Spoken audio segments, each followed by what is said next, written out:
Author's note. In my previous work, The Sorcerer's Crossing, I described being introduced to the tradition of sorcerers by a woman named Clara Mendez. She belonged to a group of sorcerers led by Don Juan Matus. My training under her custody consisted of 2 parts. First, I had to act in a thorough recapitulation of my life, using a method of breathing to recover the trapped energy of the past. And second, I was taught a series of sorcery passes, movements and postures designed to strengthen the energetic body or devil.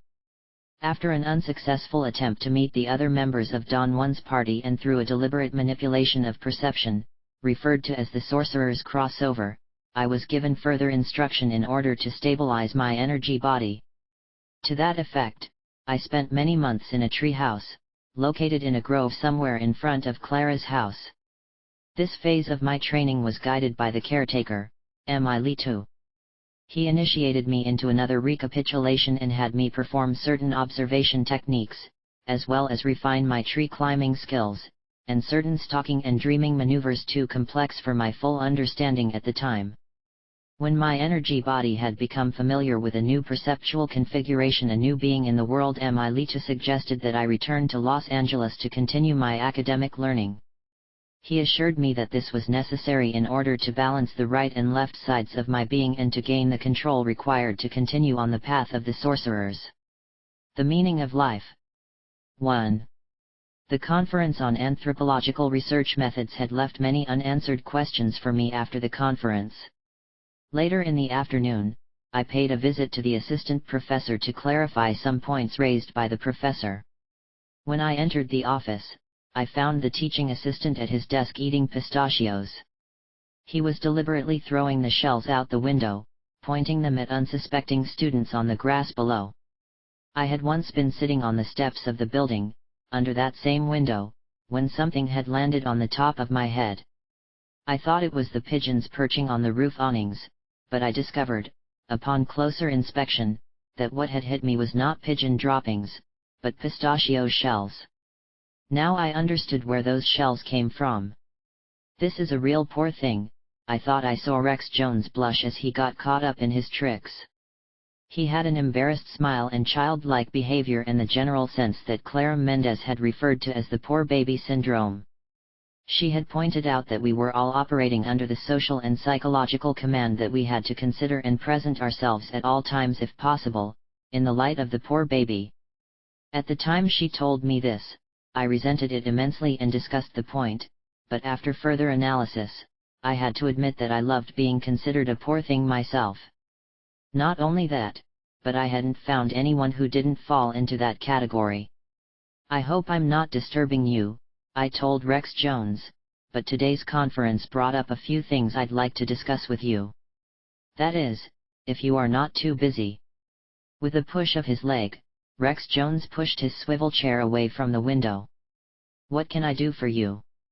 He said, pointing to a chair. I noticed that he took one look at the line of my skirt that came up when I sat down. I don't understand how anthropologists can know what's going on in a foreign culture when they don't even speak the language. I said, pulling my skirt up to my knees. Rex Jones smiled nervously, but the twitching of his pale cheek betrayed impatience. Anthropologists practice a method called participant observation, he said, hammering out his words. He looked at his watch to measure how much time he had before his office hour ended.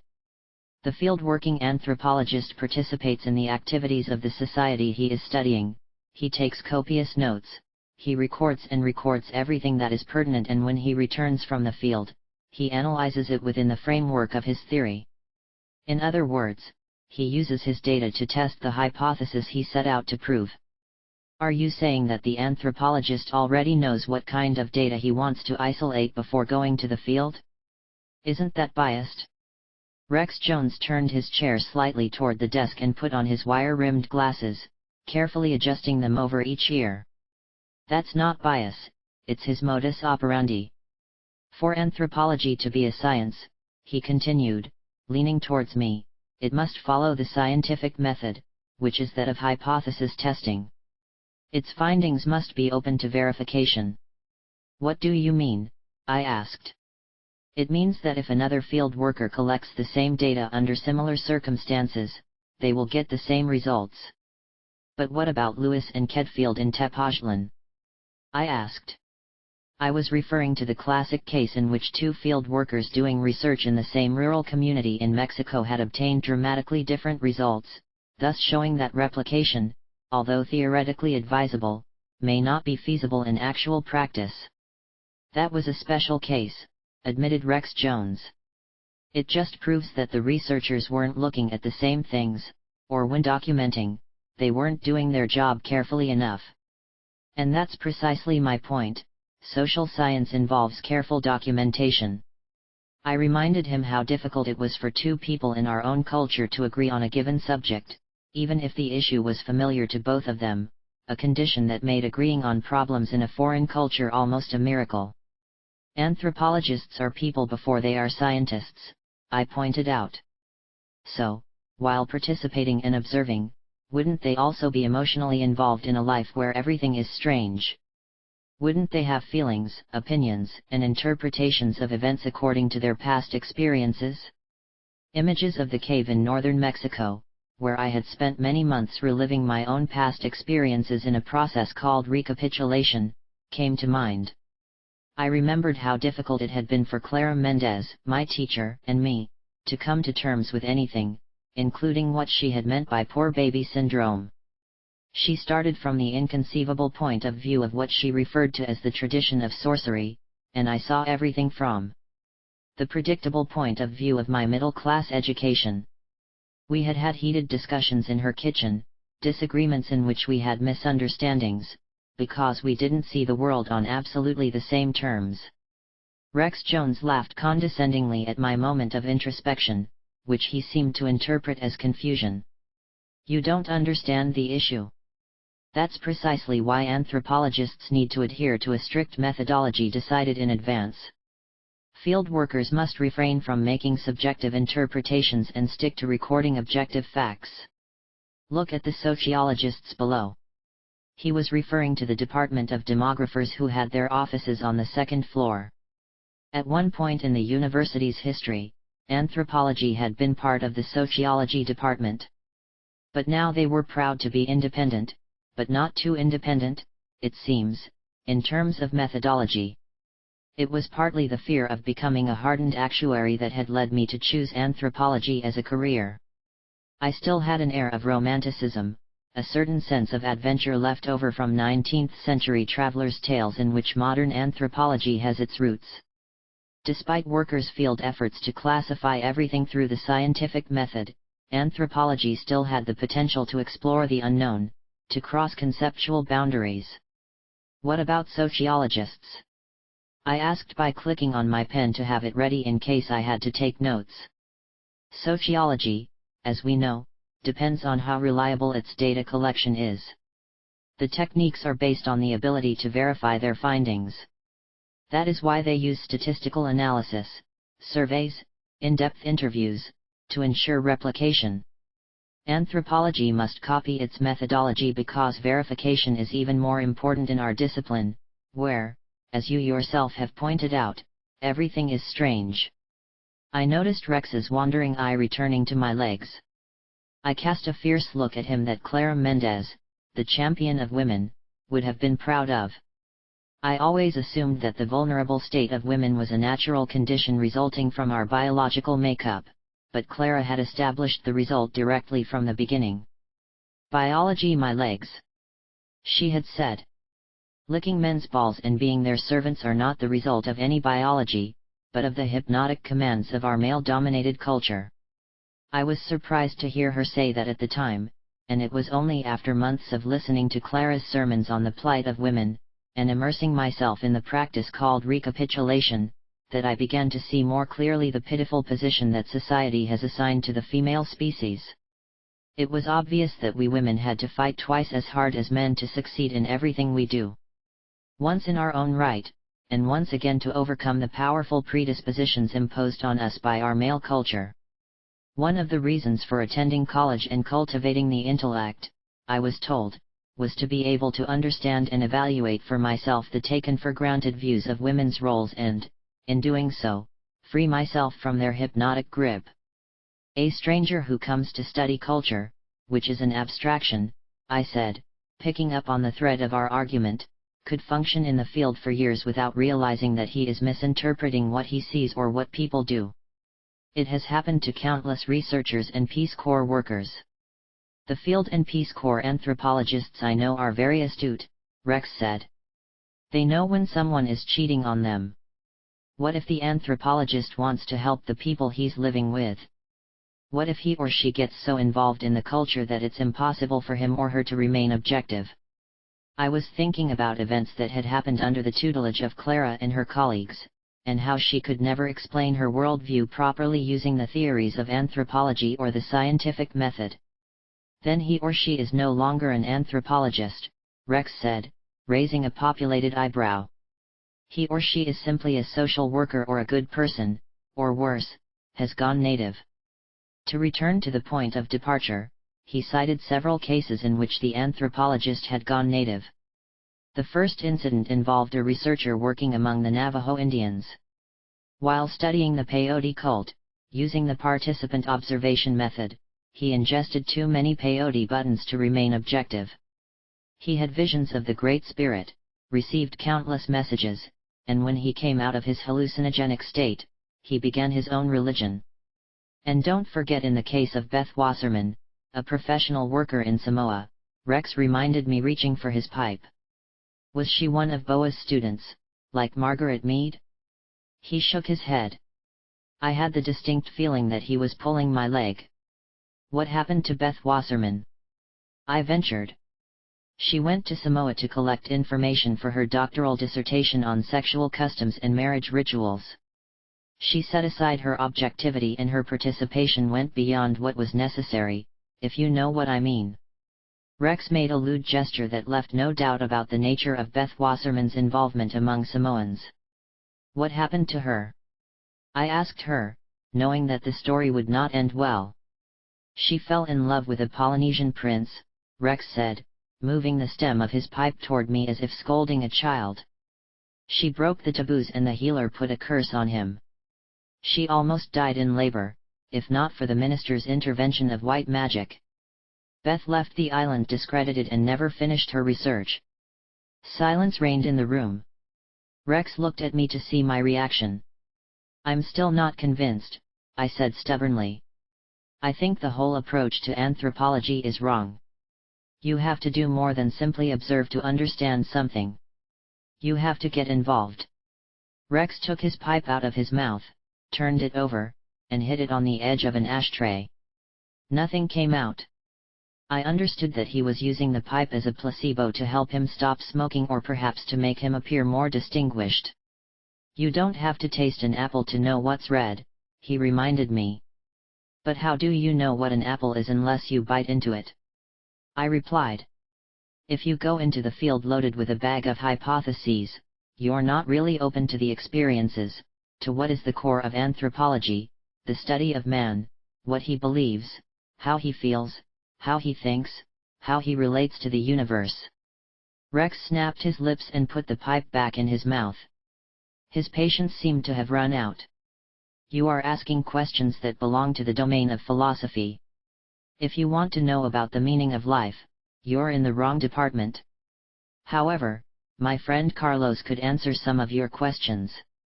He is an apprentice of a Mexican shaman. When he heard his name, the teaching assistant sitting at the next desk put the book he was reading down and turned to Rex. She wants to know about the meaning of life, said Rex. I can't even jokingly answer her questions, so I'll leave it to you. He looked at the clock again. Besides, I'm late. I have to drive to Gardenia. Rex filled his briefcase with some examination papers and left the room in a hurry. What's so urgent about Gardenia? I asked, turning my chair to face Carlos. Rex likes to gamble, Carlos said quietly. And Gardenia is the only place near here where it's legal. Mark my words, one of these days he'll even bet his research grant on Nepal. Carlos had black, curly hair, a kind, smiling face, and a mischievous glow in his dark, bright eyes. I had a disturbing feeling that I had seen him before, not only in the anthropology department but somewhere else, and that we were united by an invisible bond. But no matter how hard I tried, I could not remember where or when we had met. Carlos leaned forward and looked at me intently as if he too had experienced a kind of déjà vu. "Haven't we met before?" he said, obviously aware of the cliché. Even though I had taken the words out of my mouth, the expression sounded so classic that I became defensive. "You've probably seen me in the halls," I said, trying to sound casual. "Or in Hitchcock's class." Maybe," he said, casting a thoughtful glance at me. His look actually reminded me of the way hypnotists could hold a patient.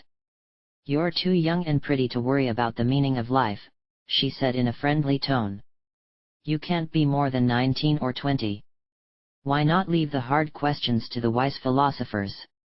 "I'm 22 and very interested in the meaning of life," I respected, annoyed by what seemed to me to be a macho statement. "What is the meaning of all this? There must be something else that makes life worth living, besides the garbage we have every day of our existence." While I was talking, I gestured with my hands, and with one blow, I knocked over a jar of paper clips that was on his desk. They spilled over his papers, but Carlos pretended not to notice. "I respect your concerns," he said, leaning over to me. "It's just that most people aren't interested in understanding the meaning of anything except maybe love." "I disagree," I said. "What about seekers and mediators? They are always looking for answers to the fundamental questions." "True, but in my opinion, the so-called gurus are not so much committed in good faith to philosophical research, but in an attempt to intensify their experiences. They are searching for the meaning of life precisely because they are bored with it. If they were living it with pleasure, they would not be so interested in finding meaning." I had the feeling that I was falling into the category of those who lacked taste in their lives. "Come back in 20 years, after you have lived, and then we can talk about the meaning of life," he said with a wink. "In 20 years, the world could explode in pieces," I objected. "Is this the intensity of the experience you mean?" I could tell by his painful expression that I was screaming. I don't know why I had gone crazy. A breath of fresh air came through the open window and blew Carlos' exams onto the desk. I took a deep breath to calm down. "If you really want to know about the meaning of life," Carlos said, "you should meet this Yaqui Indian I'm working with. He knows a lot about life and its meaning. In fact, he is one of the wisest people I have ever met. Maybe we can go to Mexico sometime and I would introduce you to him." Hearing this, I experienced intense apprehension. I began to perspire. All my senses went on red alert.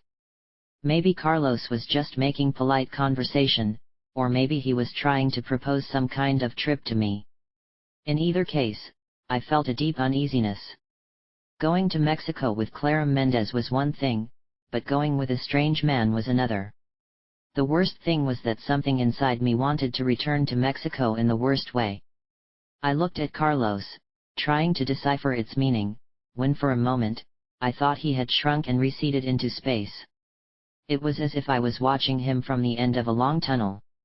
I continued to stare at him, and suddenly I remembered where I had seen him before. I once had a vision of a meeting of sorcerers in Mexico.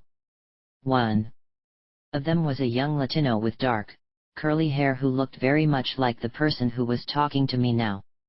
The more I looked at Carlos, the more this secret suspicion grew inside me.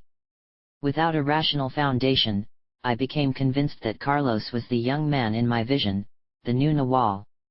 I remembered being told that when the powers that be contacted me, they would take me to Mexico where I would meet the other members of the current Nawal's party who would be waiting for me.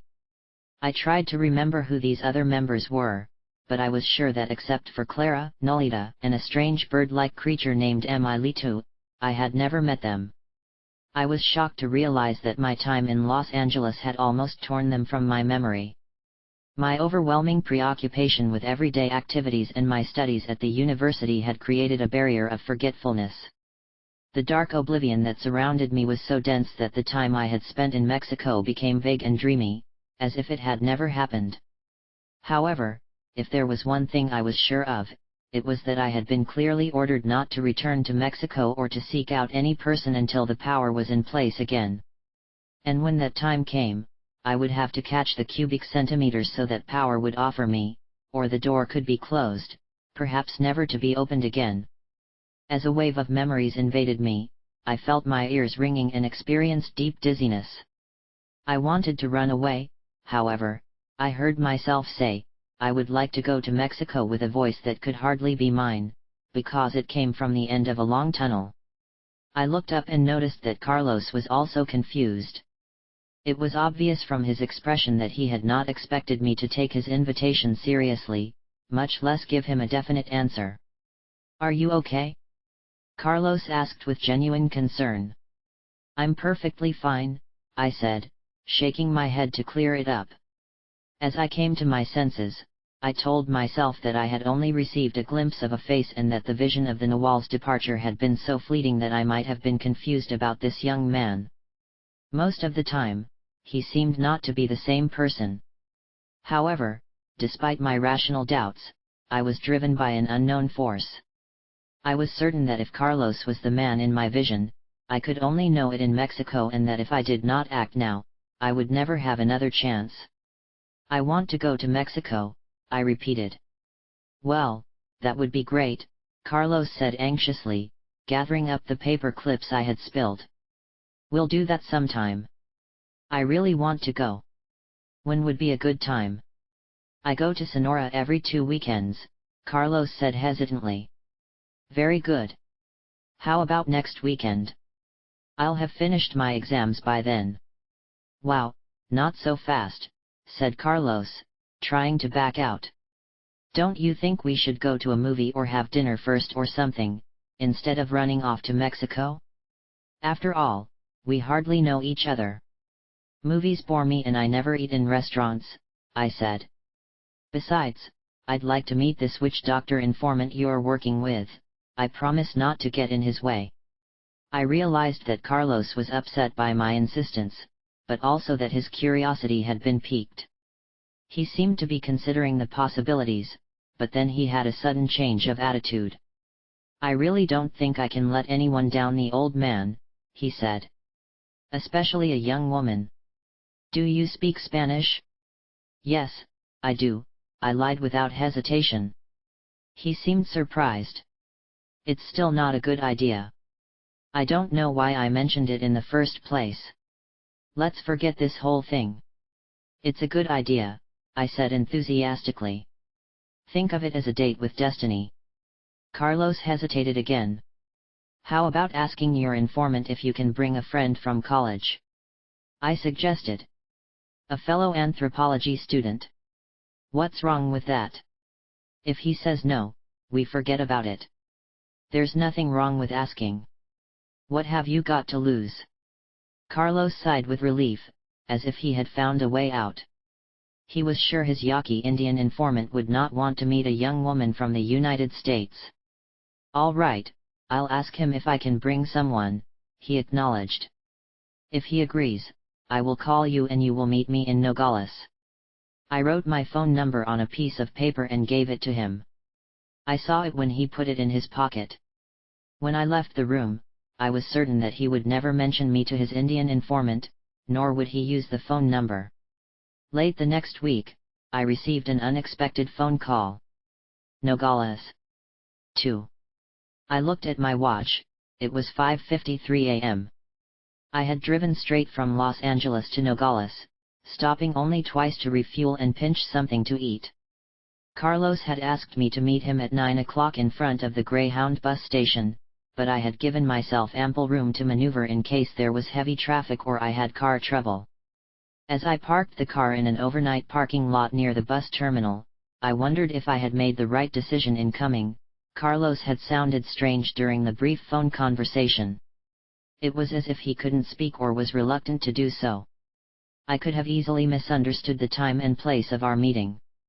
The phone line had a lot of static with a female voice of a Spanish speaker interrupting. I had assumed it was the operator, but now I was not sure. Despite the feeling that I had met him before, I did not really know Carlos or was familiar with Mexico, as I had never ventured beyond the vicinity of Clara's home. For me, rural Mexico was a hostile and rugged country where anything could happen to unsuspecting travelers. Besides, I had been exaggerating when I told Carlos that I spoke Spanish. The few classes I had taken at the university had not given me a good command of the language. Once again, it seemed that I had gotten myself into a situation that I was completely unprepared to handle. The long drive had left me exhausted. I set the alarm on my wristwatch for 8:30, then stretched out in the back seat to relax. With my eyes closed, I practiced a little breath work for the recap, a practice I had forgotten to keep up. I wondered if when I returned to Mexico, I would be able to better understand some of the inconceivable events that had taken place under the guidance of Clara and her group of sorcerers. Those events now seemed so distant that as I tried to remember, I was overcome with a deep melancholy. My constant preoccupation with myself and my daily activities had clouded my vision. And despite the months of recapitulation and the countless promises I had made to change, the old ways of being and feelings had slowly piled up like the weeds that had been pruned back, but their roots remained stubbornly intact. The sun was beating down on my head when I woke up from a deep sleep. I had been dreaming that I was looking at the leaves in the forest of trees in front of Clara's house. I experienced a moment of panic. It was 9:30, the alarm had not sounded, or if it had, I had not heard it. I was afraid that I would miss my appointment with Destiny and that the long drive would have been for nothing. As usual, I had been careless, when I should have been alert. To finish grinding it, the sunshine through the car window had caused me a big headache. On my hurried departure, I forgot to bring a hat. I closed the car door and headed to the bus station where I joined the crowd of people who were in a hurry. Everyone was either going towards the border or had just crossed over, hurrying away from it. I almost ran into a humpbacked woman. When I heard the crying, I realized that the woman was not a humpback at all. She was carrying a baby wrapped in a shawl tied to her back and shoulders. Even the baby's head was not visible, and I wondered how she could breathe. I felt so sorry for the woman that I gave her a $10 bill. She took it and smiled gratefully, showing a silver front tooth. When I saw the money, a group of boys selling lottery tickets surrounded me instantly. They all insisted that I buy one for them or at least let them carry my bag. I bought a package of chiclets from a girl with ponytails and hurried past the stalls selling belts, ponchos, and ceramic figurines. I wanted to buy some bananas, because the last meal I had was a meatloaf sandwich at Gila Bend, but I didn't dare take the time. I needed to get to the Greyhound bus station in a hurry. The cars were parked or standing in any available space and all seemed to be honking at the same time. I stood on the corner waiting for an opportunity to cross, when I saw Carlos in the distance waving his hand. I couldn't tell if he was telling me to stay or to find him. I was so relieved to see him so quickly that I rushed across the street, stopping a few cars along the way. At close range, Carlos looked different. His clothes smelled like mesquite wood smoke. In college he wore custom pants and sports coats. He was now wearing Levi's, a long-sleeved khaki shirt and hiking boots. He had a kind of energy and agility that made him stand out from the crowd. Something about the way he balanced his weight on his heels gave the impression of being an athlete with excellent control over his movement. "I guess you thought he wasn't going to show up," I said to break the discomfort. "You're right. I was beginning to wonder if you would come. How was the trip?" I was stunned most of the time. Fortunately, there wasn't much traffic. I would have been on time, but I fell asleep. "My God! Did you have an accident?" "No, I woke up just in time. But that's the reason I was late."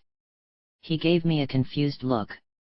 I realized that he had thought I had fallen asleep while driving instead of in the back seat of the car. "To be perfectly honest," I said quickly, "I didn't expect to hear from you." "Nor did I," Carlos said, taking my bag. "I was surprised when they told me to call you." "Who told you to call me?" "The Yaqui Indian I'm working with." Carlos explained that, true to his promise, he had mentioned to his informant that he had met a student at the university and invited her to come to Mexico. My informant wanted me to tell him in detail about the circumstances of our meeting, Carlos continued. What did you tell him? I described how Rex Jones got fed up with your questions and turned you into me. Apparently it was an omen. What do you mean by an omen? Don Juan said that things can never come directly to us, that there always has to be an usher to open the door. And that if we don't jump in at the right time, the door will close and we'll never know what could have happened. Carlos looked at me seriously. You mean Rex Jones is some kind of usher? I said, confused. He nodded. According to Don Juan, mysterious forces were at work. Something inside me had expressed an invitation to bring you to Mexico, and something in you jumped up to accept it. That could only mean one thing. What is that? I wondered if that was the only thing on men's minds when it came to a night trip with a woman. Carlos took my arm to help me go around an open hole in the sidewalk. It means, he explained, that on some level we were both aware of the importance of the moment. It also means that power has opened the way and that we have to be impeccable in order to travel under its auspices. In other words, we are in the hands of power moving through an open door. A chill ran down my back. I was afraid that I was not prepared for such a journey. From now on, neither you nor I are in charge of what happens, Carlos continued. Whatever happens after we cross the border falls within the designs of power. In other words, something besides you or me will be in charge. He gave me a penetrating look. Are you up for it? Before I could answer, we found ourselves at the customs checkpoint. Carlos told me that he had left his car on the other side, and that he would cross again and wait for me in Mexico. He showed me which form I needed to fill out and which door I would cross through to enter Mexico. He handed me my bag and then went through the same door and disappeared around the corner from the building. I didn't like being left alone. I took it as a test to see if I could cross by myself. Or maybe Carlos thought that I spoke enough Spanish and that I didn't need him to translate for me. While waiting in line, I began to assess my situation. I was about to embark on a journey with someone I had only seen for a moment, on a quest for power in a way that could only be called following the designs of the spirit.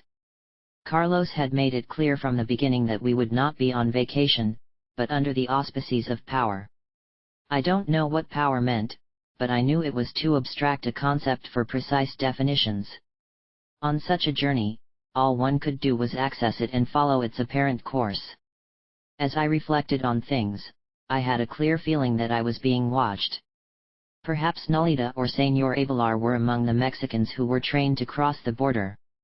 It had been many months since I had seen them, but I was sure I would recognize them, especially Emilito, who often visited me in my dreams. His eyes were as big as an owl and blinked with a lost look. I would wake up in the middle of the night and find him standing by my bed. Then he would disappear before I could talk to him. I heard a hoarse cough behind me. I turned around, just in time to see an old man throw a big drop of spit on the floor. I shrank with nausea. I would have walked away from it, but in front of me was a woman holding a child whose runny nose was leaving marks on his face. He was trying to grab my hair with his sticky fists. I recognized the tattered magenta shawl. It was the same woman I had run into in my hurry to get to the Greyhound bus station. She smiled at me as she recognized me and said something fast in Spanish that I did not understand. I smiled back at her with a silly nod. It was hot and stuffy and I felt dizzy, but I didn't dare go to the door for fear of losing my place. I looked for a scented handkerchief inside my bag and waved it back and forth in front of my face casually. Instead of giving me space, the man behind me huddled forward as the line advanced. I felt another wave of disgust wash over me and I became totally moral. I rationalized my feelings of superiority as an attempt to balance my physical distress. I realized that having these feelings was dangerous. During the long hours of recounting my life, I had discovered that I had been surrounded by people who felt intrinsically superior to everyone else. Their superiority was based only on false reasoning, just like mine. I had simply copied their feelings perfectly. I continued to tell myself that I was not part of the scene, but a student of anthropology, a person of the ancient European culture, who was there to do research, not to be touched by the misery and filth that permeated the place. In the midst of my emotional shelter, I experienced a deep sense of dejection as I realized that the months of recapitulation meant nothing when faced with the discomfort and lack of control where my idea of myself was threatened.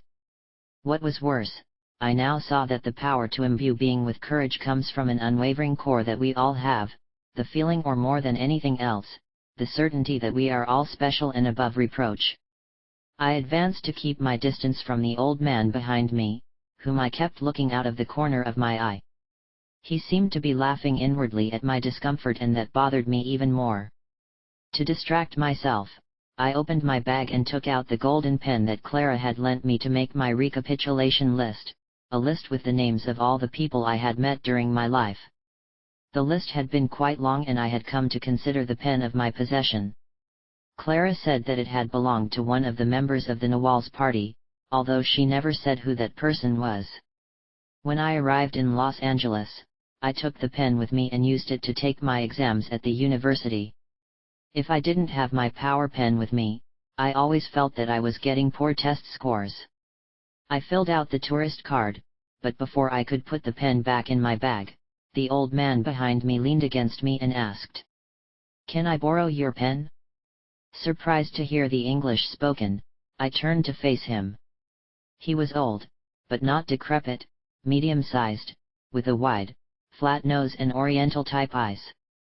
There was an air of familiarity around him as he smiled in a friendly way. I looked at his hands, they were dirty. I didn't want to lend my power pen to a stranger who might contaminate it with strange energy, or worse, pocket it while I wasn't looking.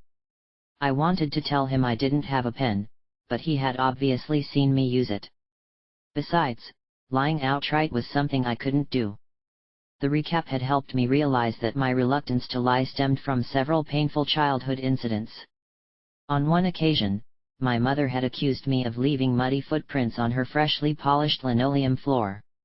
I had had no trouble lying then and had accused my younger brother of making the floor dirty. But when my mother found my shoes muddy under my bed, she made me apologize to my brother and ask for his forgiveness. I also had to go to bed without supper.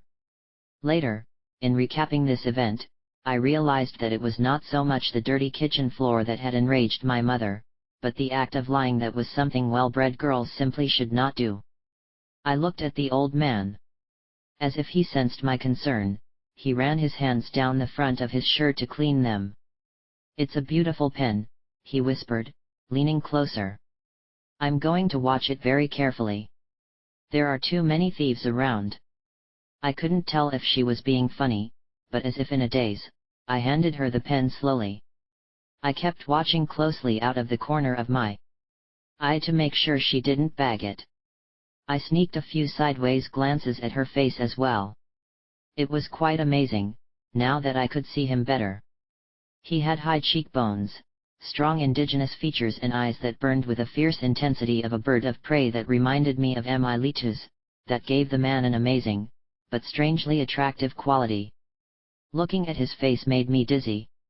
I heard a loud buzzing in my ear and felt a pressure on my solar plexus. The room began to sway and I felt like I was about to fall. "Lean on me," the man said as he pressed on my back to stabilize me. "When will the baby be born?" asked the woman in front of me, turning around. "What are you talking about?" I stammered. Then I realized that they must have thought I was pregnant and that's why I almost fainted. "I know how you must feel," said the woman, slapping me as a gesture of sympathy. She looked like Clara, only shorter, stockier and darker in complexion. "When I was pregnant with Jamie," she continued, "I used to faint all the time." "I'm fine," I said, "I just haven't eaten anything." "I saw you on the street with the young man," she continued as if she hadn't heard me. "Is he your husband, or did you cross the border to get married?" "I didn't come to Mexico to get married," I shouted, "and I'm not pregnant." Everyone in the room turned around to see who was screaming. An old man who was leaning against the wall smiled and shook his head as if he knew better. "Maybe you came here to have an abortion," the old man said with a chuckle. "You should be ashamed of yourself." He smiled, making his eyes look aggressive. I was so embarrassed that I had difficulty getting enough air. I looked at the old man's face. His eyes were glowing as if illuminated by two small flames. They were black, bright as an animal's, except for two small sparks of amber light that kept growing larger and larger. Although I tried, I could not turn my head away. I was mesmerized by their eyes. The room became a white haze, except for the man's face, which had a golden ring around it. Then his face began to expand until his features disappeared completely. All that was left was a ball of light. He was no longer in the room, but seemed to be moving at infinite speed through a long black tunnel. "Make room," I heard someone say. "Give the gringa some air." I opened my eyes to see muddy shoes and khaki pants. I was looking at a bunch of strangers looking down at me. I realized then that I was lying on the floor of the border checkpoint. The thought of being on that dirty floor full of saliva and dirt made me get up immediately. Someone helped me up by pulling my arms. Another person handed me water in a paper cup. Thankfully I drank it without thinking whether it was drinkable or not. I remembered my pen. I looked for the old man with the burning eyes, but to my dismay, he was not in sight. A younger man dropped half a cheese sandwich wrapped in cellophane. I took it in a daze. All I wanted was to get out of that room into the fresh air. When the official sealed my form, I rushed out the side door. Air, light, and mariachi music were coming out of a nearby restaurant. Across the street I saw Carlos talking to some men sitting on large cement sacks that had been piled up against the side of a building. When I approached, he did not introduce me, but hurriedly interrupted the conversation. "Nothing wrong with crossing over?" he asked. "I was so tight in that room that I collapsed and fell to the floor," I said sharply. Then someone swiped my golden pen. And everyone accused me of being pregnant, but other than that, everything was fine. "Are you serious?" she asked. "Do I look like I'm joking?" He looked at me worried. I imagined that my pallor was as gray as the cement that was strewn on the floor. "When was the last time you ate?" I had a fleeting glimpse of Clara's well-lit kitchen and the fabulous food we ate there prepared by Emilito, the elusive caretaker. "A long time ago," I said, knowing that I was incurring in melancholy and self-pity. I allowed the wave of despondency to pass. I felt calm again. Carlos said something in Spanish to the people he had been talking to, and they all looked at me and shook their heads pathetically. "Certainly Carlitos has his hands full," said one of them in an English with a strong accent, and they all laughed and nodded. Then I saw a man who walked past us at a brisk pace. He seemed to be in a great hurry, but he paused and turned for a moment as if he wanted me to see his face.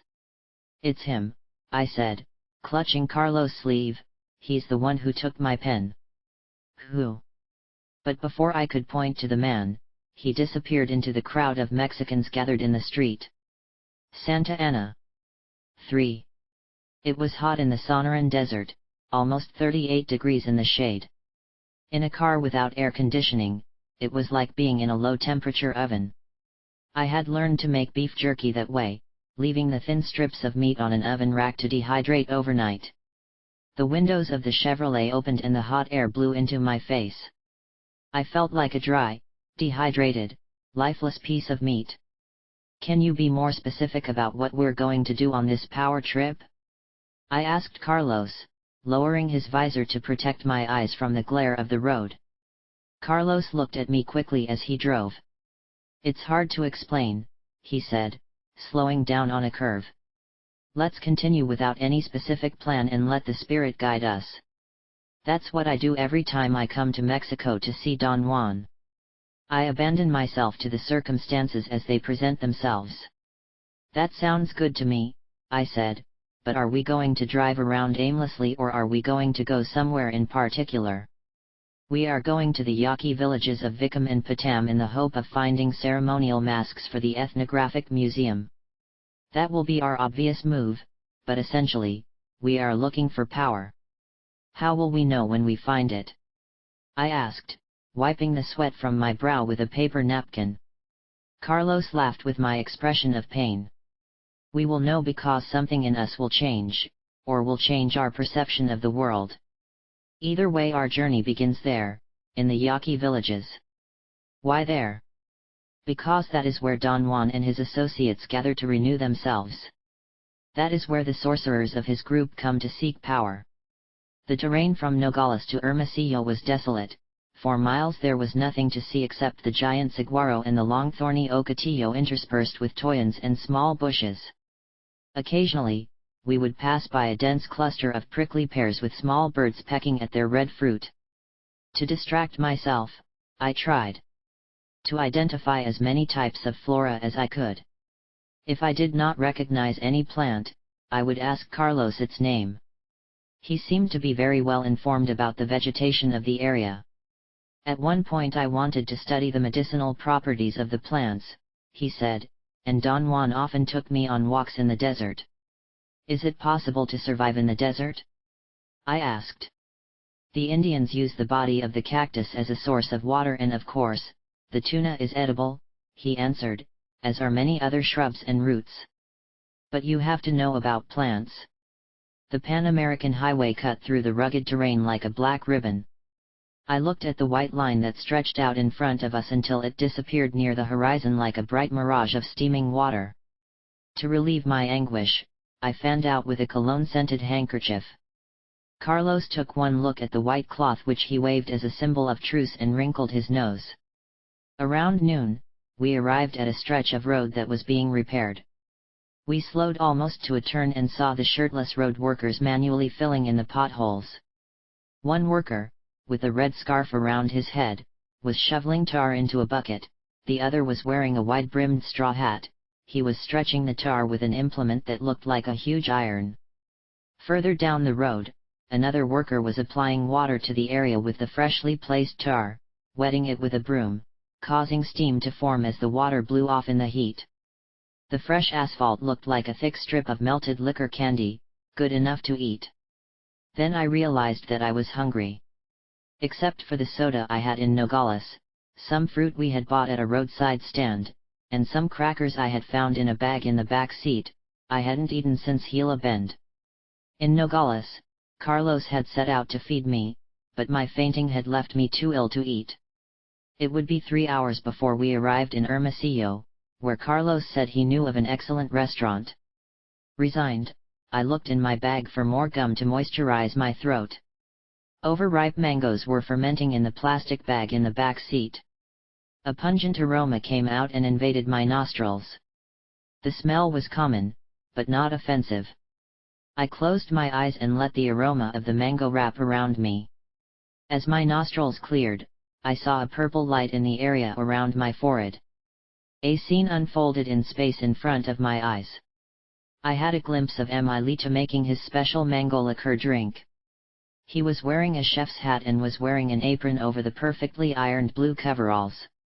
He was in the kitchen of Clara's house, standing in front of the huge wood stove. "Because you are a tree dweller," he said, "you are authorized to taste this excellent liquor I have prepared." I looked at him in astonishment. "I didn't know you drank liquor, Emilito, much less that you made it yourself. But this is a special occasion, so we will taste something, you and I." I began to feel a familiar panic every time Emilito broke one of his strict rules. I had never seen Emilito so relaxed before. He was always very careful about what he ate or drank because of his delicate constitution. A dozen questions and many fears flooded my mind. "What is that special occasion?" I asked. "It's my birthday," he said with a childish squeal.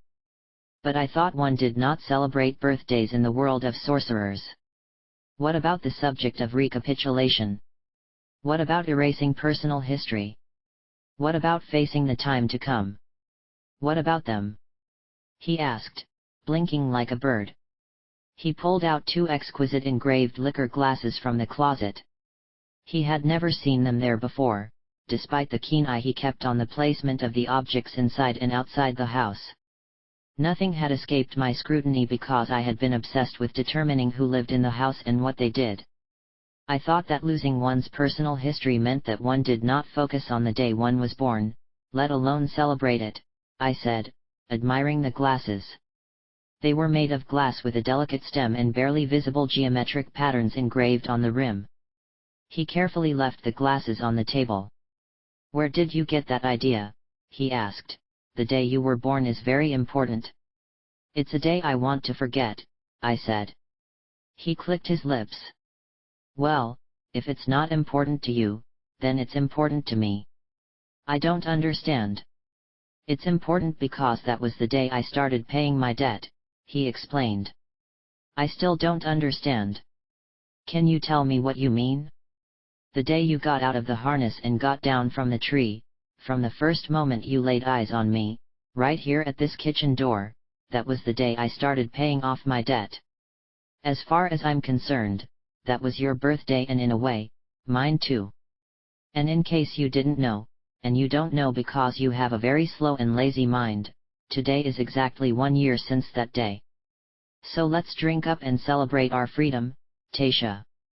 He handed me the sherry glass filled with a thick, orange-yellow liquid that he had poured from a transparent distillery flask, the kind with a bulging bottom that you see in a chemical laboratory. He lifted his glass and waited for me to do the same. I had a premonition that as soon as our glasses touched something monumental would happen. I hesitated. I didn't want to toast and yet I felt obliged to accept Emilito's gesture. Reluctantly, I raised my glass and said salute like Emilito, and even tried to smile a little. Then he insisted that we clink our glasses. He took a sip of his liquor and enjoyed it, savoring every sip. I cautiously took some of mine. I almost drowned. It tasted like turpentine candy. Thick, sticky, and warm. Emilito, happy because he was drinking his concoction, looked at me with such expectation that I took another sip. "Isn't this the truth?" he said, waiting for my answer. "Yes, it is," I said, trying not to make a face. That was all I could say. The liquor had burned my throat and I wondered if I would ever speak again. He made me drink every drop and then I passed out. I remembered having the most vivid dream. There was Clara, Manfredo, and the beautiful Nolita.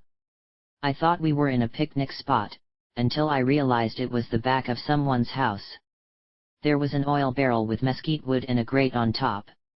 I smelled the pork roast on the mesquite wood.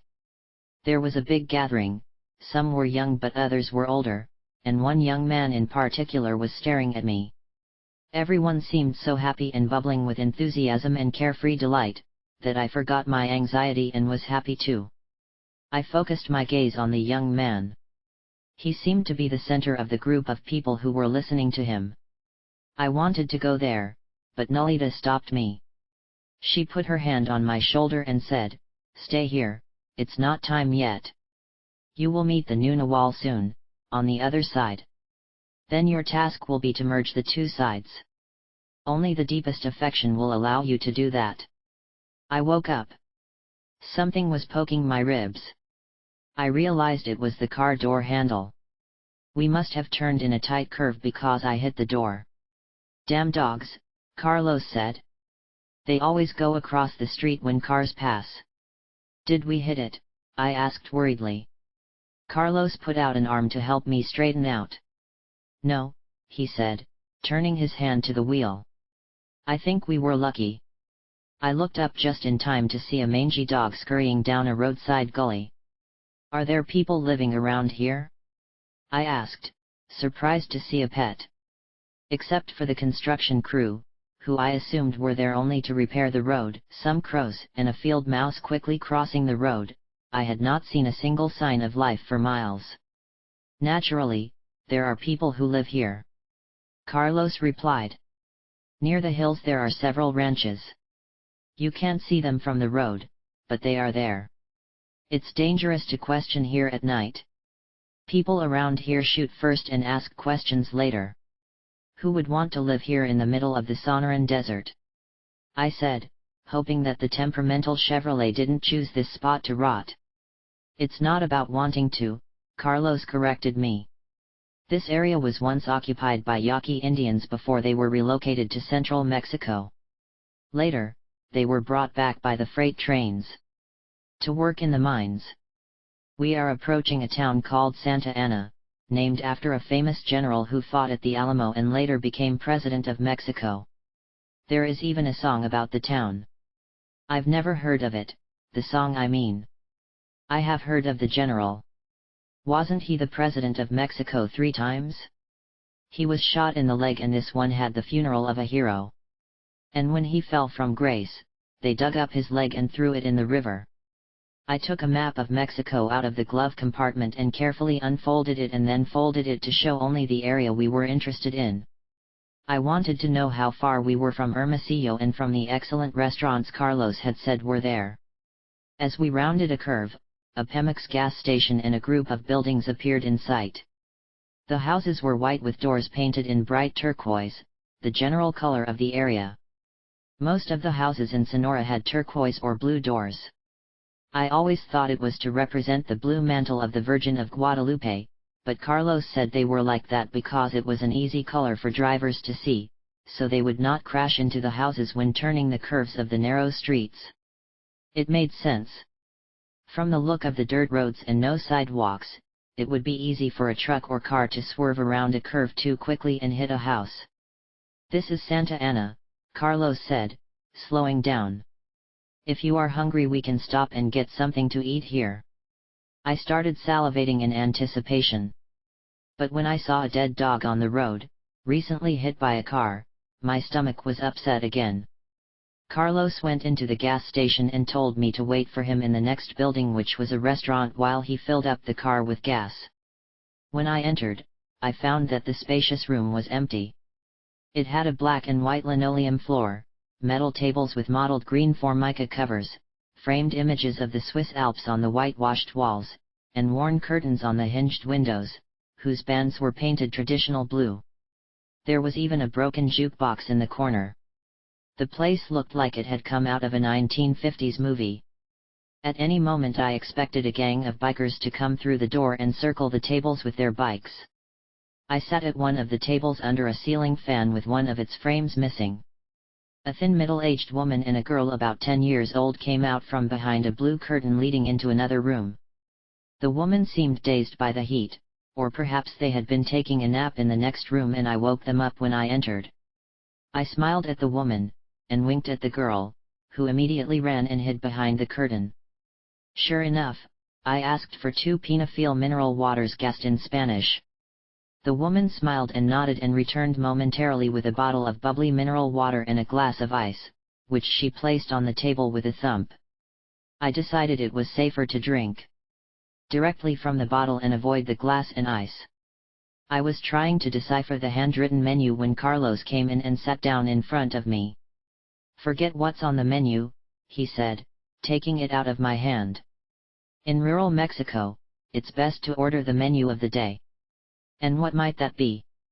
I asked, passing him a napkin I had taken from the stainless steel napkin holder.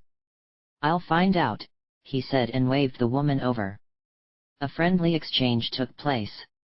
Carlos tried to include me in the conversation, but the flow was too fast, so I just nodded silly when I thought it was appropriate. Then Carlos turned to me and said in English, "She says the stew is fresh. The meat has just been killed today." "What kind of meat are we talking about?" I asked her to remember the dead dog on the road. "It's hard to say," she said with a shrug. "Let's see, shall we? I'm going to order 2 house specialties." Since I had agreed that we were on a power trip and that I would offer as little resistance as possible, I accepted his recommendation with a nod. "The stew is fine," I said, wiping my spoon with a napkin. Carlos ordered for me, and the woman, in a faded blue skirt and white blouse, gave me an angry look, as if she was offended that I had cleaned the cutlery. Immediately the woman returned with 2 bowls on a tray along with a pile of boiling tortillas and a bowl of green chili. She put them on the table and I was so hungry that even before she had taken the tortillas off the tray, I had already dipped her in the stew. I almost drowned. It was the hottest stew I had ever tasted. I literally had to put out the fire in my mouth with mineral water. The waitress chuckled and pretended not to notice my discomfort, but I suspected she was getting back at me for insinuating that her dishes were not clean and she had added extra chili powder to my portion of the stew. "I don't know what kind of meat this is," I said after drinking plenty of water. "The chili powder is too strong." The stew, including the meat, looked uniformly brownish-red, although I thought I detected some beans or maybe it was bones. I wasn't sure. "Do you suppose it's dog meat?" I asked, looking at the stew. Carlos tried some. "No, it's more like a cow," he said and confidently took another bite. On second thought, maybe it's donkey meat. Regardless of what it was, his stew was dispatched without hesitation. Apparently it wasn't foreign to peppers either because he ate 2 of the green peppers directly from the bowl. I, on the other hand, just tasted my food and filled up on pure tortillas. "I hope I'm not eating someone's pet," I said as a comment. "Dogs are not pets around here," Carlos informed me. "There's not even enough food to feed people, much less dogs. A dog's life in Sonora is not worth anything. They have to scavenge food all day where there is nothing." A fly landed on the tortillas and I quickly chased it away with a wave of my hand. "How come Mexico is so poor?" I asked, tearing off a piece of the tortilla and leaving the part where the fly had landed. "It seems to me that with all the help of the US government, they could grow enough food to feed their people." Carlos shook his head. "There's too much graft and corruption in the highest places," he said. "Very little money filters down to where it's really needed at any given time." "There is too much graft and corruption," I said. 2 of the worst words in the English language. I looked at Carlos. His sparkling eyes had taken on a somber look, revealing a more serious side of his nature. "The revolution did not free the Mexican people," he continued, "it just enslaved them more. Now everything is in the hands of the government or the big agricultural conglomerates and people are still hungry. What kind of revolution is that, when 90% of the land is still in the hands of a mere 10%? Then the little girl turned on the jukebox and the room filled with lively music. It was a ranchera, the typical music of Sonora. The instruments included the small accordion, a harmonica, and some kind of percussion sound all mixed together in a happy rhythm that reminded me of a German polka. I wondered what the words were saying and asked Carlos to translate. "I thought you said you spoke Spanish," Carlos said. "I speak it, in an elementary way." "How elementary do you mean?" I realized that it would be impossible to pretend. In a country that only spoke Spanish, one's shortcomings would undoubtedly be exposed. It would be better if I made things clear. "The first year of college, I admitted I didn't expect you to translate everything. Besides, I understand a lot of things." Carlos nodded his head. Apparently he didn't believe my boast. The song ended as abruptly as it had begun. The woman returned, stood at the table and talked with Carlos in a suggestive manner. I looked at them, trying to follow the course of their conversation. You could definitely tell that she was attracted to Carlos and at one point, was saying terrible things about her drunk husband. But when I couldn't follow up on her barrage of jokes, I stopped listening and started assessing the woman's appearance. I was surprised to see that the woman was not as old as she first appeared to me. In fact, under her untidy appearance, she was beautiful, with big almond eyes, high cheekbones, and flawless, perfectly tanned skin. Her elaborate dangling earrings and long jet black hair, which she wore in a braid, gave her an exotic look. Incongruously, she wore a large amethyst ring on the index finger of her right hand. There was something about her that seemed familiar, but I couldn't pinpoint what it was. I wondered who she was and what had led her to spend her time working in a deserted city in Sonora. I realized that I was starting to feel superior again. The woman's entire life had been decided by herself. She had no choice but to follow the designs of her destiny. Then I began to feel sorry for her because she was stuck in a small town having to wait for clients all the time, and for having to take care of a husband who drank excessively and obviously a malnourished and sick daughter. The only fun in her sad life would be going to Mass on Sundays and gossiping with her neighbors about the latest wedding or birthday. I thanked my stars for not being in their shoes. My thoughts were interrupted when the woman turned to me suddenly and cast a fierce glance at me as if she had caught the drift of my feelings. A strange restlessness took hold of me when I remembered again that I had come to Mexico. I was with Clara. She was also sitting in a restaurant. There were only a few customers. I remembered how a strange intruder had sat at our table without being invited and how Clara had run him off with a similar intensity that had left him no choice but to get up and leave not only our table but also the restaurant. Now, I felt that I was doing the same thing, so that the look of that woman would have pierced me. On top of that, she had pointed her amethyst-covered finger at me and instantly gave me a headache. The woman gave Carlos a smile and my other dismissive look and left our table, leaving no doubt in my mind that I had completely misjudged her strength. "That woman is a famous healer," Carlos said in a whisper. "She has patients come to see her from all over Sonora." "What? You mean she doesn't live here in the back room?" I said in a daze.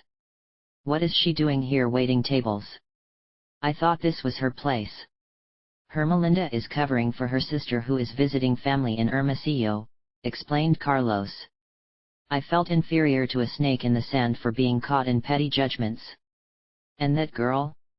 I guess she's not his daughter." "No. That's his sister's daughter, Carmelita. She looks a lot like her, doesn't she?" I nodded. I could have sworn it was his daughter. "I guess she doesn't have a drunk husband either, hey?" "No. What makes you say that?" "She's not married." I shrugged. "Well, anyone can make a mistake," I said to myself. I wanted to leave before the woman came back. I didn't want to face her again. I would hate to be her enemy because I knew enough to say that this woman had power. If she was a healer, she could cast spells too. And I knew about the fear people had of the evil eye of witches. I took a look at the door. "Are you waiting for someone?" Carlos asked. "Who would I be waiting for?" I said. At the same time I realized that being back in what I had always considered sorcery country provoked a strange emotion in me, as if I was waiting for Clara to come in, sit down at our table and start talking in her own easy way, as if nothing had happened in the many months that had passed. From the moment I met Carlos at the university, I had wanted to tell him about Clara, Emilito and the House of the Sorcerers near Navajo, but a deep barrier always prevented me from talking about them.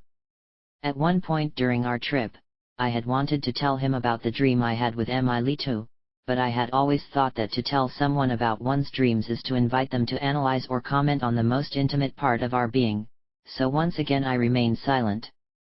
"Do you think Don Juan will be at home when we get there?" I asked. I began to shake my head vigorously from side to side to clear my head. It was a habit I had picked up from the moment I stayed with Clara. Every time I get mentally stuck or emotionally upset, I allow myself a moment of relaxation by shaking my head. That movement causes an electric current or jolt of energy to run down my spine at the back of my head, causing an involuntary chill, which helps to get rid of any tension. "Maybe," Carlos said, looking at me curiously. "But as I said, sometimes he is difficult to track." "Does he hide from you?" "Not exactly, he's just not at home, and no one knows where he's gone or when he'll be back." "That can make field research difficult," I said, taking a bite out of one of the hot peppers. "What if he's not there now? Then we came all this way for nothing." It was intensely hot, but I pretended the chili didn't bother me. There was something very impressive, I thought, about eating chili right out of the bowl. I remember my brothers eating chili from a jar, without blinking, in a kind of childish courage test. Since I was copying everything they were doing, I imitated them in that effort as well. I got blisters in my mouth from the burns, to prove that I was as macho as they were. I realized that the recapitulation had not cured me of my deep-seated competitiveness, because I was doing the same thing now and I was no longer a child. What do you mean by coming for nothing? Carlos said, arching an eyebrow at my grimace. What about delighting in each other's company? That sounded so much like something Clara might have said. I had to laugh.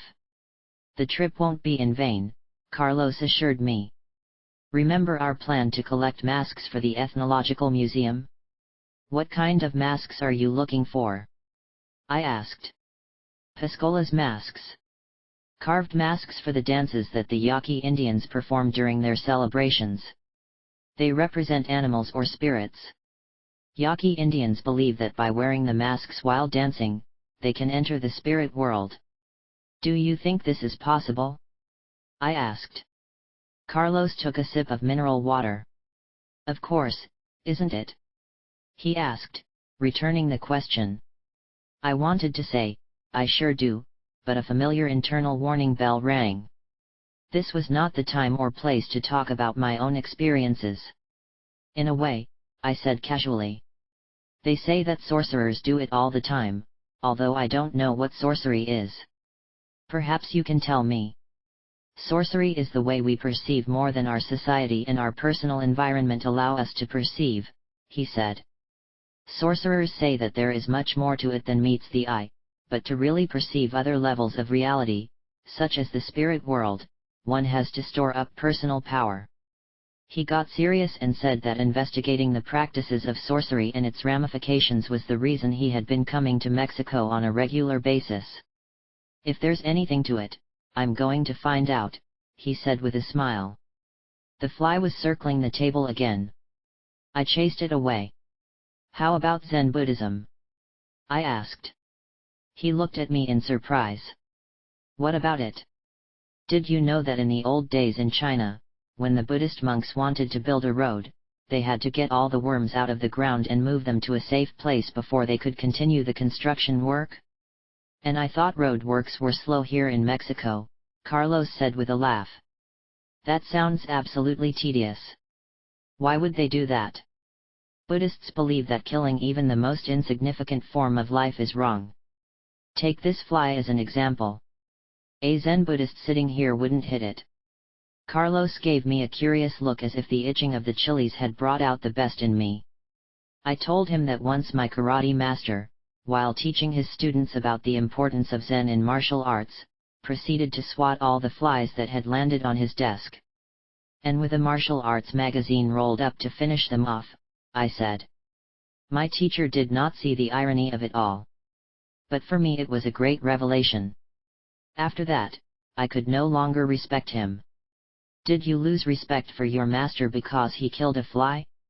What does killing flies have to do with respect? Don't you understand? Not because he killed the fly, but because of what the fly represented. It was obvious that my teacher was trying to make his students believe that he was a Zen master. But the flies were an unmistakable sign. Carlos looked at me as if I were a fly and wanted to crush me. Don't you see? I lamented. Don't you understand? I sympathize with you, he said at last. I, too, lost respect for my master, Don Juan.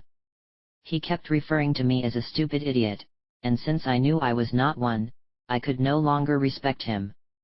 I thought he was deliberately insulting me, and that he was the one who was stupid for not appreciating my worth. Luckily, I didn't stop seeing him, and now I respect him even more because I know he was right. I'm an idiot and so are you. I didn't like at all that he included me in his understanding. We were not yet on such familiar terms that he could insult me with impunity. In fact, when I thought about it, I realized that it was important to me that Carlos respected me. I was deliberately trying to make a good impression on him, even to the point of eating green chilies. To my dismay, the basic premises that governed my behavior had not changed despite the recapitulation.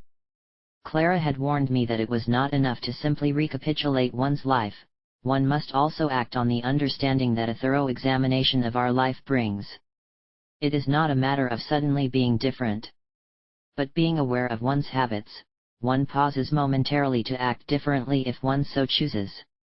What the recapitulation does, by bringing consciousness to the forefront, is to give one the opportunity to be different. Whether or not one makes that choice depends on one's energy at that particular moment. Most of the time, I found that despite the understanding of my own behavioral dynamics, my initial reaction remained the same as always. To impress my partner, I said, "Do you know a song called, Ich lieb Kaborka?" Without waiting for his response, I began to sing some lines from a song that Clara had taught me about a village in the Great Desert populated by Germans. Carlos was not impressed. In fact, my singing seemed to embarrass him more than my attempt to speak Spanish. He told me to shut up. Instead of complaining, I stubbornly started singing louder. I didn't know what happened to me, because I never sang in front of anyone. Carlos' presence seemed to be doing strange things to me. When I finished the whole song, I started to laugh nervously. I knew that the spiciness of the chilies had started to sear my brain, because when I turned my head, I thought I saw Emilito's bird face peeping out from behind the blue curtain leading into the other room. For a moment he shook his finger, warning me not to indulge myself. That happened so quickly, I knew it was an illusion, a product of my longing thought like the mirage of water on a desert road. My rational mind explained it by saying that it must have been that woman healer or the little girl who poked her head behind the curtain. However, I took Emilito's spectral warning seriously. I used all my effort to gain control over myself. "What are you looking at?" asked Carlos. "I just thought I saw someone."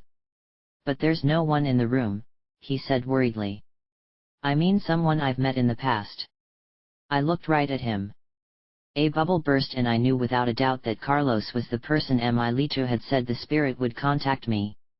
Only there was no way I could tell him that without him thinking I was crazy, and that was the last thing I wanted anyone to think of me, especially Carlos. He seemed too serious, and I felt that only a reasonable and sensible person would pass his scrutiny. "Do you know many people in Mexico?" I asked, trying to sound casual. He mentioned the names of several people, but Clara and Emilito were not among them. The woman returned and Carlos gave her some tickets to pay for the food. They chatted while I watched the flies fight over the crumbs on the table. Then the woman's eyes met mine for a moment, and in that instant I knew we had met before.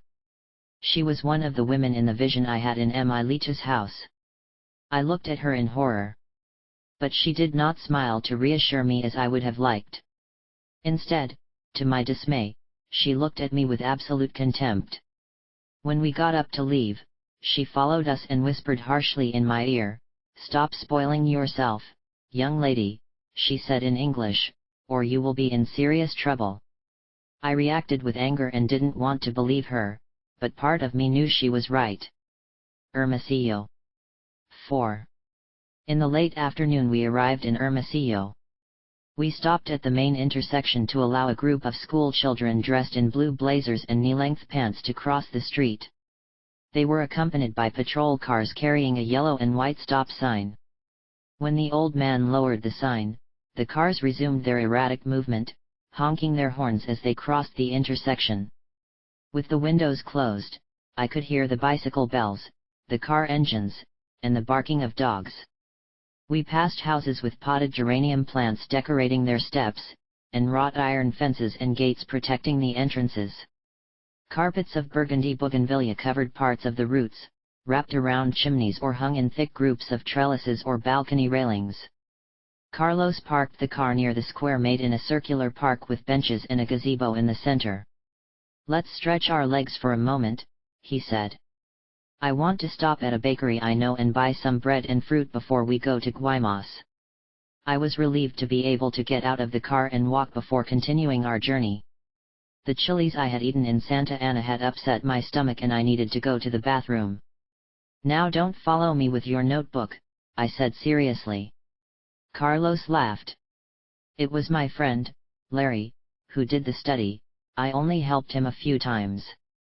Throughout our trip, Carlos had entertained me with a story about how a friend of his in college was interested in studying bathroom behavior, in a cross-cultural way. For this purpose, Larry kept a notebook on people's bathroom activities.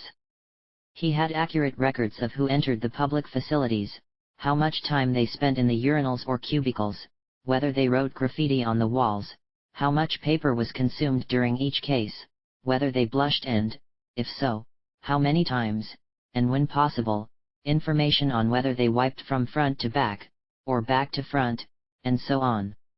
His friend had compiled quite a bit of data complete with drawings on the subject of bathroom activity, and had submitted his proposal to the National Institute of Mental Health for a research grant.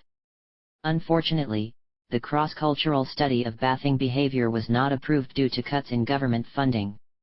"I wouldn't mind living in this town," I told Carlos after I left the bathroom and walked to a small park. "Everything is so lush and clean."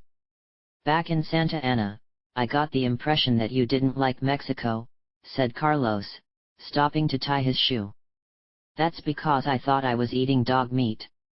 This is a beautiful place." "Where do people work?" "In the fields, or in the mines in the hills, or in construction," said Carlos. As I drove to the city, I had seen a lot of evidence of construction work. Everywhere people were building or restoring buildings. It was obvious that there was no shortage of masons, carpenters, and plasterers here. Near the park, workers were digging a large well, perhaps to lay new pipes or to repair an old sewer system. "I used to work in construction," I said with a touch of pride. Carlos looked at me in surprise.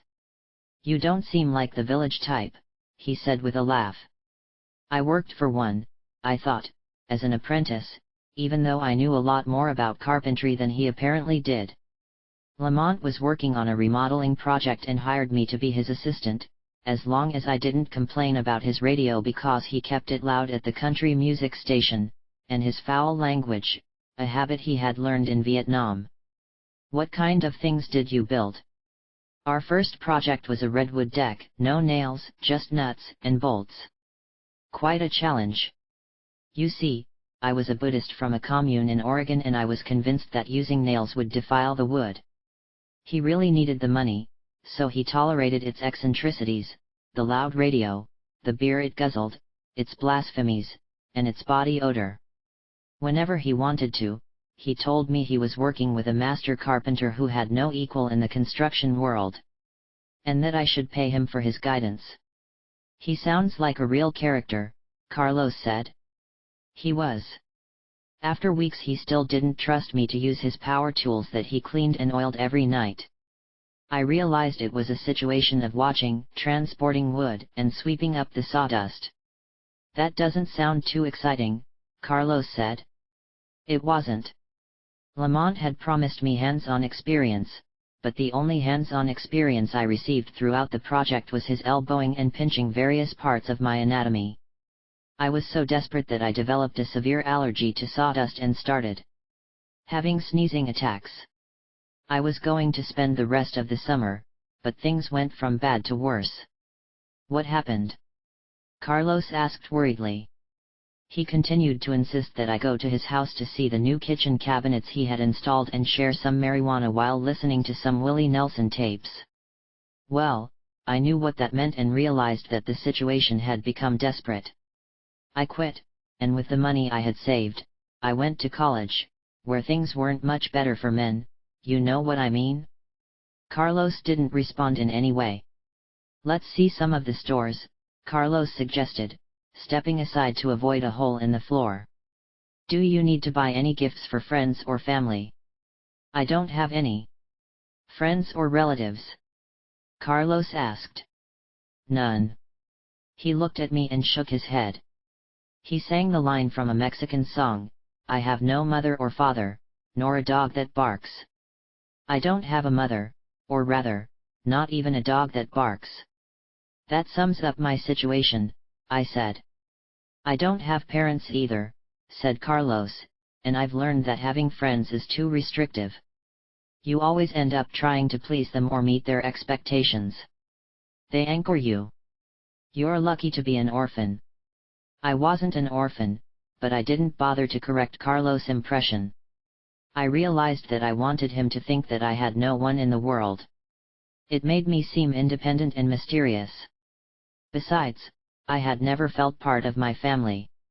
As a child, I had always imagined that I was a changed person. A nurse must have confused me in the hospital with the hundreds of other post-war baby boomers. At least that's what I used to tell myself. We walked into one of the stores that surrounded the gallery around the plaza. It had the typical ceramic and leather products that you would find in any store in Mexico, but in one corner, half hidden by a postcard shelf, I found a thick wool poncho with braided bangs. I wanted to buy it, but Carlos insisted on paying for it himself. He said it was a good idea to have it because although the days were hot, the nights in Sonora were cool. After some informal exploration, we went to the bakery that Carlos considered to be the best in Sonora. "You mean you've tasted all their bread?" I joked. "Practically," he said. But because of his slim, muscular physique, it was hard to believe that he would have enjoyed the baked goods. On our way to the bakery, we had to detour around another deep well on the road that emerged in front of us so suddenly that I would have almost fallen in, if Carlos hadn't grabbed my arm and pushed me aside. "We almost lost you there," he laughed. "This isn't Los Angeles, where there are sidewalks and where cars will stop for dazed pedestrians. Around here you have to watch where you are going." I fell silent with embarrassment when I realized that I was talking about my martial arts and sorcery training. I was still a walking zombie. I seemed to operate under the assumption that whoever I was with knew where they were going, and therefore did not have to pay attention. This was also true when I was driving. I trusted my partners implicitly and never knew how I got where I was going. This was particularly true when that partner was a man. Unconsciously, it was a subtle way of giving up control to the opposite sex. I knew it was a dangerous way to go. I remembered Clara's warning that in the world of sorcerers, everything was important and that I always had to be mindful of details and take responsibility for my actions. I kept my eyes down and avoided the holes and grooves in the road. I realized that Carlos was extraordinarily fast on his feet. He had an exquisite natural balance and a dexterity that gave him an easy step. For a while, I tried to imitate his walking style. While I moved from the hips with little flexibility in my knees and ankles, Carlos flexed his knees and ankles and moved his feet, achieving a smooth line walk copying his gait. I deliberately bent my knees and moved my weight more toward the front of my feet, rather than landing heavily on my heels in the manner I normally walked. After a while, my calves began to hurt. I felt like I was using them for the first time in months. The last time I had pushed them to the limit was when I walked with Clara in the hills near her house. I was never able to keep up with her, but walking with her had taken me, at least temporarily, out of the doctor's way, as Clara had called my walking. The doctors, she had insisted, had a distinctive movement, moving from the hips, as they walked from their consultation rooms to the examination room, or down the hospital corridors, which Clara claimed was the most they ever walked. "They have bad knees," she said, making this a generalization. It wasn't something I was willing to discuss, as I had to accept that the few doctors I had come into contact with, including my own family doctor, fell into their category of moving around while walking. I realized that, having moved away from Clara's influence, I had fallen back into my old habits, including my lazy hip walking pattern, going at full speed, as my indifferent legs resented the burden of having to carry my body to a place where neither they nor I wanted to go. "What is the problem with your walking? Did you hurt your ankle out there on the road?" I realized that trying to keep up with him had made my walk seem uncomfortable and uneven. One of my legs was actually dragging behind the other in an attempt to follow my head and shoulders. "Sit here while I go get the bread," he said, pointing to an iron bench across the gazebo. "I'll go with you," I said. "No," he said sharply. I had the distinct feeling that he did not want to be seen in my company. Obediently, I sat down on the bench and watched him enter the store-marked bakery across the street. Through the glass window, I could see him talking to a beautiful woman in her 20s, who I assumed was a customer. She was elegantly dressed, in a trendy lime green blouse and beige dress, not a white uniform you would expect a bakery assistant to wear. I could see her attire, because I had walked up to the door and actually looked out the window.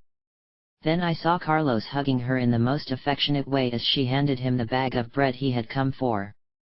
Then she turned to look at me, and before I hid, she winked at me as if she knew me. I rushed back to the bank at the right time and pretended to tie my shoelaces. But when I looked, I could see that the woman had accompanied him to the door and said goodbye to Carlos and then to me on the other side of the road. A strange anger possessed me. I was furious.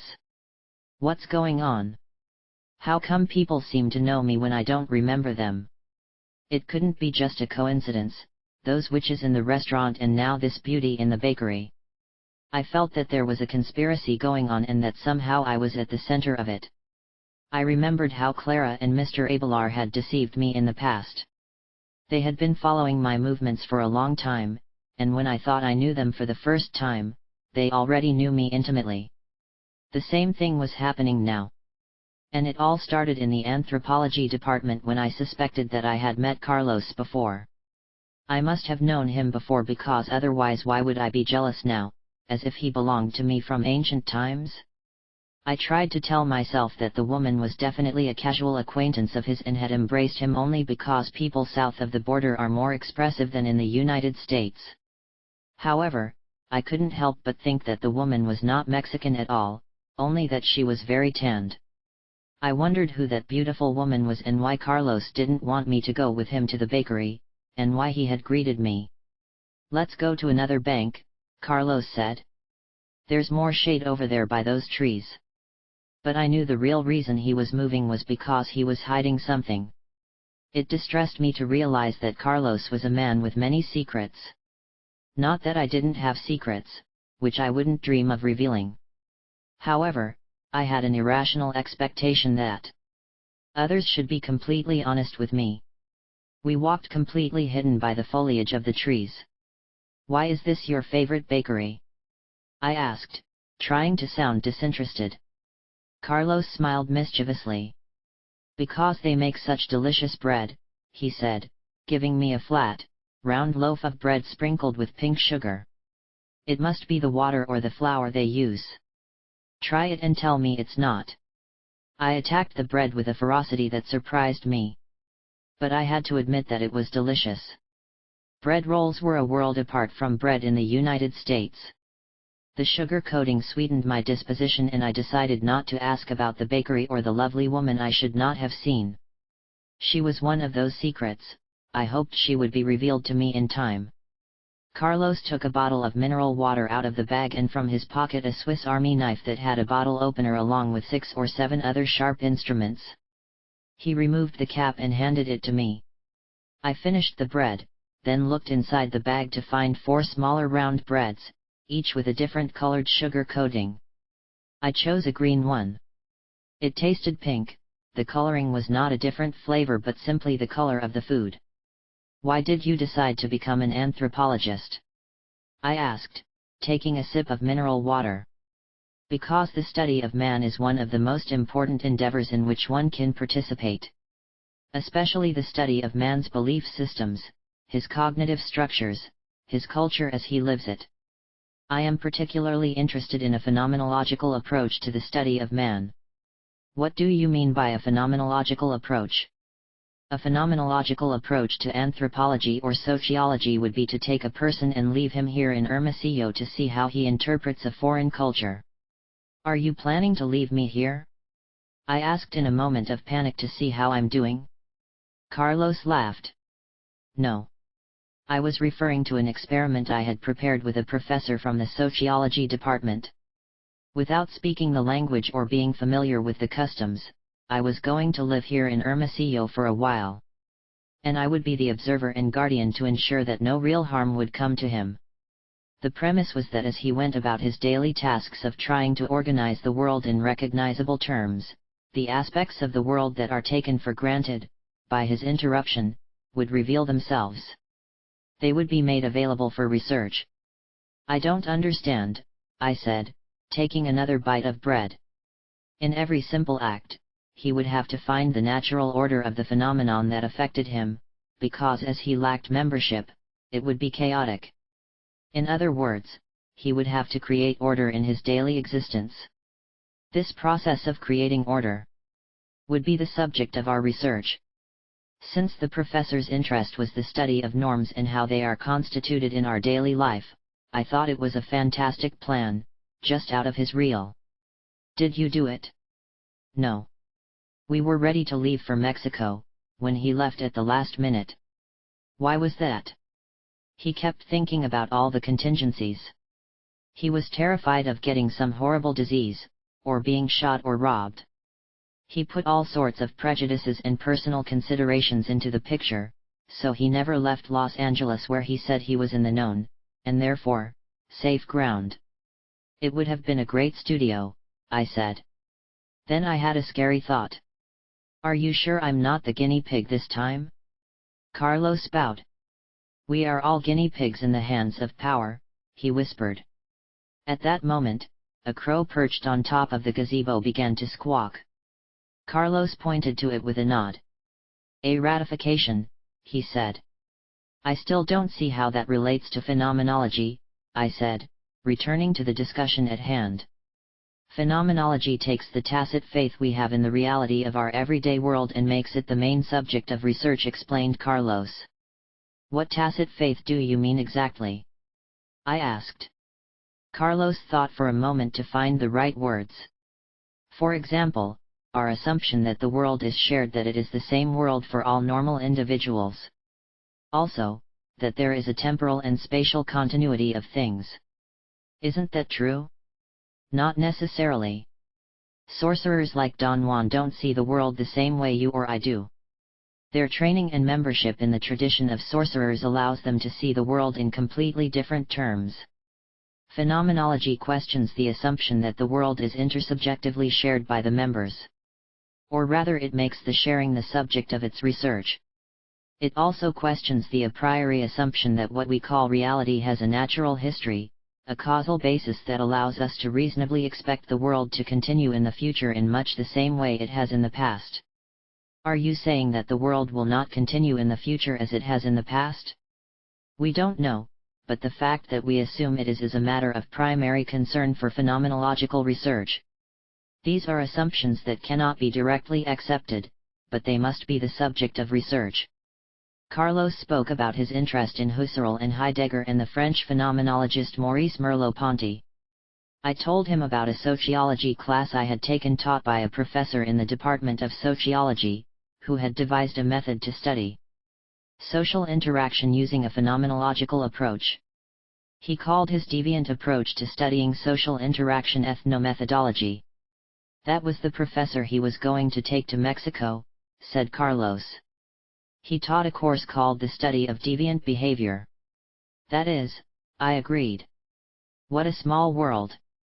I was going to be his disciple.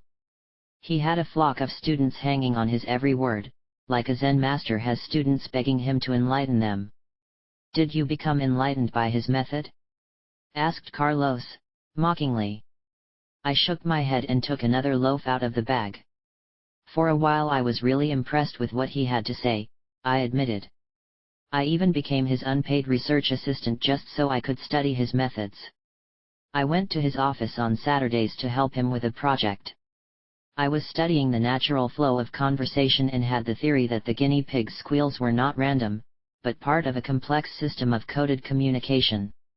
He had reels of recordings of guinea pig squeals that he wanted me to decode and analyze according to his theoretical system. What happened? He asked. Did you discover a consistent pattern? I never stayed long enough to find out, I said. One Saturday, the professor came into the office where I was transcribing a tape of squeals, and stood behind me for a while, making me believe that he wanted to read over my shoulder, to see if a pattern emerged. Then I felt him come closer and start blowing my hair. When I moved, he sat down next to me and put a long arm around my shoulder, pulled me towards him and tried to kiss me. The old man had the nerve to say that he was sure I was interested in having an affair with him because I had come to work on Saturday when no one in their right mind works on Saturdays. But what made him sure was that I told him that I didn't expect to be paid for my work. Well, I only came because I really thought he needed help and because I thought I could learn something from his methods. You see, I was having an affair with the knowledge, but he was completely missed. What happened? Carlos asked expectantly. I pushed the heavy tape recording equipment from the table directly into his lap. I was sure I had crushed his guinea pig. You should have heard the screams. Carlos looked at me curiously as if he didn't know what to think. I ran out of the office, and that was my last encounter with the teacher's deviant behavior and his deviant methods of sociology. Well, there's a lot to be said for the phenomenological method, Carlos continued, all the deviant teachers aside. As he spoke, I nervously ate bread, trying not to drop many crumbs on the floor. Because every time the crumbs fell, a crowd of greedy little blackbirds with yellow eyes and long feathered tails would rush to eat them. Carlos' elucidation seemed to have an immediate truth. From what I could see, experiencing things directly, without the intervention of ideals, was what Clara and Mr. Abelar had meant when they said that the energetic body or the devil could experience realities directly that our reason could never understand. Consider the continuity of perception, for example, continued Carlos. According to phenomenologists, there is a continuity in perception, but it is not a fact. Perception itself is related only to the present. But this present is always seen in terms of having a past behind it and an open future in front of it. I think I need a concrete example in this, I said, trying to follow his explanation. Carlos pointed to the blossoming jacaranda tree on the other side of the walkway near the gazebo. Consider that tree over there, he said. You see that tree only here and now, but when you see it, you are already assuming that it was there yesterday in the same place, and what's more, that it will continue to be there tomorrow even when we are no longer sitting on this bench watching it. I had to agree. That tree looked like it had been there quite a while. In fact, the flowers on the ground showed that it was there before we sat on the bench. The flowers on the ground, Carlos said, noticing my look, attest to the fact that they were lost before we sat here on the bench, since we didn't see them fall. Your mind tells you that that tree has a history, even though you and I have not been here long enough to perceive it directly. I know that tree has a story, I agreed. It didn't really materialize in front of our eyes right now. Exactly. But how do you know? How can you be so sure? That's the main material for phenomenological research. In fact, I know that I am perceiving the same tree that you are perceiving and that we are having an intersubjective agreement about what constitutes reality. But can we really be sure that we are seeing the same things? A phenomenological approach would also question that intersubjective agreement, or at least take into consideration such an assumption a priori in any discussion. My mind was reeling from trying to imagine what the phenomenologists were doing.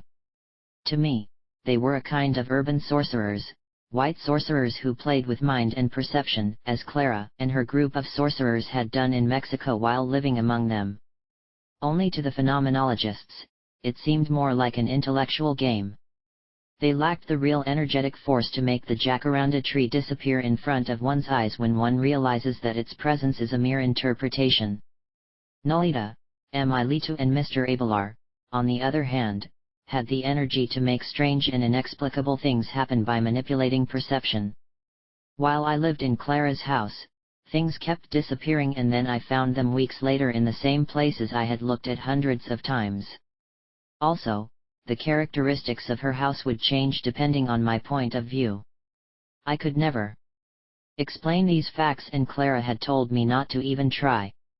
It seemed very existential to sit on a park bench in a Mexican town, discussing Husserl's philosophy, eating delicious bread. But somehow my mind kept coming back to different questions.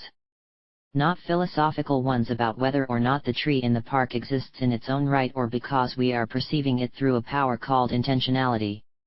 Such talk seemed to me to be full of connotations of Thomas Aquinas trying to figure out how many angels can dance on the head of a pin. I had had enough of that kind of talk from the Jesuit priests in the schools I had attended. He wanted to know more about Don Juan, Carlos' informant.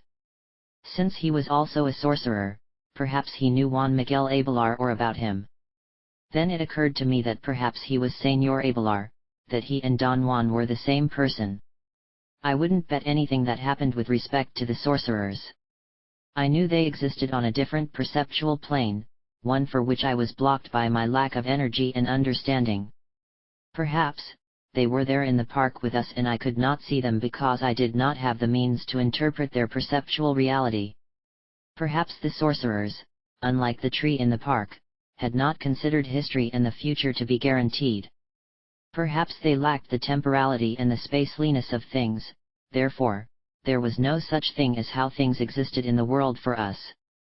Only an intentional analysis of the present, of the perception itself of making something present, Carlos continued, will give us an idea of how we build the world around us. Husserl called that living space the world of life, which means life as it is lived in the present. I think I'm following you, I said hesitantly, wiping the crumbs from my fingers. But I need another example. Consider that other tree, said Carlos, this time pointing to a beautiful magnolia tree dotted with white flowers. The tree is given to us as there, as completely present. Even though I only see it from the front, I know it has a back and sides even though I don't see them. So, in addition to knowing that it has been there yesterday, in addition to knowing that it will be there tomorrow, I also know that it has sides and a back and long internal roots under the ground, even though I might not see them immediately. This is what Husserl means by spatiality integrated into perception. We assume that the tree is there in all its fullness. Right, I agreed. It is not just a flat facade. I see a whole tree. But that totality is an achievement, a realization, more than a fact, Carlos explained. In the presence of the tree, in the very fact that we see it as a tree here and now, lies a continuity of what we are still aware of what had flowed and what was no longer intuited at all. The tree has a continuity of the past and the future, as a result of the memory of the tree we saw yesterday, and of the expectations we have that it will be there tomorrow. The continuity of the tree is put there through our capacity of intentionality. We know that tomorrow will be the same tree as today. And it has spatiality, which allows us to see a front and a back and to intuit its fullness. I took a sip of mineral water. Talking about phenomenology made me question perception. I was certain that if I looked at that tree enough, and only if I had enough sorcererly energy, I could make it disappear, since it really had no past or future, no back or bottom other than the part incorporated in our interpretation of it. The tree was not there as I saw it at all. The perception linked to the mind, or what Brentano called intentionality, was performing a gigantic trick on the perceiver. I felt that I wanted to get to the bottom of this charade once and for all.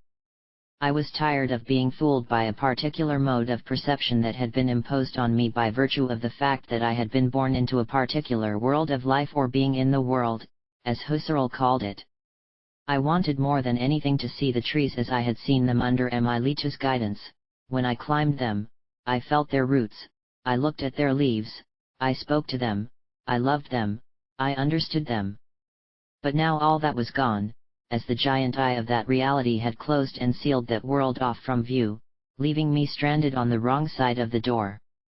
I wish Carlos could help me cross to the other side. To understand sorcery is to expand one's capacity of perception, Mr. Abelar once told me. Sorcerers, through recapitulation and other practices, store enough energy to break the reflexivity of space and time. Their practices are deliberately aimed at disturbing the world as we live it. Now Carlos was saying the same thing, and he knew that there must be an inherent truth.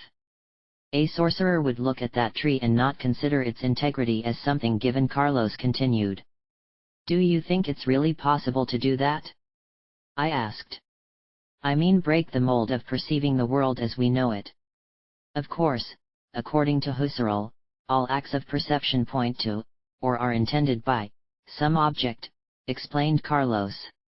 In other words, all seeing is seeing something, all thinking is thinking something. All perception is perception of something. And perception is projected towards its desired object, which is not a thing or a fact, but an act of creation. And as an act of creation, it can be recreated or modified to fit a different mold. I understand this. You are saying that as long as we see perception as something given, we are trapped, imprisoned forever. But if we realize that it is only a phenomenon to be investigated, then different forms or alternatives to perception open up. That's right, said Carlos, and who knows what is in the realm of possibilities available to man as a sentient being. The way of the sorcerers is to break the limits of social perception, said Carlos. And I say social perception, not human perception. Because a sorcerer is capable of perceiving worlds that are not open to us as socialized beings.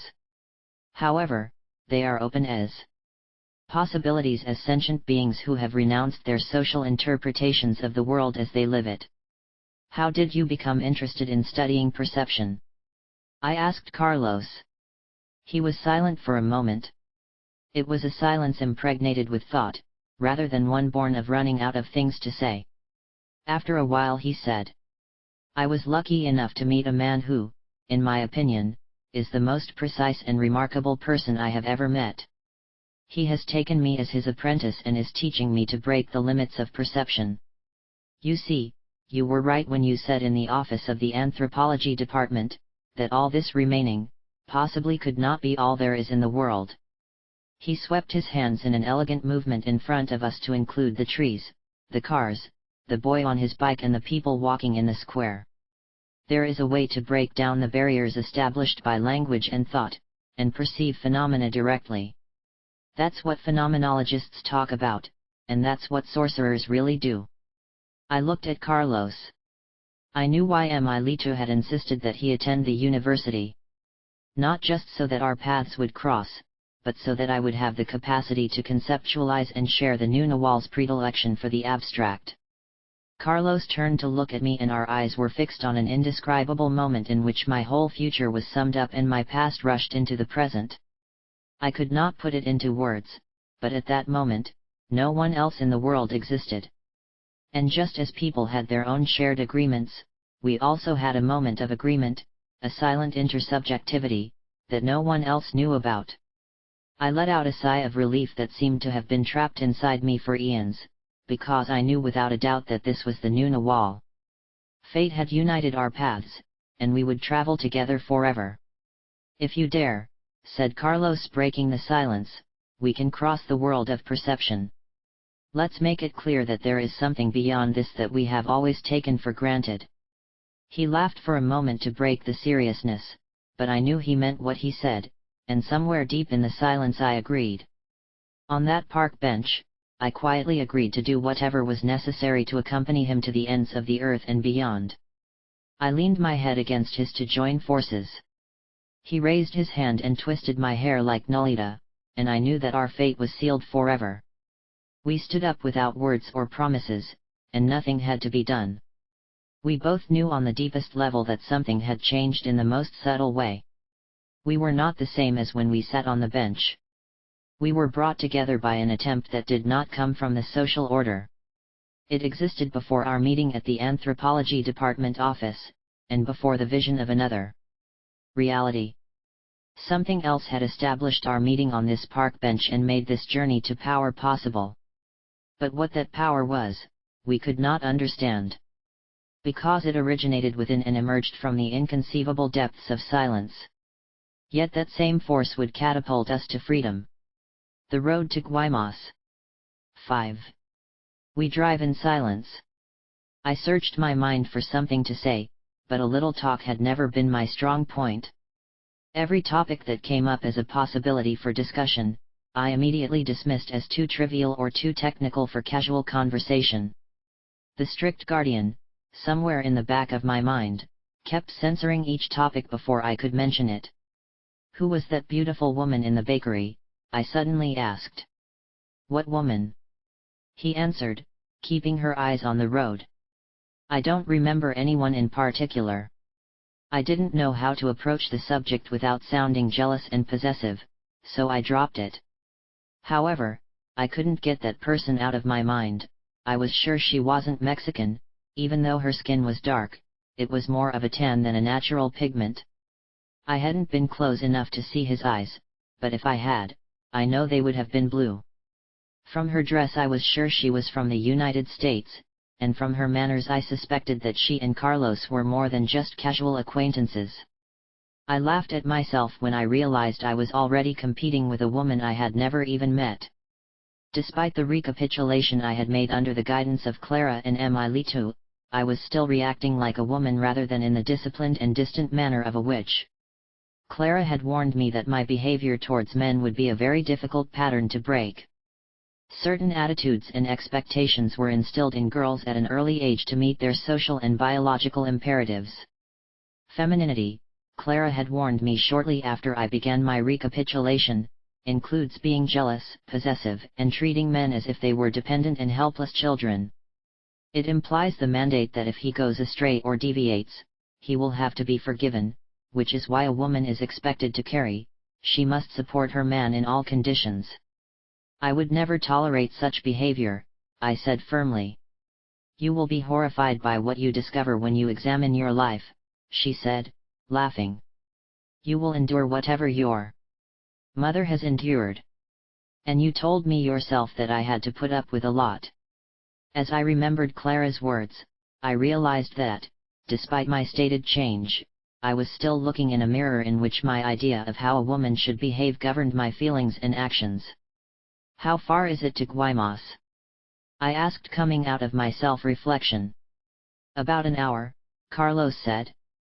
He too had become lost in thought, though he was sure it was not about himself, and having answered my question, he returned to that inner silence from which he had been awakened. I resented his mental withdrawal, but I had no qualms about doing the same thing myself. I realized that there was a lack of equity in my dealings with others. I expected others to carry the burden of interaction, to entertain or instruct me, while I remained the passive receiver.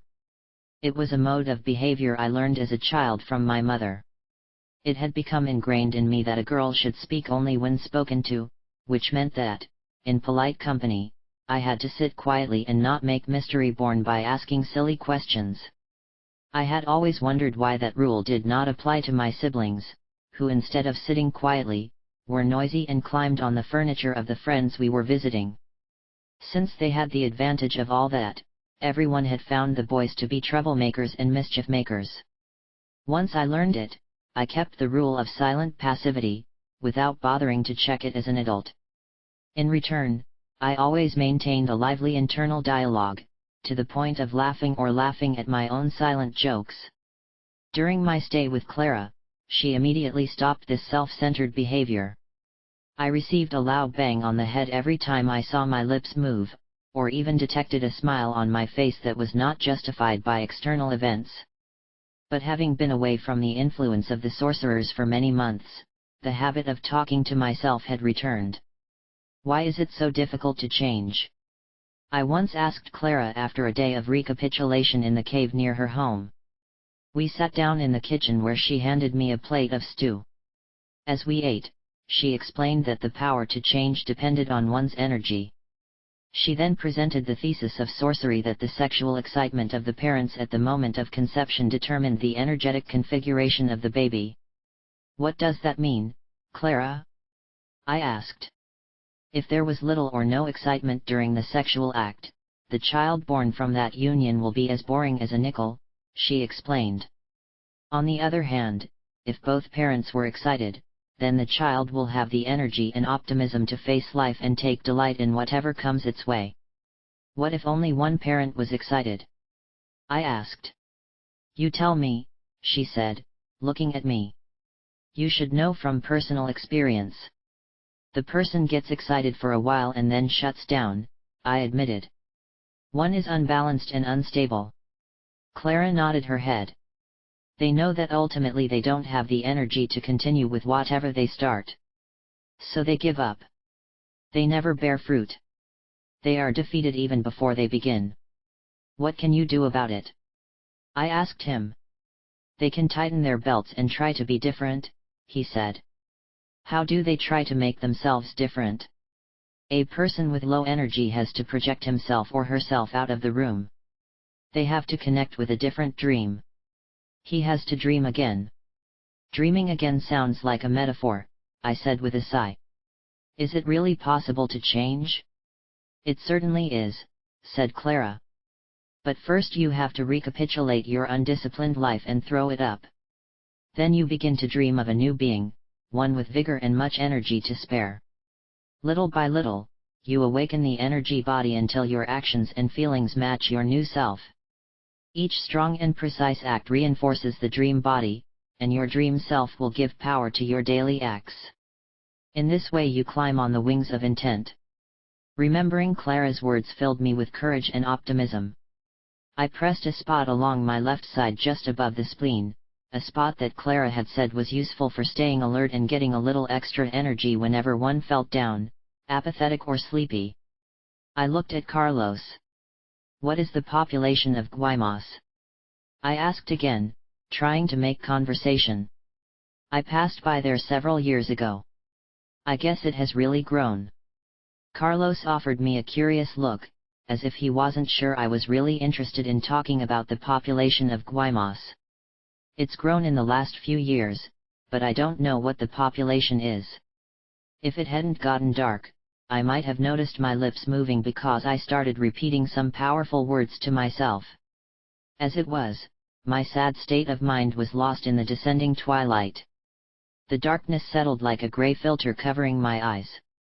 Towards the west, the sky had turned a deep purple with red stripes where the sun had already set. The low hills in the distance were black clippings stuck against the gray-black sky. From time to time, we passed some saguaro cactuses, cut out against the low hills.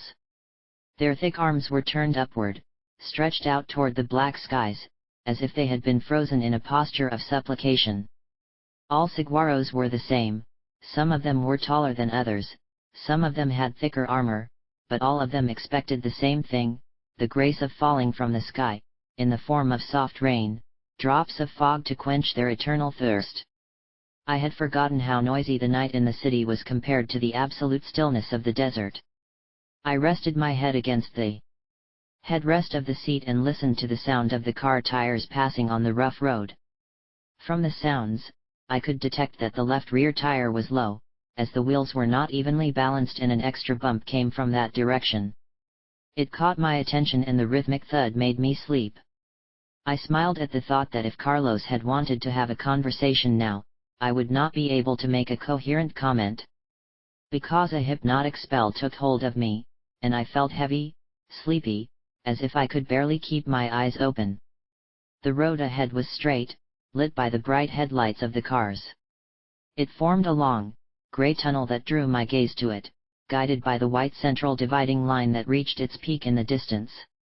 It was too hard to take my eyes off the road, so I kept looking at the white line that sucked me through a long, deep tunnel, making me feel more and more drowsy.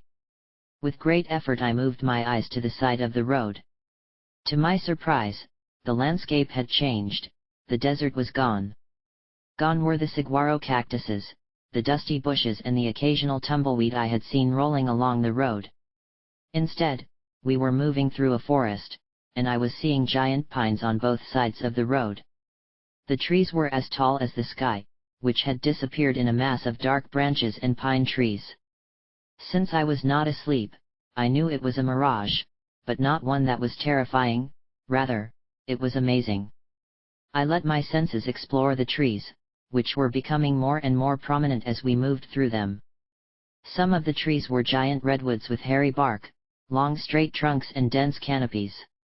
They were so close together that there was no way to see beyond them, to see what was holding them up. Mirror or not, in the darkness, they seemed to be as real as the grove of trees I had seen while driving through Northern California. Suddenly, the road curved as if we were in the mountains. Not being familiar with the landscape around Guaymas, I thought perhaps we were climbing in mountainous terrain. I allowed myself to go with the scenery and did not bother to evaluate it with my rational knowledge of the Sonoran Desert and the redwoods. Watching the trees go by became a form of entertainment for me. I found myself looking for a bear, or expecting to see a deer, but I didn't find one. I was so intrigued by the sight, that I could not tell how much time had passed. Carlos was driving slower than usual, as he too was afraid that a deer might cross the road. I didn't mention the forest of trees around us, because I was sure Carlos would think I was crazy and the landscape would disappear. Besides, I no longer had the ability to speak. I could barely think, much less express my thoughts.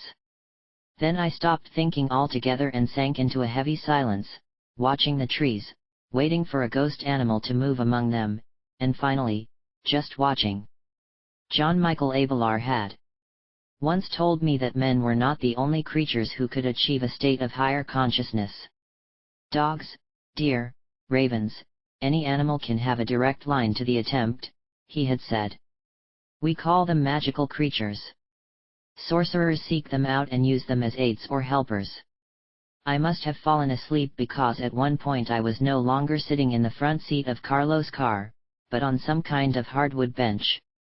My head was tilted back resting on a thick pole, and instead of looking inside the car, I was looking at some giant trees in front of Clara's house. I was practicing an observation exercise that Emilito had taught me. And I was sitting on that special bench that he had built according to the specifications of the ancient sorcerers. This particular observation bench was designed specifically to observe the trees. The 3 poles that supported the back of the bench were approximately 6 inches square and 6 inches higher than the upper horizontal plank that served as the back of the bench. The tops of the poles were cut at an angle so that when sitting on the bench, one could lean one's head back against one of the 3 protruding vertical poles. They were cut at a perfect angle so that when the head was tilted back, you could look up without having to stretch your neck or hold your head up.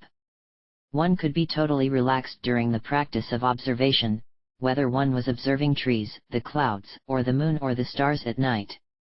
This particular bench was located in front of a grove of trees, 3 of which stood out from the rest. The bench allowed 3 people to observe simultaneously and, if they wished, go to dreaming states together. Emilito was sitting next to me on the bench with his head resting on the post at the other end. He was also looking up at one of the 3 trees that were on a small hill at some distance. Emilito was looking at the left one, the one that corresponded to his position on the bench, while I was looking at the one on the right, directly in line with my point of view. The trees were lined up against the purple-blue sky. I was totally relaxed looking at the tree in front of me. It was bulky, green with swirling lighter green foliage that seemed to be alive and moving even when there was no wind. Among the thick, swirling foliage, there were dark empty spaces where I could see the articulation of the branches. Look carefully at every feature of your tree, said Emilito softly. Without moving the head of the observation post, listen to my instructions and then do as I say. He told me to start at the trunk of the tree and raise my eyes upwards, first incorporating the lower branches, and then moving upwards sweeping the bushes from the leaves with my gaze.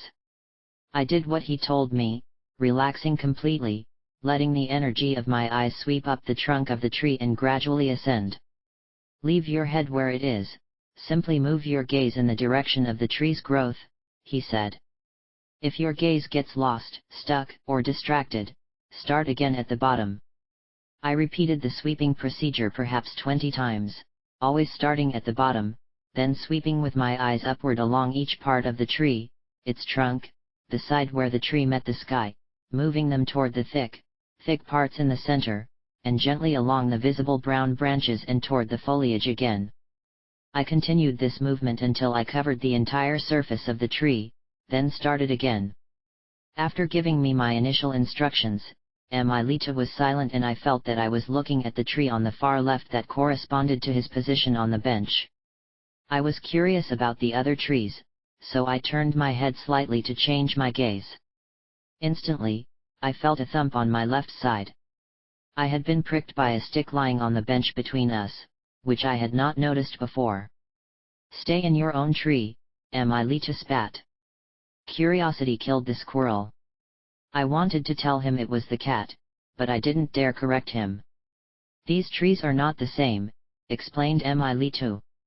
Each one must be seen from its proper place on the bench. How do they differ?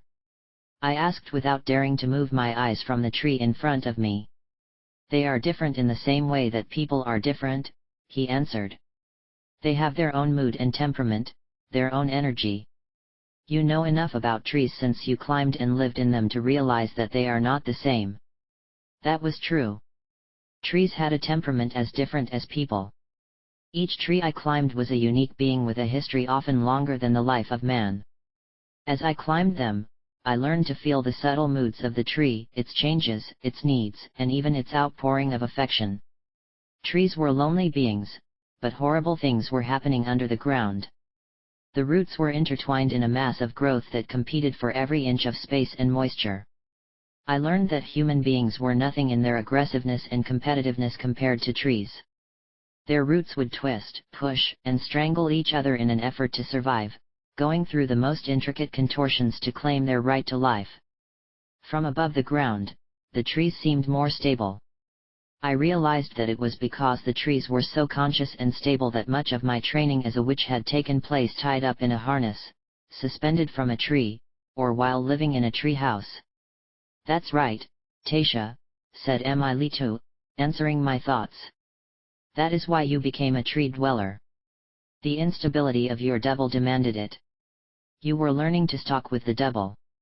You had to stay in the trees until your point of attachment was stabilized in its new position." I remembered that I was not allowed to come down from the trees except to go to the bathroom.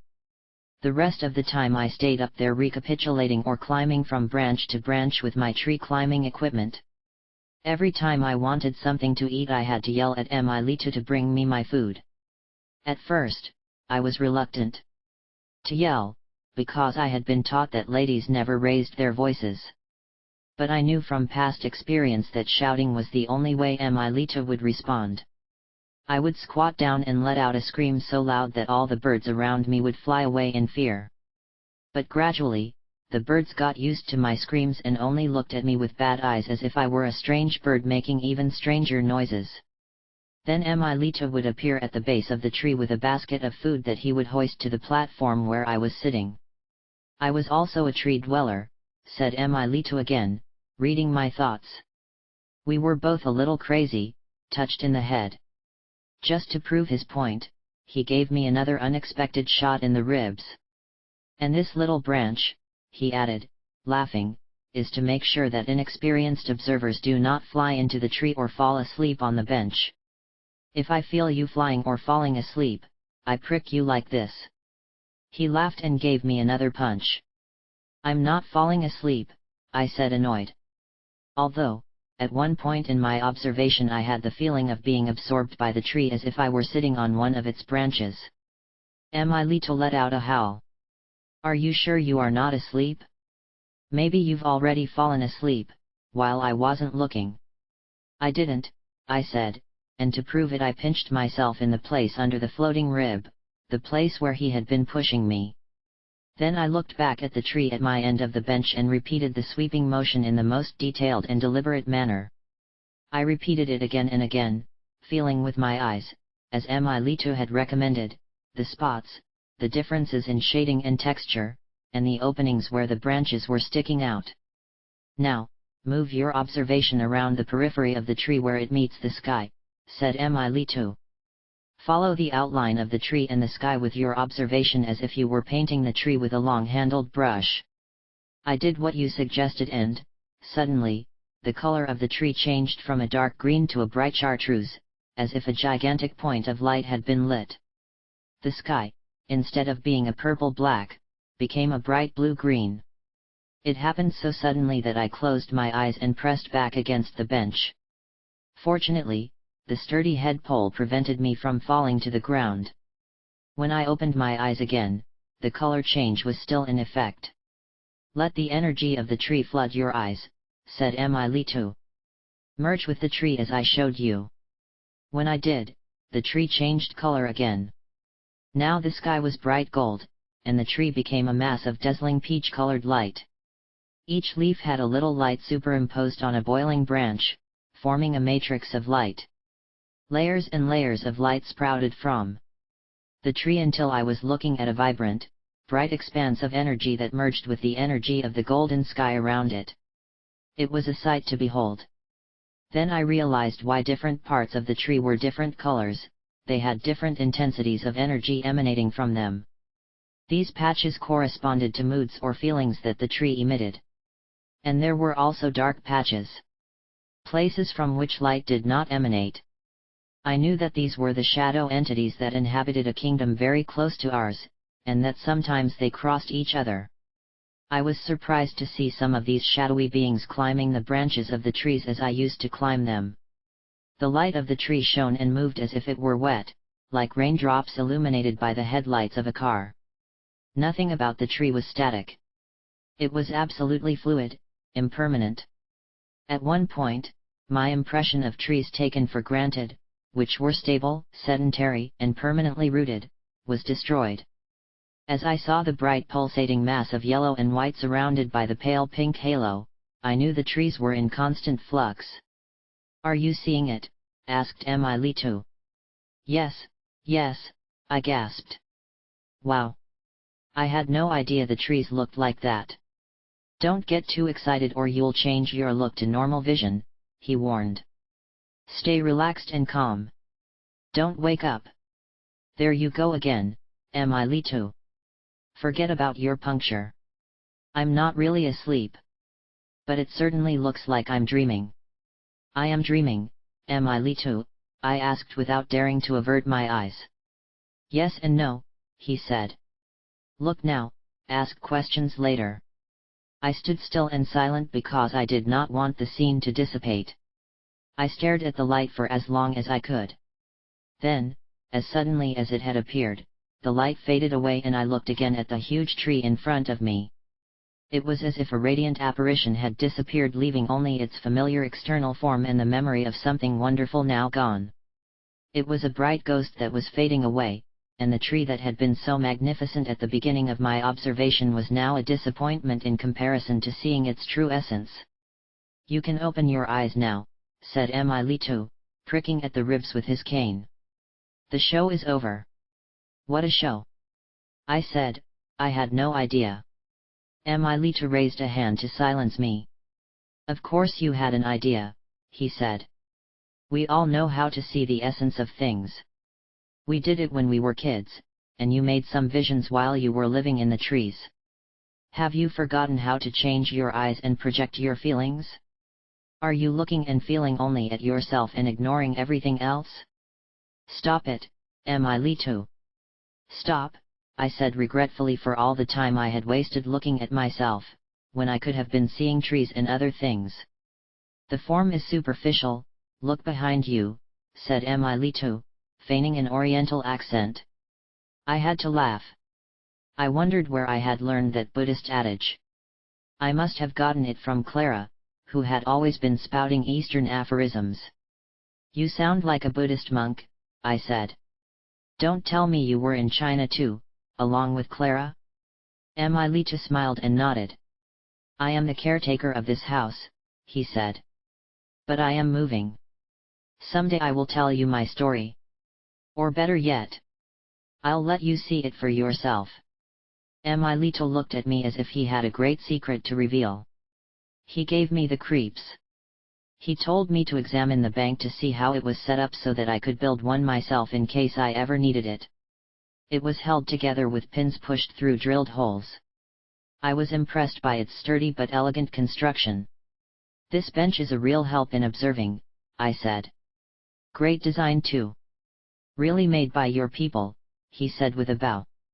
"Did you learn this in China?" I asked. "No. The idea was passed down to the Nawal lineage of ancient sorcerers. The sorcerers in our line have all kinds of devices and gadgets to help them dream, see, and stalk. The leather harness you were suspended in is one of those aids, this observation bench is another. Of course, these are only devices that make it easier to see and dream. But seeing, dreaming, and stalking can be done without depending on any device. All one needs is an impeccable spirit. And, of course, energy stored through recapitulation, re-education from complacency and inner silence, so that the energetic body or the devil can be awakened. Then one can lurk with it and do all sorts of things." "What do you mean by stalking with the devil?" I asked. "What a silly question," he blinked. "That's what you were doing all those months in the trees. You were solidifying your energetic body and stalking the trees and yourself, as well as your companions who lived there with you. What do you mean by companions? I said. Aside from the squirrels and birds, I was out there alone, and you know it. Emilito clicked his lips. Like the hell you were. What about your shadow buddies? I remembered seeing the shadow beings in the trees while I was looking at the tree, and I remembered seeing many shadows while I was living in the tree house. In fact, many of the smaller ones that I thought were birds waiting among the branches turned out to be little shadows fluttering around. I told Emilito this fact. As your energy body becomes clearer, you will remember your friends more clearly. Now we are using twice as much to observe the trees. You could even move from this bench to the trees themselves, Emilito continued.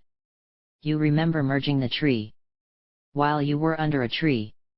Someday, when you have stored enough energy, you can try to observe from this bank again, and we will see if you can be catapulted into the tree. Maybe even some of the shadow beings will help you. I prefer to just climb the tree with my tree climbing gear, I said. Somehow, the idea of being absorbed into the treetops, or anywhere else by a Confederate shadow, was too disturbing. The memory of crossing the threshold to the left side of the corridor in Clara's house, where the other members of the Nawal's group had been waiting, was still too vivid. Some force had catapulted me with a push so devastating that I flew out of the house and beyond the recognizable world. Then I woke up hanging from a tree, with no memory of what had happened, how I got there or how long I had been suspended. Well, then, if you are afraid to jump into the treetops with your double, or to let the shadow beings give you a push, what if the trees move out of place? What are you saying, Emilito, that trees can move from their place? That's right. Trees are not what they seem. You saw it yourself. Once we see them as masses of light, we realize that they can merge with other energetic beings, just as we can move and merge with the trees. Are you saying that trees can really change their position? Some trees can, but not all, said Emilito. Just as some people or animals can reach their double, but not everyone has the energy to become aware of their other side and begin to lurk with it. Do you mean that a tree can appear somewhere else? That's hard to believe, Emilito, very hard. Not when you see the trees as constantly changing energy, he insisted. The energy never stays the same. It moves depending on its environment. His eyes became as fierce as a bird of prey. And, he added, depending on who orders it. I had to hesitate in my certainty. The memory of seeing that tree shining with a flowing light had given me the impression that I was in a state of flux. Perhaps Emilito was right after all, trees could be moved away from their place. The ancient sorcerers, using their powers of sight, made a complete search for such trees, which they called trees of power, explained Emilito. They would form intense bonds with them. The tree would become the sorcerer's ally and even transport them to different places. The sorcerers would help the tree with their energy, and the tree would help the sorcerer in a symbiotic relationship.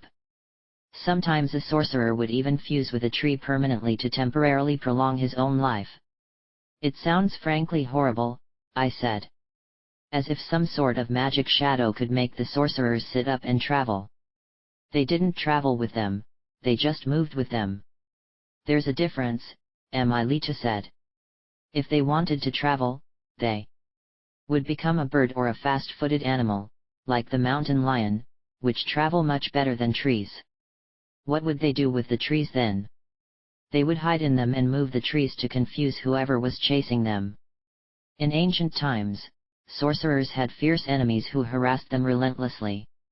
The sorcerers would hide or merge with the trees so that their enemy would be confused. Or they could make a whole forest of trees move at once. Imagine seeing an army of trees advancing towards you. Your enemies would die of pure fear. Or the trees could swap positions to see what it is like to be somewhere else, continued Emilito. But that takes tons of energy, even for a tree, and even if that happened, a person would not notice the change unless he was a sorcerer. When Emilito said that trees could change places, I remembered an incident that happened in Clara's house. In the back of the yard there were several fruit trees, including a large sapote and a medlar tree. At one point, I thought the loquat tree was on the right side of the yard, and the sapote tree was on the left. But one day, after being with Clara for several months, I could have sworn that the trees had changed places. I discovered that it was the sapote tree that was on the right side of the patio, shading Clara's bench, and on which I often sat. When I mentioned this to Clara, she immediately shut me up and told me not to talk about the sapote again. That was not difficult because she had dismissed my speculation as an absurd impossibility. Now, in light of what Emilita was saying about the trees, I wasn't so sure anymore. Perhaps, those trees had exchanged positions. I asked Emilito about this. He said that the trees in the Nawal's house were very special, they had power and therefore could do whatever they wanted. They could bloom out of season, bear fruit all year round or exchange positions if they wished. That's hard to believe, I said, and yet, stop talking. You have exhausted the attention of your dreams. It is time to wake up. Lean your head against the observation bench. What do you mean it's time to wake up? I am already awake. You asked me earlier if you were awake or dreaming. Now I can tell you that you are awake and asleep at the same time. You are awake in your double, but asleep in your physical body.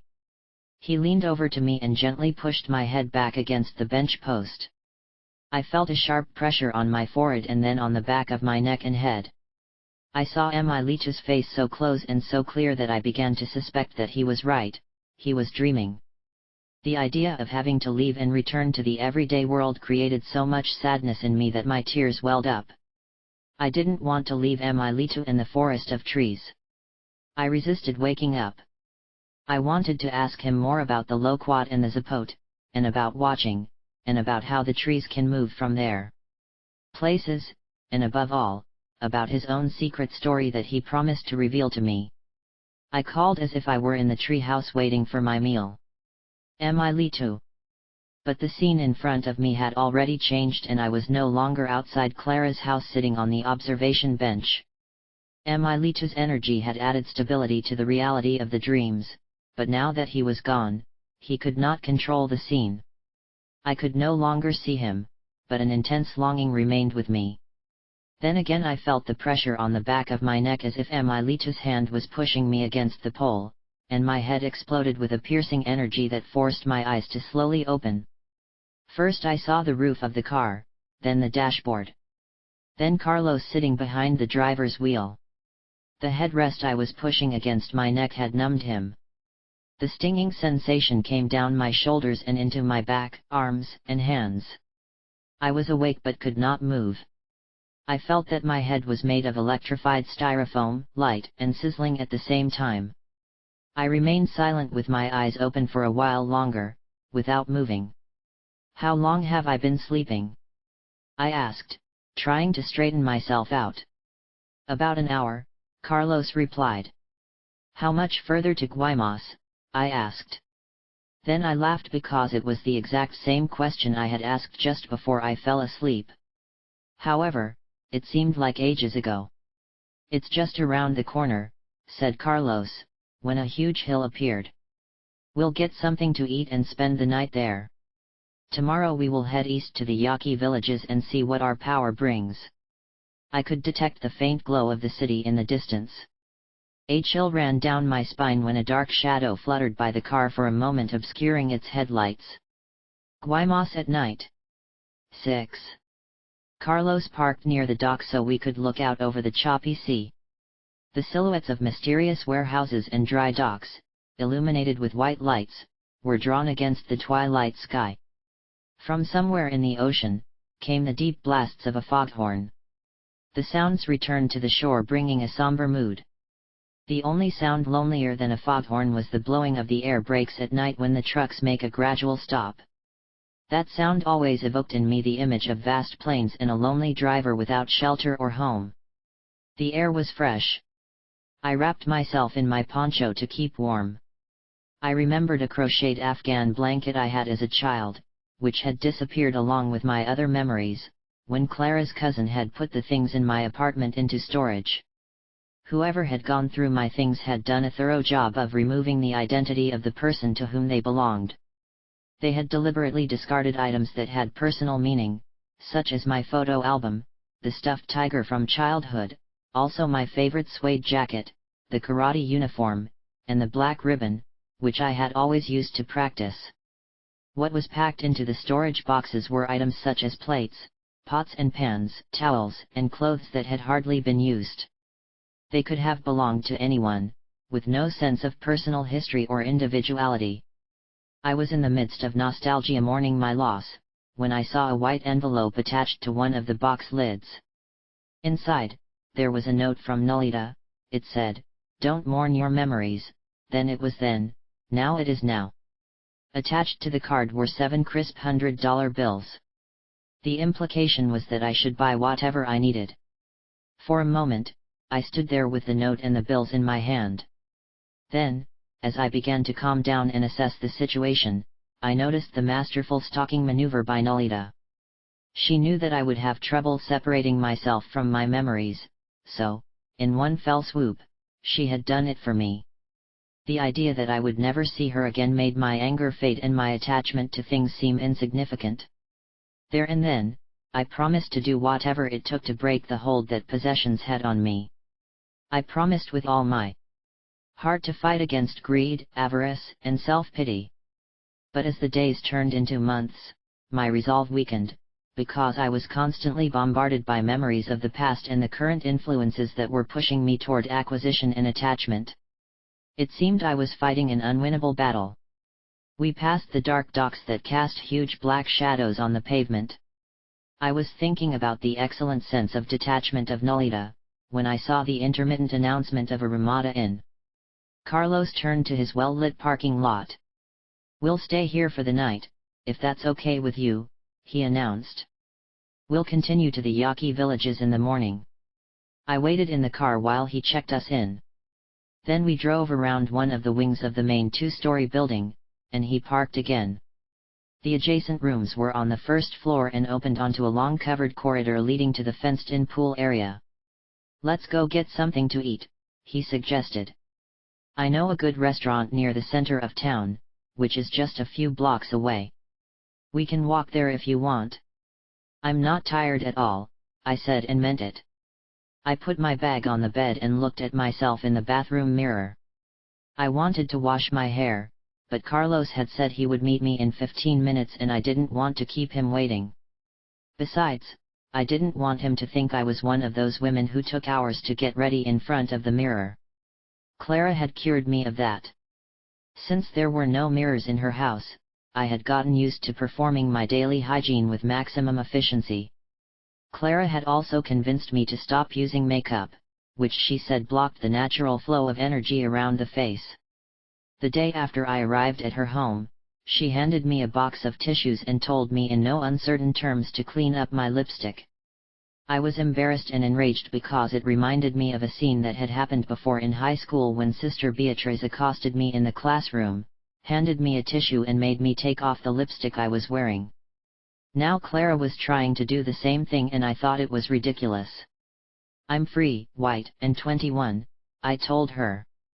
"And I'm definitely old enough to wear lipstick." "It has nothing to do with age," Clara said firmly. "If you want to be a clown and paint your face, go ahead. But to store energy, the skin, especially around the mouth, eyes, and forehead, has to be free of harmful substances. Even face lotion must be used sparingly." She went into a long digression about how chemicals, even so-called organic makeup, is absorbed by the skin and ingested, as in the case of lipstick, through contact with the tongue. "What about mascara?" I said annoyingly.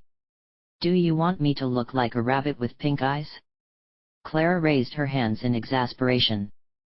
"Better to look like a rabbit than a bat from hell," she said.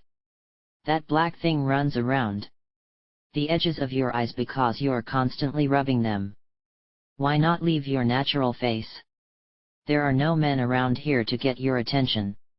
If I don't put on some blush, I'll look like a resurrected corpse," I insisted. "You'll look like a resurrected corpse if you put on some blush," said Clara as she slid my makeup set from the counter into the trash can. Stop using this and it will show how your skin's natural glow shines and its color will return. Just think of how much time you'd save if you didn't have to worry about your appearance. Besides, like I said, you're not here to catch a man. That's what makeup is all about. Am I right? She was right. Fashion magazines and ads lead one to believe that a woman hasn't dressed unless she has put on makeup.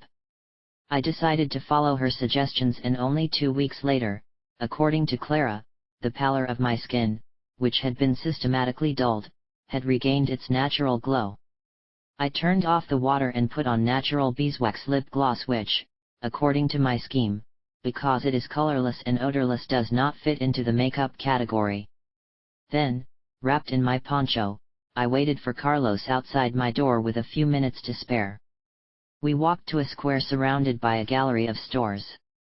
The restaurant was on the first floor of an old hotel. There were outdoor tables along the gallery, but most people were sitting inside because of the cool night air. A tall waiter, dressed all in black except for a white towel around his waist, sat us near a column holding a mezzanine where the musicians played a lively tune. I examined the menu, but could not decide what to order. When the waiter returned, Carlos ordered fried steaks, rice, and lots of tortillas for both of us. Don't eat the tomatoes, he warned me when the waiter brought a salad of onions and small tomatoes that apparently came with the meal. If I eat the tomatoes, will I die? I asked worriedly. I told him what happened to an anthropology professor I once had.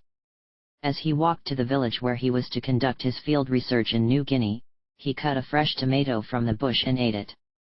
An hour later, his entire body was covered with blisters and he fell into a coma.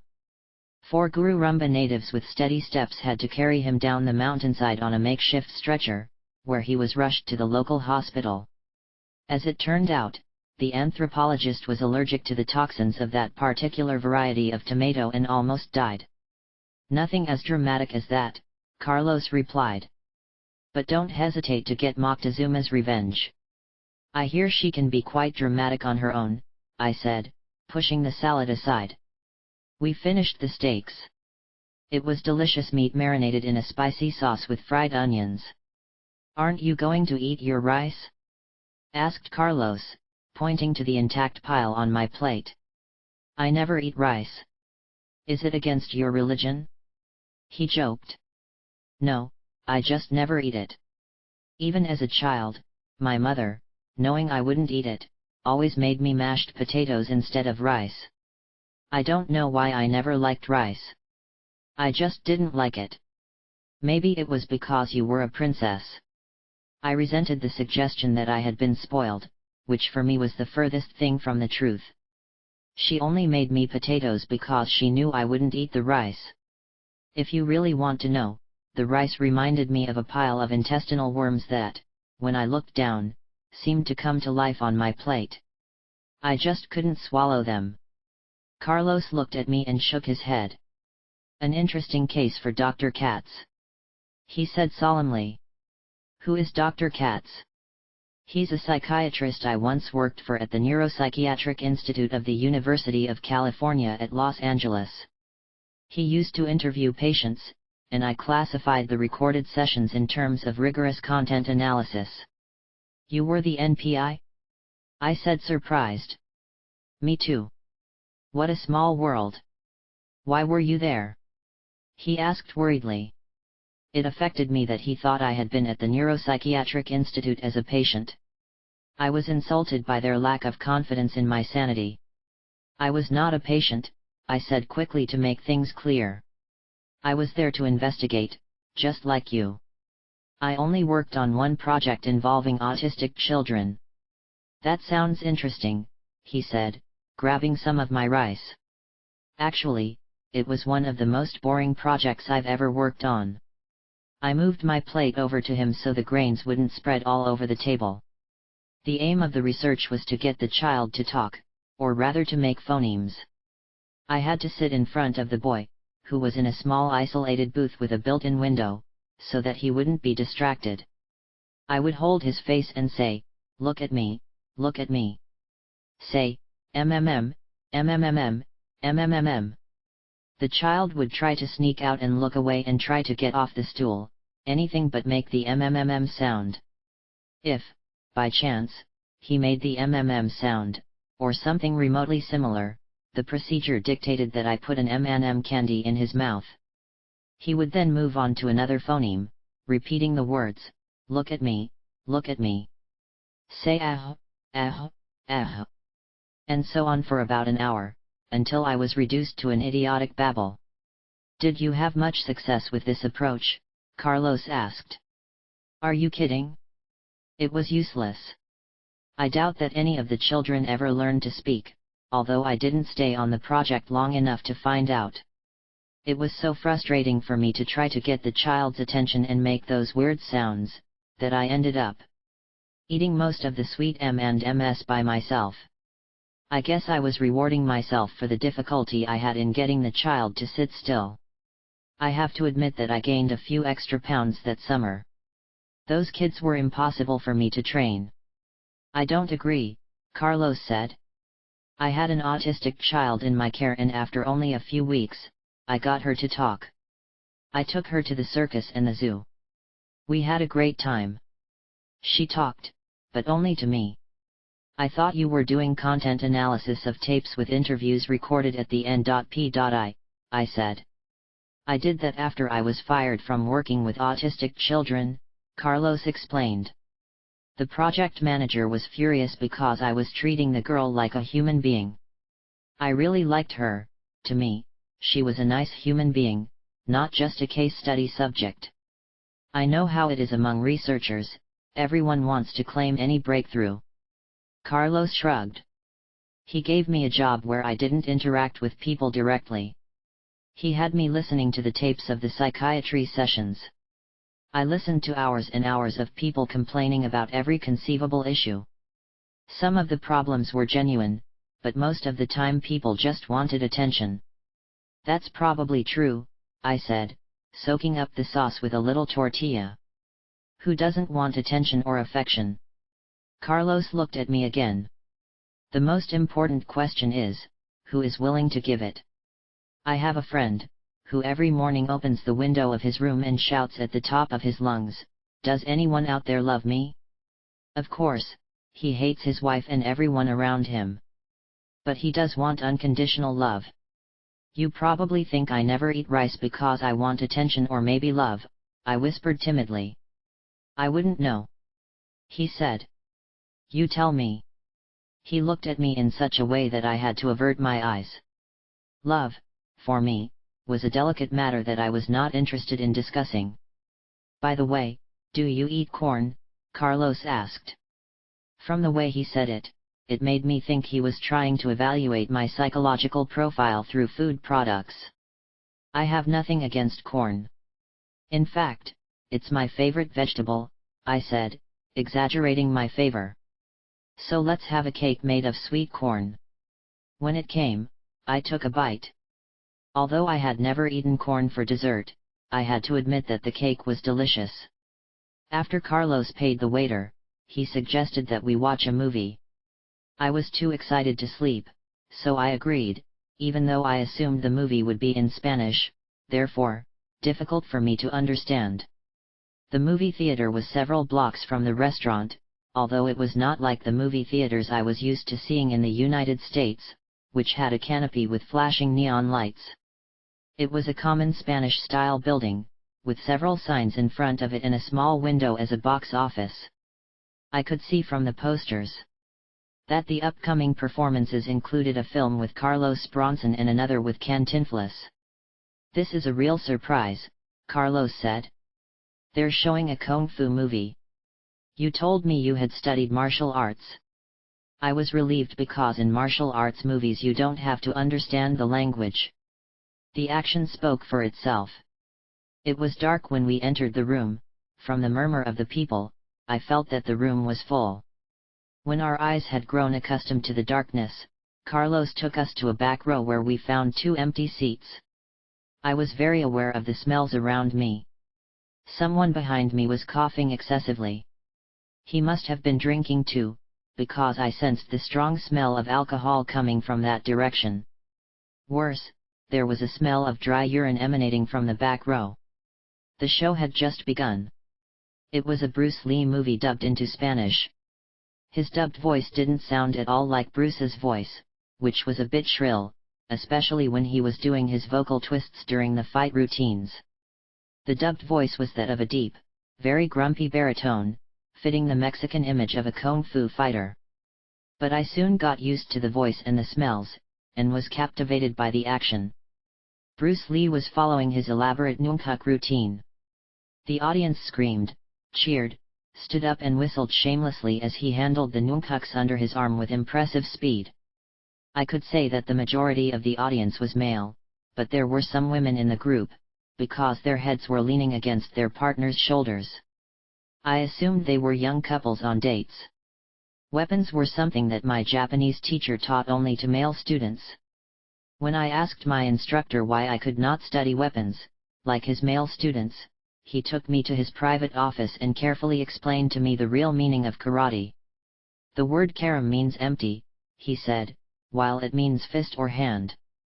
Therefore, the essence of karate is the empty hand, fighting without weapons. He made it clear that I should devote myself to learning the essence of karate and not worry about learning weapons, which were not so useful in the hands of a woman in the first place. The body is a weapon, she said. It is a weapon of a higher order. Perfect it and you will be in control of any situation. What if I'm walking down a dark alley and I'm attacked by a bunch of thugs? Will I be able to defend myself? Why do you even think about walking down a dark alley? He said. The rule of a martial artist is to avoid the problem before it starts. He never told me how to do that because I'm sure he didn't know. But when I asked Mr. Abelar, how do you avoid trouble before it starts? He had answered, your energy body will tell you when there are problems. It is possible to see with your energetic body what is going on around you. Recapitulate and let the seer within you emerge and come to your rescue. He added that the sorcerers who train the energy body, or doppelgangers, are able to walk through walls or fly through the air and do all sorts of things that the physical body could not do. Bruce Lee let out one of his stylized screams as he incapacitated a bunch of thugs with a series of perfectly placed flying kicks. I promised myself that when I returned to Los Angeles, I would begin a daily regimen of martial arts practice. And I would go back and recapitulate and not drop the sorcery passes that Clara had taught me. I would make time to do them. I wanted more than anything for the seer in me to wake up. I felt a draft in my neck. I thought they must have turned on the air conditioning at full blast, although I didn't hear any engine revving. I looked up to see if there were any fans running, but all I saw was a uniformly black ceiling painted with white spots and some air conditioning ducts. Someone really messed up the ceiling with spray paint, was my thought. I turned my attention back to the film. But the current wouldn't let up. Finally I leaned over to Carlos. I guess we couldn't change seats, I whispered. The air conditioning is blowing on my neck. Guaymas gets very windy at night, he said without taking his eyes off the film. Wind? What wind? I looked up again and experienced a moment of total perceptual dissonance. Suddenly I saw that we were sitting outdoors and what I had thought was a smooth surface with speckled spots, was the sky, the paint was clouds and the air ducts were the shadows of the trees. It was as if some force had come up and lifted the ceiling off while I was watching the film. I felt my stomach sink like when you get on a fast-moving elevator. Simultaneously the top of my head expanded upward, in a sharp physical distortion. I grabbed Carlos' arm to hold on, because I felt as if a part of me was going straight up and was rising into the air outside the theater. There's no roof, I whispered, we're out in the open. Carlos turned to me and said, I thought you noticed when we arrived. How was I supposed to know that? It was dark when we came in.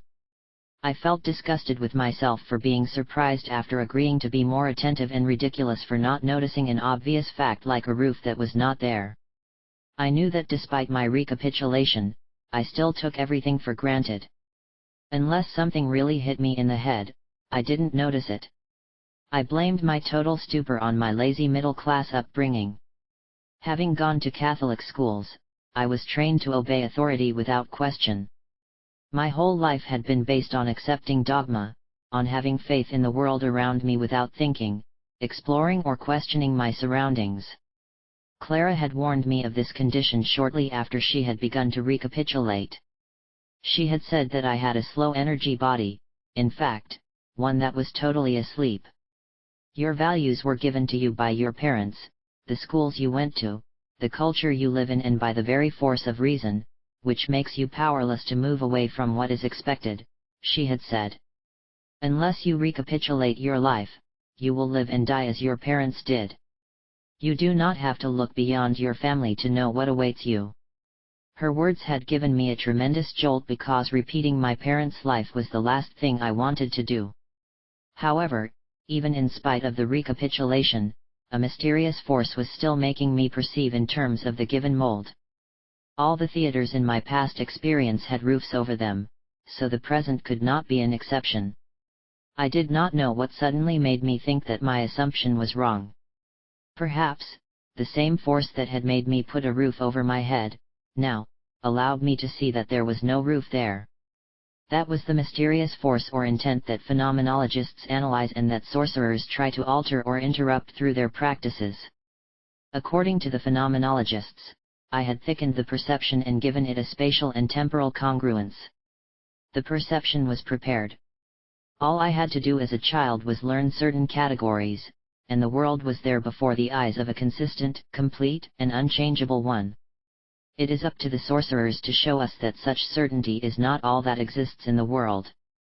That it is possible to alter perception, to go beyond its limits and create a different, even consistent, reality. I once asked Clara why the design of her house did not seem stable, but instead kept changing depending on the form where one was looking at it. It is the intent of the sorcerers that has built the house and imbued it with power. It is permeated with a special kind of energy capable of transforming it from an ordinary house into a place of power. Perhaps, one day, you will build your own house and place in it that special intent inconceivable to sorcerers. I wouldn't know how to do that, Clara, I said. I don't have any power. She laughed and said that everyone has the power to stop stupidity and indulgence, but that some people are too lazy or afraid to use it. Once one moves away from the self by practicing recapitulation, sorcery passes, and quieting the inner dialogue, one can inherently become something else. Just as the house of the sorcerers had become something lower, so had the powerful and impeccable intent of the beings who live in it.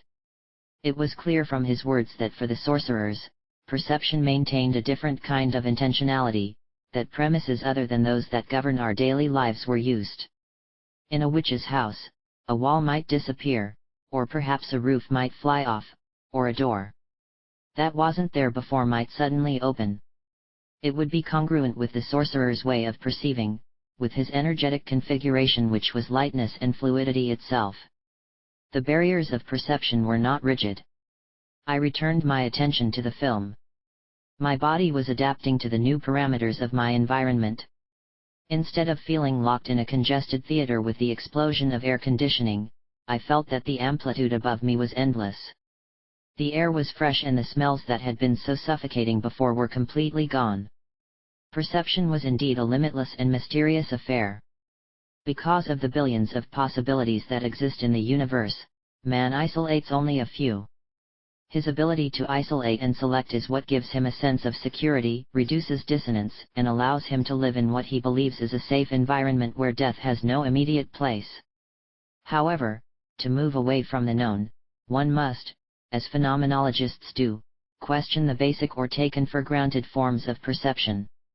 But to question the security of one's reality, one needs a minimal possibility of perceiving it differently.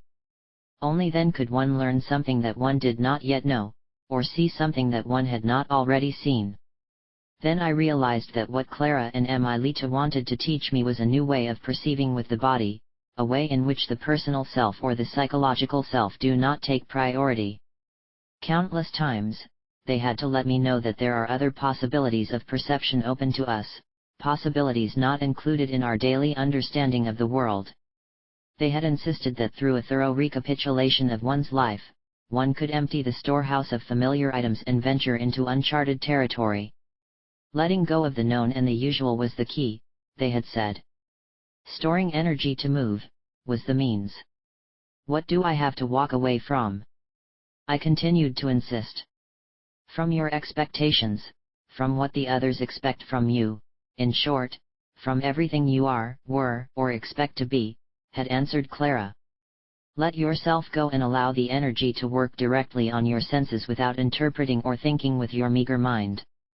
If you have to interpret, then do it in the manner of the sorcerers, which is to elaborate their categories, then get rid of them.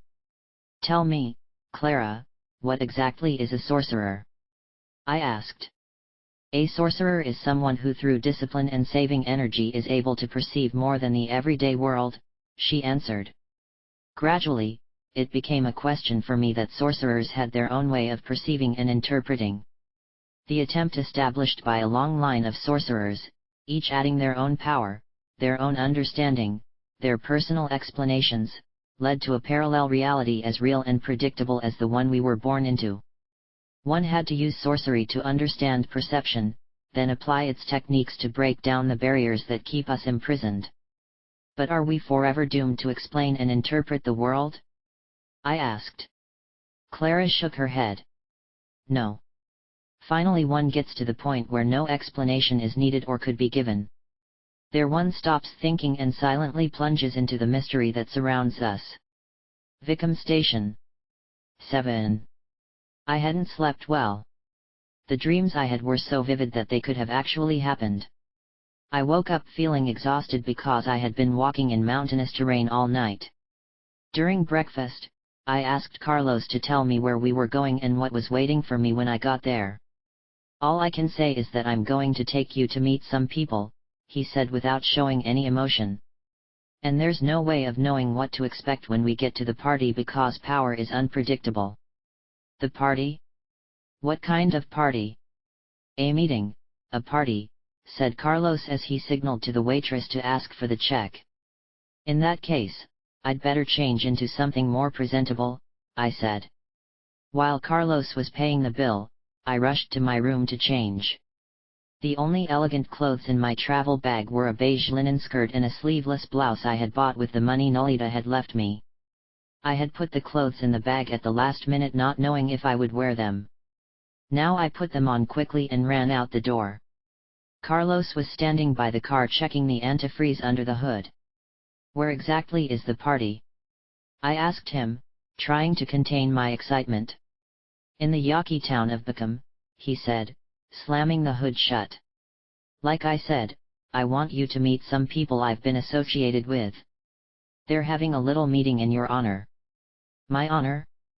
But I've never met them, have I? No, you haven't. But they are eager to meet you. Why? Did you tell them about me?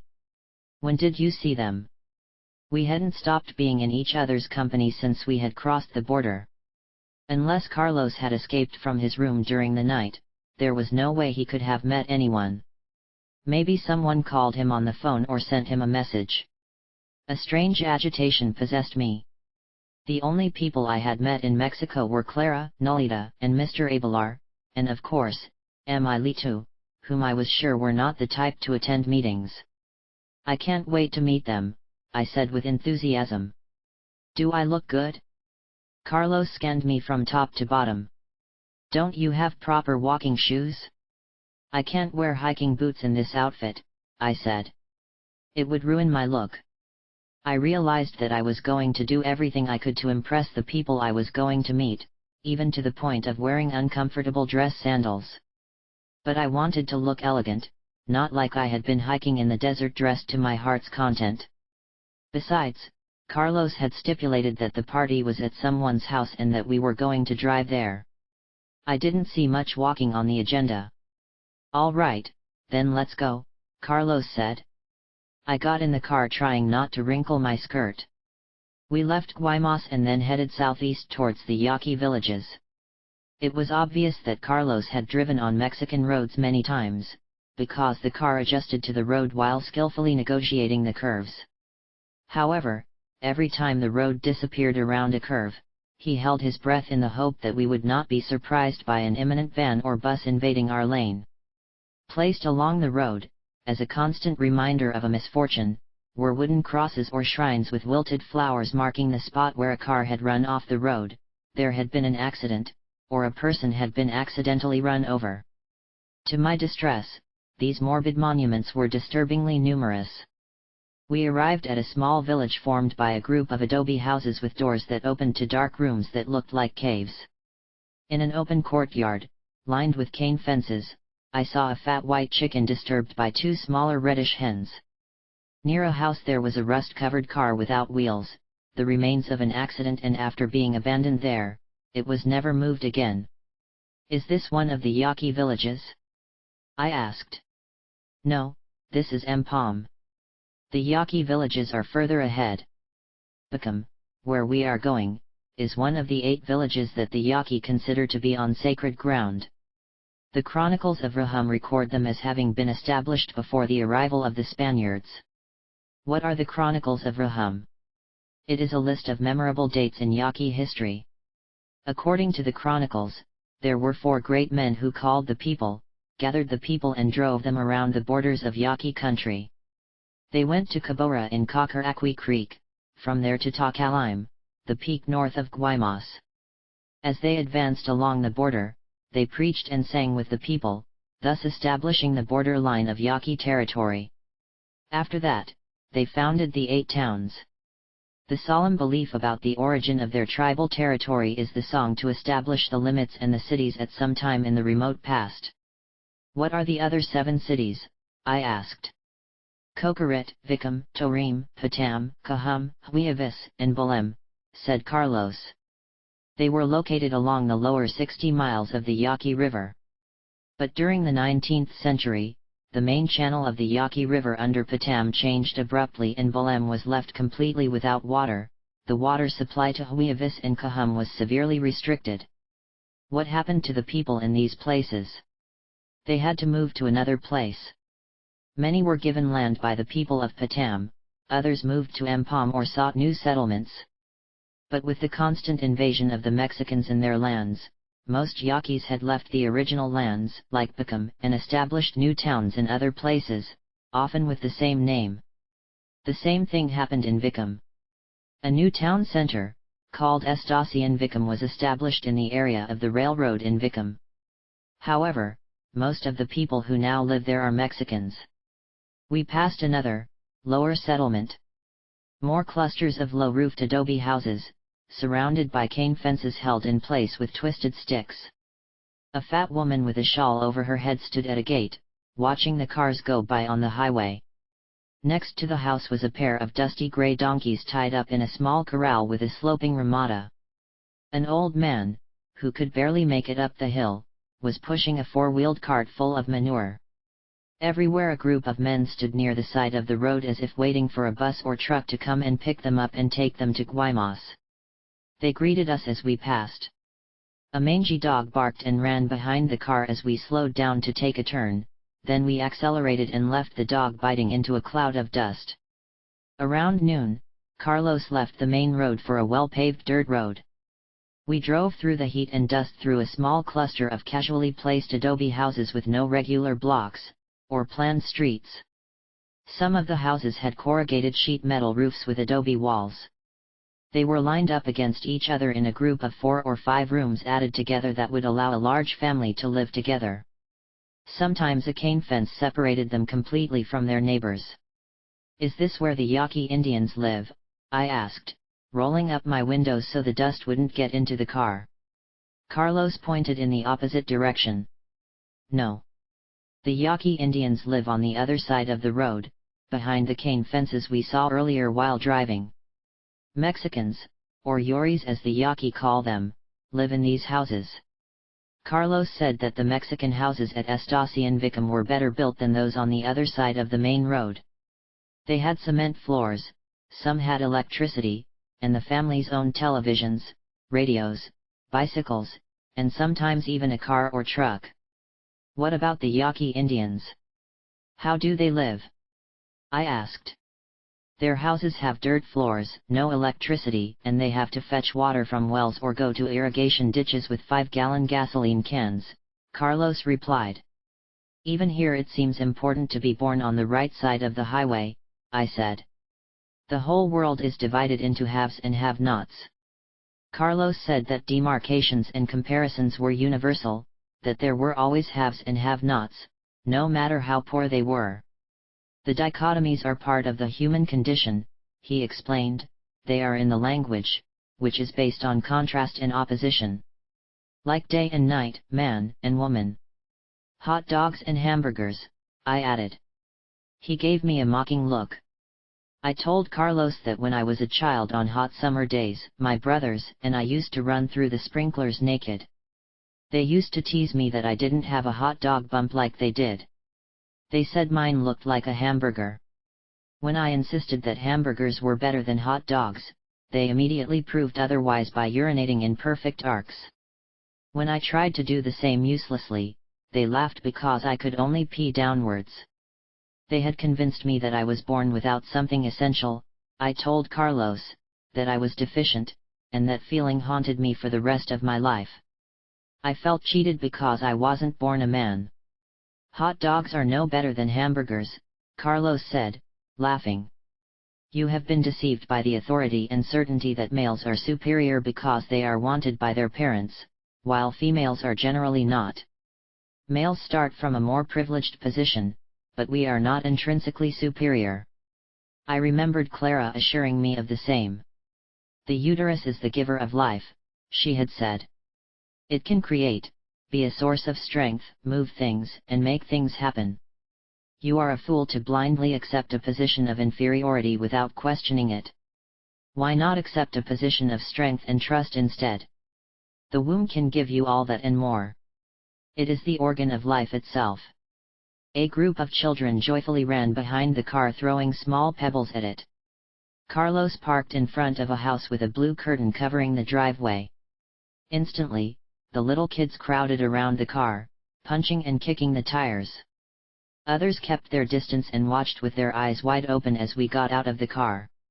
Is this the place for the party? I asked, avoiding the children's eyes. Carlos shook his head. No. But I have to pay my respects to some friends first. They have always been very kind to me. A woman dressed in a white embroidered blouse, a long faded blue skirt and a brown apron came out to greet us. Her skin was dark and soft, and her eyes were bright, black and friendly. Carlos introduced her as Dona Mercedes, who smiled warmly as she held my hand in a firm handshake. She pulled the curtain aside and invited us into her home. The room was semi-dark, the walls were stucco and the cement floor had recently been swept with water. I was surprised at how cool it was. A reddish curtain, attached to the window, gave the room a soft glow. The curtain slipped in the breeze and let the light pass as it inflated away from the window. Through an open door, I could see an iron cot lined up like in the army barracks. A chest of drawers with an altar on top was next to the bed. I saw a crucifix decorated with a rosary and a picture of Our Lady of Guadalupe. Leaning against it was a photograph of a young man. The sanctuary was covered with flowers and 2 white lit candles. All I could think of was that someone had died recently. Because it looked like a shrine in memory of a deceased family member. We sat on a cherry couch that had lost most of its filling. I felt myself sink deeper into a hard board. The springs were digging into my butt uncomfortably, but I thought it would be rude to stand up and sit somewhere else. 2 girls, ages 8 to 10, occasionally peeked into the room from behind the blue curtain and giggled nervously. Carlos kept his conversation with Dona Mercedes long enough to play hide-and-seek with the girls. Then the hostess said something to Carlos in Spanish quickly that I couldn't understand. Dona Mercedes says that Benny will be back any minute, Carlos said. He went to the store to buy some refreshments. Did he know we were coming? I asked. Someone had seen the car on the road, he answered, so I knew we'd stop at his house like I always do. I was eager to meet Benny, Dona Mercedes' youngest son. Carlos had said that he was in his 20s and that sometimes when he was doing field work in Vicum, he would stay in Benny's back room when he wasn't out building trenches for the huge cooperative farms owned by the Mexican government. His older brother, Raul, had recently died in a landslide while dynamiting to build a tunnel through a hill. "Is he the Benny who wants the shower?" I whispered to Carlos. Carlos nodded his head.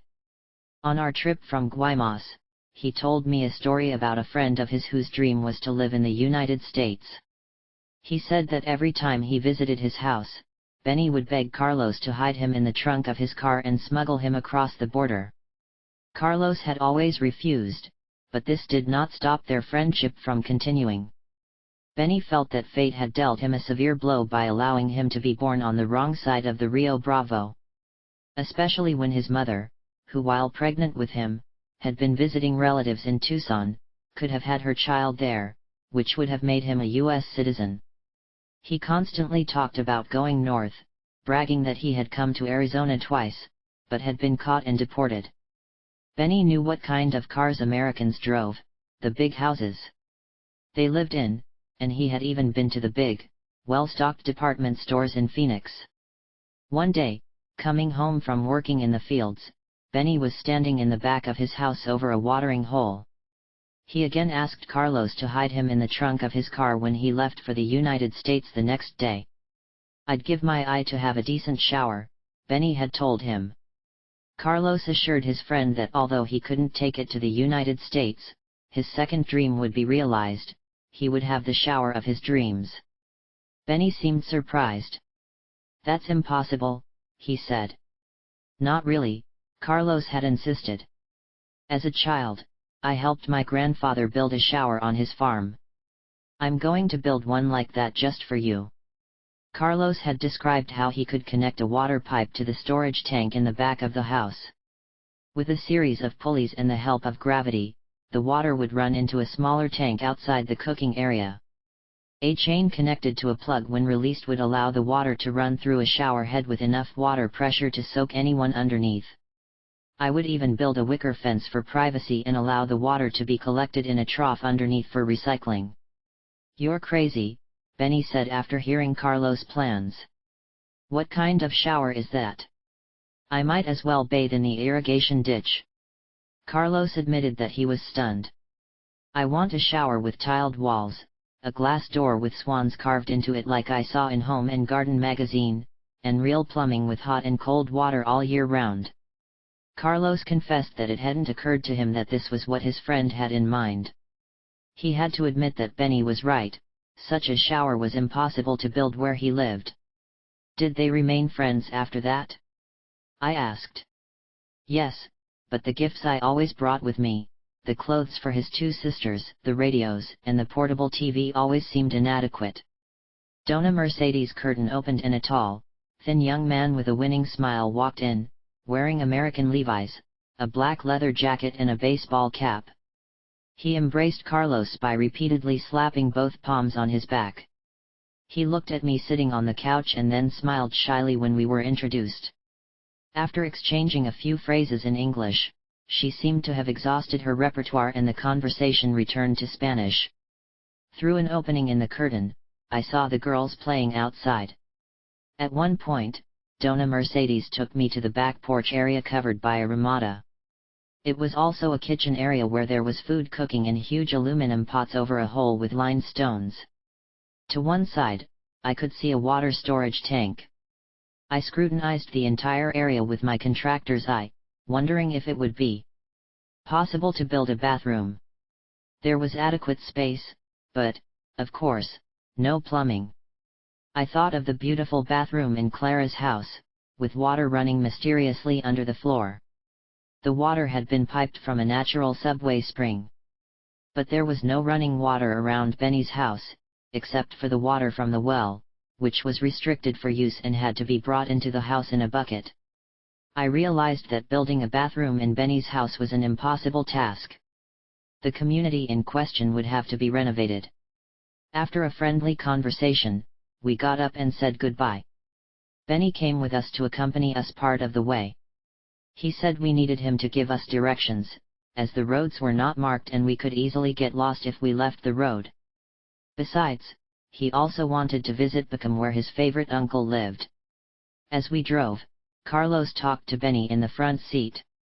I could tell that Carlos was getting nervous. His hands were holding the steering wheel tightly as if he were clenching his fists. At first I thought it was because Benny had caught a ride, but then I concluded that it was our fate that made him nervous. I was uncomfortable too.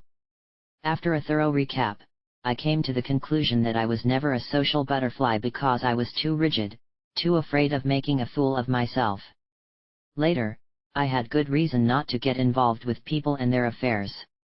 Both Clara and Emilito had warned me not to fall prey to the hypnotic commands that govern social interaction. The only thing a man is interested in, Clara had said with her customary frankness, is manipulating a woman into a position where she can leave her luminous worms inside her body. What are you talking about? I demanded. Clara explained that during sex, a man leaves his energy inside a woman's body. These luminous worms, as I had called them, by feeding on the woman's energy, force her to hold her man energetically against his will or his knowledge. Sorcerers do not waste their sexual energy, but store it to be used in dreaming or stalking. Both activities require enormous amounts of energy, Clara said. Our basic energy is our sexual energy. So we shouldn't dissipate it in a momentary exchange with someone we don't care about. She said that women are hypnotized by men on an energetic level. Only by recapitulating her life, can a woman free herself from the burden of having to continually make her energy available to men. The car suddenly swerved onto a dry road and almost hit a giant saguaro cactus that had fallen to the side of the road. From that moment on, the trip was bumpy. I rolled up the windows so that dust would not enter the car and examined the ground through the insect-soaked glass. I expected to see a colonial mansion like Clara's hidden among the dense bushes and mesquite trees.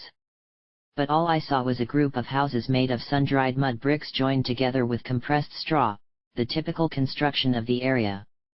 Carlos parked the car on a gravel roadway. Are we there yet?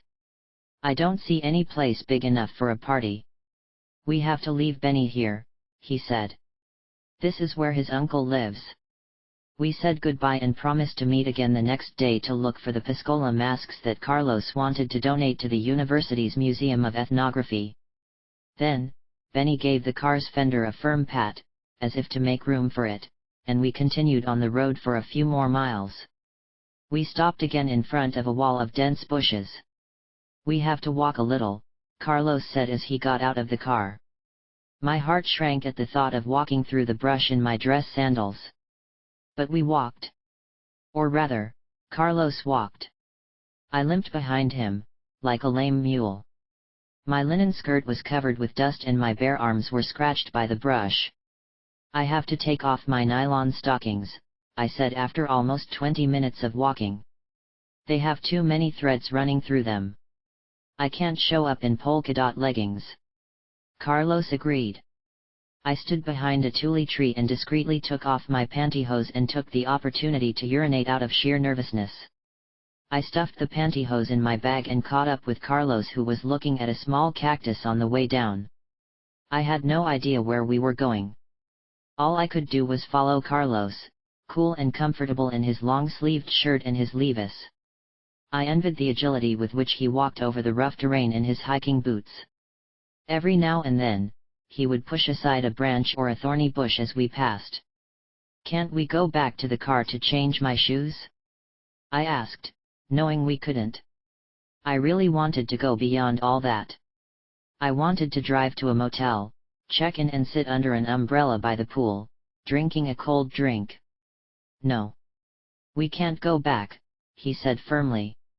They're waiting for us and we're already late. I started pouting. We're almost there, he said reassuringly. The smell of smoke made me speed up my pace because I knew there were houses nearby. My stomach was growling, I had developed a fierce appetite. I was wondering if I would be able to eat the food or would have to settle for a snack out of kindness, when I heard Carlos say, I see the festivities have already started.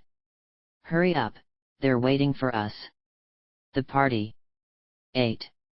The houses were marked by a round rock path from the river. A kitchen fire was burning nearby. I could smell the familiar aroma of mesquite wood smoke, common in that area.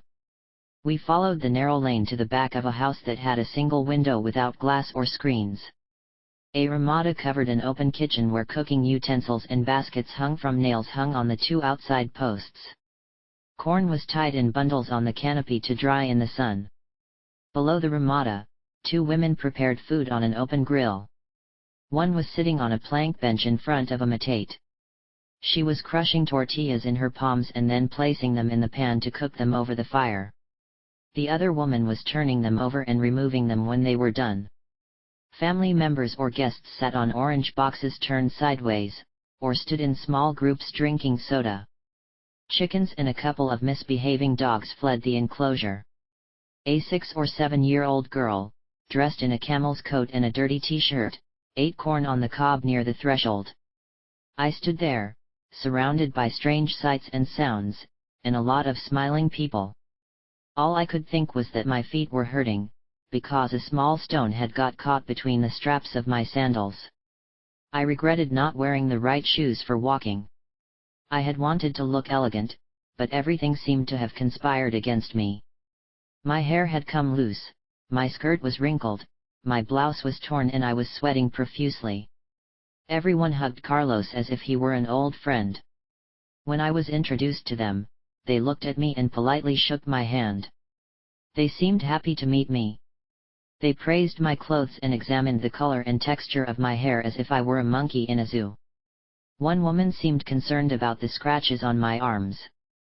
The girl was shy and avoided me completely. A dog came and peed at my feet, and one of the ladies had to throw it out apologizing to me.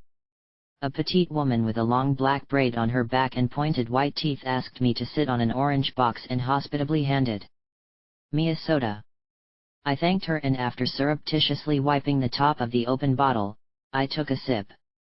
The conversation began and I watched as everyone spoke in Spanish quickly. Every time someone addressed me directly, I smiled and shrugged, unable to use the phrases I had learned in my conversation classes. I realized that those classes had not prepared me for real social interaction where everyone was talking at once in a lively manner.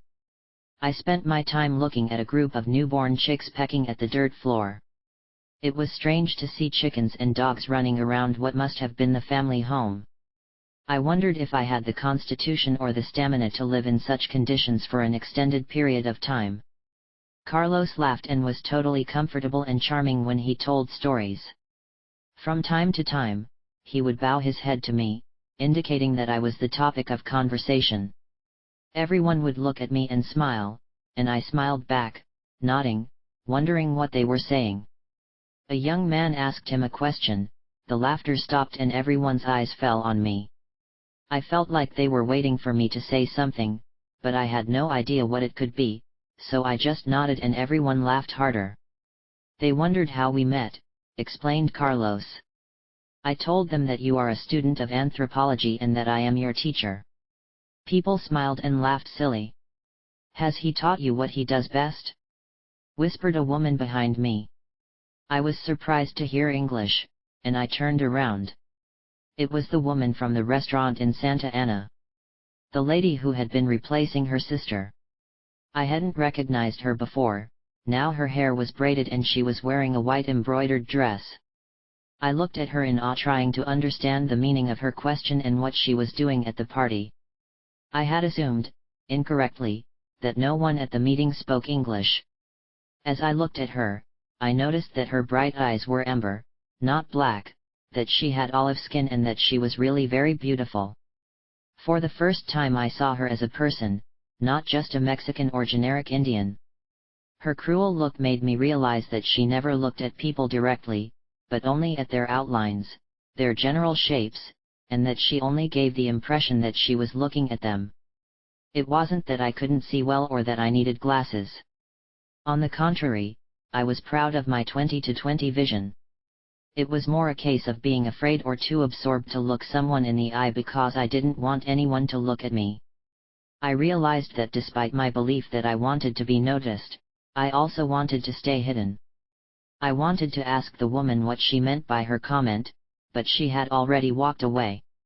I returned my attention to the main group. The conversation seemed endless. The wooden box underneath me numbed my coccyx. After a while I was no longer paying attention, nor did I bother to pretend I was listening.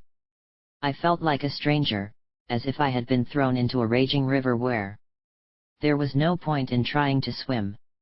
No more fake smiles and nervous laughter pretending I was having fun. I felt like I was pouting, and about to get up and go for a walk, even though I knew it would have been rude to do so.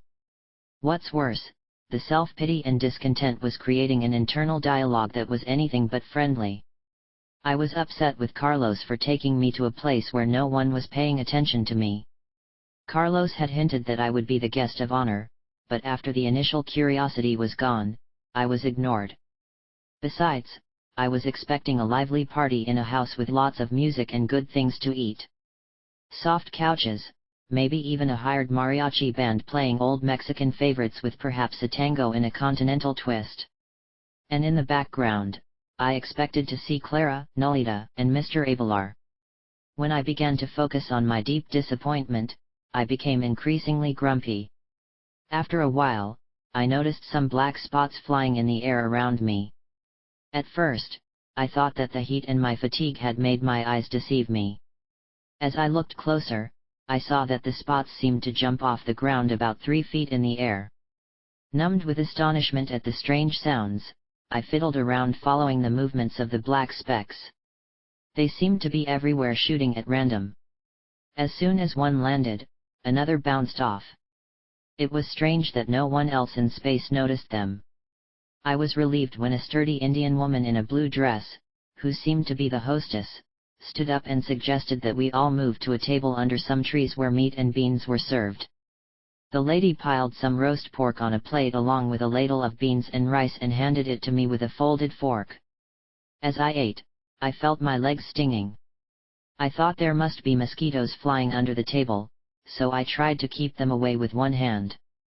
One of the women noticed my movements and made some comment about keeping her hands on the table in polite circles. Everyone laughed except me. I didn't dare examine my legs in front of everyone, but when I casually put a hand on my calf, I felt my legs were full of bites. I started scratching, until the hostess saw me and looked at my legs. Then I saw that they were completely covered with bites. I realized that the black specks that had entertained me earlier in the conversation had been giant fleas feasting on my bare legs. Never before had I seen fleas so big, so numerous, and so slimy. A striking woman with jet black hair in a bun stood up, grabbed my hand and took me to an adjacent house. Carlos followed me and assured me not to worry because, if something had bitten me, I was in the right place. The woman in whose house I was a powerful sorceress. She shook my hand as if to reaffirm what Carlos had said. She had high cheekbones, a wide and strong mouth, and soft, brown, emaciated skin on her face, which gave her a mysterious appearance. She also looked a little groggy, as if she had just woken up from a long sleep. "Her name is Zuleika," said Carlos. With an imperceptible movement of her chin, Dona Zuleika indicated to Carlos that he should sit on a bench near the door to stand guard, and he took me to sit on a chair and rest my legs on a stool. He examined my legs, shook his head and snapped his tongue as if he didn't like what he saw. Then he said something to Carlos in Spanish quickly. "Zuleika says flea bites are a bad omen," Carlos said. "What do you mean by a bad omen?" I asked. "It means that your life will be difficult, full of many obstacles along the way," Carlos said. "Unless you stop worrying about yourself, trouble will feast on you the way the fleas have attacked your legs." I shrank. That's all I needed it to be. More obstacles, as if there weren't enough obstacles to overcome. Dona Zuleika looked at me sympathetically and said something about staying with her so I could heal. "She wants me to tell you that there is a way to avoid problems," Carlos continued. "But for that you'll have to change. She tells you that you will have to be reborn." I didn't understand how I could change. I had made a complete recap of my life, starting from the present and going back to my first memories. Then I had made another one, moving forward from my memories to the present. And what was so bad about the way I was living, I asked myself. I was going to college, preparing a knowing romance as Emilito had recommended. I felt like I was doing everything I needed to do. And yet, Zuleika's grim prognosis scared me. Dona Zuleika looked me straight in the eye and said something else. I turned to Carlos in bewilderment. She wants to help you, she said.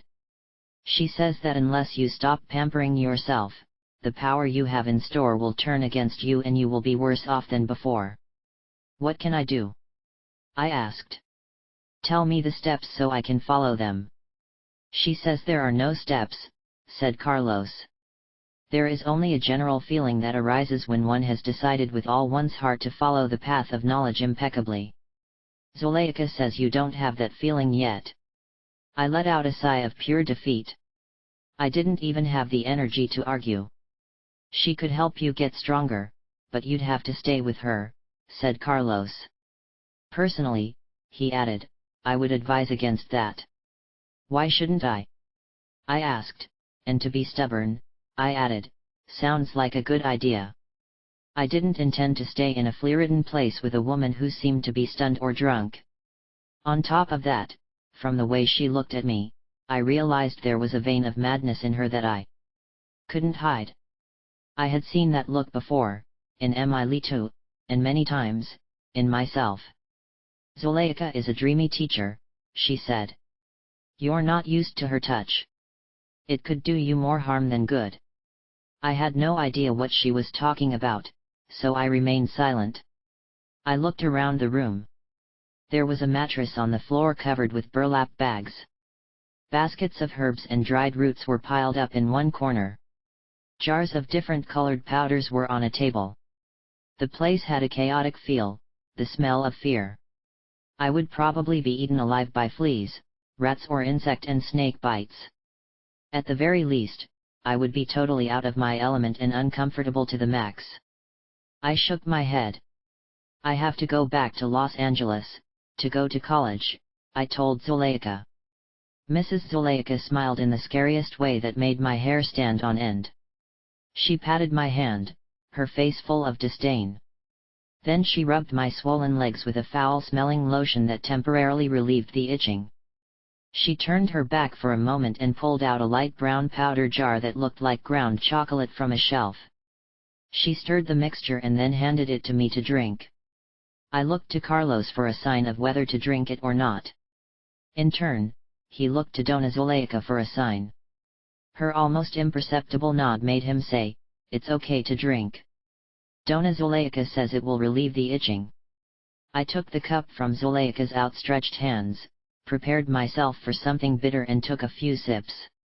Surprisingly, it didn't taste as bad as one might have expected. I was sure there was cocoa powder in that jar.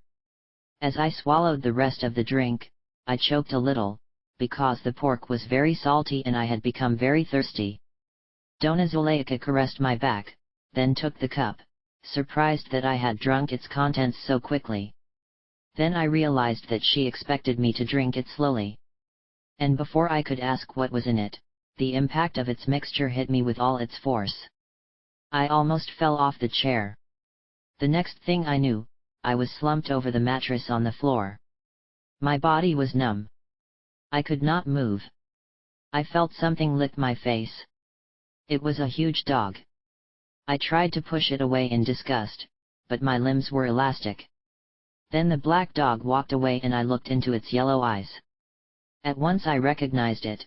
It was Manfredo, the being that Emilita found when he was a puppy and that he had raised in Clara's house. My heart jumped for joy. Then a liquid love flowed between our eyes and I stretched out to embrace him. That wave of pure affection gave me the power to sit down. I put my arms around Manfredo's neck, but my arms went through him. Manfredo had no substance and, in fact, neither did I. We blended into a lush ball of happiness. I was so happy to see him. We rolled around on the floor making a hairy lump, and I didn't care anymore if there were fleas on the floor or if Manfredo or I were covered with them. I heard childish squeals, and I didn't think it came from Manfredo, so it must have been me who was making those sounds. Then someone came and separated us abruptly. I looked up and saw Juan Miguel Abelar standing there. His face was all glowing, rounder and fuller than I remember, but it was unmistakably him, and he had a very stern expression. "Don't waste your energy frolicking," he said hoarsely. "Zuleika did not give you a love potion." "What did she give me?" I wanted to ask, but I couldn't express the words. Then I realized I didn't have to talk the normal way. I could think my question. I heard a female voice very close to me. It was Nolita, and she could understand what I was thinking. "Zuleika did something to push your energy into the second attention," explained Nolita. "But, as always, it took you to the edge and beyond." "But how did Manfredo get here?" I asked. "What about you and Mr. Abelar?" Mr. Abelar's face softened when he said, "We came to find you in the presence of the young Nawal, Carlos. But as you were still lost in worry about yourself, we could not meet you in your ordinary state. You would not have given the members of my group the time of day. And I, being responsible for you, could not allow that," added Nolita. "Oh, but it would have been an honor to meet you all," I protested. "I have waited so long for this meeting." "So why were you rude and bored to death when you were introduced to some of the members of our party?" Nolita asked. "When was this?" "I never met any of them." "Of course you have," said Nolita. "Where, when?" I tried to organize my thoughts, but there was no linear structure to hang them on. "In the house where the fleas bit you," answered Nolita. "You were bored and couldn't wait to get out of there. You didn't even have the courtesy to give them your attention." "But those were just ordinary people, weren't they?" I said. "I didn't know they were part of the Nawal's group of sorcerers." "Of course you did, but being such a superior woman, you didn't have the power to see that, much less act on it," said Nolita. "Every time someone wanted to get close to you, you turned your back on them and rejected them." "But I don't speak Spanish very well," I protested. "It is not your lack of Spanish, but your personal importance that hinders you," insisted Nolita.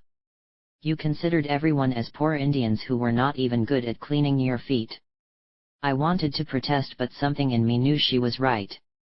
"The young Nawal had to apologize to everyone on your side," continued Nolita, "otherwise they would have thrown you out without any consideration. You were lucky to leave with only a few flea bites. The fleas were relentless with you, and that was the omen. You must be treated without mercy. If Zuleika hadn't helped you with her energy, you and I wouldn't be talking now. You would have been thrown off that bridge in front of the house, and never returned. Zuleika even asked you to stay with her to teach you how to stalk with the devil, which you refused for petty reasons." I looked around. In the corner was a tall lady with her hair up in a bun. She was Zuleika, smiling and nodding her eyes brightly, as she agreed with everything Nolita had said. I knew I had missed my chance. My sense of personal importance was still overwhelming. If I left it to its own devices, I would always fall back into the pit of superiority and self-obsession that I was used to inhabiting. "Couldn't I meet everyone now?" I asked hopefully. "No, they are gone," said Nolita. "Have they lost confidence in me?" "Practically. However, you will find them one by one, depending on your power," answered Nolita.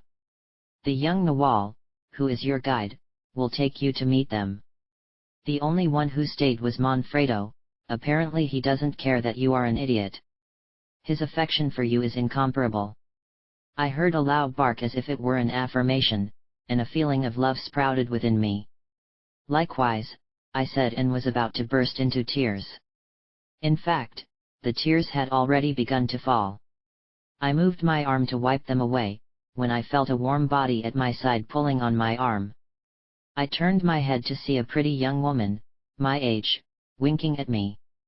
She had short, dark brown, curly hair, delicate features, brown eyes and a mysterious smile like Zuleika's. "I also stayed because I'm crazy, like you," she said and laughed. Instantly her eyes became wild, glowing like a doll that had suddenly come to life. I thought she would devour me with her little piranha-like teeth. I wanted to get away, but she embraced me with superhuman strength. When she began to climb on top of me, I screamed at Nolita to get her away from me. "I thought you came to Mexico to find love," she said in a hoarse voice. "Well, I'm your man." She turned her hips in a lascivious motion and then kissed me on the mouth as I struggled to free myself. I heard a chorus of laughter in the background. "You two, behave yourselves," said Nolita and separated the young woman from me. "That's Josephine. Don't worry about her. She's always direct and to the point." "I didn't want to scare you," said the young woman in Spanish. She touched my hair affectionately. It was the image of sweetness and decorum again. "But you were so nasty to everyone. I thought you needed a good fuck." My mouth opened. Such rude language did not give way to her delicate appearance. She smiled and nodded as if it were better that I believed her. "Josefina always tells the truth," said Nolita. "Or doesn't speak at all, does she, Josephine?" The young woman nodded silently. It was then that I realized that I had no problem understanding Spanish. In fact, I was certain that I had learned the language somewhere before. I didn't know where, though. Nolita came to my rescue. "One can easily understand a different language in the second attention," she said. "Once you bypass the rational mind, you have no difficulty with languages. You used to speak German and Hungarian, and some Spanish, remember?" It was true. I used to know those languages when I was a child, but I had forgotten them for lack of use. "One never forgets," said Nolita. "The point of fit simply moves to a different position where that language is no longer in the foreground, but you can always go back. Now you'd better sleep. You used almost all the dream energy Zuleika gave you." I wanted to ask how Zuleika gave me energy to dream, but then I remembered that I missed something. It was as if I had lost something that had been with me, but I didn't know what it was. Then I heard a voice and the missing piece fell into place. I saw Carlos sitting next to me and I knew we had known each other for a long, long time. In fact, we had spent a lifetime together. How could I have forgotten the feelings I had for him? I touched his hand and lay down on my left side. Then our hands melted together and I could no longer hold his image. My eyelids were so heavy that they closed despite my efforts to keep them open. "Will I see you again?" I managed to ask Nolita. Nolita scrambled my hair as always. "That depends completely on you, on how impeccable you are with yourself and with others. But it is the duty of the new Nawal to lead you to freedom. The spirit itself has entrusted them with the care of each other. Trust and support him, for his way and yours are ever intertwined." I made him a solemn promise. Then he said something else, perhaps even many other things, but I could not remember any of them, because I fell asleep with the soft orders of Nolita that sounded like a lullaby. I dreamt that I was suspended from a harness tied to a tree branch. Someone was pushing me as if I were on a swing. I looked down. I saw Carlos reaching out to grab my ankles and give me a push. He was laughing with abandon. Next to him, Emilita was jumping up and down like a big boy who also wants to play. I woke up from a deep sleep. The darkness in the room was intense. It was completely dark. There was no light anywhere. When my eyes got used to the shapes and shadows in the room, I realized that I was lying on the hard mattress. Someone had thrown a blanket over me and the heat from it made the bites on my legs terribly itchy. It was all I could do not to scratch them. The rough blanket around my face was suffocating me. I smelled its hardness, it made me sneeze. Carlos was lying next to me. From the sound of his rhythmic breathing, I could tell he was asleep. I was glad that my suffocating sneeze had not woken him up. I lay there for a long time, afraid to move or get up. I needed to go into the bushes to pee, but the fear of meeting a snake or one of the dogs did not allow me to venture into the darkness. To pass the time, I tried to remember what had happened the previous evening. We had come to a party. I was introduced to a group of people, then Zuleika gave me a potion to drink. It had knocked me out. What followed was too vague to put into thoughts. I remembered seeing Nolita, Mr. Abelar, and a pretty young woman I had never met before. And Manfredo was there too, barking in the background. I remembered seeing the new Nawal, Nolita rubbing my head and telling me things. But in an instant they were gone and I had fallen asleep dreaming disturbing dreams. Carlos turned to his side. I tried to go back to sleep but I couldn't. A part of me was wide awake, completely alert, ready to fight the danger. A dog was barking in the distance. Then I must have fallen asleep because the next thing I knew, Carlos was shaking me, saying it was time to go. I wanted to go back to Vicom Station to meet Benny to look at the Piscola masks and donate them to the Ethological Museum. I put on the long-sleeved shirt and drawstring cotton pants that someone had left in my purse, and thankfully I put on a pair of garachas. When we crossed the wooden bridge, on our way back to where we had parked the car, I turned around and looked at the house for the last time. In the distance I saw Zuleika greeting me, smiling as if we shared a secret. I greeted her back and when our eyes met, I was sure I would find her again. I would accept her invitation to stay with her, and Emilita would be there too, and my life would change. The Masks of Piscola. 9. My legs were red and swollen. The lotion Zuleika had given me for the flea bites had not helped at all. On the contrary, something about it seemed to make the bites even more virulent. It reminded me of the time I had had chicken pox as a child, only now I was much more uncomfortable. What did Zuleika give me that knocked me out? I asked Carlos as we drove to Vicom Station. Cacao. Do you mean there was only cocoa powder in that drink? I don't think so. Carlos nodded his head. He thought you liked hot chocolate. That it would distract you from the bites. I like it, but it's never affected me like this before. What affected you was Zuleika's art of mesmerism, he explained. She can move the center of a person's consciousness with her dream body. All she has to do is look into your eyes, or touch your forehead, or the back of your neck or shoulder blade and you will go out like a light. Are you sure there was nothing in the drink? I insisted. Absolutely. You don't need to resort to drugs or potions. Zuleika is a witch of the highest caliber. The Nawal Julian taught her that himself. She has an affinity for you because you're like her, a little crazy. Someday, she will show you her art. What could it be? I asked. Knock people out with a pat on the back? Carlos lowered his car visor to protect himself from the sun's glare. Zuleika is an accomplished dreamer. She lurks with a dreamy body. When you find her again, she'll show you how to stalk with the devil. What is stalking with the devil? I asked. You'll have to wait until Zuleika shows you, said Carlos.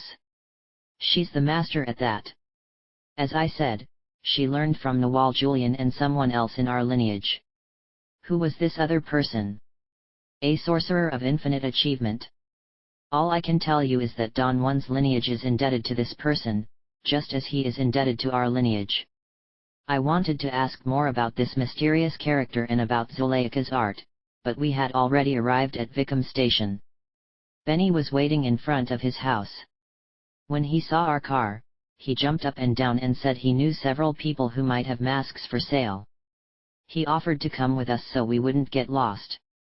At first, I thought he was just being polite or wanted the company of his friend, but when I saw that an ordinary rock was a signpost, or a cactus indicated a turn in a road, it was clear that we needed the guidance of someone who knew the terrain perfectly. It would be impossible to find someone's house or store unless you had been there before, and sometimes not even then. Even with Benny in the car, we had to backtrack several times, to take a lost turn on a road that was barely visible.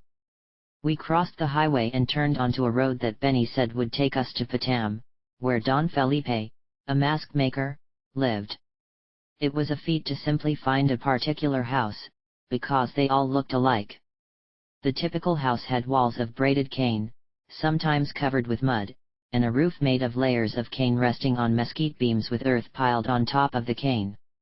Construction materials included adobe bricks, cane with mesquite support posts and beams. At times, I could see split cane mats, which served as part of the roof.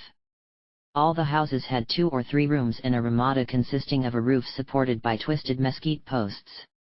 In addition to providing protection from the sun, the ramada served as a storage area for herbs and corn which were placed on top to dry. The houses were surrounded by fences, 5 or 6 feet high, made of braided cane, which sometimes gave people total privacy. I saw corrals with a goat, a pig, or a donkey sporadically, and of course chickens and the scrawniest dogs south of the border. Everywhere I could smell the burned mesquite wood from the kitchen fires. What surprised me was that, except for the occasional bark of a dog or the croak of a crow, everything was silent. I couldn't help but notice the stark contrast between the noisy Mexican community of Vicum where Benny lived and the Yaqui settlements. "I have to turn right," Carlos asked as we drove through the yerbos. "East, turn here," Benny said, pointing out the window. "Is that the mesquite tree where I go left?" "Ease, go left," Benny answered. "Do you think the mask maker will be home?" I asked. "Ease, he's always there," Benny said, "or we'll go to the store." I tried to understand why Benny was preceding all his answers with ease. I thought it might be some kind of Spanish taco used in that part of Sonora, or maybe a Yaqui word. As we waited for Benny to return from a quick trip to the bushes, I asked Carlos what EES meant. "Benny uses it every time he says something," I said. Carlos laughed. "He's saying yes in English. Benny is trying to learn English. Have a little conversation with him. Don't be shy." When Benny came back, I asked him what the Yaquis were selling in his stores. "Saddles and canned goods," he said. "Coffee, sugar, and Coke." Wherever there was a store, Benny said he knew it and intended to take us to all of them. "Where are all the women?" I asked after only men had passed by on the way. "Inside their houses," Benny replied. "They don't come out unless they have a reason, like getting water from the well, or wood for the fires, or getting supplies from the store." "I can't believe there's a store around here," I said. I couldn't see anything but mud bricks with low roots and desert vegetation. "Ease, now let's go over there and get masks," Benny explained. We followed a dirt road cut through by the rains, until we came to a mud house, like all the other structures in the area, only perhaps a little larger. Sacks of grain were piled against a wall. It had no windows, only a door painted turquoise. Several tall Yaqui Indians were standing near the entrance, others were sitting on a bench of planks drinking orange and lime sodas. They all wore hats to protect themselves from the midday sun. Some men had mustaches and were older, others were young boys in their teens and, as usual, there were no women. Carlos parked the car and I followed him and Benny to the store. I was surprised to see a variety of products. There was a long counter, and on the walls were shelves full of canned goods, as well as sacks of flour, sugar, and coffee. A section of the store was dedicated to light agricultural tools and equipment, such as ropes, shovels, machines and other instruments. Benny talked to the owner with whom he seemed to have a friendly relationship. After a while, the man came out through a curtained door leading to a back room. "He has some masks in the back," Carlos told me. He went to get them for us to see. Benny opened the refrigerator and brought out several sodas we drank, while we waited for the man to return. When I looked up, I noticed a girl behind the counter looking at me. She must have left the back room because she was not in the store when we entered, and I was sure she had not come in through the front door. She had short, dark curly hair and beautiful delicate features. She couldn't have been more than 17 years old. Her skin was soft and brown and she had the biggest black eyes I had ever seen in my life. Carlos started talking to her. They spoke in such a low voice that I could barely hear them, but I could see by their serious expressions that the two were discussing something important. The young woman seemed to be on the verge of tears. Carlos was trying to comfort her. He put one arm around her and stroked her head. Finally, the girl turned to me and gave me a look of hatred that could make the blood of a lizard curdle, then it slipped through the curtain in the back room. Before I could ask Carlos who the girl was, the store owner returned with 3 carved wooden masks and left them on the counter. They were masks worn by the dancers during the Piscola celebrations. They were painted black with red marks around the eyes and on the cheeks. A bleached mane formed a fringe on the forehead and served as eyebrows, while longer locks of horsehair hung from the front of the mask like a goatee or beard. Around the edges were carved triangles and circles. 2 had a cross on the forehead, the third mask had a lizard painted on each cheek. Carlos negotiated over the price, as the man did not seem to want to part with the 3 masks. When Benny started to leave, dragging us along to show we weren't interested, the man agreed to sell and I saw money changing hands. As we left, we passed some hats hanging on a shelf. Carlos tried a few until he found one that fit him, which he left on his head. Benny took off his shabby hat and put on a new one. "Choose one," Carlos said. "No one in Sonora leaves without a hat." The first one I put on seemed to fit, but there was no mirror in the store to see what it looked like. I caught my reflection on the side of a stainless steel thermos flask on the counter. I liked it. I looked less foreign with a hat on. Carlos paid for the hats and refreshments. The owner came out with us, and when I looked back, I saw the girl standing in the doorway watching us. For a moment I felt sorry for her. Her options seemed terribly limited. She could marry one of the young men standing outside the store admiring her, and then spend her life taking care of him and his children. Chances are she would never go more than 10 miles outside the area. Perhaps she would visit a relative in one of the neighboring towns for a wedding or birthday, and exchange gossip about the latest birth or cry for someone who had recently died. Or if I were lucky, I might get a job as a maid in one of the motels in Ciudad Obregón or Guaymas. In short, the young woman's future was sealed in the darkest of ways. The loud squawk of a crow from a nearby poplar tree caught me by surprise. I remembered again when I was having a similar mental dialogue regarding a woman who had served us at the Santa Ana restaurant, but who turned out to be a healer. I had been wrong then, and from the way the girl had looked at me, I felt I was wrong again. I watched the young woman through the side mirror as Carlos and Benny talked to the owner and some of the young men by the door. One of them seemed to be giving instructions to Carlos, as he pointed to the distance to the east. I felt that the girl was looking at Carlos with what I could only call admiration or affection. Then it struck me that the girl was in love with him. I felt a pang of jealousy that I immediately tried to hide by smiling at Carlos as he got into the car. As we drove away, leaving Benny to talk to some friends he had crossed paths with, I watched the girl look at us until we disappeared behind the dust and bushes. "Who is that girl?" I asked as we continued down the dirt road. The dust was getting into my eyes and made me sneeze. For a moment, Carlos was silent. "That's Josephine," he finally said. "Don't you remember?" The name was very familiar. Suddenly my ears popped and I remembered where I had seen her. She was the girl who had assaulted me at Zuleika's house. "She is a witch," I said in a choppy voice. "What is she doing here? And don't tell me she's helping the store owner, like that woman at the restaurant in Santa Ana." "No, she just came to get some supplies." "You mean she lives around here?" Again a long silence. "She seems to like you a lot," I told him. "You've known her for a long time? What were you two whispering about over there?" Carlos shrugged. "She wants me to take her to the United States," he said. "I'm teaching her English." For a moment I fell into a family sadness. I was sure that Carlos was teaching her English so that I could bring her to the United States. Here is a page missing. The I. These feelings of love and hate, jealousy or envy did not disappear simply by changing one's place. They were deeply rooted, buried in every cell of our being. To get rid of these feelings, we would have to do more than recapitulate our lives. In Zuleika's words, we would have to transform ourselves. The car hit the road with a thud. I was relieved to see Carlos smiling. Perhaps he wasn't attached to the girl in the store after all.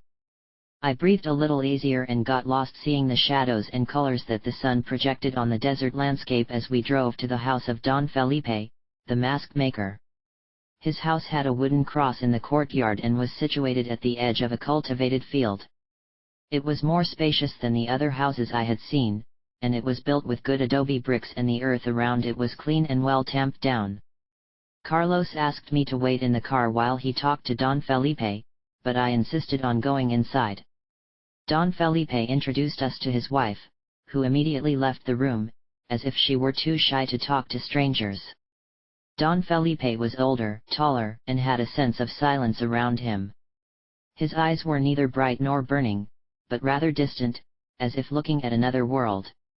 I suspected that he read Spanish, because he had several books on a shelf. In his conversational manner he projected simplicity and intelligence. He seemed to know many subjects. At one point, I felt that the discussion centered on the Chronicle of Rahum and some of the legendary heroes of Yaqui history, because I heard the names of Calixto Muni, Kajim, Tetabiate and Juan Bandera mentioned repeatedly. Carlos had told me earlier that Calixto Muni was an 18th century Yaqui leader who had organized the Yaquis into a military unit to fight the Mexicans. Juan Bandera, who claimed to have had a vision of the Virgin of Guadalupe, also organized Yaqui military units under a banner of the Virgin. Tetabiate, after the defeat of Kajim, reorganized the remnants of the Yaqui forces in the mountains north of the Yaqui River, and waged a guerrilla war against the Mexicans for many years. I felt that Don Felipe did not want to sell masks to Carlos. But when Carlos said he was working with Don Juan, whom Don Felipe seemed to know, he got up and went into the back room and took out a mask wrapped in red cloth. He carefully unfolded the cloth to reveal a different mask than the ones we had found in the store. This mask was really creepy. It was unpainted and had no horsehair ornaments. The facial features were distorted as in a grunt. The mouth was open, the eyes slightly tilted, one higher than the other. The wood was white with layers of natural swirls in its grain. It was beautiful, but at the same time, impressive. Carlos thanked Don Felipe and we left. "Why is that mask so different?" I asked, walking to the car. "This is a mask of an ally," said Carlos. "The other masks are for the Piscola dancers." Carlos carefully placed the mask in the trunk and wrapped it in a towel to protect it. "What is an ally?" I asked, trying to think if Clara or Juan Miguel Abelar had ever dealt with that subject. "An ally is a force that exists outside the world of ordinary perception," said Carlos. "That force can take any form when it is in the service of the sorcerer." "Do you mean that anything can be an ally?" I asked. "No, they are specific entities that have no form, but they can take the form of anything they wish to emulate, depending on the energy they harness from the human world." "Have you ever seen one?" I asked. "Don Juan showed me his ally on several occasions and almost scared me to death. Once I had to fight with him and I thought I was finished." "Is it like an energy ball? Sparkle and something bluish?"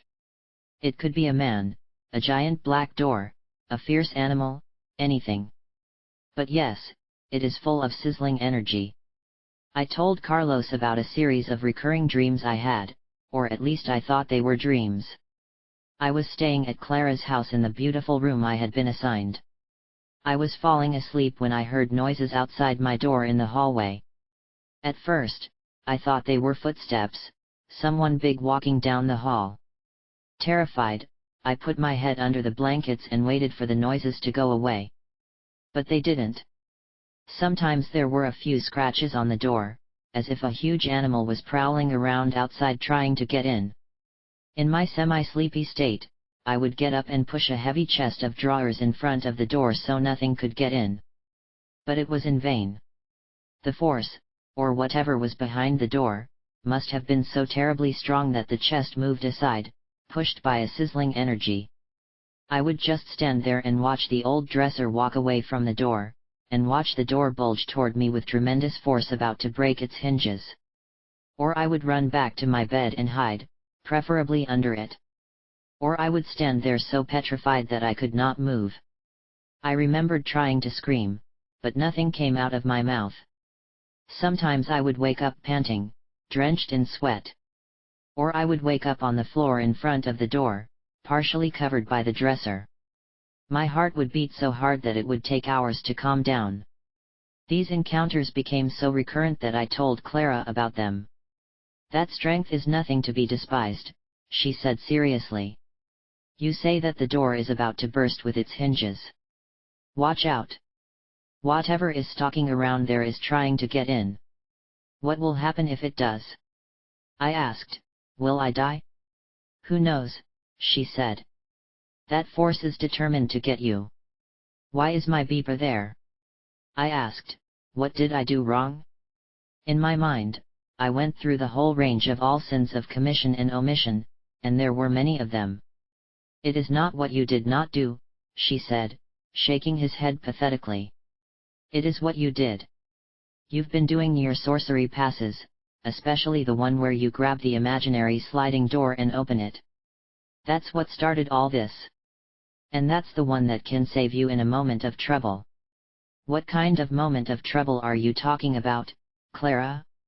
Does the force really come looking for me?" "You bet your boots. I'd say it's about to emerge through the door at any moment, and when it does, you'll have to fight it." I felt my stomach sink in right there. "I'd rather run than fight," I said. "I'm a coward. I just pretend to be tough. And sometimes I don't even pretend well." Clara looked up at me in a daze and shook her head. "You just say you're a coward out of habit," she said. "You're stronger than you let yourself be." "Let me be the judge of that, Clara," I insisted, "and I say that when it comes to nightmare forces, I am a coward." She laughed and sighed in resignation. "Have it your way, Taisha. It doesn't really matter what you are. What counts is what you do when the force comes through that door." "What do I have to do?" I asked. "You grab it like this and shake it like a big Turkish towel." She showed him raising her two fists as if she were holding something in the air and began to move her arms up and down wildly, shaking herself as she held something invisible that was unstoppable in its fury. "Don't you dare let go, no matter how hard it hits you." Right then I knew I was lost, but my rational mind needed to know the worst that could happen, so I asked, "What will happen if I let go?" She stopped her strange turns and looked me in the eye. Her expression was cold and sinister. "The ally will swallow you up," she said. "He likes tender little cowards." And then she made the most sinister biting noises with her teeth, as she said, That's nice, that's good," again and again. As Clara continued with her yummy, she rubbed her stomach and patted her head in opposite circles at the same time. Then I knew that one of us had lost his head and I wondered if it wasn't me. At that moment I decided to ignore his advice as it bordered on the absurd, and to my relief, I did not have the encounter again for the rest of that week. But the following week, just before my menstrual period, I felt the strength again. This time, it was stalking outside my door with even greater ferocity. When I stood in front of the door, I realized that it was something very serious with the fierce white light coming from under the door and through the cracks in the sides, cracks that grew larger as the sturdy door was pushed off its hinges. I didn't even have time to run to my bed. The door opened to the side, or rather broke, and I found myself face to face with the most blinding white light that was the size of the door frame. I was petrified, frozen to the core. I couldn't scream or breathe. When it began to move toward me, I was about to faint. Then I realized that this sizzling balloon of light was absolutely conscious. Before I fainted, I heard in my ear Clara's voice saying yummy, yummy. I had a moment of decision, either to be dragged by the rock of light, or to grab it and shake it as Clara had shown me. Some strength within me recovered, and in spite of myself, I instinctively threw myself forward by diving into the ball of light upside down as if one were diving into a great wave in the sea. I knew I would be electrocuted, fried to a crisp as when you throw a hairdryer into the bathtub, but to my surprise, the electricity was not hot at all. The crackling was cool, but tremendously energetic. I did so and grabbed at full force as it hit me, first from side to side as it tried to get rid of me, then in circles, as we rolled on the floor. I felt like I was being swept by a wave to the bottom of the ocean. Its force was so strong that I lost consciousness, but something in me kept holding on. Then, gradually, the force seemed to diminish. It became harder, stiffer and then more flaccid, having lost much of its sizzling quality. It became flat and fluffy, then almost vaporous, until it evaporated completely and I was left on the ground without holding anything. I took a deep breath and, sweating, walked to my bed. All I could think was, what the hell was that? When I woke up the next morning, I told Clara what had happened. She no longer seemed interested. "Now, they won't bother you again," was all she said. "You'd be surprised how word gets around on the energy plane. The forces know what awaits them if they mess with Taisha." "What forces are these?" I asked Clara. She said it was just a force pervading the universe, energy beams, conscious and predatory like everything that exists. Remembering the encounter gave me chills. I approached Carlos in the front seat, so that my arm touched his. We returned to Vikram station in complete silence. The dances of Piscola. 10. We met Benny at the Vikram station store where we were buying bread and fruit for our lunch. He said that if we hurry, we can make it to Patam in time to see the Easter dances that were part of the celebrations in honor of the Holy Trinity, the patron saint of the church. On the way I asked Benny to tell me about the festivities. He explained that they included dancing, singing, playing musical instruments, colorful processions, and fireworks after dark. And, of course, plenty of food and drink, he added with a smile. Under Benny's expert guidance, we arrived in Patam in record time.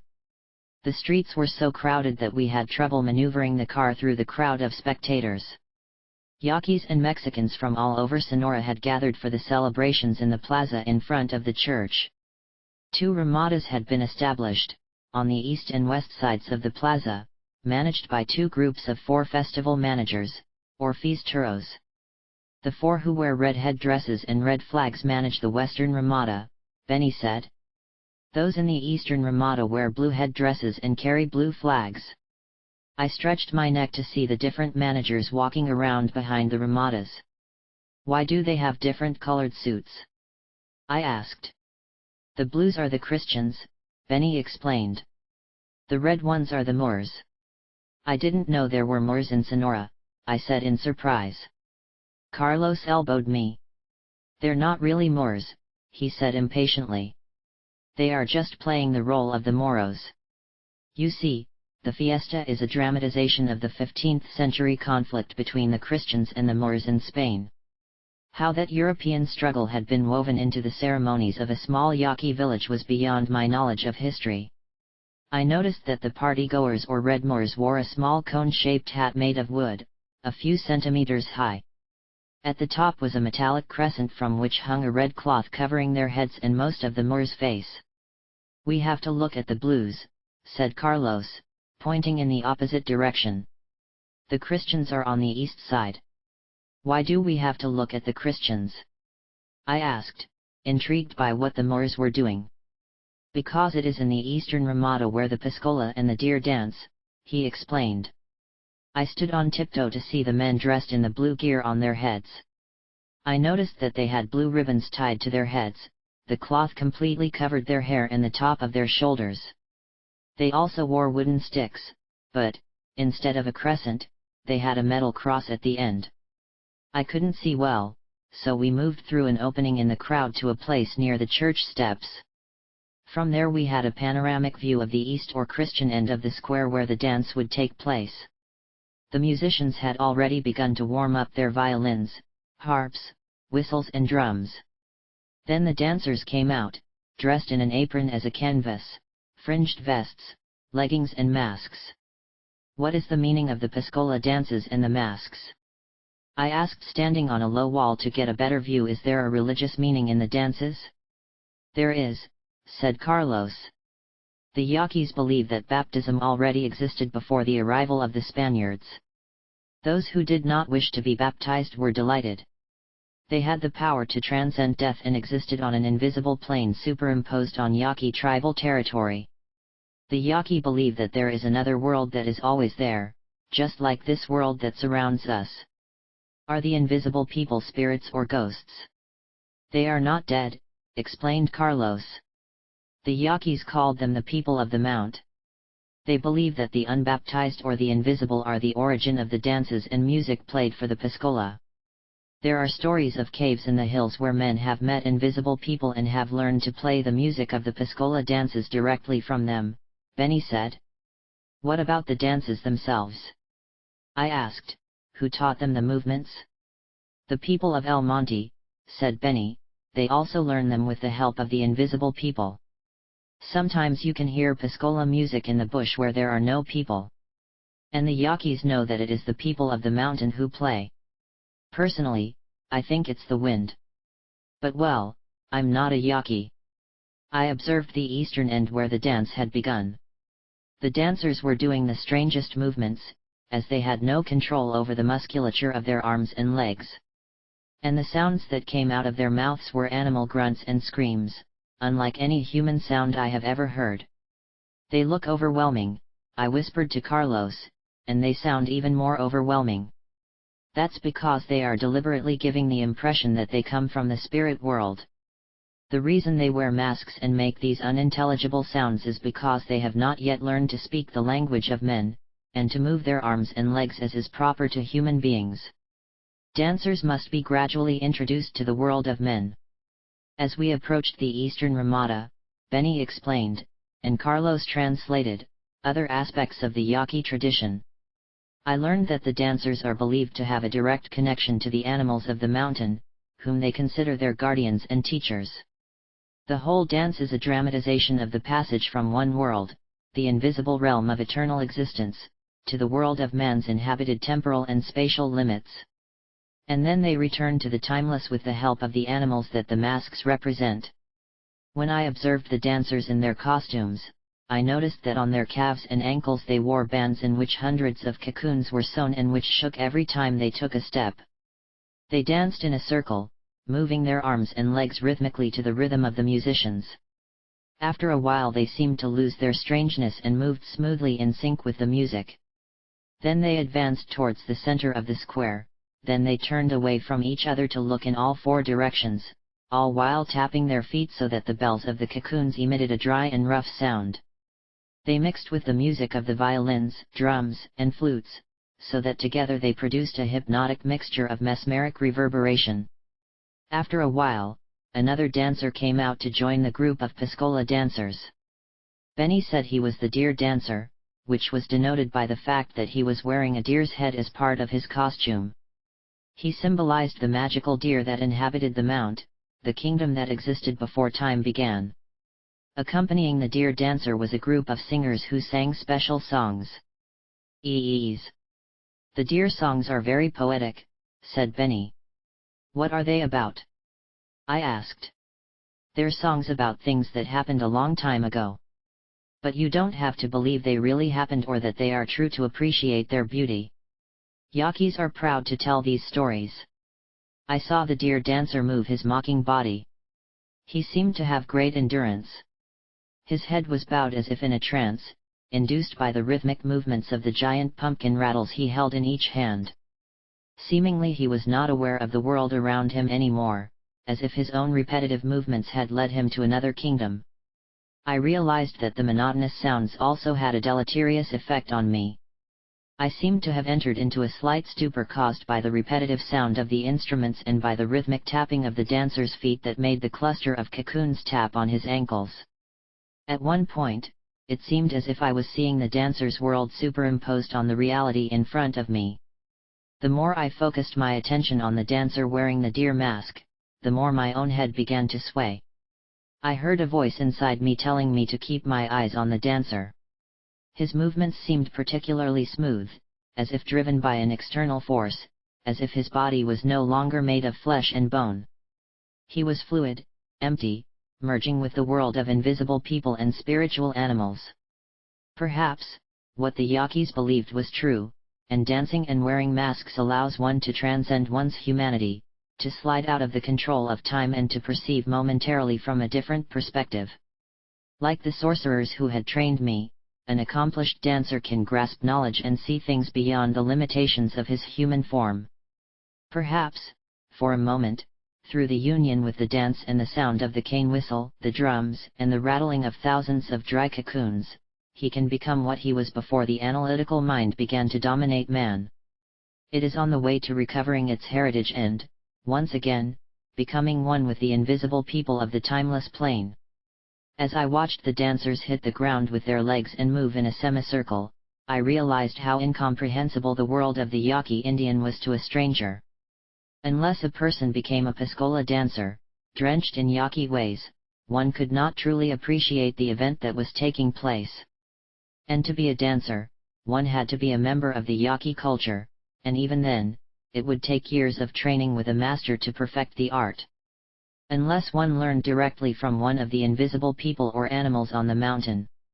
It was clear to me that an external description, such as those presented by anthropologists, would not adequately describe what was going on inside the head of the Yaqui deer dancer. An anthropologist, as an observer, could only describe what he saw from his external point of view, for example, the costumes, the dance steps, or the stories the singers told about the Yaqui story. The anthropologist would analyze Yaqui myths, record their music, and eventually archive them in the ethnomusicological archives as part of a dying tradition. Or he might examine Yaqui social structure to see how people organized themselves in terms of status and roles or kinship relationships, or he might dwell on prescribed or prohibited behaviors that members needed to observe. He could discuss the tasks each person had to accomplish to make the festivities run smoothly. For example, what were the duties of the blue and red party people? Or you could examine the role of festivities and dances in serving the community or their importance in strengthening social solidarity. It was obvious that the celebrations gave the people a strong sense of community cohesion. Hundreds of people had gathered with their families and relatives from neighboring towns to watch the dances and wait for food to be served and for drinking to begin. An anthropologist would no doubt report that the festivities offer their participants and spectators a chance to escape the mundane routine of everyday life. Through ritual expression, it takes the collective mind out of the realm of the profane and elevates it to the level of the sacred, reviving the ever-present myths of the past. As the dancers tell stories with their masks and movements, people can relive the events of Yaqui history, thus giving flesh and substance to events that may or may not have occurred in real time. As the range of anthropological explanations of the festivities ran through my mind, it became clear that to understand something, it was not enough to see things from an objective point of view, describing things so that other researchers could replicate what one heard and saw. To understand the phenomenon, one needed to be a member of that society or group. What was it like, I wondered, to be behind the mask of the dancer, to create the festival, not as a stranger, but as a member of the group, and to see the world as the deer dancer saw it? In other words, one had to bite into an apple to taste or experience its essence, not simply describe its properties from the outside. However, the opposite was also true. A Yaqui Indian, without having attended a university, would find it impossible to understand the concepts and theories of the discipline of anthropology. For a person who could not read or write, the rules of academic life would be incomprehensible. The masked dancer would never be able to become a professor of anthropology, unless he moved up the ranks and ascended through the academic career. For that, he would have to start at an early age to learn the ramifications of academic life. It would take years of specialized training, such as becoming a Piscola dancer. When the dances were over, the dancers would mingle with the crowd to entertain the children, as was part of their duties. The parents had hoisted their children on their shoulders, so that they could see the antics and pranks that were taking place. I noticed the boy in front of me, riding on his father's back. For a moment, I was sure that I had ridden on someone's back, too, and not as a child. However, for the life of me, I could not remember when it had been. Then, as I watched the boy, looking over his father's shoulder, a total memory hit me, as if blown by the persistent breeze that kept stirring the back of my neck. I saw myself hanging from the harness on the giant tree in front of Clara's house.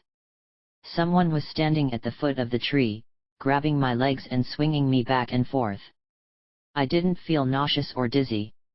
On the contrary, I was screaming with joy, to be pushed again, because the sensation of swinging was a delight to me. I looked down and saw Carlos pushing me. He asked me if I wanted to ride on his shoulders. I told him that I was too heavy, but he said that the harness would support most of my weight. I stood on his shoulders and held on to his head. He wrapped his arms around my legs and we moved in small circles. We laughed so hard that I didn't even realize the harness had become entangled.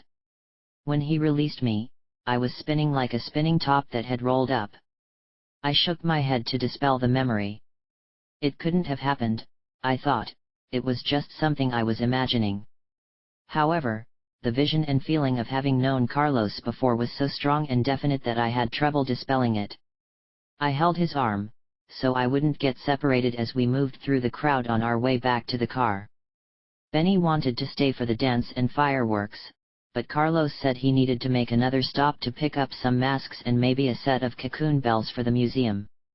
We left Benny with some of his friends and went back to Vicom Station. But before we got to the village, Carlos suddenly turned off the main road, onto a dark road as if he knew exactly where he was going. After several miles of a bumpy ride, he parked the car in an area of well-crushed dirt near an adobe house almost completely hidden by bushes. When we left, he said casually that we were not there to look at the masks, but that it was Don Juan's house and that he wanted to see if he was home. Carlos shouted announcing our presence, but no one came to the door. I waited in the car while Carlos walked down the road to see if he could catch Don Juan coming back from the store. Carlos said he had a strong feeling that he would find him on the road as he had on previous occasions when I had come to visit him. For a while I waited in the car, then I got tired and decided to sit on a bench that was close to the house. I wanted to draw the fences and the construction of the house in Sonora, to complement the sketches I had made earlier in the desert chaparral. I carried a bottle of mineral water from the car and made myself comfortable on the roughly carved bench. After a few minutes, a burly man in his 50s came out of the house and stretched out as if he had been asleep. I greeted him and tried to explain in Spanish who he was and why he was sitting under his ramada. "I know who you are," he said in English.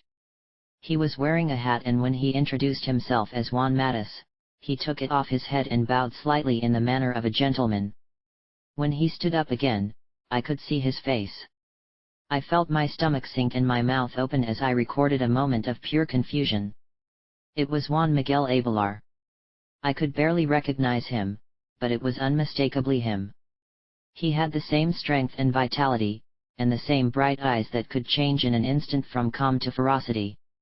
"Mr. Abelar, what are you doing dressed as a Yaqui Indian?" I almost didn't recognize him. "When you are in Rome, do what the Romans do," he said with a smile. "In these parts I am known as Juan Matus. But you can call me whatever you want." After the initial shock of seeing him had subsided, I was surprised at how easy it was to be in his company. The energy he imparted to the encounter made my inherent rigidity disappear. I knew I should have been terrified of him, but somehow I wasn't. He exuded a sense of reasonableness and fairness that gave the impression that, in all his dealings, he was impeccable. In fact, she was so at peace with him that he wanted to consider him a family relative. "Just don't call me Grandpa," he joked, reading my thoughts. "I will call you Don Juan, as Carlos does," I said. "As you said, when you are in Rome, do what the Romans do." He nodded. I noticed that on his porch there was a set of cocoon bells like the ones the Easter dancers had worn, and also several masks similar to the ones Carlos had bought in the neighboring stores. "When I saw those cocoon bells, I thought that a Piscola dancer lived here," I said. "Is he disguised as one?" Don Juan laughed. I learned some yaqui dance steps in my youth, he admitted. I lived for many years in Pascua, a yaqui town in Arizona. What kind of dances did you do? I asked.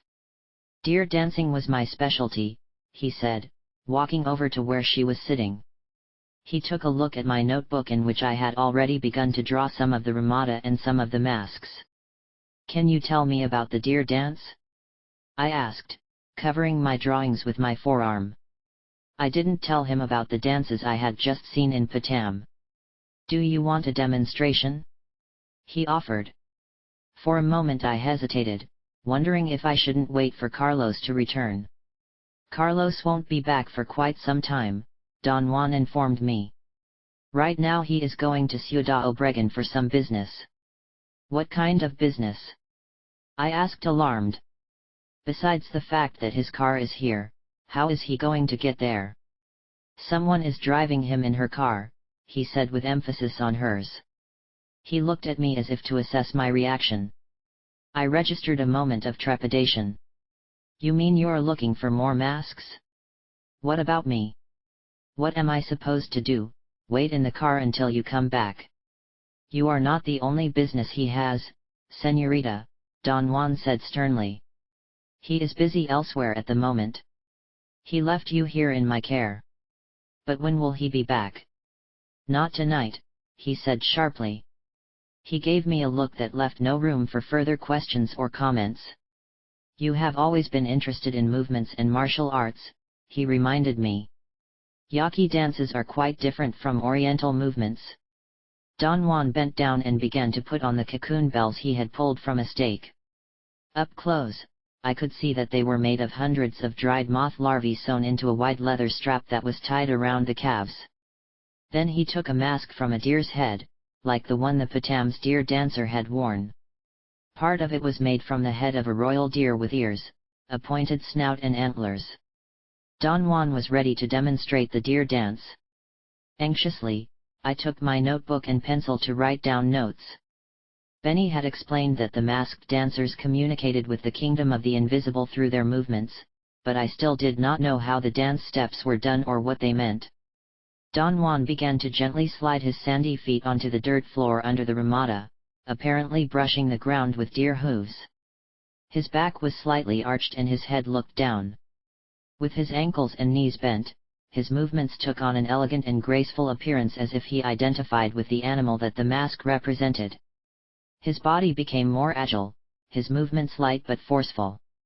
He turned his waist and torso from one side to the other, swinging his arms rhythmically behind him to the dry sound of the cocoons. Then followed a series of raspy but muffled shakes as he repeatedly struck the ground, alternating his feet. He began singing in a monotone tone in a language he could not understand. The pounding and rattling continued until my eyelids became heavy. I thought it must be the heat or the excitement of the day that was making me tired, and I struggled to keep my eyes open. But soon my head began to sway like Don Juan's, until I could no longer stay awake. The last thing I remember was my notebook slipping from my lap onto the floor, but I didn't have the will to pick it up. I was seeing a circle of purple light in front of my eyes that opened until I no longer saw a man disguised as a deer, spinning with the sound of chanting and rattling. I was looking at a forest and, in front of me, looking back through the black eye opening, there was a magnificent deer. The hollow rattle faded into the distance and mixed with the whispering wind, the pine branches, the leaves on the ground, and the current of a nearby stream. Mesmerized, I saw the deer watching me. I knew what it was thinking. His words, for this cold dreamy talk of a deer, came to me through the whispering of the leaves on the ground.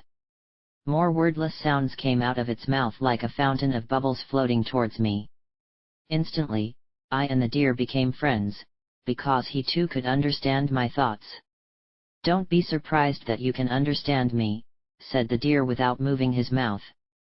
Although he spoke without words, that was the meaning expressed by his eyes. If you put aside your limiting ideas of what is real and unreal, all sorts of things can happen. Deer can also talk and have feelings. I thought, am I dreaming? What happened to the desert? How did I get to this forgotten forest? I had hardly thought about these things, when the deer told me that the forest exists in another realm, the realm of myth, and one enters that realm by letting go of the world in which one lives. But how did this happen? I asked myself, did I just fall asleep? The shaman's rattles helped to transport you, explained the deer. His liquid eyes were shining in the soft afternoon light. His rhythmic sounds put you to sleep and made you wake up in this enchanted realm. I am your friend, your guardian animal. If you have any questions about matters, just find me and I will tell you the answers. Now there is something in particular that you would like to know. I instinctively looked for my notebook. I wanted to write down everything the deer said, so that when he woke up, I would have proof that he had really been where he seemed to be. I wanted to ask the deer all kinds of questions, details about the forest and the nature of the world he was in, but the more I tried to think, the less I could formulate my thoughts. What is the meaning of life? I let go. The deer looked at me for a moment and then began to laugh, and as it laughed, a million bubbles came out of its mouth until a golden mist rose around me, completely obscuring the forest and the deer itself. All I heard was the stream running, and it was that sound that brought me back to the desert cabin, and the masked deer dancer standing over my collapsed body looking at me.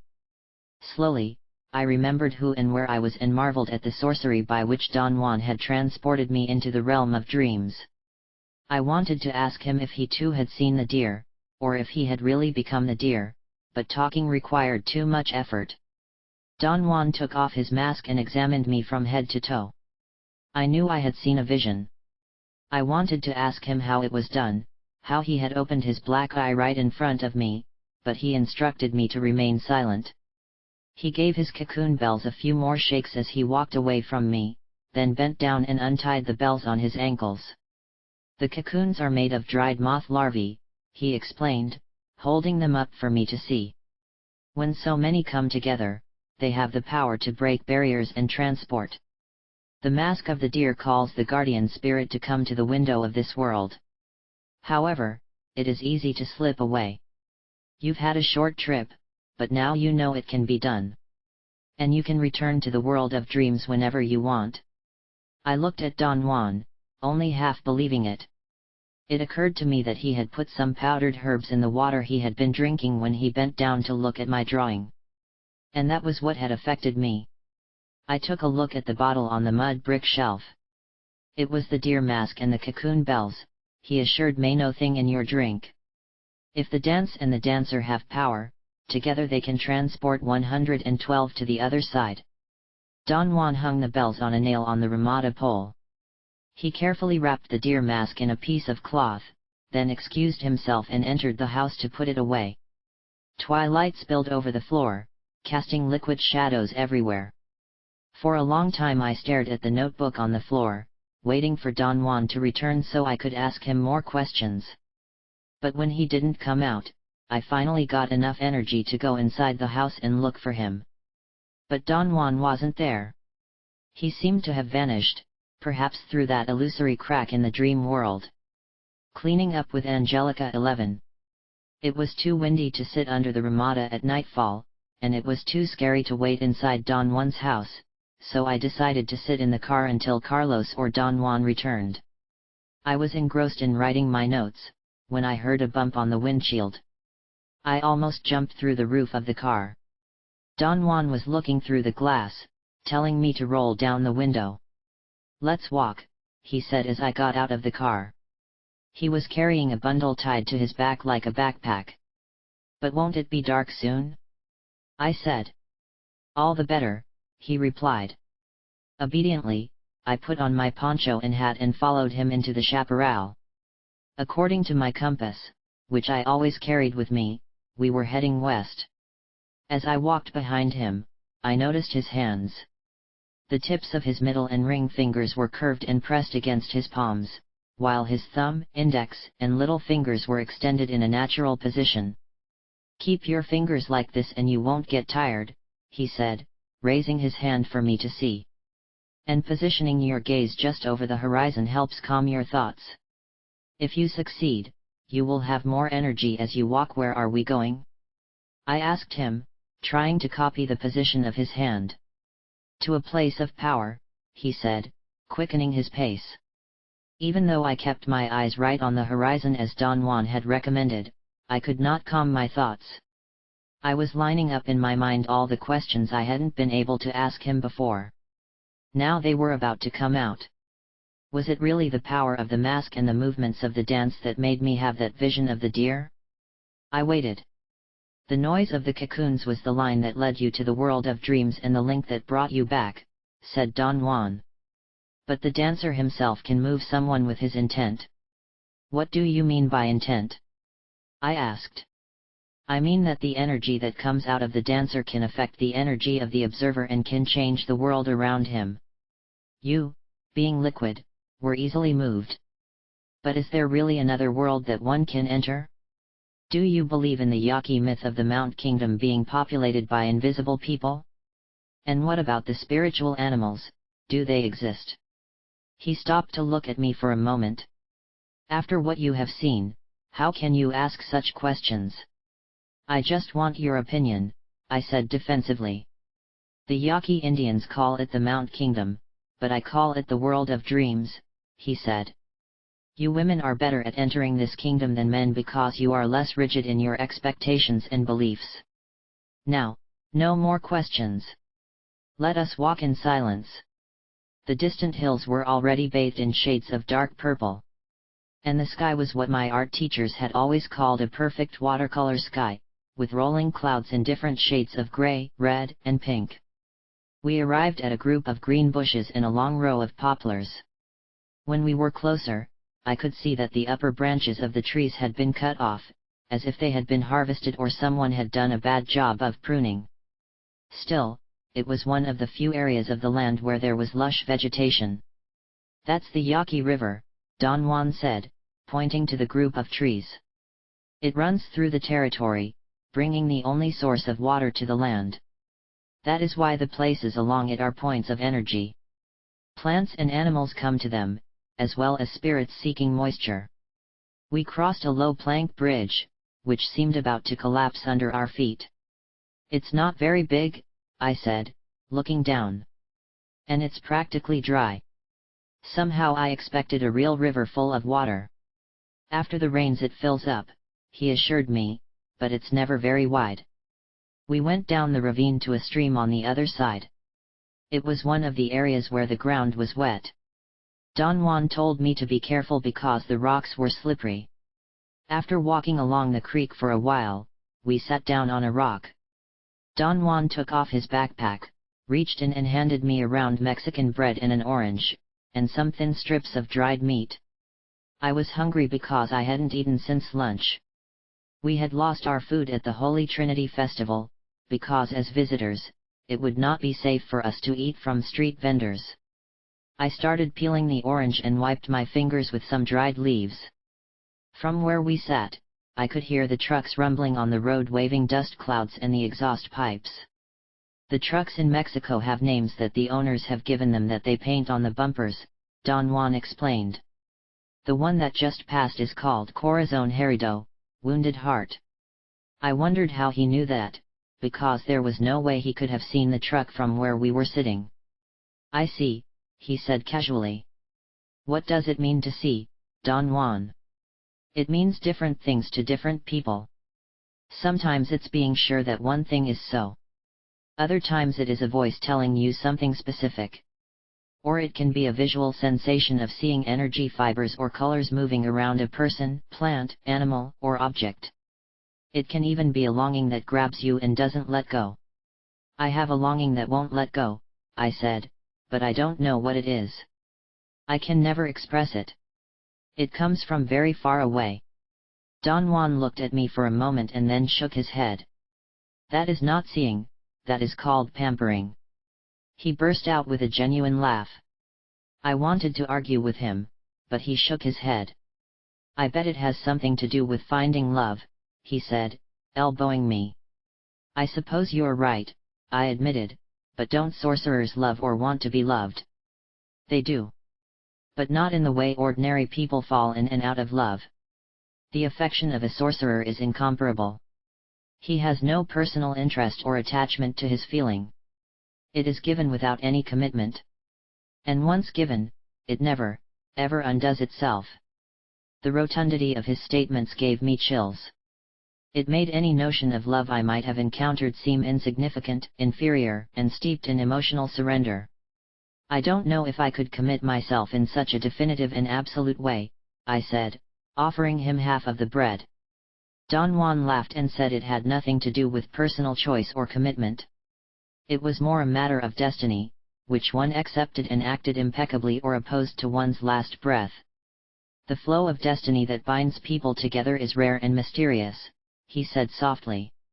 Only a madman, blind man, or a criminal of knowledge will not accept such a gift.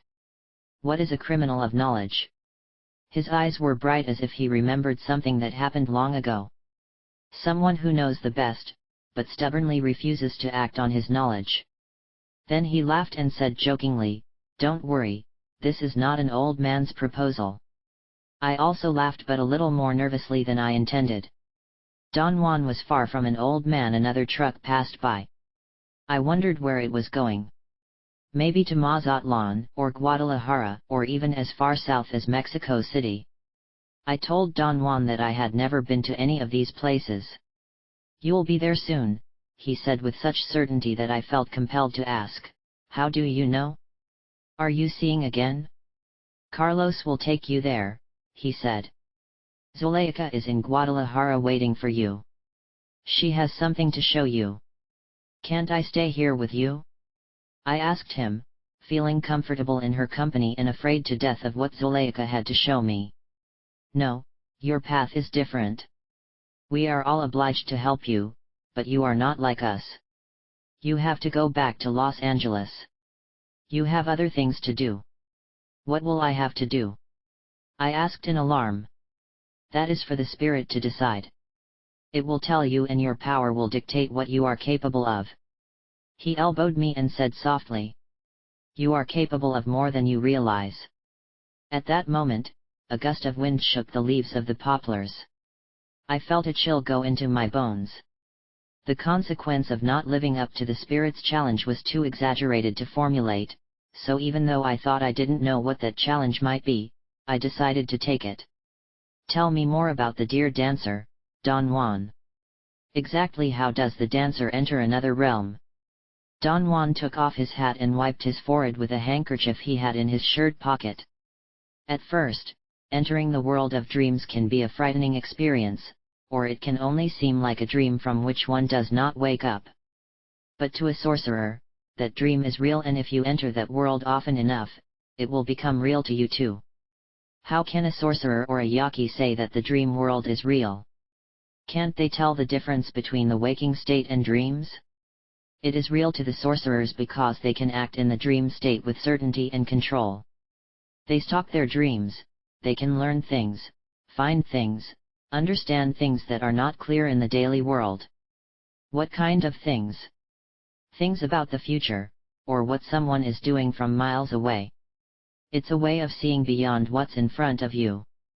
"Are you talking about divination, Don Juan?" Anthropological literature was full of references to how, in primitive cultures, the shaman goes into a trance to see what the future holds, to diagnose illness or to seek the right treatment. African sorcerers were particularly fond of using smoke and charred bones or the liver of chickens to make predictions. Magic, sorcery, divination, sorcery, all these areas were part of the anthropological tradition, but they always seemed so far away from our daily activities, our personal lives. To the Yaquis, such activities did not seem strange at all. Don Juan himself had used his dance to open the door to the spirit world, to a different reality. A world that was as real and predictable for a witch doctor as the everyday world was for us. "The magical kingdom of the Yaquis is not extraordinary," said Don Juan. "It is not a part of the supernatural or an aspect of the sacred and profane dichotomy that anthropologists so easily assemble." "How do you know what anthropologists do?" I asked. "Arizona is full of anthropologists," he said. "Especially in the tribal areas around Tucson. Someone is always trying to get some poor innocent person to answer a questionnaire for a few dollars. They're making categorization schemes without knowing what they're talking about. But I tried to tell one of my professors once and he accused me of not being a material professional and proceeded to throw me out of his office. You have to learn to stalk your teachers, Don Juan recommended, or they will devour you for breakfast. Those teachers feast on the young students. How do I stalk them? I asked. Treat the university like a hunting ground. If you go there to be discovered, or to be liked, or to make a statement, you will fall on your face. If they feel you are challenging them, the tyrant pins will start to fight back and they almost always win. How can I overcome them? I asked. They are men, they are mean and they have the power. You walk around them with cat feet, and you never let them know your opinions or what you're thinking. An accomplished stalker has no opinions. He adapts to any circumstance, quickly and smoothly like the wind. If they think they have you cornered, you're already somewhere else. Be evasive and uncontrollable, but devastatingly powerful. That sounds like a contradiction to me, I said. At that moment, another gust of wind blew the leaves off the ground. It blew a lot into my lap. Don Juan laughed and said I was going to make an excellent stalker, as long as I treated everything as a controlled blunder, and made myself zero so no one could grab me. Besides, only someone who is as light as the wind can cross the cracks between the worlds, Don Juan continued. What do you mean by the cracks between the worlds? I asked. The sorcerers see that the spirit world exists and that there are other entities besides human beings and animals that roam the earth, said Don Juan. But they exist behind a wall that is full of cracks, so to speak. A sorcerer takes that knowledge for granted just as Westerners take belief in God, the sky, the scientific method, or the infallibility of the Pope, or walking on the moon, or anything else that affects their daily lives, for granted. Are you saying that Neil Armstrong never walked on the moon? Or that he crossed some kind of cosmic rift to get there? No way. It just takes tremendous effort for man to bring into his consciousness the end result of a man walking in outer space. Or that a man in Rome is the direct representative of God on earth, or that a virgin conceived a son. In the light of these feats of intent, the knowledge that other entities coexist with man on earth does not require a great leap of faith. I looked around. I had never considered spirits to be part of my everyday world, but as a child I saw shadows come to life and sometimes felt the presence of a guardian angel. I also assumed that there were saints, fairies, elves and goblins, although I had never seen one. Therefore, it was not so difficult to accept that the Yaqui Indians also had spiritual entities, like the deer spirit I had encountered, that protect and advise them as well as our supernatural help. If Yaquis say there is a spiritual world and they learn in dreams, a person would have to experience this kind of learning to know what they are talking about, I said to Don Juan. If Yaquis go to a mythological kingdom and treat it as reality, to understand it, the anthropologist should do the same. He must make his myths his reality. I told Don Juan that it is the task of anthropologists to describe as best they can what happens in another culture, in another reality, the way in which the members of that culture see it and live it. Therefore, you have to be just as open and accessible to the phenomena you encounter, no matter how strange they may be, no matter how different from your own expectations or experiences. In short, the field worker must suspend judgment while investigating. Only then can he go beyond his limited thinking, his ethnocentrism, and his perceptual prejudice. Moreover, by seeing another reality, the reality itself given to the author would lose its utmost importance. Women are the best sorcerers, said Don Juan after listening to my speech, and undoubtedly the best anthropologists. Why is that? Because they are much more sensitive than men. They can experience and accept things beyond their reach more easily without the insistence of asserting themselves as men do. On the other hand, women are much more vulnerable and must be protected from the shock of encountering other realities. They tend to give up and lose their foundation in the blink of an eye. I laughed because, for a moment, I thought I said that women lose their panties at the first sign of change. That too, Don Juan said, laughing. But unfortunately there is never a shortage of men to support them in that department. On a more serious note, he added that if a woman was sober, brave, and adventurous, and did not lose her panties, she could discover mysteries beyond her wildest expectations. But doesn't she have to have spiritual helpers? I asked. It is true that some spirits are helpers, continued Don Juan. Each person, at birth, receives a totem animal that protects and advises him throughout his life. Perhaps yours is the deer. I liked the deer. I was born in an area full of forests and many deer. I enjoyed being in the forest, being still, staying hidden. I had to agree, I had something in common with the deer regarding the mode of temperament. What is your totem animal? I asked. The raven. I have always had an affinity with them, ever since my teacher showed me how to become one. I also like birds, I said, I often dream that I am flying. Ravens are excellent stalkers, added Don Juan, and some of the masks from Piscola represent them. I finished the orange and the rest of the dried meat. The dancer, if he has power, can become the animal he represents, continued Don Juan. I have spoken to a number of Piscola dancers and observed them. For some, the dance is simply a means to show off, but for others the dance is a vehicle. The mask, the music, and the hypnotic movement of the cocoon bells leads the dancer into the spiritual realm. There he can learn about the mysteries of the universe and even find answers to the fundamental questions of life. Don Juan nudged me and I knew he was referring to what he had asked the deer spirit. Or maybe Carlos had told him about our meeting in the anthropology department when I asked him the same question. If you find the deer in your dreams, he advised me, ask it about the meaning of life. He will tell you what you want to know. Is that what you do, Don Juan, learn in your dreams? Don Juan nodded his head. And through seeing. Right now I see an angelic patch growing there. Exactly the plant we came all this way to find. We got up and walked to the bend in the creek where Don Juan had said the plants were growing. What are the plants for? I asked. They are invaluable to witches, he said. It gives them sobriety, purpose, and cushions the erratic perceptual changes they are prone to, especially during their menstrual periods. Previously, while we were walking, she had stopped from time to time to allow me to examine certain plants at close range. She had warned me not to collect them, but to remember what they looked like, in case I ever needed to find them. There was chamomile, sage, and a small plant with blue flowers. He had said that we were not there to collect herbs, but to learn how to store energy. He assured me that if I ever needed to heal, I should manipulate energy directly, not ingest any plant. There was one exception to this rule, and that was the angelica plant. We walked to some big yellowish-green plants that looked like tall, weedy celery. They had sprouted around a yard and at the ends were tufts of dry stems with small brown seeds. This is the angelica, he said, locking the leaf a little and rubbing it between his fingers.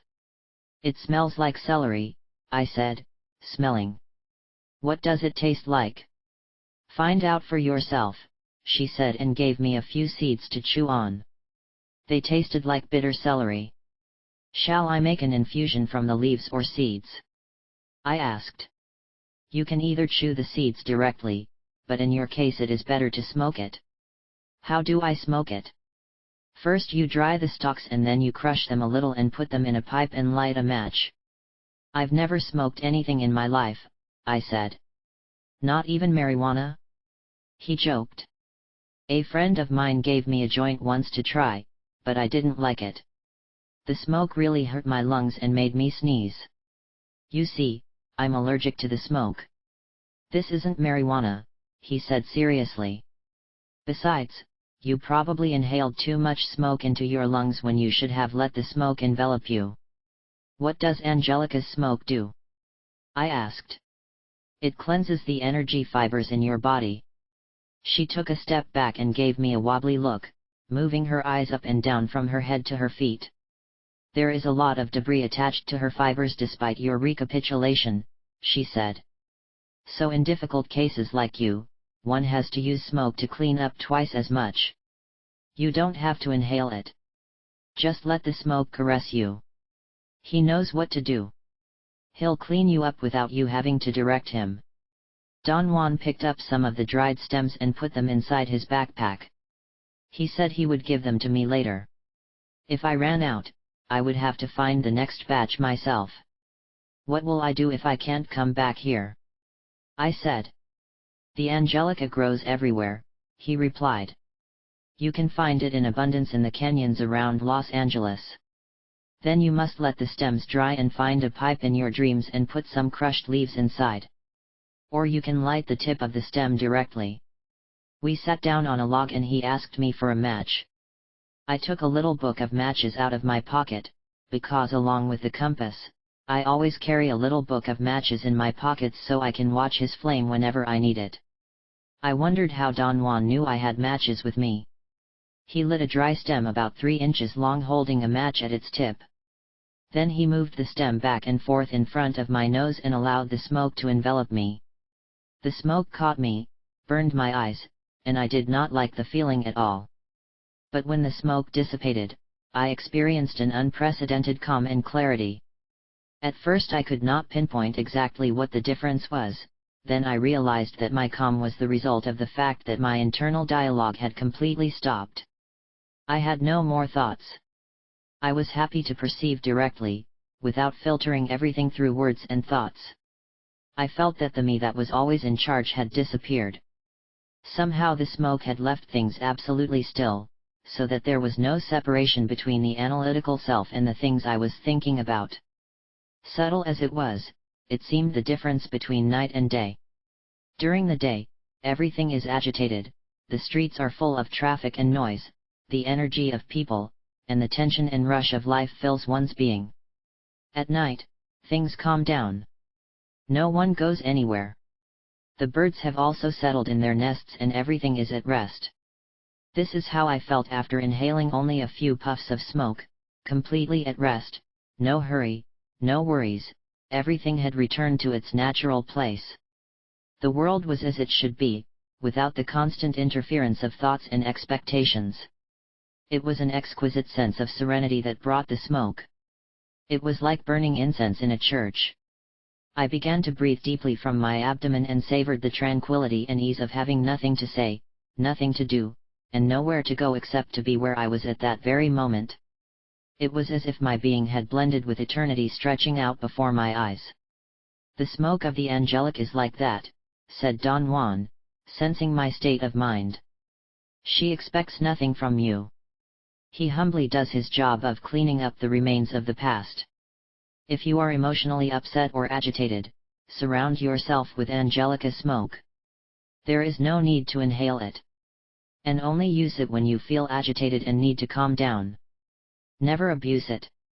Along with the wrap-up, it will serve as a means to cleanse and calm the erratic inclination of your nature.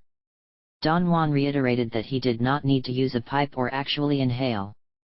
I could light the stem a little and let the smoke rise while holding the piece of angelica root in my left hand. The effect would be the same. The smell of smoke around me would be enough to clear my mind and stop my inner dialogue. He made a small fire out of wood, then placed some angelica branches that he had picked up from the ground on top of the fire. We sat in front of him for a while and occasionally he used his jacket to fan the smoke in my direction. When the fire was extinguished, he took a stick and pointed at the remnants. "You wanted to know about seeing before," he said. The ancient sorcerers of our lineage used many different methods to understand the state of things. They used grains of corn, patterns in the clouds, the formation of leaves on the trees and on the ground, or after a fire had been put out, the placement of charred wood. Add chapter section on fire and divination. The Raven's Dream. 12. It was past midnight when we returned to Don Juan's house. Carlos' car was parked where he had left it, so I knew he hadn't returned. I wanted to sleep in the car with the windows rolled up and the doors locked, but Don Juan didn't even want to hear it. "My house is at your disposal," he said with an air of gallantry. "Please make yourself at home." He assured me that I would be perfectly safe, and he personally guaranteed that his house was free of fleas because he had no animals. He lit a kerosene flashlight and left it on the table next to a cot. He handed me a folded wool blanket and said I had to go to Tarim to see some people. He emphasized that he would not be back until the next day. "What if someone comes sniffing around here?" I said self-consciously. "No one will bother you," he assured me. "How can you be so sure? This house is well protected." "Why, by an invisible alarm system," I said with laughter. "You could say that. I have a guardian who chases away any undesirable visitors." At first, I thought he was referring to a guard dog, but before I could ask him who his guardian was, he said, "Shall I show you?" "No, no, no. I'll take your word for it," I said suddenly, afraid.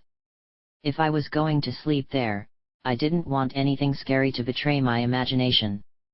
"If you see or hear anything unusual, it is best to ignore it," she said. I nodded and took the blanket. When he left the room, I lay down on the cot that had a rough horsehair mattress. I tried to sleep, but the sleep wouldn't come. One part of me was wide awake, alert, the other part was desperately trying to fall asleep.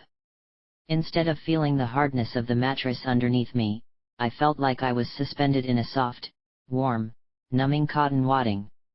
I attributed this strange feeling to the strange vibrations in the room that made all the hardness dissolve.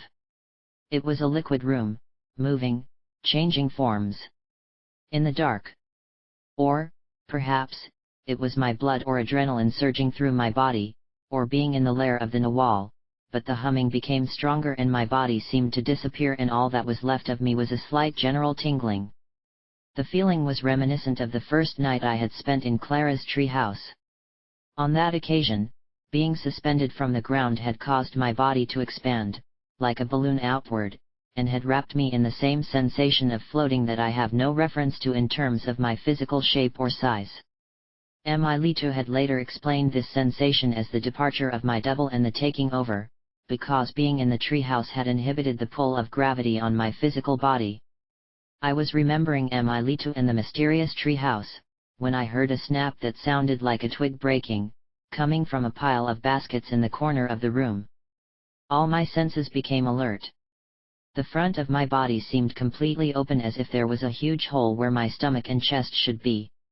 I struggled to see in the dark, but I could only see the outlines of the paraphernalia in the room, a few pumpkins hanging from ropes, 2 yaki masks, one of a deer, one of a raven hooked to the pole, the silhouette of the kerosene lantern on the table.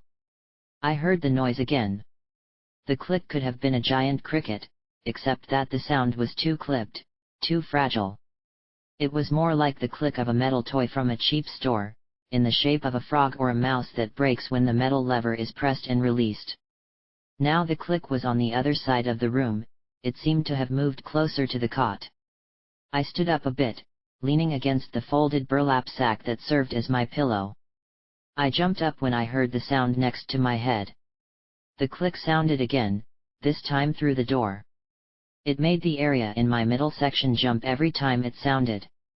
Whatever the sound was, it was definitely jumping across the room, as if trying to get my attention.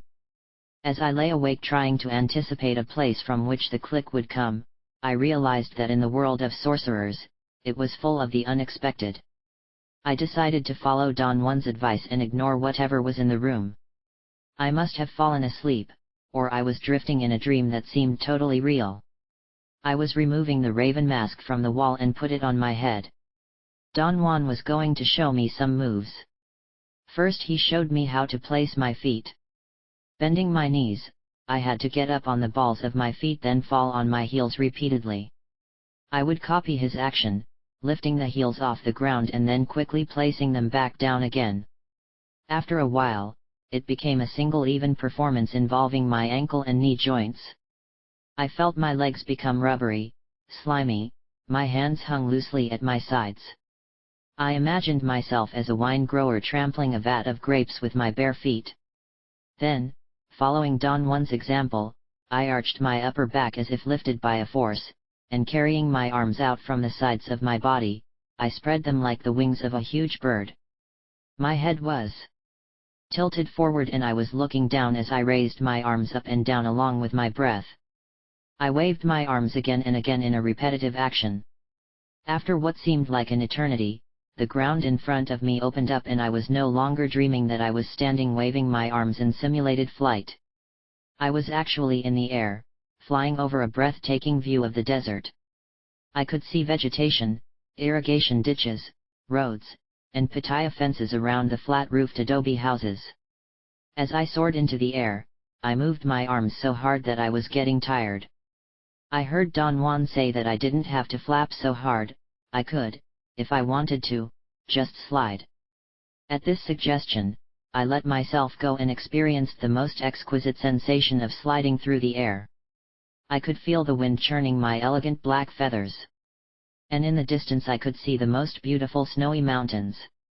I suspected that they were the sacred mountains of the mythical Yaqui world, but they were as real as any other formation in the waking world. They were breathtaking in their splendor, more beautiful than any landscape I have ever seen on this earth. I flew over the valley, rising, then flapping my wings, only to glide again. Then I heard music coming to me from a distance. As the music filled my whole being, I experienced a state of exquisite happiness. I heard Don Juan say that I could land if I was tired. I looked down and saw a grove of trees and headed for the upper branches. "You can stop moving your arms now," said Don Juan. "The raven has landed safely." I climbed up on the branch and rested.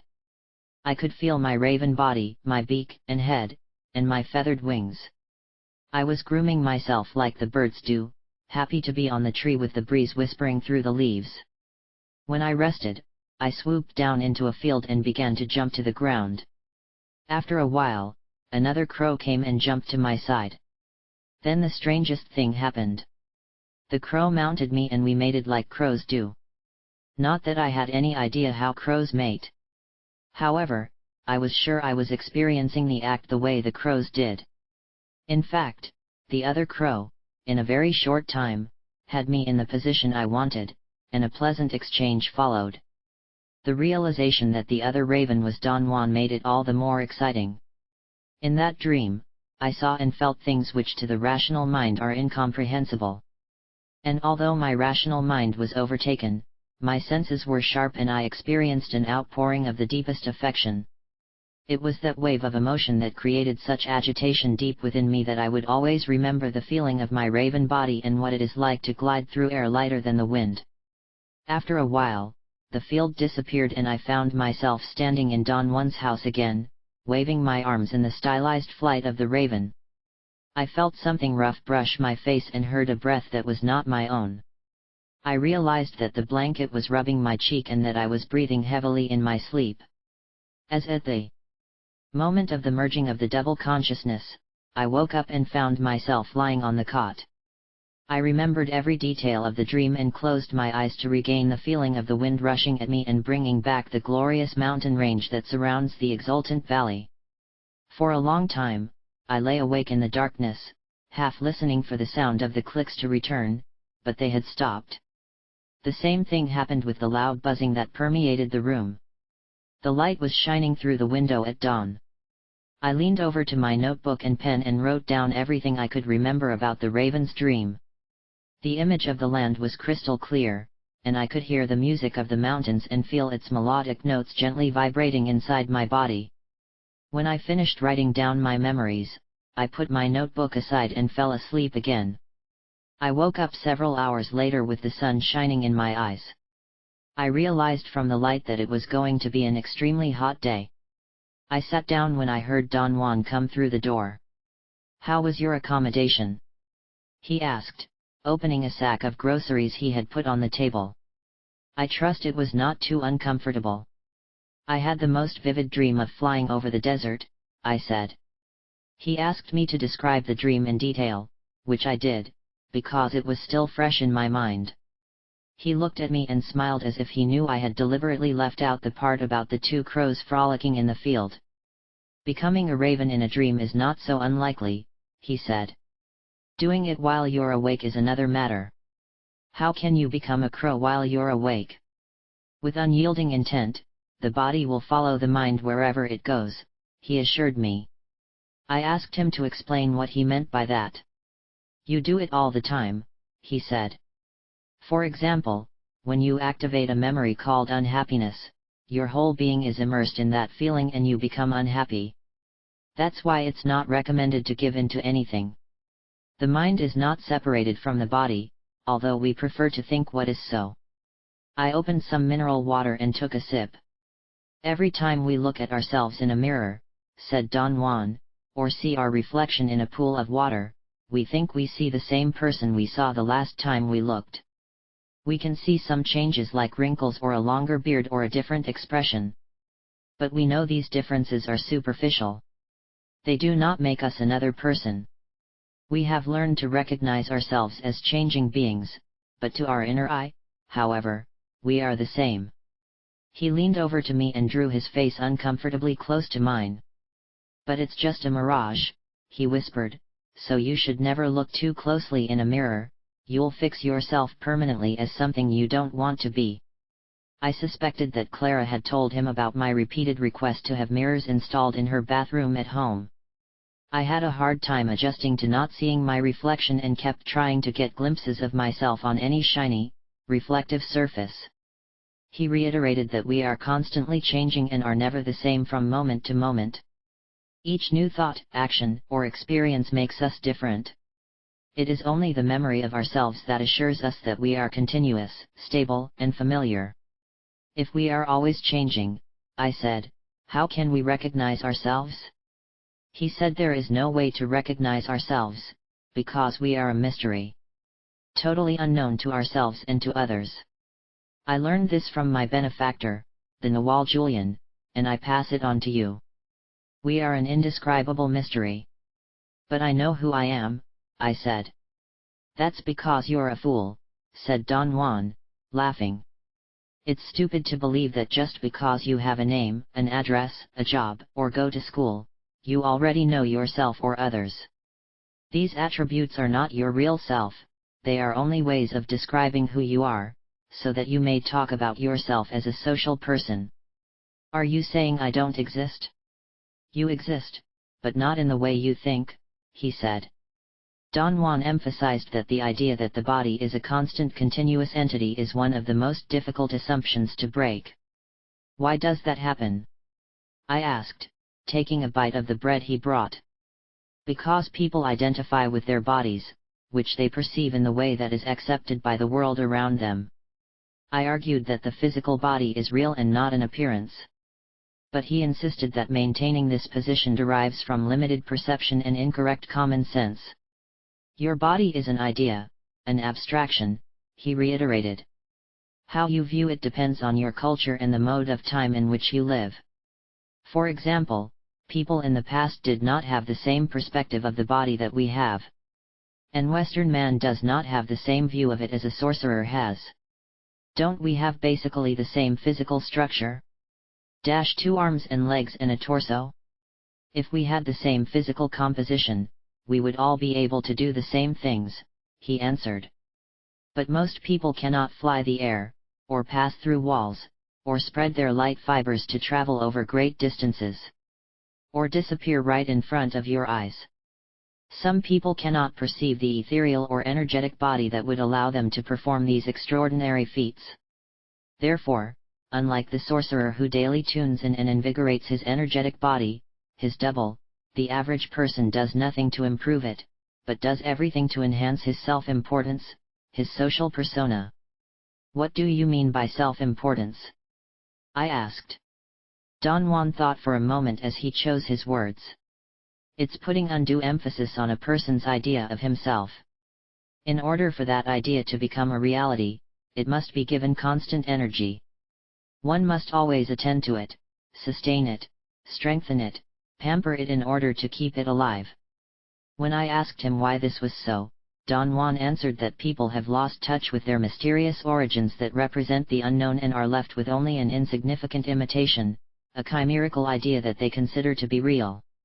If people realized that they are unknown to themselves and to others, they would not consider themselves important or support themselves by feeling special. They would know that they are already special. But having lost sight of their true mystery, they try to play the mysterious and try to act important. But that is a deadly mistake. Why is that a mistake? Because we should never try to be anything, he answered. Our mysterious nature already makes us all that we could be. Don Juan said he wanted to take another walk and told me to finish eating so I could join him. What about Carlos? I asked him, shouldn't you be here for him? Won't he be back today? Don Juan handed me a strip of beef jerky and told me to chew it slowly. I have a feeling that Carlos will be busy most of the day, he said. I was dying to know exactly what Carlos would be busy with. It was definitely the pretty young lady I had seen in the store the other day. I figured I'd spend the day teaching him English, or who knows what else. Realizing my concern, Don Juan gave me a firm knuckle blow to the top of my head. I know what you are thinking. Why would a man want another woman when he can have you? Your petty possessiveness is useless around here, he said bluntly. You have an idea of yourself that you are jealous and possessive. The sooner you get rid of that idea, the better off you'll be. That's how most women think, I said. So that's exactly what you have to protect yourself from, he said sternly. Remember, self-importance kills. Don't waste your limited energy defending positions that are unsustainable. Hold on to your backups. He laughed at his wordplay. Then he continued with practical candor. The moment a man pays attention to a woman, she drops her supports. That's just not so, I said. A woman can love a man purely, without any physical involvement. But can she love him if he loves other women, and not be bothered by it? He challenged. I thought about it for a moment. I was right. From my own experience, and from the people I had met, such selfless love is not really profitable in our culture. I shrugged my shoulders. If you're talking about polygamy, I said, I don't think women should have to put up with that. I was so against men who were unfaithful, that for me, only total fidelity would work. I remembered how miserable my mother's life had been because of my father's slips. From her I had learned that men were ruthless masters who would stop at nothing to use a woman and then throw her away without even looking back. I am not talking about polygamy, said Don Juan. I'm talking about freedom from self-importance. No one is unique or privileged because of some exaggeration of the imagination. But if we don't see ourselves as unique or special, how can we distinguish ourselves from other people and things? I asked. Why do you want to distinguish yourself from people or things? It takes individuality to interact in the world of people, but you know how to do it. What I am suggesting is an alternative way of being in which your energy body interacts with spirit. And what is spirit? I asked. Don Juan stared at me for a moment, his cold eyes became as fierce as an eagle's. His gaze forced me to look away. He chuckled, lifted one of the pumpkins he had tied to his belt, opened the cap and I took a sip. I felt compelled to repeat my question. I really don't know, she said. We can go back to our origin, even act from it, but we can never know or say what it is. So what's the point, if we can't talk about it? I protested in a tone that bordered on complaining. Don Juan grabbed me by the shoulders and shook them like a rag doll. Stop indulging in self-pity and act like a warrior. He stomped the ground repeatedly like a bull ready to attack, giving me a fierce look that made his nostrils dilate. His pantomime was so realistic that I had to step aside fearing he would ram me. But instead of charging, he suddenly turned slightly on his heels and walked out the door. He instructed me to follow him. We walked along the dirt road for a while, then, unexpectedly, he swerved into the chaparral. It was all I could do to keep up with him. After a strenuous walk, during which I employed techniques of not doing, such as keeping my eyes on the horizon, my hands in the right position, and maintaining a prolonged silence, I was still breathing heavily when we reached a formidable rock formation. Don Juan told me to sit on a large rock and slow down my breathing. He said that in the tradition of sorcery there were hundreds, if not thousands, of techniques of not doing, each designed to produce a specific effect that had been attempted by the sorcerers of his lineage. The position of the hand was one of them, as was observing a point on the horizon while walking. He reiterated that he personally thought that not doing was one of the best ways for a stalker to interrupt the usual routines or reactions of one's daily life. Do the matchmaking technique, he suggested, to reassure yourself. Now? He nodded and poured a few drops of water from his pumpkin into a depression in the rock. I took out my matchbox, and holding one between my thumb and forefinger, I struck it and carried the flame 7 or 8 inches in front of my eyes. As I watched her, I inhaled the flame in the area between my eyes, until the flame had almost gone out. Then, without extinguishing the flame, I dipped the tip of the match into the water to cool the end, and transferred it to the thumb and forefinger of my left hand. I held the match upside down, so the flame was now burning a few inches from my eyes. Bring the blue flame closer to your eyes, said Don Juan. Use the intent to pull it inside you. I made a series of 9 matches, burned one end and then turned it upside down as I transferred it to my left hand and watched as the flame burned at the other end. After 9 matches, he told me to stop. He instructed me to take a deep breath from my abdomen and then begin to practice another technique of not doing that involved expanding my awareness behind me, above me, and in the distance around me. What should I try to seek or feel? I asked. Maybe a tree behind you, or a bird on the branch above you, or a cloud in the sky above your head. The purpose of this technique of not doing is to stretch yourself as if you were throwing a giant net. He explained that deliberately extending one's consciousness, which is usually directed forward, has the effect of awakening the energetic or dual body, by breaking through the boundaries of confinement that one has learned to regard as one's physical body. When your mind and breath are able to reach beyond the recognized limits of the physical body, explained Don Juan, then you will know that things are empty, and that physical and mental continuity is only an expression of the mind or social being. He assured me that our perception of the world is fundamentally linked to how we perceive our bodies and how flexible our breathing is. To change our perception of the world, we must begin by changing our awareness of our body. We must know that our bodies are in constant flux, however, in order not to lose control during our ethereal wanderings, our consciousness has to be firmly fixed. What is our consciousness fixed on? I asked. Not to the self or to the objects of the world, he assured me, because this will keep you locked up. Rather, it is anchored to the person's breath. The breath is the line that can take you out of your limits, and make your physical body appear and disappear. He told me to close my eyes and anchor my consciousness to my breath. I became apprehensive. Sometimes, when I was practicing some of the sorcery passes that Clara had taught me, I felt my body melt away. But I never ventured too far into that lane for fear of getting lost or becoming a stranger to myself. Even when I dreamt I was a crow, I was aware of being myself by dreaming I was a crow. So I began cautiously. According to Don Juan's instructions, I was going to allow my consciousness to flow out in all directions, while I took a long breath. Then I had to link the stretching of my mind to the rhythmic flow of the breath. Finally I would have to merge my breath, which was limited, into the unlimited breath of the earth. He told me to breathe behind me, high above me and out to either side, until the vast wilderness around me moved rhythmically with the expansion and contraction of the breath. After some time of concentration, I had the sensation of moving like a huge bellows, my whole panorama was pulsating at the same rhythm. At one point, I was so far away that I could barely hear Don Juan's voice urging me to open my eyes and describe my experience to him. I was no longer aware of my body, I said. It became so enormous that it seemed to disappear completely. Your body cannot disappear, he said, for the simple reason that it was never there in the first place.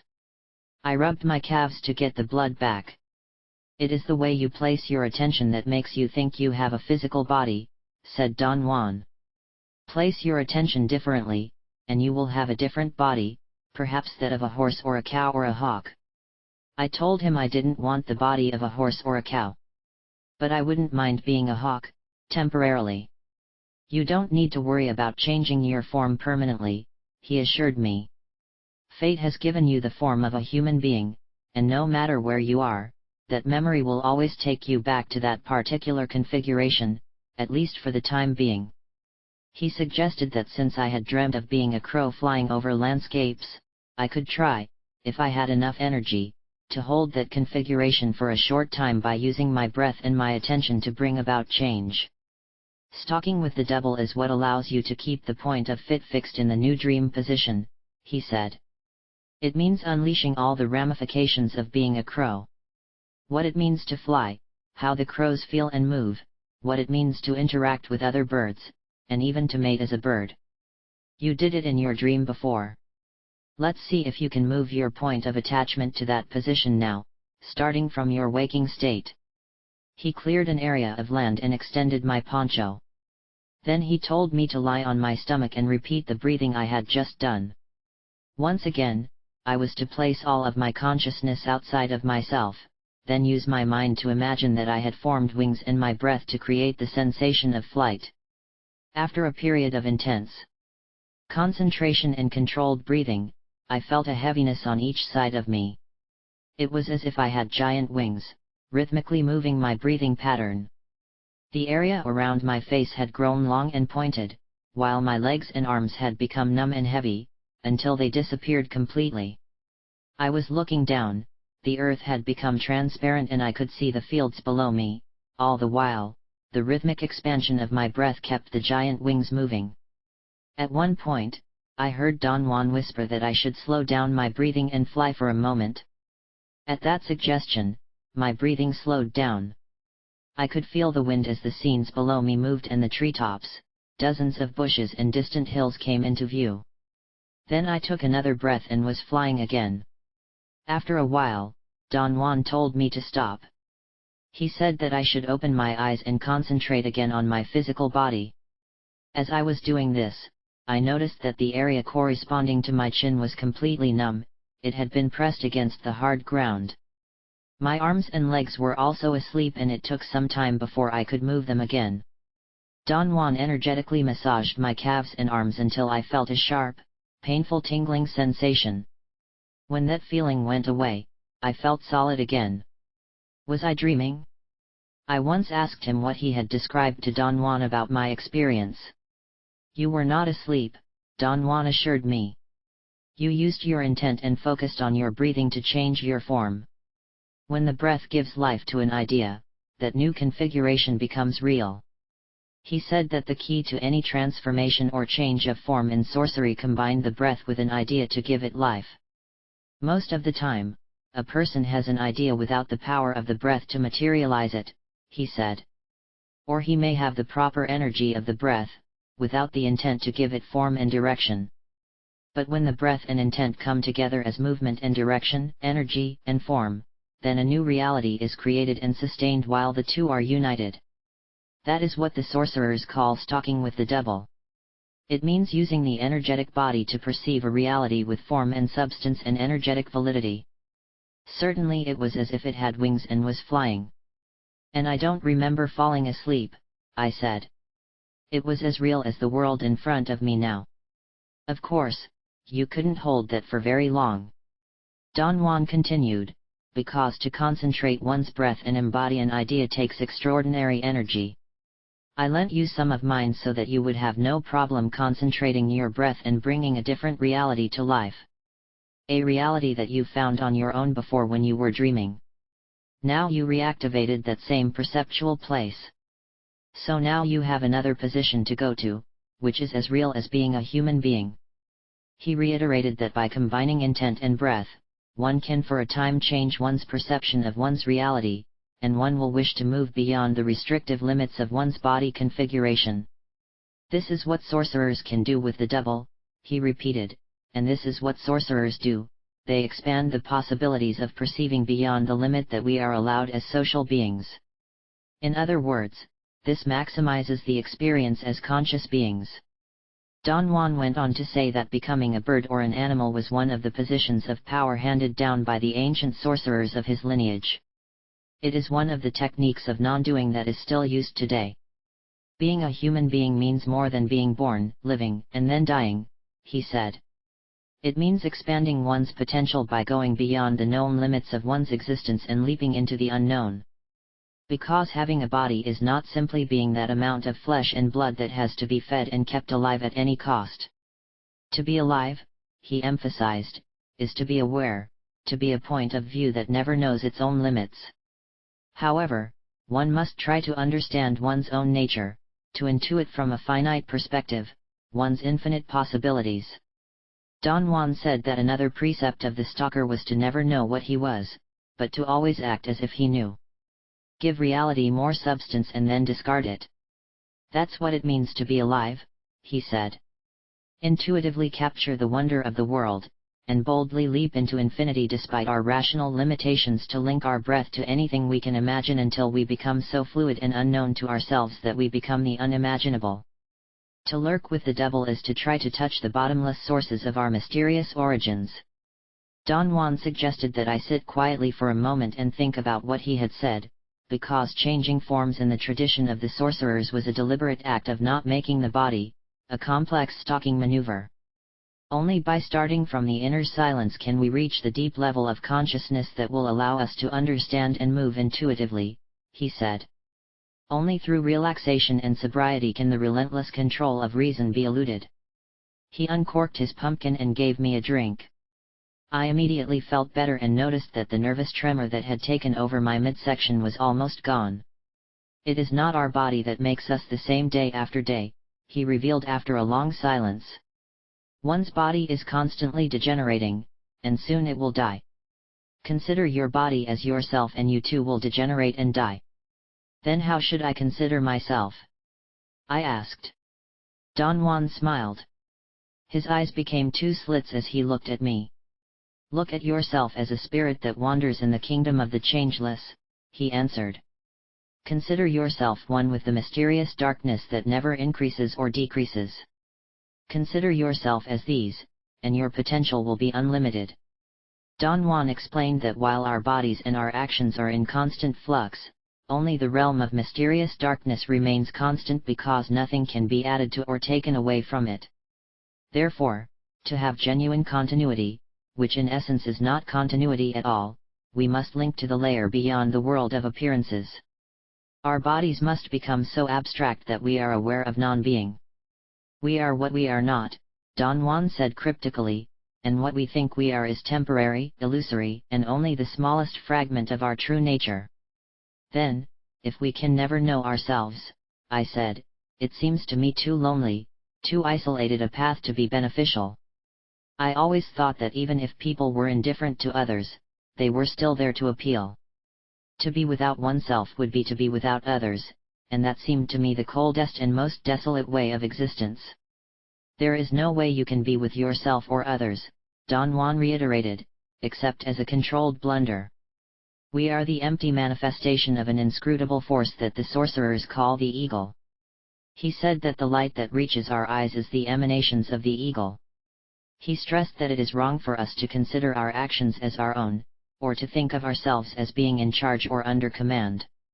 Because doing so only perpetuates the false dichotomy of one being, of being the motivating force of an action and another being of being the doer or executor behind that action. It is that mind-body misconception that is at the root of our confusion. It leads to a false view of the world. Give your breath and energy to the perpetuation of the social person, and your true nature remains forever concealed, Don Juan warned, by the self, or by the social and cultural image that one accentuates with one's own life force, is a mistake. It is only a way of thinking and speaking, and not what we are at all. He admitted that our true nature is one with the underlying force that sorcerers call the eagle. Sighted people can see their energy flowing through us and composing our own being, and we must humbly acknowledge that life force, or we remain blind to all that surrounds us. I wanted Don Juan to tell me more about this mysterious power that acts through us.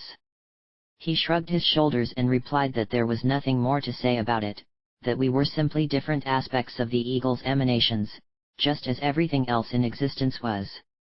I pressed him to explain his attributes. Sorcerers have not been able to unravel its mystery, even though throughout antiquity seers have put all their efforts into trying to understand it. And because of this inability they called him the Great Unfathomable. The old sorcerers called him the eagle because he finds his beak open and ready to devour consciousness at the moment of death. His emanations are commands because we must follow them, just as the planets must follow their orbits in the sky. Those who humbly accept the commands of the eagle remain healthy and strong, those who fight against it, become exhausted and find a premature death. He stressed that only by accepting the force that moves us can we find well-being and purpose, happiness. Fighting it brings sickness and unhappiness. To create anything, he explained, we must extract from the eagle's emanations, from its dark side and bring it into being, that is, into the field of man's consciousness. This is how sorcerers make things happen, it is the essence of magic. Since everything has a dark side and a light side, the dual elements of movement and rest, of activity and inaction, things can be turned upside down. And this is how sorcerers cross the boundaries of the visible world into the realm of the invisible. Are you talking about the mythical kingdom of the Yaqui Indians? I asked. I'm not just talking about the kingdom of the Yaqui Indians, he emphasized, I'm talking about all of existence. If your consciousness is linked to the origin of all things, it can achieve seemingly impossible feats. How do you do that? Follow the natural rhythm of things and move with the energy around you, he said. If you want to act, you must be calm. In the same way, if you want to rest, you must be active. He said that when both elements, being and non-being, are in balance, so that on the inside we are unchangeable and undisturbed, but on the outside we are fluid and changing, then we reflect the power behind all things. He added that to reflect the realm of the immutable, we have to suspend our daily view of the world. He stressed that suspending our human judgments is the first step to the realm of the unknowable, and for this to happen, calming the internal dialogue is a fundamental prerequisite. It is therefore of utmost importance to achieve inner silence through the practice of recapitulation, sorcery passes, and all the techniques of non-sorcery that you have been taught, he said. Only in this way can you lose yourself and become one with the immensity. Sites of Power. 13. The afternoon brought fresh relief. Don Juan and I had walked to a site where volcanic eruptions had taken place millions of years ago. The area was dotted with huge chunks of lava and shiny obsidian that stretched out in the desert like a thick gray carpet. The Yaqui Indians consider this a place of power, Don Juan said. They say there is energy trapped in all this lava rock. What kind of energy? I asked, catching my breath. The kind of energy that can make one discover things from the past. All one has to do is pick up a rock, be quiet and listen to its message. Do you really believe that rocks can talk? I asked, isn't that a bit far-fetched? Don't take my word for it, answered Don Juan. Find out for yourself whether it is true or not. He pointed to a hill not far from where we were. Let's walk to the top of that mound. That's the best place to hear rocks. We walked through the uneven terrain. Although I wore a pair of thick shoes with crepe soles, the rocks and obsidian glass were sharp and the loose stones made it difficult for me to walk. I was careful to avoid the prickly pear cactus patches that protruded between the rock groups. I was once told that cactus thorns were extremely dangerous, as they could lodge in the body and travel to the heart or even the brain, causing sudden death. I didn't know if that was true or not, but I wasn't going to test the theory. When we reached the top of the promontory, I was out of breath. I sat down to rest, contemplating the magnificent view. I could see the whole valley of the desert with its winding road winding in a southeasterly direction.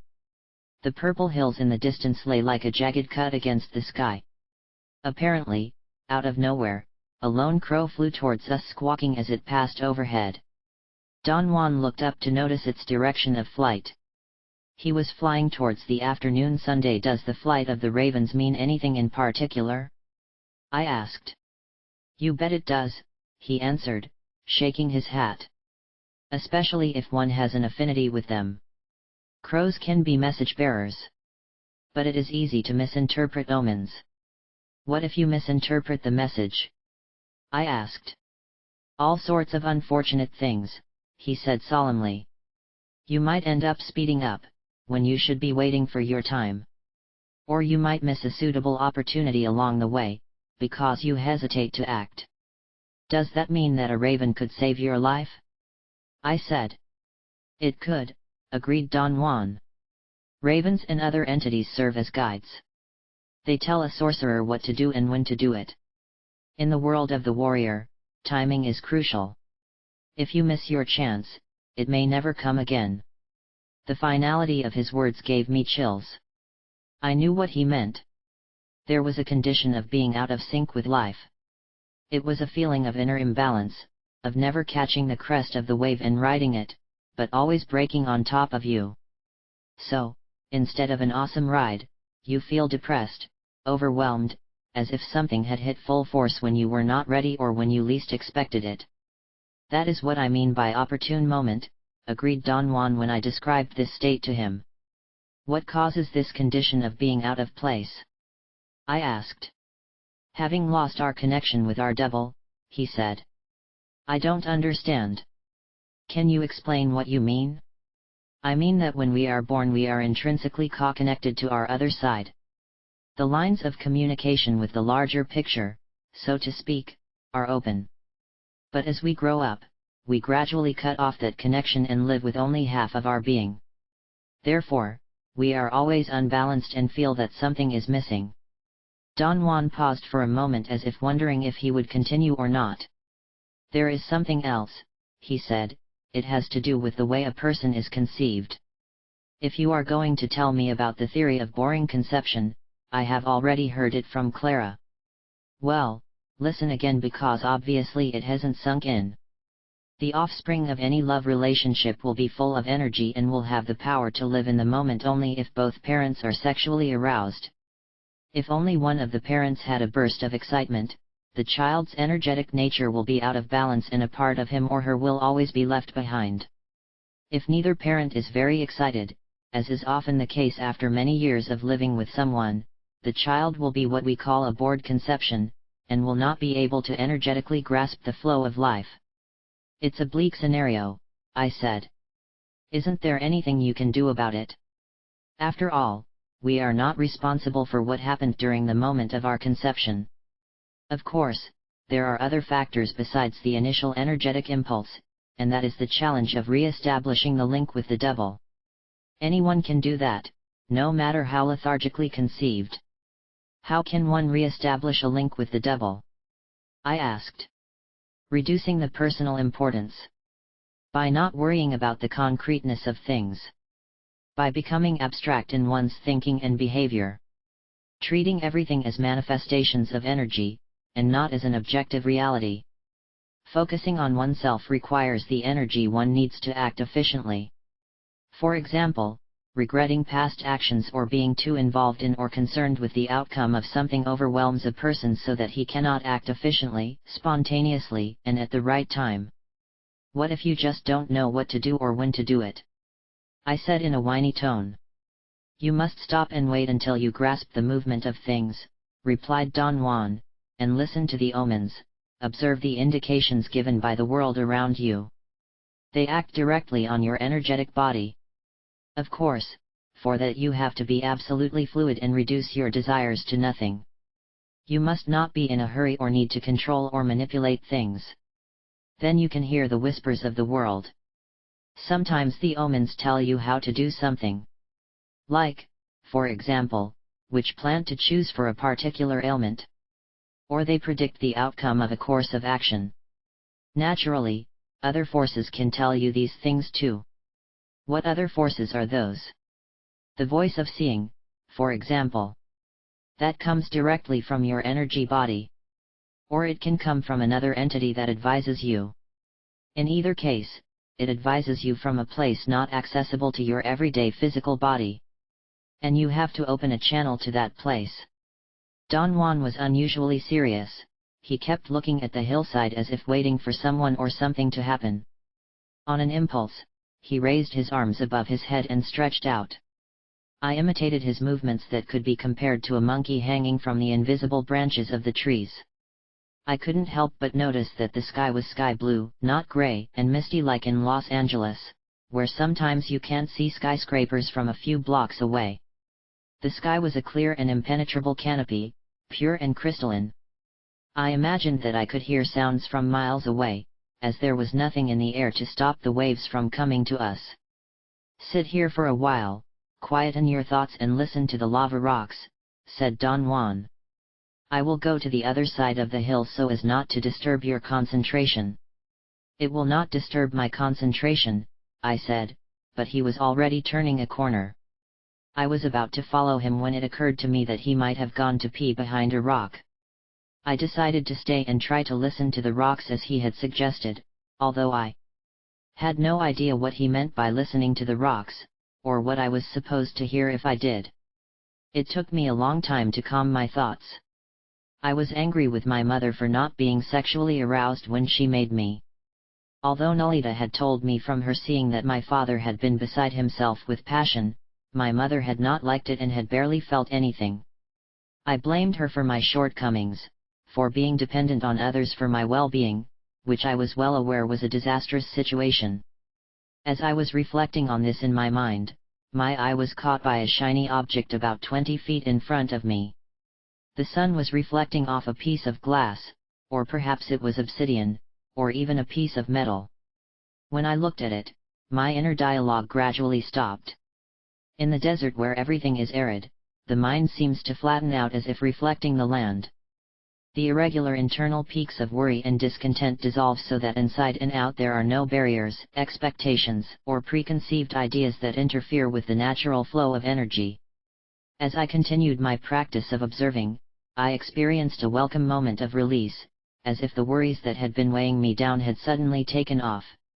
Until that moment, I had not realized the horrendous concerns of the burden on the self placed upon one. It seemed so much easier to simply let it go, rather than carrying it around like useless luggage. I peeked at the floor until I found what I was looking for. A rock that was near the shiny object seemed to focus me like a beacon. I picked up the rock and looked at it. It was an ordinary piece of lava, light and porous, but somehow I developed a rapport with it. It may sound strange to form a bond of sympathy with an inanimate object, but that rock had movement within it. I observed it. It was smooth and round, and had yellow specks coming out of its black surface. I followed the lines with my eyes. Then I saw the glow around it, a bright polished color that seemed friendly and even impressive at the same time in its eternity. Following an internal directive, I held the rock against my abdomen. I did not expect to hear anything, because I was not listening with my ears and Don Juan had not specified what I was to do. But surprisingly, the piece of amorphous lava began to tell me things. I made sure I was just imagining it, but it didn't matter, I heard it anyway. It was a kind of game I played to keep up with Don Juan, to have something to report later. Mentally, I asked the rock where it came from, and immediately I received a strong tingling sensation in my womb, and instantly knew things about the rock that would have been absurd to the rational mind. For example, the rock told me about the depth of the earth from which it had come, saying that it was like a womb. It was born, or rather it was vomited up by a tremendous force eons ago. It told me how it calculates time in terms of eons instead of years as we do. And seen with the limited time range we call history, our lives are insignificant compared to eons past. He told me of our blindness, of that grave error with which we operate, that we believe we manipulate nature and control it, ourselves and others. When in reality this is only a mirage, a quality of self-reflection and, above all, a shortage of time.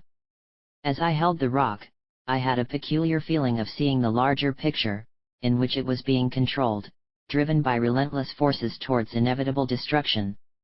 I felt this in my middle section as a series of gentle waves. It was a muffled movement from the core of the rock as I held it against my abdomen. I was absorbing the essence of the rock until my entire body felt as if it were covered with layers of subtle vibrations. Then a deep melancholy seized me, as one existential question after another emerged. Why am I alive? Who am I? What is the meaning of all this? For a while I sat at the top of the hill in the middle of nowhere, contemplating the futility of life, when a tremor that pierced me like thunder shook me to the core.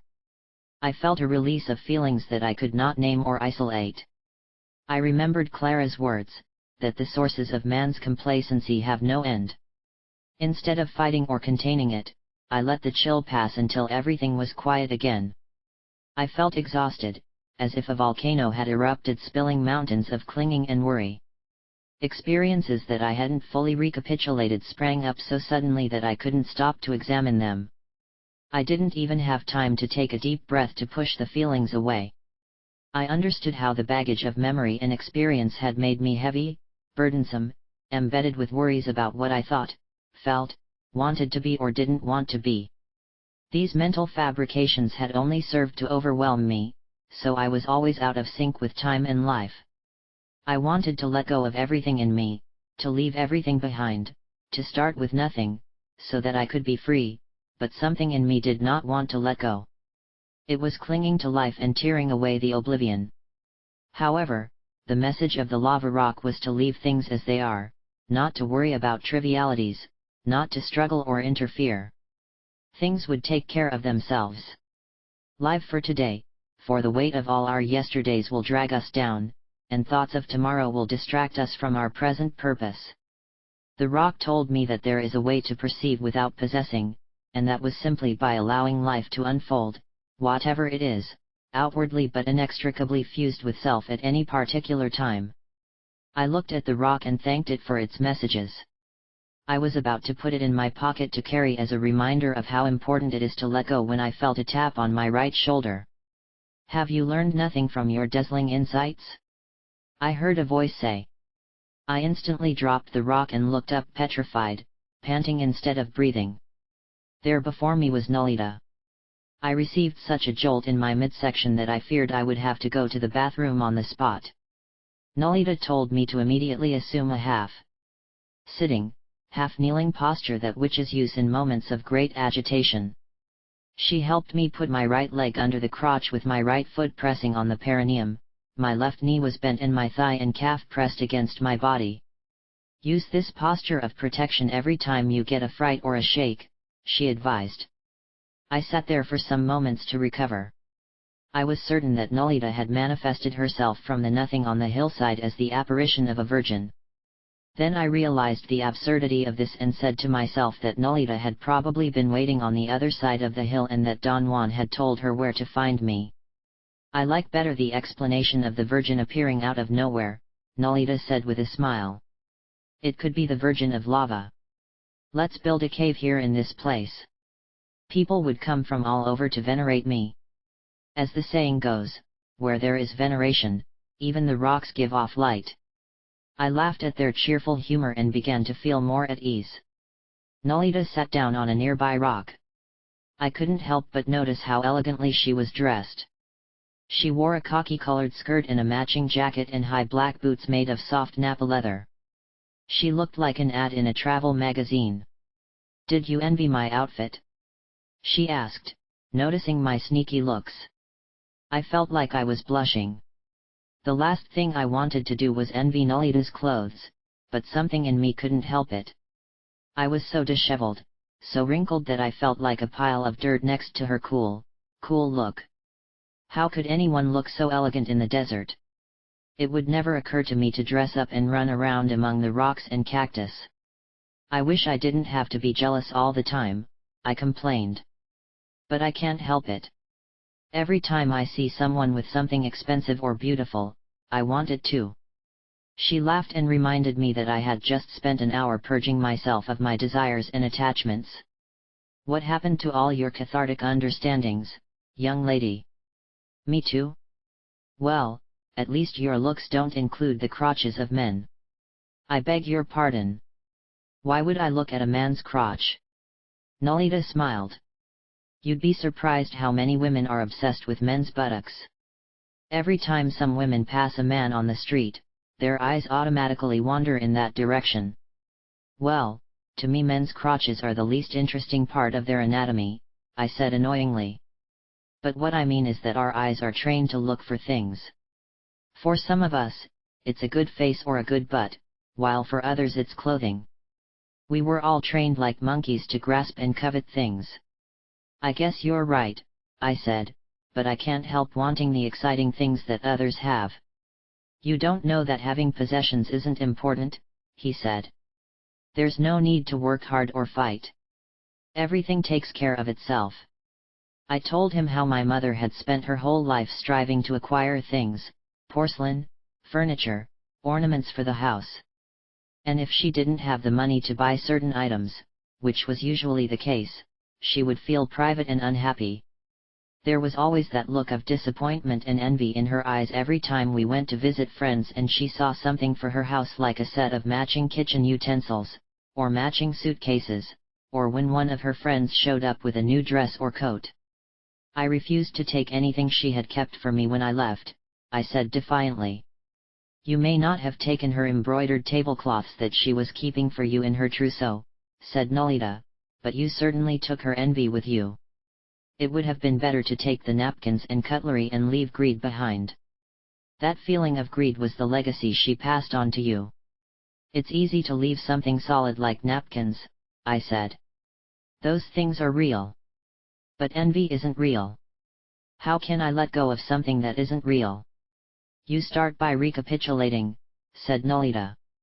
I summed it up and it didn't work. It works. But you keep coming back to things you should have let go of long ago. I didn't even realize it was part of my baggage, I said. Well, now you're aware of it, he said. The energy is coming out of the eyes and going in through them as well. So control your gaze. It is extremely important to train the eyes. How can the eyes be trained? By putting all of your intent into building your energy body and never deviating from that purpose, said Nolita. To recapitulate is only the beginning. It loosens your affiliation with everyday life and decreases the force with which objects impact the energy from your eyes. Now use that extra energy not to reinforce your envy, but to forge your energetic body, your double. Instead of reflecting the envy, use your eyes to energize the double. Only with your energetic body will you be able to do the abstract flight. Why do you call it abstract flight? I asked. The sorcerers believe that there are other universes besides the one we were born into, she answered. But only someone who has stored enough energy can cross and move through different intersections. How are the other universes different? I asked. The world in which we are born is solid and determined by organic matter governed by physical laws, he said. It is linear and is objectively organized in terms of time and space. But with sufficient energy we can cross the boundaries that separate worlds upon worlds. Worlds in which energy is inorganic, not linear but circular, always present, and timeless. It is not composed of matter, but of energy and consciousness. And one can only enter the other realms by becoming formless and practically abstract. In essence, one becomes the dream body, and this crossing is the abstract flight. So do not waste your energy on envying solid objects that you can never carry with you, but only overwhelm you and make you stay. Use your energy to forge your energy body so that you can do the abstract flight. How do I forge my energetic body? I asked. Nolita did not answer, but she gestured with her index finger for me to follow her. We left the top of the hill and stopped in a clearing where she told me to light a fire. When we had gathered enough wood, I lit a fire with my matches. Only then did Nolita settle down on a large rock and begin talking to me again. A particular sorcery pass has the intent of forging the energetic body, she said. And someday someone will show it to you. Now we must use the flame to change the direction of your eyes so that they no longer reflect human concerns, but the dream body, the eyes of the doppelganger. She told me to look at the flame through the half-closed eyelids, then turn my head to the left and visualize the fire coming from that direction. Then I had to move my head to the center again and look at the real flame again and turn my head to the left again and visualize the flame. After repeating this action, he said that my eyes were turned away from the direction of everyday life so that the things of the world would no longer attract me so much. Guests of life. 14. Nolita stood up and, with a few strokes of her foot, put out the fire. Shouldn't we wait here for Don Juan? I said. She let out a lush laugh. He will know where to find us if he wants to. We climbed a staircase canyon. She was exhausted and was taking huge breaths of air. I don't think I can make it to the top without resting, I said. Don't be so weak. Are you not curious to know where I'm taking you? I need a rest, I insisted. What you need is to remember that you are a guest of the earth, said Nolita as she sat on a rock. We can rest on the rocks, leaning against the trees, or simply pressing our fingers against the center of the palm. But we don't realize that we can get energy from little things, because we believe that we are here as conquerors of the earth. I sat on a rock.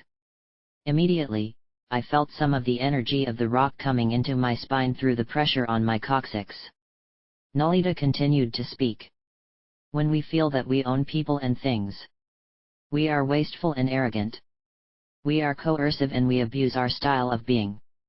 To my surprise, the rock was comfortable and I wanted to ask Nolita questions about how I could prolong this moment of rest. I don't think we can extend the notion of property to include people, I said. This is not the Middle Ages when a feudal lord owns his land and his subjects. Don't be fooled, Taisha. A mother rules her children, husbands still own their wives, a priest dominates his congregation, and the media hypnotize the masses. The world abounds in tyrants, masters, and slaves. Nolita said it was better to abandon such arrogant or submissive behavior and adopt the role of a humble guest. Why a guest? I asked, moving on the rock sofa. A guest is free, said Nolita. Not much is expected of him and the place he is visiting and the people there are not under his thumb. He doesn't expect anything, but he is given everything. The witches say that this makes for a joyful journey. I was silent, trying to apply Nolita's advice to my own state of being. I always thought it was a mark of character to be acquisitive, competitive, and whenever possible in control of people. Why not simply accept that we own ourselves and control nothing, said Nolita. We have to use things to help us on our journey, it's true. But nothing is ours to keep or control. How can you say that? I said, feeling threatened. I had grown up with the feeling that I had never had enough of material things or stopped controlling my life. Now this sorceress said that it was harmful to have material attachments. As if she felt my repulsion, Nolita informed me that, contrary to how it seemed, sorcerers did not covet possessions or try to dominate people. In fact, sorcerers claim that not even the clothes on our backs are ours, she said in a flash. How can anything belong to us when we don't have the power to hold it? The shoes I wear belong to me, I bought them myself, I said, playing devil's advocate. And I suppose you will keep them for the rest of your life, long after they have served their purpose, sneered Nolita with a mocking laugh. She had me trapped. It was impossible for me to rule out anything, even though it no longer worked or had any use for her. There's no point in clinging, said Nolita in a softer tone. How can your clothes belong to you when not even the body that wears them is yours? I thought she was taking the idea of not owning anything to the extreme. I began to defend my point as if my life depended on it. But she just laughed at me. It's better to abandon the idea of owning or possessing things from the beginning, she advised, and adopt a new way of considering yourself and others in which nothing is ours, not even ourselves. In this way you go through the charade of having things and the burden of having to care for your possessions. Stalkers are fluid and frugal. They are free of burdens. I didn't like what I was saying. I had visions of having to dispose of my stuff at a giant garage sale.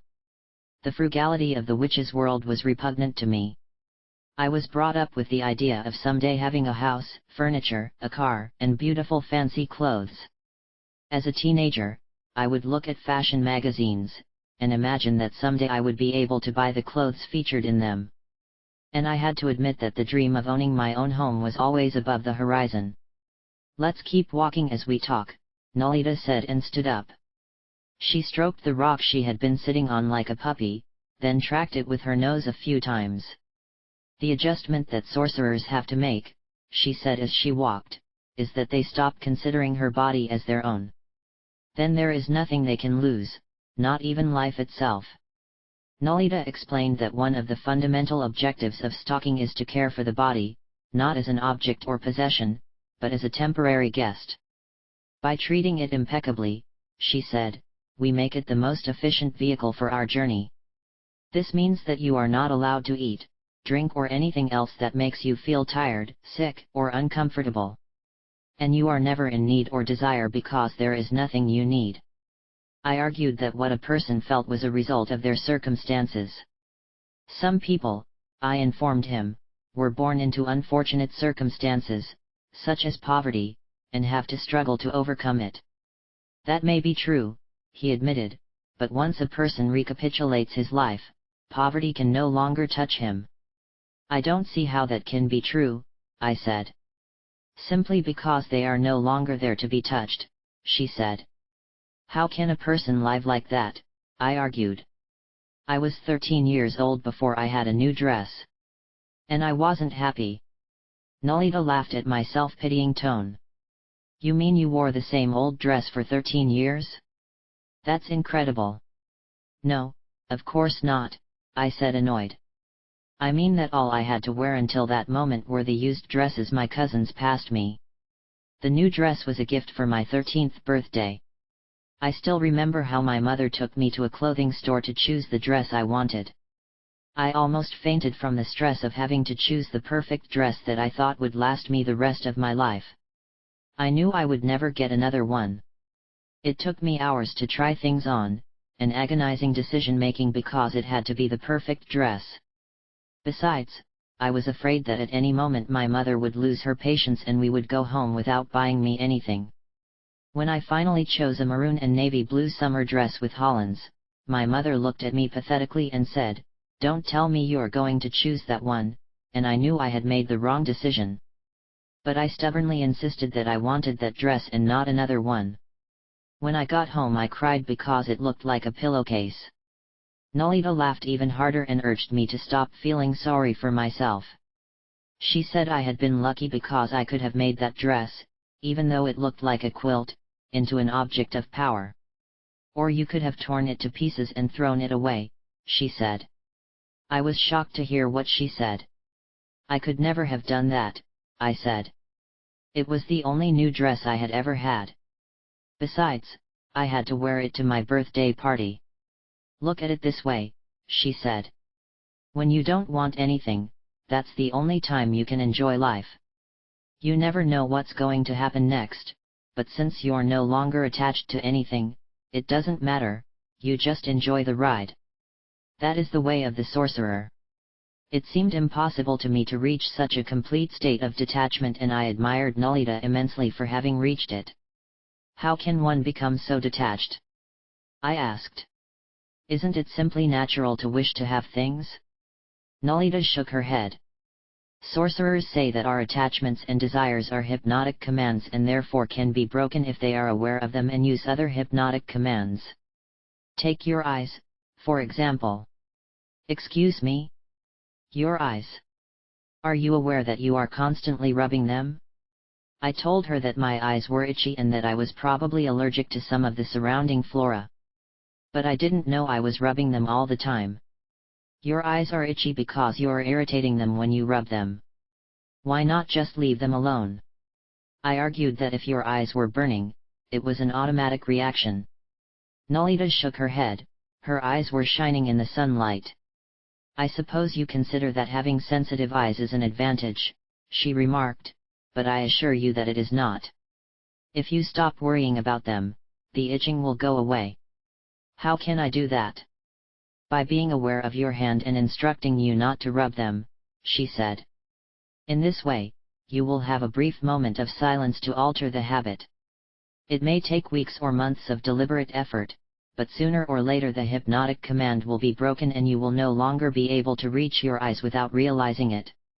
I could not see why I was making a mountain out of a molehill and was about to reach my eyes, but I held back. Nolita said that most of the things we did were habits that we were no longer aware of because they controlled us. Being jealous, envious, reacting in a certain way, all involve a consciousness that you have made real and therefore govern your being, she said. But you are talking about feelings, I said. How can what you feel help? You can change a feeling in the same way that you can stop excess by eating, drinking, smoking, or anything else you want to change. Nolita explained that the secret of success lies in being aware of the behavior we want to change and then deliberately altering its flow by an act of not doing it. When we interrupt the natural flow of a feeling or action, we are practicing what the sorcerers call not doing. Which is practice non-doing in order to change, she said. But first you must realize the pattern, and for that you need a deep and rigorous recapitulation. If, as in your case, you have learned to react by feeling sorry for yourself or envious of others, then every time that feeling comes, be aware of it. Accept yourself, track your weaknesses. Then you have the option to continue or change. Finally, you can try anything before you get caught.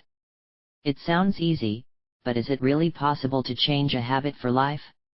You bet it is, said Nolita. But it takes a lot of energy. To recapitulate, it helps you acquire that extra energy needed for extraordinary feats such as breaking people's hypnotic orders. I remembered that Clara said the same thing. The difficulty arises when we become obsessive and turn everything into another doing, said Nolita. You shouldn't consider not doing as a game. Do it often enough and you will see that feelings and desires are just places where we have accumulated energy. Remove this energy and you remove the desire itself. Nolita stood up and stretched out. At least I thought that is what she was doing. Another thing, she said, not doing will not work without the sorcerer's mantle of trust. As hard as I tried, I couldn't remember anyone talking about the mantle of trust. The sorcerer's pass I just showed you allows your energy body to be wrapped in that cloak, said Nolita. She stretched her arms out on either side and took a deep breath. Then she raised her arms to shoulder level and bent her elbows, keeping the palms of her hands down. She held her shoulder blades together while her arms barely moved at all. Then exhaling slowly and evenly, she brought her arms forward and placed her palms together with her fingertips pointing upward. Why do the sorcerers call this movement, the mantle of trust? I asked. This movement tightens the energy bands across the chest. By pushing the chest out and the shoulder blades back, then the energy lines that are down become taut again. That bar that crosses the chest of the energy body serves as a shield. Things bounce and that gives one a sense of confidence when facing the world of doing. I repeated the movement several times until I felt comfortable with it. With a surge of energy, I reached the top of the ridge, tripping over loose rocks as I climbed up the path. When I reached the top, I let out an involuntary gasp. Hidden in the tall leafy trees was a tall gray wall that had partially collapsed, and a destroyed arch that led to a ruined hacienda. I could see broken statues and columns on the ground. Weed-covered steps led to a flat area that had once been a magnificent courtyard. There was even a church that was part of the complex and many secondary buildings outside that clustered within the walls. I felt my heart jump with excitement. What the hell is such a big hacienda doing here? I gasped. It was built hundreds of years ago and was moved here by the ancient sorcerers, answered Nolita. Your astonishment comes from the energy that the sorcerers left in that place. Wait a moment, Nolita. You said that the sorcerers moved it to this place? How was that possible? It would have taken a team of thousands of people to dismantle the original buildings and move them stone by stone over this rugged terrain. Nolita shook her head. They didn't dismantle it or rebuild it, she said. The old sorcerer tried. They could cause entire cities to move simply by using their intent. A simple hacienda was no great feat for them. Nalita suggested that we walk the outer grounds to make our presence known because the place was oozing with the intent of the sorcerers and we had to announce ourselves first, before breaking into it. As we walked, she pointed out that the buildings had been deliberately placed over an energetic crack in the earth, and so exuded power. It was this power, which gave my body an extra boost, while it was inactive before. When energy circulates, fatigue leaves the body, she said as we reached the walls that had long since collapsed. Suddenly, Nalita let out a scream that made my hair stand on end in my arms. "Do I have to shout too?" I asked with a chill. "Of course. You have to let him know you're here. Otherwise he might spit on you. Then you cannot escape quickly enough, if the power of the old sorcerers turns against you." I took a deep breath, looked down the hall and shouted 3 times as hard as I could. An echo, as if the old sorcerers were screaming back, made it even more disturbing. When I finished screaming, Nalita looked me in the eyes and asked me how I felt. I told her that I was scared to death, but in spite of that, I felt totally renewed. "Well," she said, "that means that the energy of the ancient sorcerers has a beneficial effect on you and we can proceed. What if I feel tired instead?" I asked. "We would have to go back the way we came and you would miss the lessons stored for you here. Now, sit down and let the silence envelop you, so that we can proceed through the portals." I had heard Nalita say this before, many times, but I still did not know what it meant to let silence envelop me on a practical level. I asked her to be more specific. She responded that she had just done so, to some extent, with the help of the witch's cry. She said that in order to be silent, one had to let go, and for that, one needed to hold on to something else, for example, sunlight, or breathing, or the attempt itself through the cry of power. In this way, energy is released and power can be harnessed. Nalita explained that this revealing and accumulative power was the main objective of the ancient sorcerers. "And how is the power revealed?" I asked. Nalita sat down on a nearby step. She adopted the position of the right calf in front of the chest with her hands wrapped around her calf, while sitting on her bent left leg. She told me to assume the same non-doing posture of the ancient sorcerers. "There are many ways to attract power," she began, "but they all boil down to one thing, and that is to perform every action with consciousness. Whether you sit, walk, or eat, or practice the sorcerer's passes, every breath you take must be a breath of power. Then, gradually, the spirit begins to reveal itself and your energy body awakens. The scream allows you to clear a path to the intent, as well as give your energetic body a jolt." I jumped up and said I was ready to explore the ruins and examine some of the figures I had seen in the courtyard. Perhaps they were pre-Columbian artifacts that I could take to the university's archaeology museum. But Nalita stood her ground. "Sit down. We are not here for a treasure hunt or to do research for a final paper." She assured me that such explorations would be pointless, because they would not help me in my tasks to reveal and harness the power. The only things that would be of any value for our present purpose were silence and detachment. "Don't get on the vine and turn this into another doing," she warned. "Let the power act through you. Then everything will naturally fall into place." I told her that her recommendation was too vague to be of any practical value. She leaned in closer and whispered that she would reveal the one thing that had practical value, for it was the key to freedom.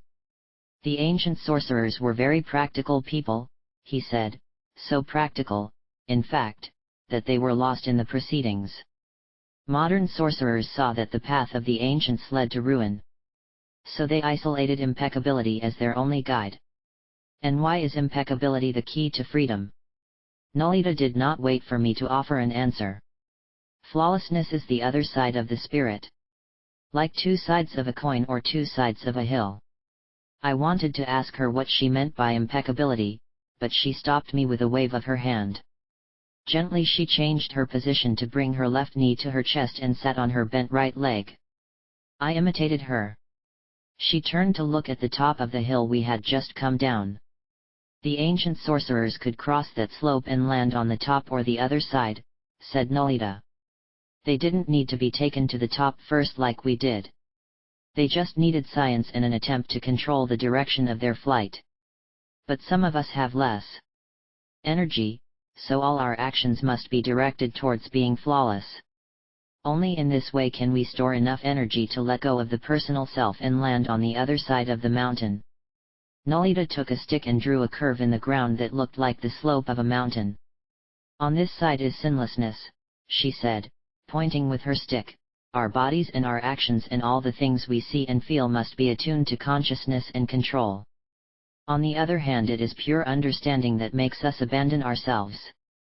In between there is a barrier composed of concern that veils everything. It is the mist that must be purified in order to see the other side clearly.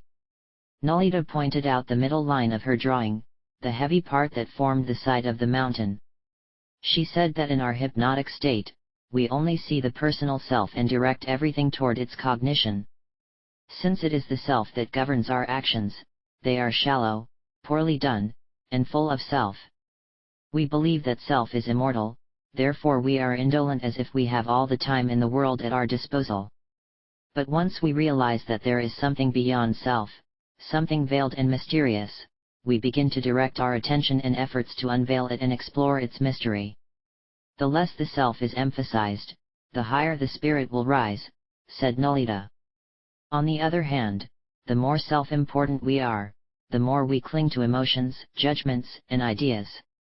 Remove the emphasis on self and the spirit will rise.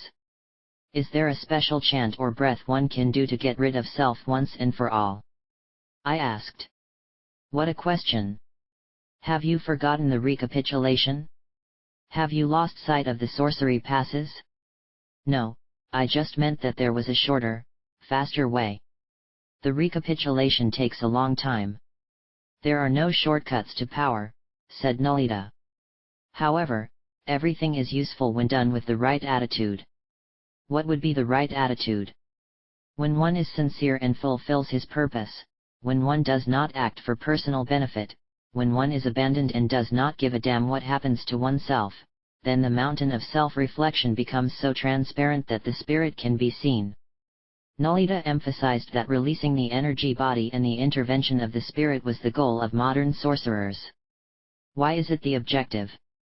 Because only freedom can bring joy and tranquility to our lives, she said.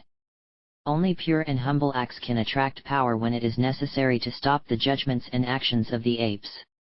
Nolita added that just as people do not know how to live without self, the ancient sorcerers did not know how to live without power. Modern sorcerers have a different orientation, she said. How are they bound? They are not interested in controlling people. Modern sorcerers are tied to the spirit. For a while we were in total silence. I let the place fill me with its vibrant charge. Then I noticed the sound of the birds. Maybe they had been there all along, I just hadn't noticed them before. It's hard to let go, Nolita continued. Because we are afraid that we won't have anything to fall back on. But that's only because we haven't yet realized that the personal self is illusory. How do you finally let go, then? I asked. Letting go is a matter of abandonment. When you do it, it's all at once.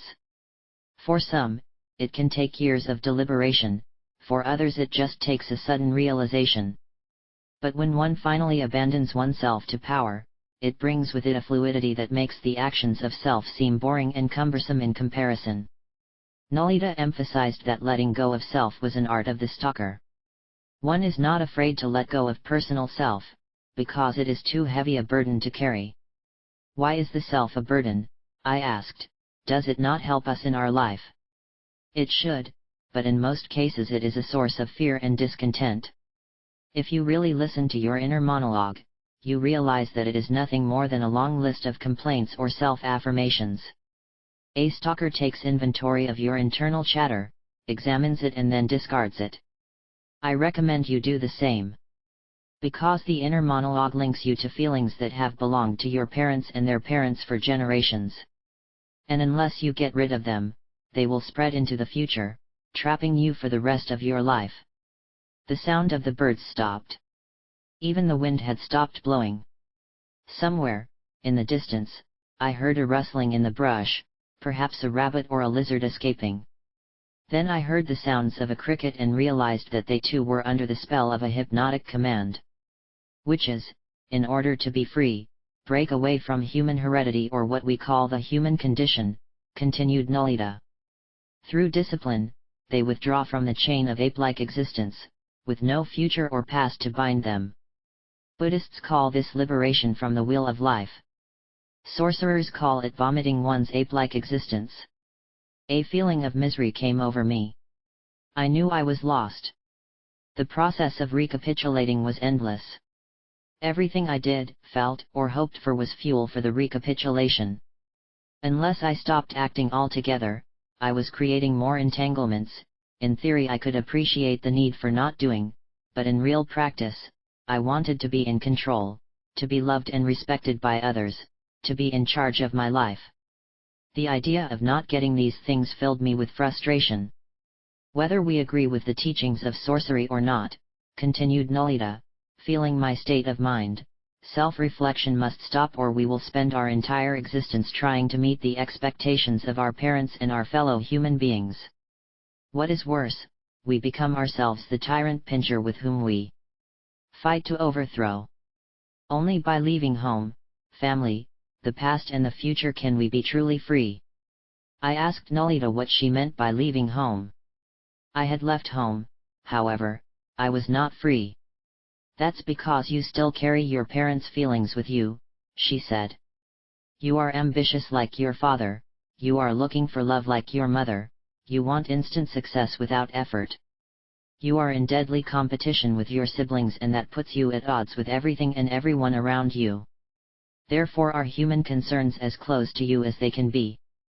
Leaving home is not simply saying goodbye to family and friends or putting distance between you. It involves giving up your place in the emotional food chain, that line that is made up of ancestors and the deceased. You must give up your human heritage and its rewards and security, and move away from the quagmire of human affairs. Only when you are so detached that you are no longer tied to a personal self can you truly say that you are no longer the child of your parents. As long as one is attached to self, one is attached to others, she insisted. Only when one has nothing, expects nothing, and needs nothing, is one truly without a self. But I summed it up and I'm still hooked on others, I said, complaining. Nolita stood up and looked at me in surprise as if she doubted what I was saying. You are hooked on the sorcerer's attempt. All you need to do is accept it. You have evolved through the accumulation of power into something else. And that's why we are here in this place of the ancient sorcerers, to prove to your reason that you are no longer the daughter of your parents. How do we do that? By examining the background and the foreground. I gave Nolita a blank look. Without another word, she stood up and asked me to follow her into the courtyard. We passed through a series of small rooms, with doors no more than 4 feet high. The old sorcerers must have been dwarfs, I muttered. Recapitulation chambers, Nolita said. But we are not here to recapitulate, but to practice observation and, through observation, to move our point of attachment to the place of the ancient sorcerers. She told me to sit down, to make myself comfortable by leaning against a wall.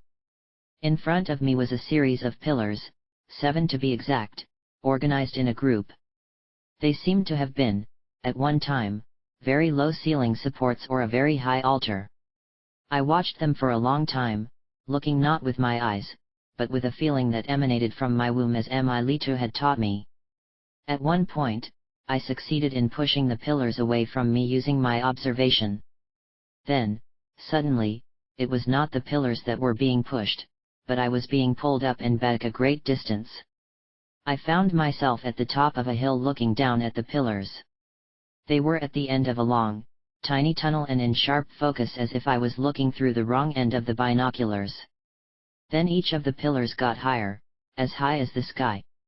It was as if a giant grid with cracks had formed in front of my eyes. The world, as normally perceived, was divided into segments with each segment separated by a black column. I was looking at the sky and at the same time behind the sky in infinity. Then, the pillars shrank and I looked at them again from the front. Nolita elbowed my side. I realized that I had fallen and perhaps fainted. What happened, I exclaimed as I sat down, is that I had a complete distortion of perception. Those pillars were huge and I was looking at them from the top of a hill. That was not a perceptual distortion, Nolita clarified when I told her what I saw.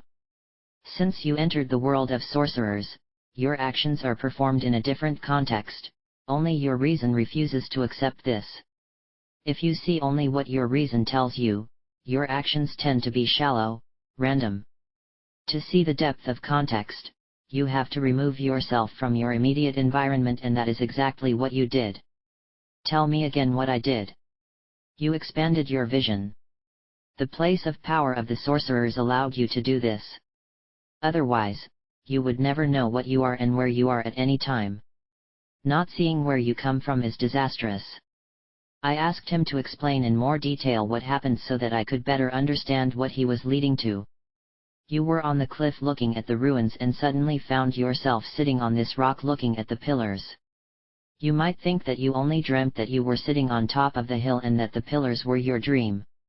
That's because you considered the ruins you saw earlier from the ground to be real.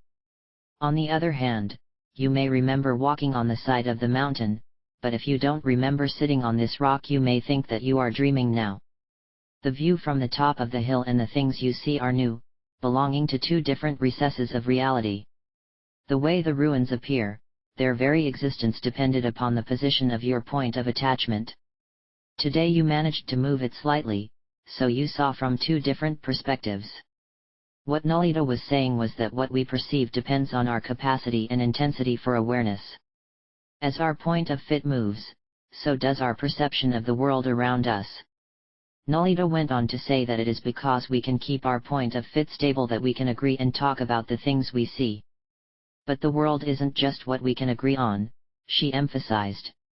Sorcerers say there are many levels of reality, and awakening the energy body allows us to have a sharper awareness, so nothing is the same. You experienced this for yourself. Nolita had often told me that the world is alive and in constant flux. But it seems that I had always relapsed into my usual view of it.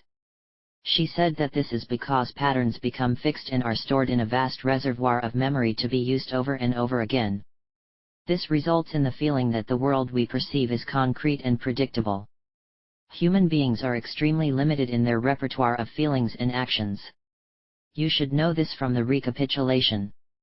We are like drunks who head straight for the bottle without ever questioning why we drink or even the convenience of drinking. She stated that a set of patterns is present in us from childhood and is reinforced by hypnotic commands that make us repeat them over and over again. We become limited because we no longer look at the bigger picture. We simply allow our bodies to follow the lines of least resistance, and that is, everything that is familiar and known to us. To be aware would mean to allow our energy body to act for us regardless of what we may have learned to consider easy or reasonable. Allowing consciousness to guide us would be comparable to the alcoholic rejecting the bottle even though his whole being has learned to desire liquor. Do your cravings ever stop? Yes, by emptying our storehouse through recapitulation, we break the control that concreteness has over us, she said. There is a faster way. The energy body can suddenly wake up and see that the self is not important. A person who frees himself from the limitations of self-reflection will perceive in a totally different way. I had to agree. When my energy body woke up, my whole perspective had been altered. However, the prospect of permanent change seemed amazing even though it was basically worth it. To clear my head, I looked at the rocks. Do I really have to leave the familiar world behind and enter some strange reality? I finally asked. You just need to give up your idea of the world. But that is all. Because it is our ideas that fix us and make us concrete. And you might ask, why do we have to give up our ideas to be free? Because ideas are limiting, while energy has no limits. To be one with pure energy, we must first remove the obstacle of self, because it is the fog that covers the real and immediate with the false and interpreted. I began to squeeze my shoulder blades to gain confidence. As I scanned the pillars, I experienced another perceptual distortion, they were rocking in the wind. When I told Nolita about this, she said that there were always distortions. Life was energy moving without restraint, yet we imprisoned and contained it by eliminating possibilities that did not conform to our reasonable expectations. Who sees that reality is simply a point of view, acts without reason and does not expect rewards, said Nolita. Wouldn't a person be so terribly lonely? I asked. Such a person is not alone because they have aligned themselves with that force that moves us and makes us complete. How will I know if I am acting from spirit or by myself? I asked, clutching my shoulder blades tightly. Nolita gave me a dispassionate look. As you continue to act impeccably, you accumulate personal power so that eventually spirit and your being become one. Then all your actions are a reflection of the spirit's intent. The energy body. 15. Nolita took me to the top of the cliff from where she had seen the ruins. She said it was a place that the ancient sorcerers called a twin power point. Why do they call it a point of power? I asked, stopping to catch my breath. I looked back across the valley. I could see the path snaking along the red-lined canyon. I was surprised at how far we had come in a short time. The ancient sorcerers have imbued the rocks and earth with their intent, said Nolita. The columns and the point on the cliff from where you saw the ruins form an energetic arch that allowed your energetic body to be moved away from its moorings.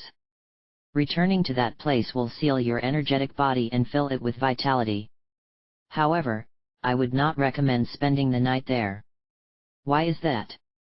Because the dark mood of the ancient sorcerers would deflect you from your purpose, said Nolita. You are dark enough already. You don't need to be pushed to the limit. I laughed nervously. I was standing dangerously close to the edge where a false step would lead to a sharp fall of hundreds of feet. I saw ominous rocks that seemed to have been embedded underneath by a torrential flood. Now a current snaked its way down an uneven course. It was hard to believe that a river would have cut so deeply into the mountainside. Now the current seemed to be trapped down there with no hope of escape. Nolita pointed to a flat table on the other side of the ravine and said, "That's the place over there." "I'm afraid to go back there," I said to Nolita, walking away from the edge. Somehow, that place didn't seem friendly to me. Nolita looked at me sideways. "What makes you think that places of power have to be friendly, especially the twin power spots of the ancient sorcerers? All that is needed for a place to be useful is for a particular intent to flow from the earth." We continued to move toward the area from which I had seen the ruins. My thighs were burning. I had to stop every 15 steps or so because the climb was decidedly uphill. Nolita had given me a bottle of Pinafil water that she told me to drink slowly. I had reached the last drop and was about to throw the bottle away when she stopped me with a strong grip on my arm. "You must act impeccably," she said. "That means leaving nothing behind." I tied the empty bottle to a clip on my jeans and we continued walking. When we reached the flat area, Nolita took a series of deep breaths and asked me if I noticed anything in particular about the place. I inhaled a couple of times and then told her that the air seemed to be thinner, clearer and more transparent. I was no longer tired. "You're right," said Nolita. "The air here is light, not heavy like the air you are used to breathing. This air has been purified through the attempt of the sorcerers so that only the essence of vitality remains." I was not prepared to go so far as to attribute my renewed well-being to the essence of vitality, but breathing the air seemed to energize me. Nolita urged me to fill my lungs with the vital charge. As I breathed, she revealed that ancient sorcerers used to practice their reveries here and that they lived in the caves that dotted the mountainside. Why did they choose this particular place as their point of power? I asked. We sat on a flat rock that had a slight depression, as if the rock had been carved for sitting. Although, I couldn't help noticing that whoever had sat there before had bigger buttocks. "There are certain natural cracks in the earth's crust through which one can slide," said Nolita. "The ancient seers were experts in finding these cracks and crossing them. They transmitted this knowledge from generation to generation. We are sitting in one of those cracks now. I jumped up. Nolita laughed and said that it was not a geological crack or a fault, but an opening in the energetic crust of the earth. Were the sorcerers who lived here hermits? I asked, sitting down again. Many of them were, he admitted, as were many of the modern-day sorcerers who use these caves today. But they were secluded not because they lived alone or were holy men, but because they have managed to separate themselves from human concerns. Why is that? Are sorcerers misanthropic? Nolita shook her head, took her knees to her chest and embraced her calves. I copied her posture. Immediately, I felt a warm buzzing sensation in my chest and abdomen, which warmed me up despite the wind blowing around us. Sorcerers are not misanthropic, she said with a flash. We had a lot of fun in the company of others. Our teacher, the Nawal Julian, often entertained his guests with elaborate melodramas and amusing theatrical presentations. However, in the midst of this revelry, he managed to stay away from people. Sorcerers, though they may look like ordinary men and women, are not like other people at all. What makes them different? Living in their place of power, learning from the earth and seeing the energy directly makes them consider everything as fluid and temporary. Through recapitulation, a sorcerer breaks his ties to the world and to self. While strategically separating himself from strange disturbances, he simplifies his life and desires, isolates himself from human concerns, and deliberately throws and secures a mysterious line. Is it an energy line? I asked. Yes, but not to the earth or to people. It is a line that links you to the intent. When your change is complete, you can return to the world of people and yet remain separate from them. No matter where you are, alone or in the company of others, your only link is the intent, and only the spirit can claim it. I felt a sudden shudder at the finality and loneliness involved in that bond. Let's light the fire, suggested Nolita as if she sensed my mood. I helped her gather dry wood and organize it into a pile. She asked me for some matches and hit one on a branch. The fire gave off a crackling sound that sent sparks flying upwards. Soon a warm glow filled the clearing. I told her that Don Juan had said that the ancient sorcerers knew how to predict the future from the distribution of the embers, when the fire had been extinguished. The old sorcerers knew much about many things, said Nolita as she threw another branch into the flames. They could examine the remains of the burned branches and predict the future. How could anyone tell the future from pieces of charred wood? I wanted to know. Nolita said that the sorcerers who knew the technique could not only predict the events to come, but could also examine the current state of things to avoid calamities or unwanted events. A person with ease observes the disposition of dying embers and branches, and the powers of fire and wood tell him what he wants to know. Do you know how to do this? Nolita nodded her head.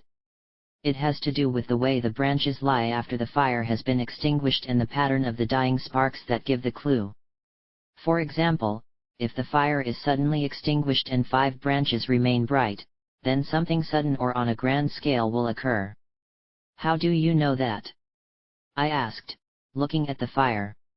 If, on the other hand, the fire goes out slowly, and there are still many branches lit, making a circular pattern, then the change in events will be gradual and for the better.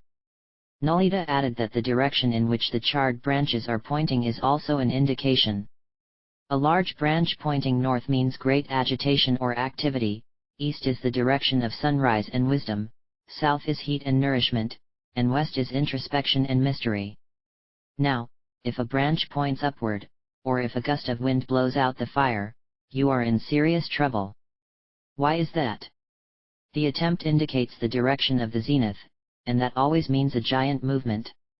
I still don't see what a fire has to do with events that affect human beings. Our bodies, the elements, the energy of the fire, the 4 cardinal points merge into one, explained Nolita. This is how we can examine the arrangement of charred wood and see how it relates to our lives.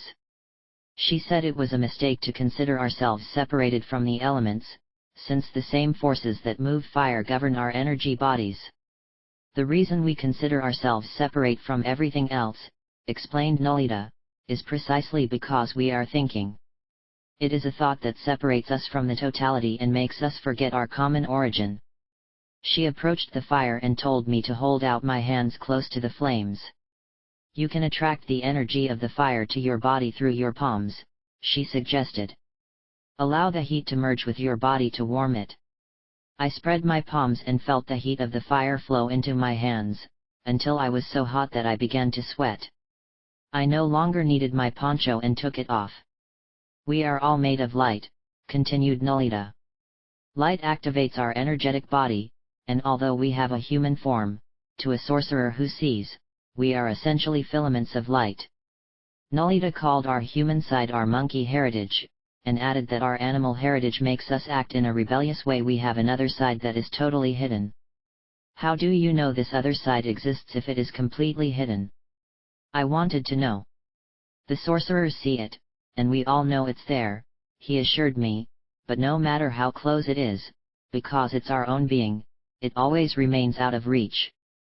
As long as we cling to our ape form, we can never take advantage of that other part, the part that the sorcerers call the energetic body or devil. I sighed and looked at the glowing embers. We all long for something out of reach, said Nolita, sensing my state of mind. We see possibilities in our dreams, we wish to be more energetic, but we always try to find satisfaction in the things of the world. Therefore, we are condemned to failure. Why is that? Because the part we are looking for to complete ourselves is not in the world, she said. That part is the energetic body. It belongs to the realm of pure energy. To take advantage of it, we must turn our eyes elsewhere. Nolita said that only recapitulation allows us to see that the physical and intellectual possessions we have so assiduously accumulated are a mirage before our eyes. Yet we cling to them as if our own survival depended on it, even though it is only an illusory arrangement based on our participation in a common perceptual framework.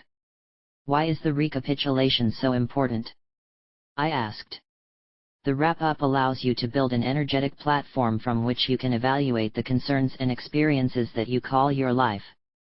In other words, the wrap-up allows you the opportunity to get in touch with each other. What is the other like?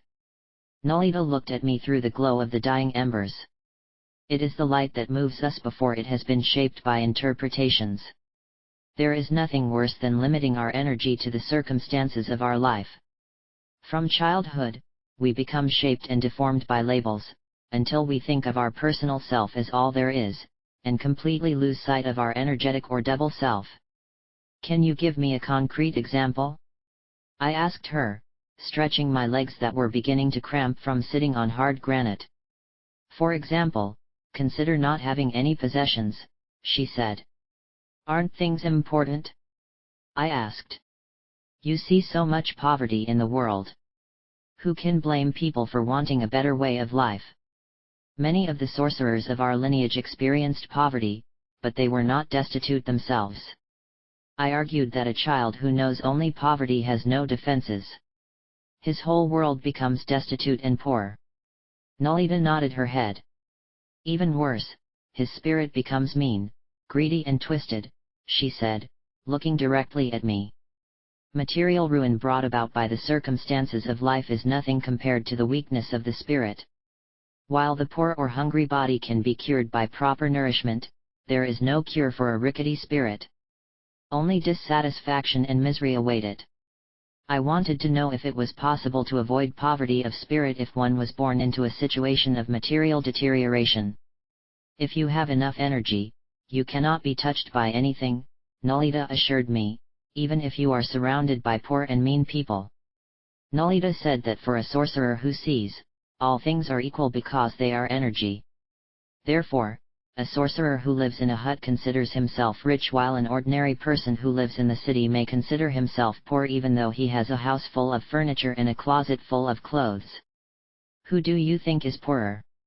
The sorcerer in the mountains or the person in the city? I told her that although he has more, the person in the city was poorer, thinking that was what she wanted to hear. Nolita shook her head. As long as a person has not separated his energetic body from the idea of poverty or wealth, as long as he has not recapitulated his life, he is poor in spirit, she said. Something she said about being separated from riches evoked a childish incident. Sometimes, for no apparent reason, my father would come home with a box of French pastries. My brothers and I would stand around the table and discuss who would take which pieces, as there was only one per person. I wanted to eat all of them or at least more than one, but I had to wait until it was my turn to choose, since age was an invariable priority. It would be the last one and all the good creamy cakes had already been selected by my brothers, father, and mother. I would keep the fruit cake, or an egg custard when I would have killed for the cream puff pastry or the chocolate cake that my siblings ate. Why do you get so restless? Nolita asked when I told her the story. Didn't you know that cakes are all the same? It didn't matter which one you chose or which one was left in the box. I argued that they weren't all the same at all. Some had chocolate icing, others had vanilla cream, and the Napoleon my father always chose had a flaky crust. But Nolita insisted that I was being arbitrary by saying that one was inherently more desirable than the other. They are all made of flour, sugar, eggs and milk, she said.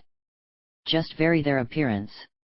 Why squeeze your insides for a slight variation in external appearance? I never thought of it this way. Seen from a detached perspective, they had all been more or less the same. What made one or the other better was my brother's insistence that their baking was better than mine. To covet one and turn one's nose up at another was to be arbitrary and petty. You should have let your brothers have everything they wanted, and still enjoy the one you had, she said. You could have practiced being indifferent to their hypnotic commands. All I knew was that I hated them for taking the best pieces, I said. But now I see that you are right.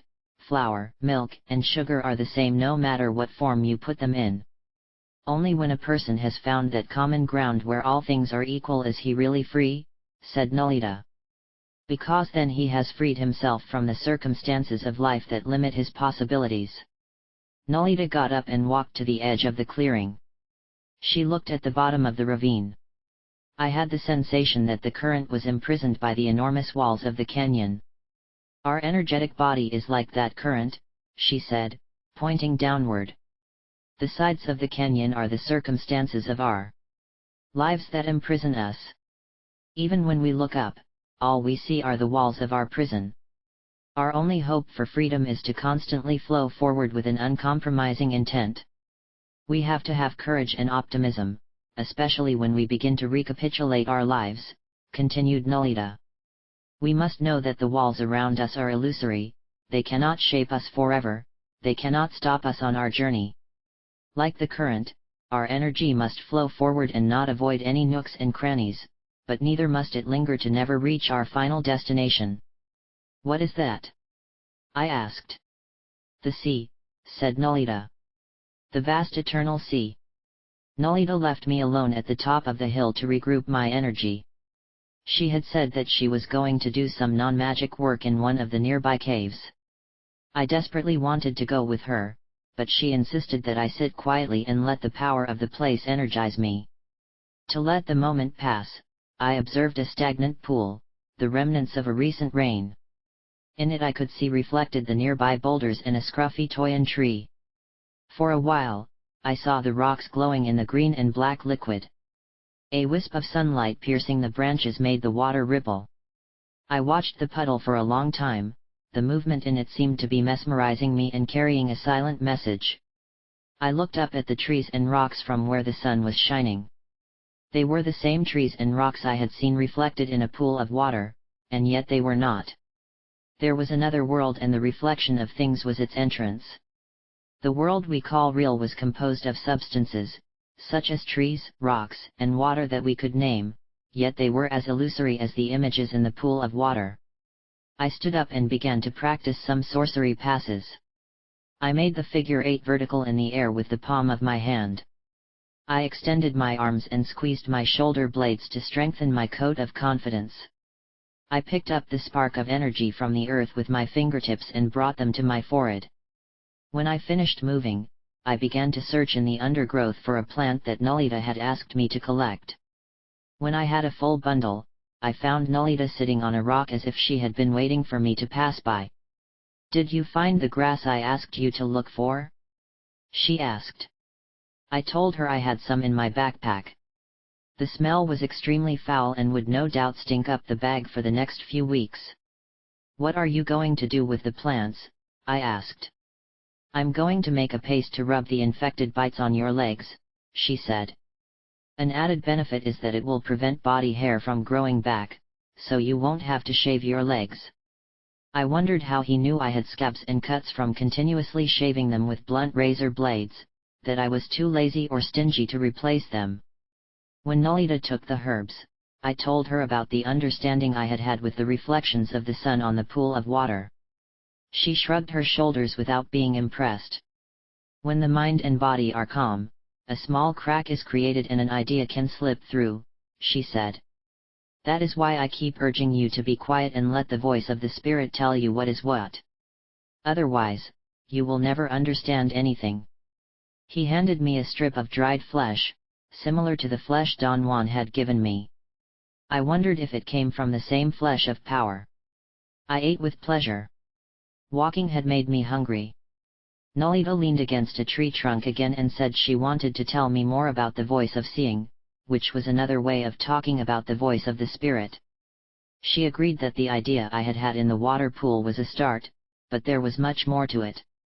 "What do you think causes someone to raise their head and look at the sun?" Nolita asked, staring at me. "When all her life she only looked at her reflection in a pool of stagnant water, what makes one person suddenly turn in the direction of another?" I ventured to guess. "Perhaps the person got bored of looking at his own reflection," I said, using the masculine gender to counteract his use of the feminine. "But the person doesn't know that what he sees are only reflections," argued Nolita. "She thinks this is all there is in the world." "Could she have turned her eyes by chance or by luck?" I asked. "Could it be?" she agreed.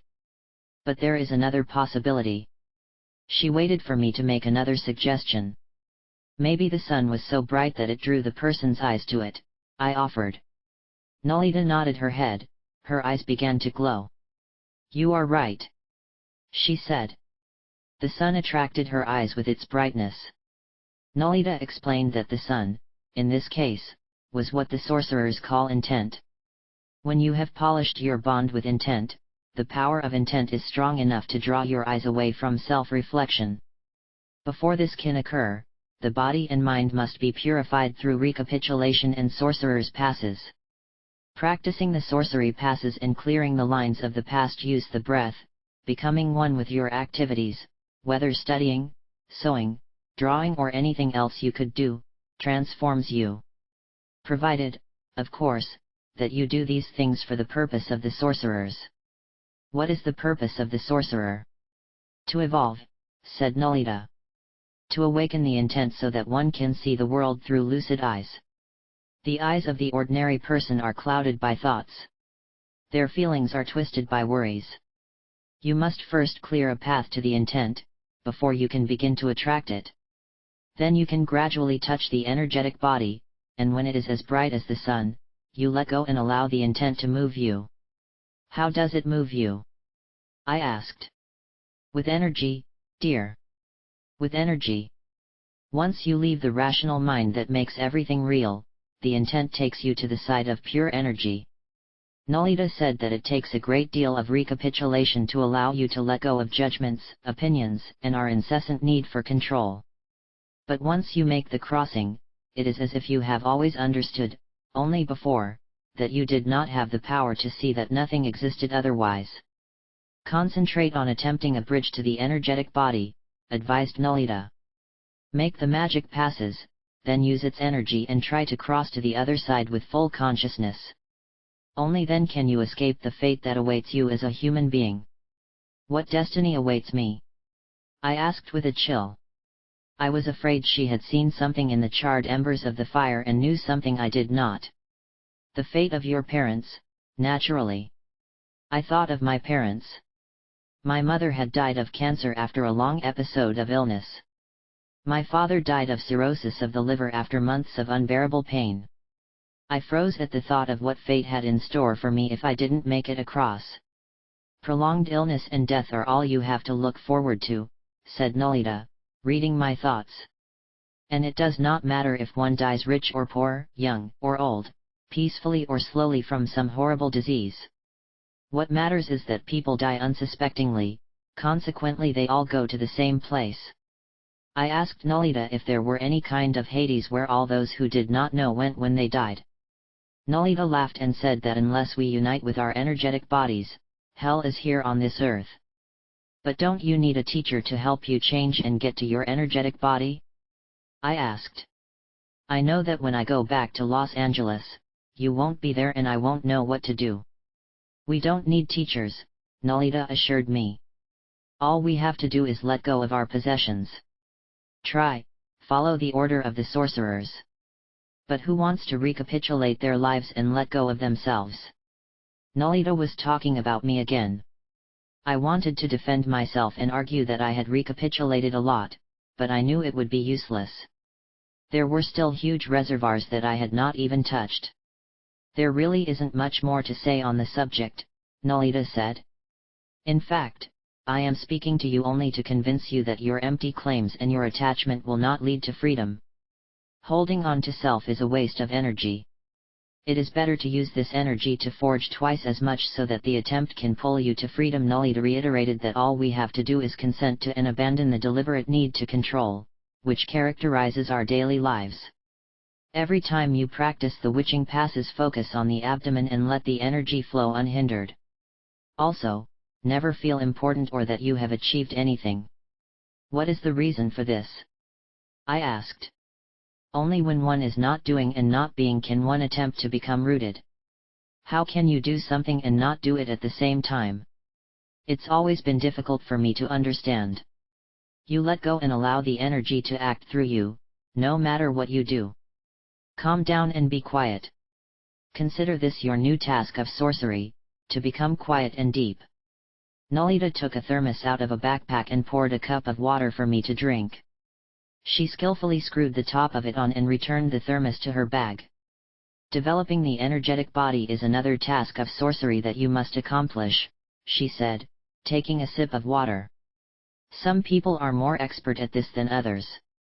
But they all start in the same place, with a strong attachment to self. How does one break this attachment? One simply decides that he has had enough of spoiling and pampering the child in us, and one begins to live a disciplined life.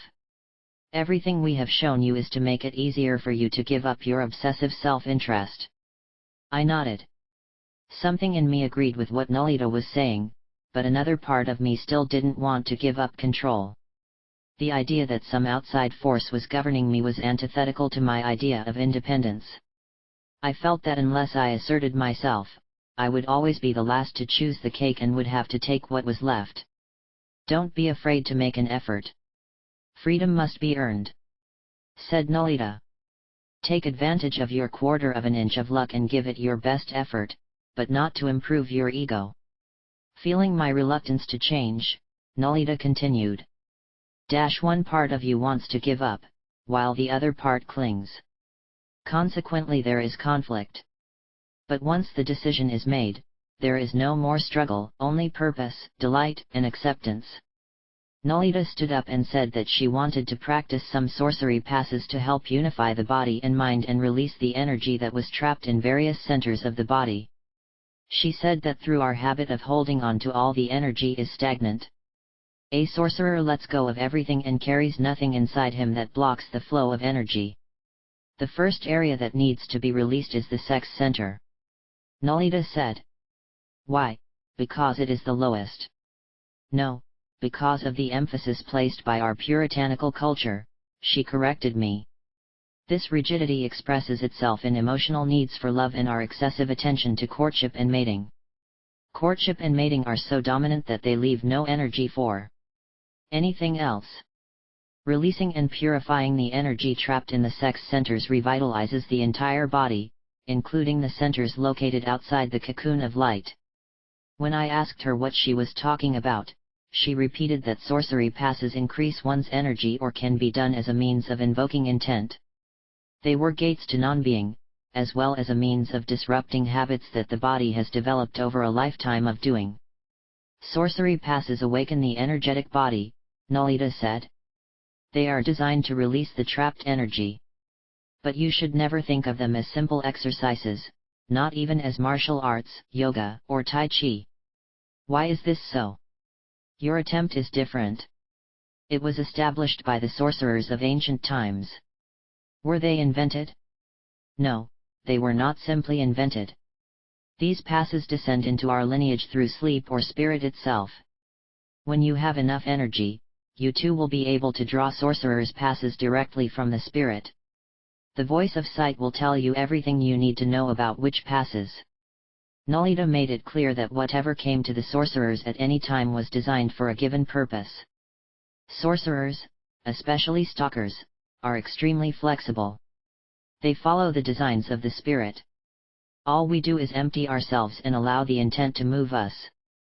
That's why no two sorcery passes are the same. And one never knows what pass to make until the moment of making it. This is the sense in which we practice them today. We do them to bring us to consciousness and freedom. Used properly, their intent can help one escape in a flash of light. Not being. 16. On the way back to Don Juan's house, we took a different path. It was steep and rain-soaked, and flash floods had eroded the clayey soil. After an hour's walk, Nalita touched my head with a quick movement of her finger. "You're talking to yourself again," she said in a warning tone. It was true. I was complaining internally about my muscles hurting and how I wished I had more physical skill to keep up with someone twice my age. I laughed out of sheer nervousness. "It's not the muscles you need to walk," Nalita corrected me. "It's the inner strength. Walking with inner strength requires very little effort. In fact, none at all." She stopped walking and ran her hand down my spine to inform me that two currents were flowing on either side of my spine. "When I took you on this walk, it was to store your energy and balance your positive and negative forces, not to exhaust them," she said. "These channels are interconnected with others, linking the internal organs with the muscles, tendons, and skin." He explained that when sorcerers look at the energy body, they see that it is formed by a subtle force that flows through bilateral, symmetrical channels, which link the front and back of the body to form a continuous circuit. To a seer, it looks like an egg or luminous cocoon surrounding the physical body. Between the shoulder blades, 1 arm away, there is a point of intense luminosity that she called the place of consciousness. She emphasized that the passages of energy must be kept open so that the subtle force can circulate freely. Every time a person tries too hard physically, mentally, or emotionally, a blockage is created, in which the fibers of light are knotted together. The energy is constricted in one area, producing an excess in another, as when damming a current. This produces an energy imbalance that causes illness in the body. Nalita found a flat area and told me to clean it of rocks and debris. "Lie down on your back and merge with the earth, tensing and relaxing all your muscles," she said. I did what she told me to do, spreading out my poncho like a blanket. He specifically asked me to notice the difference in feeling between tensing and relaxing various muscle groups. Tightening and relaxing involve two opposing energies, she explained, while placing my backpack under my head like a pillow. If a person is too relaxed or weak, they need to tighten up. If they are too tense or agitated, they need to relax. When the forces of tension and relaxation are in balance, the person experiences health and well-being. Nalita deepened by saying that the body regulates itself naturally and finds its optimal state of balance, which is important not only to maintain health, but also to become aware of the universal forces that surround us. When I felt rested again and my breathing returned to normal, she told me to sit down. Once again, she drew a line down my spine to the crown of my head, stopping to point at various centers with gentle finger pressure. "The first gate is in the coccyx, the second is between the kidneys, the third is higher, opposite to the solar plexus, another is between the shoulder blades, another is in the back of the neck, and there is one here, on the upper part of the skull." She pressed softly the last place with her thumb, placing her fingers like open fans on the back of the head. These areas are energy storage centers, she explained, touching the 6 areas slightly again so that she could notice them. They also refine the energy as it flows through the back. As I pressed, I felt a slight current or vibration. After a while, I felt my breathing slow down and become even. My rib cage, which was tight from walking, now expanded and contracted easily, allowing me to take in more air. While massaging my lower back near my kidneys, I experienced severe pain. She said that massaging the body releases excess energy that tends to build up in the muscles, especially around the joints. One form of massage was with the palms or fingers, moving them along the pathways around the body. Sorcerers could also point with the index finger to open any energy blockages. Nolita emphasized that in the world of the sorcerer, extreme behavior had to be avoided because it went too far in one direction, taxing the complementary forces needed for balance. She added that a person must strive for comfort and balance to achieve the optimal level of efficiency in any task. The center of life and well-being is in the energetic body, she said, climbing back up my spine with one finger. Between the 2 channels on either side of the spine, there is a third passage. When the point of consciousness passes through the back and enters the womb, one becomes calm and centered. The energy body is so subtle that one hardly notices the movement of the point of fit. However, when it moves away from its anchors, the place behind the shoulder blades, it is as if we are entering into a different world. All human struggle seems insignificant. For a while we sit in silence. Then she pointed to my boots and commented that there is nothing worse than wearing shoes that don't fit. Only when your energy and activities are in perfect harmony do you not realize yourself and what you are doing, she said. I asked him to explain his statement. Because people want to be noticed, she began, they continually draw attention to themselves and their actions. To be concentrated on doing something being indifferent to the result, means to pay full attention to the task. The most effective state, for a stalker, continued Nolita, is to be entirely absorbed in the moment, so that one does not waste energy thinking of the past or future. I asked her if it wasn't unreasonable to worry about whether one was overdoing it or not. Nolita answered that one should never worry about anything, because worrying means that one is already unbalanced. In other words, she explained, if you are thinking while you are acting, it will be those thoughts, not the action, that will remain in your memory. On the other hand, if you are silent while acting, when you try to remember the actions, there will be little to remember. That is why sorcerers say that self is an idea. When you understand this and stop maintaining your inner monologue, another consciousness comes to the fore. When I thought about what Nolita had said, it seemed to coincide with what I had felt when I had done the recapitulation. I had experienced a kind of withdrawal, a separation from myself and from the world as I knew it. A part of me, which consisted of everything I remembered experiencing in the world, seemed to have detached and was floating away smoothly. Behind this lay a substrate of consciousness that was silent, vast, and empty. It served as a background to support the activities. But because all my attention had always been focused on my thinking self, that silent infrastructure had gone unnoticed. With the recapitulation, the distinction was clear, there was a separation between me as a conglomerate of ideas, feelings, activities, and this other indefinable and silent consciousness. As I recapitulated, I said to Nolita, it seemed that the consciousness was no longer attached to my familiar self. It seemed to be floating outside, observing the responses that I had usually considered to be my familiar self.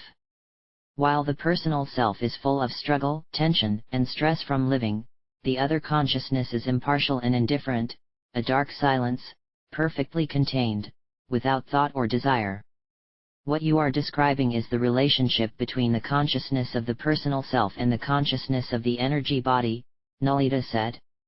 The breath of recapitulation and the passes of sorcery allowed you to activate the energetic body. From that perspective you can see that the everyday self is only an appearance sustained by the power of speech and thought. Nolita patiently explained that after a person has swept his or her personal past with the breath, the self that is remembered is no longer able to affect the present.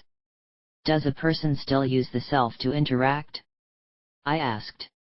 He uses it, but at the same time he knows much more than to believe that what he sees is all there is in the world, answered Nalita. I don't understand, I said. Could you be more specific? A person uses the self in the physical body in everyday situations, but knows it is a facade, just to show, explained Nalita. Like a facade, it has an elaborate front, with nothing behind it. One no longer believes that the self is important or all that there is to be. One sees everything as a controlled blunder floating in a sea of mystery. Nalita emphasized that detachment occurs naturally once the consciousness is no longer identified with the personal self. When the thinking self remains in the service of pure consciousness, one becomes increasingly calm. Moreover, our actions are easy and efficient. This is because the energy once reserved for enhancing the personal self is directly employed for creativity, health, and well-being. Nalita reiterated that confusing the pure consciousness of the energy body with the personal, thinking self is deadly. Not only does it force the energy body to follow the actions of an undisciplined teacher or a rebellious child, but it also deceives the person into believing that what one sees is all there is to existence. The personal self is linked to the senses and seeks immediate gratification in things that are finite. The energy body should never be attached to the senses or be confused with anything. Only then can it retain its rightful place as a conduit of life force. Why is that? Because when the consciousness identifies with the things it is aware of, including the self or the mind, it is clouded by the interpretations of daily life. You must allow the seer in you to guide you, she emphasized, and do not let the personal self lift and sink the consciousness like a yo-yo in an attempt to satisfy all its whims. I had to agree that it is hellish to be constantly at the mercy of one's feelings and those of others. But I knew that when it came to actual practice, it was a different matter. What is involved is a turning of the tables, Nalita continued, and that can only be done by turning attention to the silence that is beyond speech and thought. What exactly is pure consciousness? I asked. The consciousness of non-being, she said. It is a direct link to a force that the sorcerers call intent, a force that is not self, but that gives rise to all things, including self. When you understand this contradiction, you will see that there is nothing to defend and nothing to reflect upon, not even self. After a long silence, Nalita went on to say that the mind experiences perfect harmony when the right and left channels of the body merge and consciousness crosses into the energy body. This state is reflected by a specific movement of the point of fit. When one is centered, it is easy to see the energy directly, explained Nalita, because the physical body no longer does what it feels. If you try to remember how your body feels when it is in a more conscious state, or when you experience the lines of the universe, I guarantee that you will have difficulty remembering these sensations. I had to agree. Any feelings I experienced during the recap in the cave or in the trees were so different from the feelings I was used to, that I could not remember them afterwards. That's because in the trees, you were operating directly from your energy body, just as you are now operating while you are with me. In the trees your energetic body woke up. Suspending someone from the trees is a sorcery maneuver to break the force of gravity on the physical body and strengthen the energetic body. Nalita explained that all experiences leave a trace in the body. Staying upright, for example, involves a certain distribution of pressure and weight in the legs and also a tension and relaxation of certain muscle groups. Sitting involves a different pattern of body awareness, depending on how gravity exerts its force on the physical body. Being suspended from trees or climbing them breaks the force of gravity and allows the energetic body to take over, she said. Also, the fact that there were no distant horizons allowed you to concentrate on the immediacy of the moment. And since you don't have a story of feelings to act on in the moment without reflection, you became silent because you had no words to describe what you were doing. That's why it's so hard to remember what happened after you woke up in the trees. What exactly happened? You were training your energy body to stalk, said Nalita. The new sensations and responses that were not previously in your experience storehouse allowed you to build your energetic body. You have already experienced throwing your luminous net and entering the black cave above your head. These are also cases of acquiring your energetic body. Nolita leaned against a rock, stretched her legs and told me to sit quietly while she refreshed my memory about not doing. Non-doing is acting without acting, it is not having words or labels to describe your actions. How can you act without knowing what you are doing? I asked. Acting from a deep silence, without getting involved with your actions, she replied. The moment you are not tied to expectations or the result of your actions, you will not notice your actions. Like shoes that fit you. Nolita added that when you are empty and silent inside, but full of vigor and activity, you are acting without acting. On the other hand, if we are full of worry, anxiety, and expectations, and have little energy directed toward our task, we are acting in a very inefficient manner. We must dissolve the person in us, so that we can be free to be and do. When one has no desires or ambitions, but is vitally involved in the action in question, one knows unfailingly when to continue and when to stop. There is a door to non-being, said Nolita. It opens so that one can enter. Once inside, power renews and revitalizes the energy body, or it can destroy us. It is indifferent.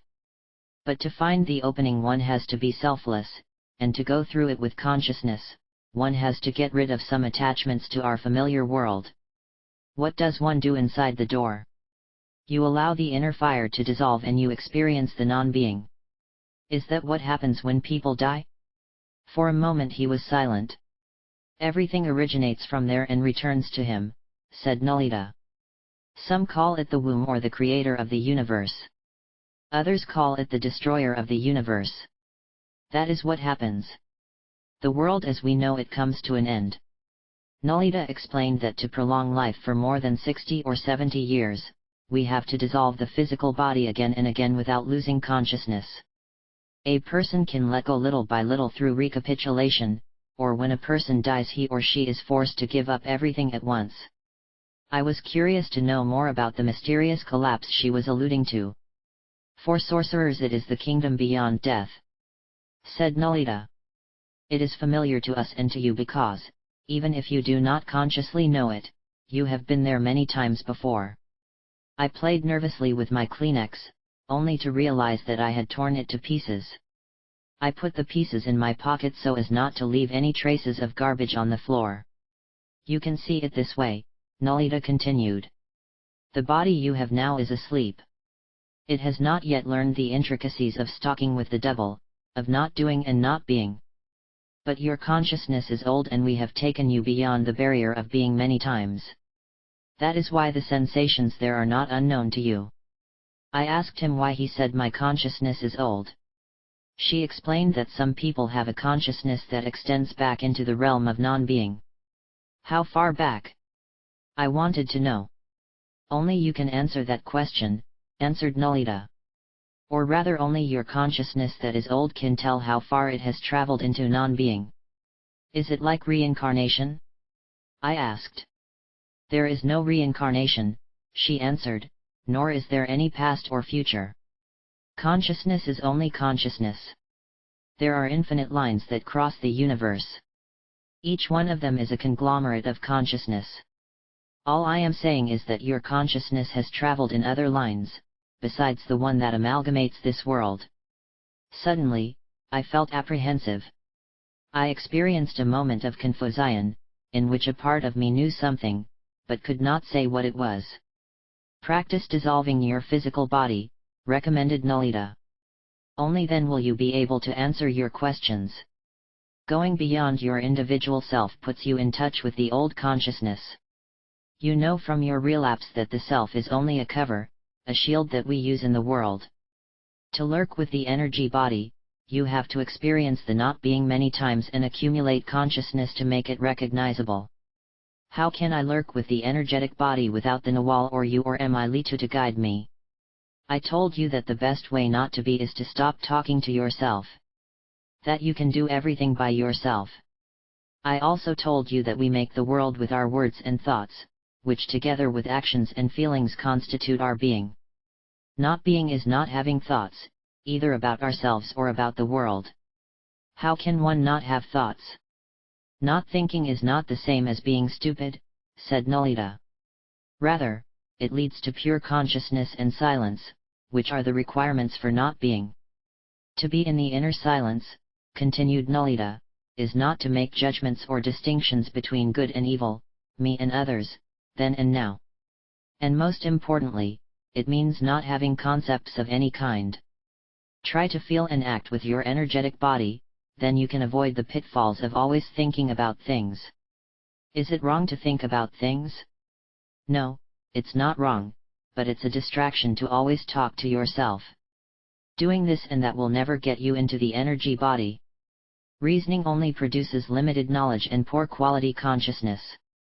There is a much more inclusive way to understand, and that is to intuit directly without the intervention of thought. I felt sad, dejected. I knew that when I returned to Los Angeles and the university, thinking and reasoning would be all that I had expected. We've talked about this before, Nalita reminded me. It all comes down to this. Consider the self to be unimportant, in fact, so unimportant that you forget it completely. Then, by force, you will begin to forge your energy body. What happens when I'm at school and I have to study for an exam? How can I use my energetic body, then? And what happens when I'm talking to teachers and classmates? She touched the top of my head and said that if one is selfless, gradually, the boundaries between the perceiver and the perceived object disappear. She described disinterest not as a moral condition, but as an impersonal state in which one no longer considers oneself a separate entity. A state in which there is no concept of the perceiving self, nor of the perceived thing. What does the person feel about this state? Nalita thought for a moment and then responded. It is as if one has lost something or has lost sight of it and cannot remember what it is. But since it is not important, you are no longer interested in finding it. Nalita made it clear that the reason why the self is generally so appreciated is because we use it as our unique and constant point of reference with respect to the world.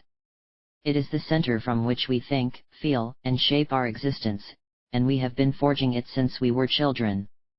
Abandon self and eliminate the fluctuations of thought, she continued, in the same way, even your thoughts and self are erased. Then you can lurk with the devil, then you see your teachers and your classmates as a controlled blunder. Then everything is the same and you can grasp any concept directly with your energy body. Then you are truly able to have a romance with knowledge without the intervention of thought and self. You will be operating from the point of no being where the personal self is no longer your primary point of view. Then the seer in you will tell you what is what. Why is non-being so important? Thinking makes you ask stupid questions, she said. Wonders arise from the realms of non-being, health, clear vision, direct understanding, mysterious powers. But a person needs total concentration and a willingness to leave the personal self in order to open the door and slide into full consciousness. Nalita scrutinized me in the amber light. Are you willing to let go of your wonderful self? She asked point blank. For a moment I hesitated, thinking she meant I was really wonderful. Then I nodded even though I knew she meant the opposite. I certainly hope so, she said. Because your decision will be tested sooner than you think. Saying goodbye. 17. We continued walking on paths that were almost always downhill. The rocky path with loose rocks made it very difficult to walk and I had to be extremely careful not to slip. More than once I lost my balance on the schist that was turning into a small landslide, and I landed on my back. Instead of helping me up, Nalita scolded me for being clumsy. We arrived at a hut hidden in the undergrowth. I expressed puzzlement about why someone would live in the desert so far from the nearest town. By now you should know that the houses of the witches are where you least expect them, she said. Do you mean to say that the sorcerers live here? I said, stopping short. Yes, they do. We will spend the night here and walk back early in the morning. Tomorrow our 3-day interlude will end. I began to rub my eyes and told her that I appreciated my time with her and that I didn't want it to come to an end. Don't fall into sentimentality. You know it's in the nature of things to come to an end. Fortunately, we have already said goodbye. I assured her that I never said such a thing. Clinging is pampering, she said firmly and walked to the door of the hut. You are riding with the power of the sorcerer now. But when you return to Los Angeles, you will have to rely on your own power. Therefore you must behave impeccably or else the bird of freedom will fly away and you will be left feeling sorry for yourself under the tree. Nolita's words gave me a sobering jolt. The idea that the spirit would fly away and that I would never see her again was more frightening than anything I could imagine. We entered the adobe hut. It was cool inside. The room was sparsely furnished. Only a mattress with a folded blanket and a carved wooden trunk covered the walls. A table and 2 orange boxes placed at its sides were in the center of the room. Nolita sat on the mattress, brought her knees to her chest and crossed her arms around them. A position she had taught me to assume when I wanted to relax. The bent legs covered the energy along the front of the body and prevented the energy from dissipating through agitation. We are in the hands of power and must humbly accept what it offers us, she continued in a soft tone. We control nothing and must not cling, because in the circular course of things the end is always one with the beginning. But how do we know when the end will come, or if there will be another beginning? I asked. Nolita straightened her long legs and looked at me directly. You prepare for the end by always saying goodbye to the beginning. You do it naturally, with as much style and affection as if you were saying hello. Something was forming in my thoughts. I saw what was coming even though there was no power on earth to stop it. If I kept talking maybe there would be something I could hold on to after she was gone, even if it was only her words. I told her that I did not understand how one could always be saying goodbye, when one did not know when one would leave. But don't you see, Taisha, you're leaving all the time. Every moment you leave one thing to embrace something else. Just going to something new means that you are saying goodbye to what you have left behind. If you never say your opinion and say thank you, if you continually hold on to what happened, how can you ever have the energy to accept the wonderful present? What exactly do you mean by holding on? I asked stubbornly, following her to the table. Nolita explained that clinging was as much a mental attitude as a physical sensation. Mentally, one withdraws, again and again, from something that is no longer in one's immediate environment. Physically, one contracts, as one clings to ideas or memories that are illusory. Mental and physical constrictions reinforce each other, so that one cannot voluntarily open up and fully accept the new challenges that continually present themselves. If you cling, you are plagued by a sense of loss and nostalgia. Nolita emphasized, sitting on one of the orange boxes. So you always feel dissatisfied. It would be much wiser not to cling, but simply to let go. Then you will feel that you have lost nothing, because you have already made the most of what was left. My approach is not to hold on to anything beyond a certain limit.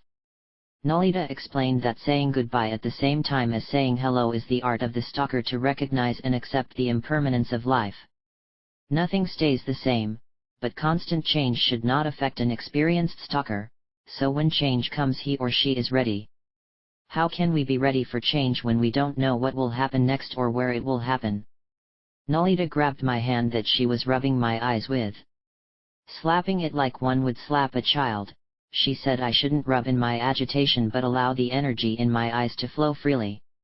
As stalkers, we are ready for change, Nolita continued in a calm tone, because we accept our destiny, which is to evolve. We are able to change our consciousness easily and seamlessly to match the events that are changing around us. By being one with the moment, a stalker does not notice the change and never feels a loss. Therefore, our lives are always full and yet they remain forever an open question mark. I would feel safer if our lives were contained in parentheses, I muttered. That's because you've gotten used to the bars of your prison. But when your life is a constant question mark, you don't know what you are capable of. Perhaps even escape the last exclamation point, our death. What if you love someone or want something you can't have? I said. Then you are bound to feel disappointed or cheated. Nolita shook her head. You never want anything you can't have, she replied, just as you never want anything you can have. By recapitulating your life and practicing not doing, you change your attitude, and by that I mean your mind becomes fluid, so you don't get attached to anything. Then whatever comes your way is more than enough. Nor do you expect it to last. Then whatever is removed from you has stayed too long, but your intrinsic energy never stays or goes away. But you said we will have to leave tomorrow, I protested. I may never see you again. Nolita stood up and stopped at the small window cut into the adobe. Perhaps you have left, but I will never have to leave this desert. How can that be? Simply because I was never here. I shuddered. Nolita said this with such certainty that even if I wanted to doubt her, I couldn't. Impulsively I embraced her. She was solid and yet indescribably empty to the touch. When I closed my eyes I could no longer feel her. I then realized that her presence in the room depended on visual and auditory cues that were largely based on my memory of her, rather than her actual existence. That thought gave me a genuine jolt of fear. Instinctively, I moved back a few steps.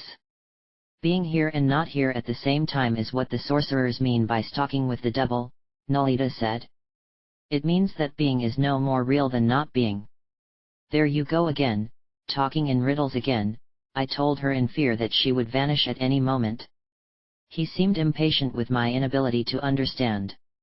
It means, she continued when she saw a real confusion on my face, that not being here is as real as being here. The fact that this desert or this hut is something around me, something I love deeply, cannot be denied.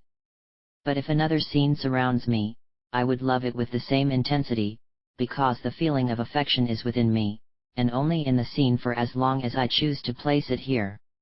She looked at me solemnly. True, I take my consciousness and energy with me wherever I go, she said. I leave nothing behind. You, on the other hand, leave everything behind like a comet. Anyone can follow your trail. I call that pathetic stalking. How can you not be and still be affectionate? I asked. That is the enigma of the heart that takes stalkers a lifetime to unravel, she said. Someday you will understand. She took 2 porcelain cups from a shelf and left them on the table along with a teapot. I was surprised to see that they were made of exquisitely fine porcelain, so out of place in an adobe hut. Their unexpected presence gave me a real jolt and I imagined for a moment that Nolita had taken them out of the air, because I had not noticed them on the shelf, when I entered the room. On a portable kerosene stove, she put the water to boil.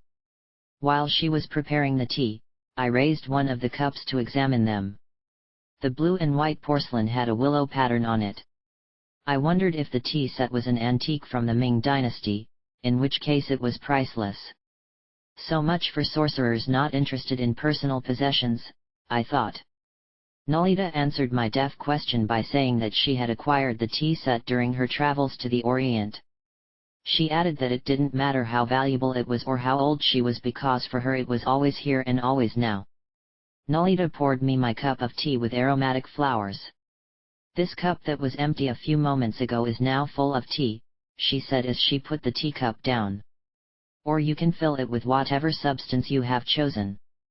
But the cup is the same no matter what it contains, don't you agree? I nodded and waited for her to clarify her point. Nolita explained that once a person has recapitulated and become detached, their energy body no longer trembles every time the world moves around them. Because they are empty and allow the intent to move them, they have a center that is constant and apparently does not move at all. No one taught you about maintaining the center, she asked in surprise. I told her that Clara and Emilito had taught me many things, including how to keep my balance while climbing trees so I wouldn't get dizzy or nauseous when hanging upside down. By focusing the eye on a specific point, it seems that the world is moving while the body remains stationary. Nolita nodded when I finished describing some of Emilito's precepts for climbing trees. She lifted her cup and took a sip. Because the cup has no cracks, it can hold anything. You can empty it or fill it and it is still the same cup. But if it had a crack in it, then you would notice that the tea drips little by little until it runs out. Then the cup, if it could feel, would feel that it had lost something. I agreed that if a cup had the nature to feel, that because of the crack and the leaking tea, the cup might experience a sense of loss and might even feel unhappy, unfulfilled, or nostalgic for the past. That's because the cup is broken, she said, looking at me.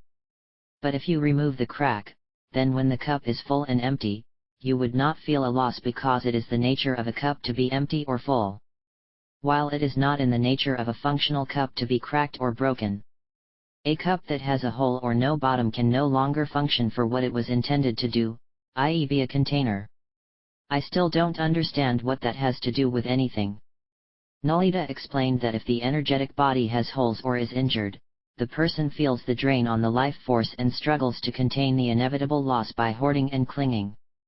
What a person does not realize is that it is not the fear of loss that makes him cling but the weakness of his energetic being that is the cause of his confusion.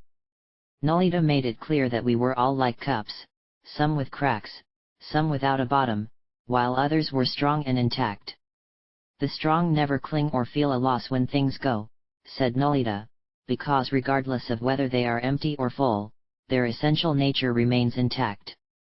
Such people can come and go and dispense with the heavy attitudes of the weak, who cling to every crumb that comes their way, always fearing that someone might take it away. They are like beggars who fight over crumbs because they feel that they will never eat again. What can you do if you are a cup with a crack in it? I asked. Is there any hope for the beggars in need? Recapitulate. Make the witch's passes. Empty and restore your energy.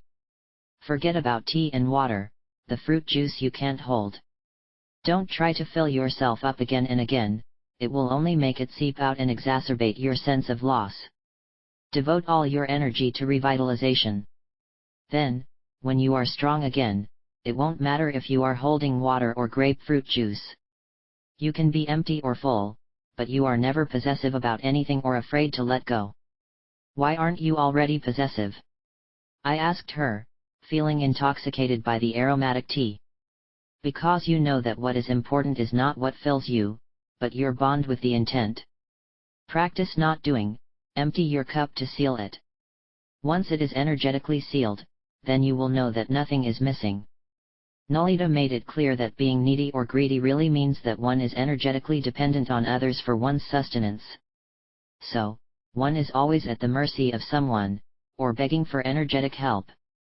But if you immerse your cup in vastness, then nothing can disturb or disappoint you, because you are then steeped in the source of all things. So a person is never afraid to say goodbye because he or she knows that there is basically nothing to leave and nowhere to go. What about the dishes? I asked. Nolita laughed out loud if she had anything hilarious to say. Throw them away, she smiled. We don't have a use for the dishes. It is better to rest on the immensity itself. Nolita put her cup on the table and explained that resting on the vastness means forgetting oneself so completely that there is no difference between oneself and one's surroundings. Then the world conforms to our intent. When we are not aware of ourselves, then our choice of the right moment is perfect, then we no longer know if we are moving or being moved. Then the unfathomable guides and protects our being. But first we must trust our impeccability, said Nolita. Empty your cup through the recapitulation so that you do not feel exhausted and lost. Then, while you are empty, repair the damage to your energetic body through the sorcerer's passes. Finally, after you are energetically in good shape and are clear and comfortable with yourself and others, then you can begin to radiate this clarity and ease for all your endeavors and encounters. No matter what comes up, a stalker will be able to handle it with the ease and delight that comes from the depth of not being. What if the people I am with are nervous and unhappy? I asked, carefully placing my cup on the table. Nolita filled it with more of her delicious tea. Wouldn't she contaminate me with her negative moods? I was thinking about a fact that happened not long ago in the anthropology department. I was riding up in the elevator when Tim Howard, a graduate student, cornered me and aggressively said, How come you're always smiling? Did you discover the source of happiness? I got nervous. I immediately began to explain that I didn't realize he was always smiling and demanded to know how feeling happy could be offensive. But by the time we got to the third floor, I was completely depressed and exhausted of energy. If you exude ease and delight from the depths of your being, you will contaminate others, Nolita assured me. What if they are so strong that they influence me? I insisted. There is no way anyone can affect a stalker because his warrior purpose cannot be influenced. Now, if you are cracked or you are looking to be accepted or you are investing and expecting benefits, then everything leaks out or comes in and can affect you. As in the elevator, all your energy moves to the place of damage to repair it but not to dispose of it, for you cannot retain or change anything, nor can you seal anything up when you are so full of yourself. But a whole nature remains within you. It does not need anything added to it, nor can anything be taken away from it. Not even feelings of acquisition or loss. Nolita extended her hand on the table to caress me lovingly. She assured me that after recapitulating my energy body was quite strong and so she could talk to me. It was wrong for me to persist in feeling weak simply out of habit. A person who is attached to the attempt itself, enjoys the company of others but never clings or is in need, simply because his or her emptiness and fullness prevent him or her from knowing the need or tenacity. Nolita explained that strengthening the energetic body involves changing one's behavior and giving up feelings of despair that serve no purpose. Where is the being? I asked her, feeling overwhelmed. Nolita smiled and told her that the best way to strengthen one's energetic body was through recapitulation, resulting in a cleansing of the confusion associated with daily existence. It is the dissolution of conflict and inner turmoil that puts the personal self to rest, said Nolita. It results in merging one's inner and outer worlds, so that what one thinks, does, and says is the same thing that happens. It was getting dark. Nolita got up and pointed to the bed. Have a good rest. I'm going to take a short walk. Goodbye. You mean see you later, don't you? I said. Nolita stood for a moment and smiled. Then she went outside and closed the door behind her. When I woke up the next morning, Don Juan was standing at the door looking at me. He told me to get up because it was time to leave. We walked down the canyon on a different path and back to his house. As we walked, I was filled with a vibrant energy. I felt open, porous, and light. I wanted to ask him where Nolita had gone and tell him all the things she had said and what had happened in the ruins, when he stopped me with a wave of his hand. Suddenly, I could not put my memories into words. I knew that some things could never be forced into words and had to remain at the level of silent knowledge. Carlos was waiting when we arrived at Don Juan's house. My heart leapt with relief to see him again. It had only been 3 days but it seemed like forever. He did not ask where I had been. It was the riddle of the heart that Nolita had referred to that would take a lifetime to unravel. As I looked into the glowing eyes of the new Nawal, I knew then that it had to do with letting go of self and accepting the gifts that the spirit offered without asking, without interfering. La Catalina. 18. We walked to a group of adobe houses. Carlos had parked the car about 1/4 mile down the road so it would not be seen from the houses. I'll show you where to wait but I don't want to go in or cross the healer's path, he said with a furtive look. Why don't you want the healer to see you? I asked suspiciously. Because that healer is a witch. I've had some run-ins with her in the past. So it's better that she doesn't associate you with me or Don Juan. I was getting more and more apprehensive. What should I tell her if she asks me why I am here? Just say that you are an anthropology student and that she was strongly recommended by someone at the Vicom station. And you're here because you want me to see the flea bites on your legs. From the looks of the place, whoever lived there seemed to be very successful. The house was bigger than the other Yaqui houses in the area, and the grounds around it looked clean and well cared for. There were even some ornamental potted plants by the door that added a decorative touch. An elderly couple was sitting on a bench under the ramada. 2 large Mexican ladies were standing in the courtyard, waiting their turn to see the curandera, Sitting on another bench was a woman with a child, and next to her sat a woman who was breastfeeding a baby completely covered by a shawl. Next to the house was a small corral where a donkey was kept.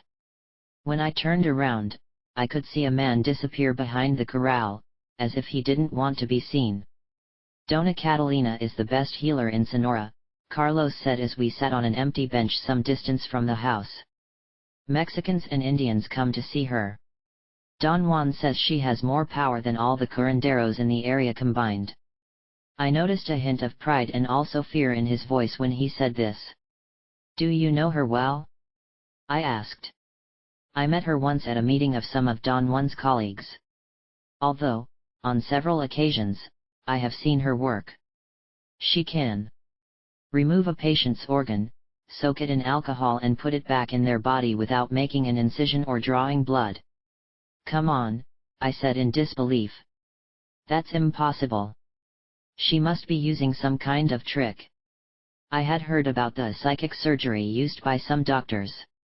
Its purpose is similar to Western surgery, except that no blood is drawn and the patient is conscious during the procedure.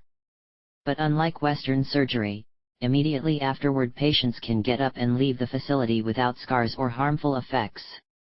I bet it's a matter of faith healing, where the patient is highly suggestible, I said. Anthropological literature also abounds in faith healing studies that through the laying on of hands cause the patient to experience a kind of catharsis during which healing takes place. I had seen a demonstration of such healing on television. People simply dropped their crutches and began to walk again, or miraculously they could hear or see. I had never given much credence to this type of healing and had always considered it to fall into the category of what anthropologists called hysterical conversion healing. The effects in such cases were usually temporary and treated the symptoms rather than the disease itself, which often returned when the person regained consciousness and the public support effort was eliminated. She is not a faith healer, Carlos said resolutely. So how does Dona Catalina practice her art? Does she use a judge? According to anthropological accounts, the only way such surgery could occur, since it defies reason and the laws of science, is through the use of some kind of trick. The usual explanation offered is that the spectators are put into a hypnotic trance through the use of repetitive sounds, such as songs or drums. Then, the healer gets to work producing spectacular effects, in the same way that a magician performs tricks that surprise an audience that only sees what the magician allows them to see. No. She doesn't use sleight of hand, Carlos said. Some charlatans probably rely on tricks like having a spare organ up their sleeve, but Catalina does something else, much more spectacular. What's that? I asked, laughing at the image of someone with the heart or liver of a goat dripping from under his poncho and showing it at just the right moment to surprise the viewers. Catalina cures by changing the reality around her, and anyone who witnesses the operation, including the patient himself, participates in this altered reality.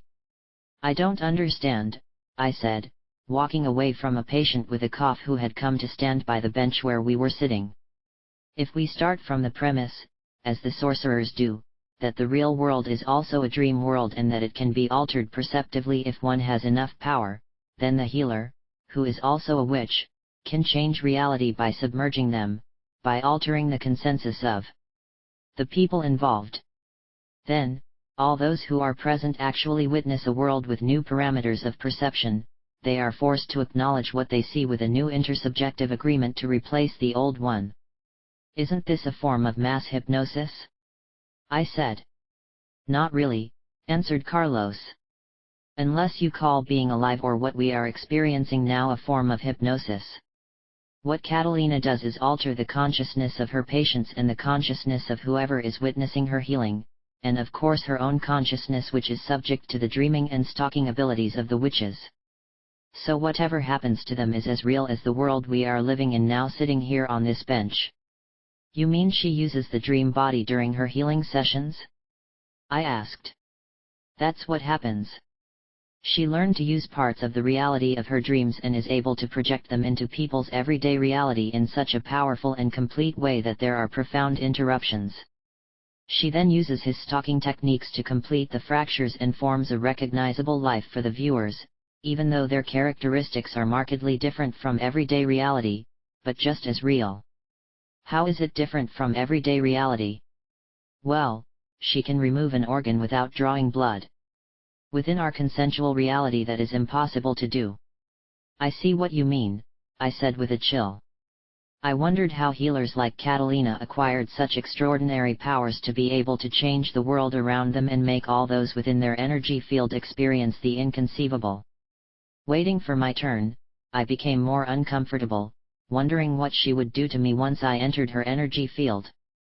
Carlos had assured me that her powers were genuine and that there were no tricks involved and that her fame attested to her abilities as a healer. We had to wait more than 2 hours until all the people in front of us had been seen. In all that time I had a vision of the healer, although the man stalking behind the corral came out and stood there for a while watching us from a distance. When it was our turn, Carlos told me to go inside and he would wait for me in the car. He reminded me not to mention that I was associated with Don Juan or with himself. Instead, I should keep an eye out and see if I could detect anything strange about the curandera. He emphasized that I should remain silent and aware so that I could catch as much as I could of Dona Catalina's stalking techniques. I entered the house in fear. A young Yaqui woman greeted me with a stern look. She looked very capable and was even dressed as a nurse in a clean white uniform with white sandals. She asked me what my problem was. I immediately showed her the stings on my legs, which fortunately were still red and virulent. She nodded and took a white card from a metal file box and wrote my name along with the date and reason I was there. When the healer was ready to see me, her young assistant led me into the inner room behind a dark wooden door. The young woman handed her my card and left the room quietly. I immediately felt that I was in the presence of an extraordinary woman.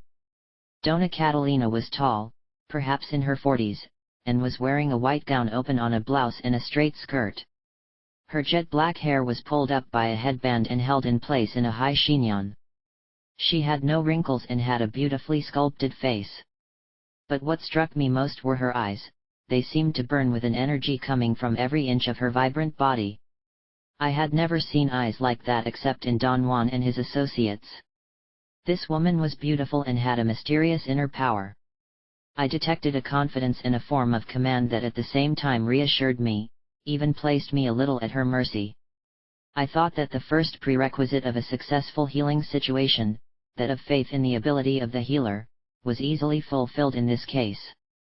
Furthermore, Dona Catalina seemed to have a kindness and concern that immediately reassured me despite the fact that I was a stranger. I tried to speak to her in Spanish as best I could. She smiled at my efforts and said in fairly good English, "I want you to lie in bed with your head up." I lay down on a narrow bed covered with a clean white sheet and a small pillow. Following his instructions, I kept my head up, away from the pillow, which is what I thought she said. It was an uncomfortable position and I couldn't understand why I couldn't put my head down. But she had specifically said to lie down with her head up, so I stretched my neck to keep my head off the cot. Perhaps, it was part of the healing procedure. Dona Catalina gently lifted my legs and examined the bites on my legs. They were not as broken or swollen as before, but they were still itchy and virulent. Some scabs had already formed where I could not help but scratch. I stretched my neck to see what Dona Catalina was doing.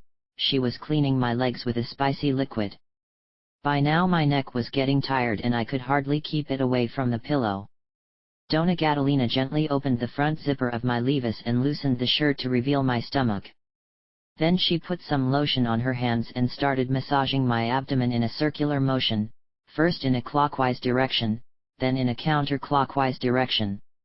As she moved her hands, I felt her fingers doing strange things. It felt like little rodent feet moving all over my abdomen, causing an itching sensation, as if she was looking for something through her sense of touch. At one point, I realized that what Dona Catalina had meant was that I was lying on the cot, on my back, and that she had not meant that I was holding my head up. I relaxed my neck muscles and laughed at myself as my head reached for the pillow. I had literally obeyed again, as always, like the moment in an ice skating class when the instructor had told us all to skate to the music and I walked straight to the sound speakers. I could barely keep from laughing nervously at myself. It must have been strange for Dona Catalina to see a gringa who didn't want to let her head touch the pillow. I knew she must have thought I was afraid of lice or that her pillow wasn't clean enough. I had an uncontrollable urge to laugh at my own stupidity and did my best to suppress my joy while Dona Catalina continued to explore my stomach. "Am I tickling you?" she asked, noticing my repressed smiles. "No, I'm fine," I said, trying to control my recklessness. I watched Dona Catalina's expression as she worked. She was calm and serious. She was totally absorbed, searching with her fingers for clues of what was happening under the skin. When she had finished examining my midsection, she gestured for me to refit my clothes. "You have worms," she concluded. "I'm going to give you some medicine. Other than that, you're perfectly healthy." I was surprised to hear that I had intestinal worms. I went through a list of things I had eaten since I came to Mexico.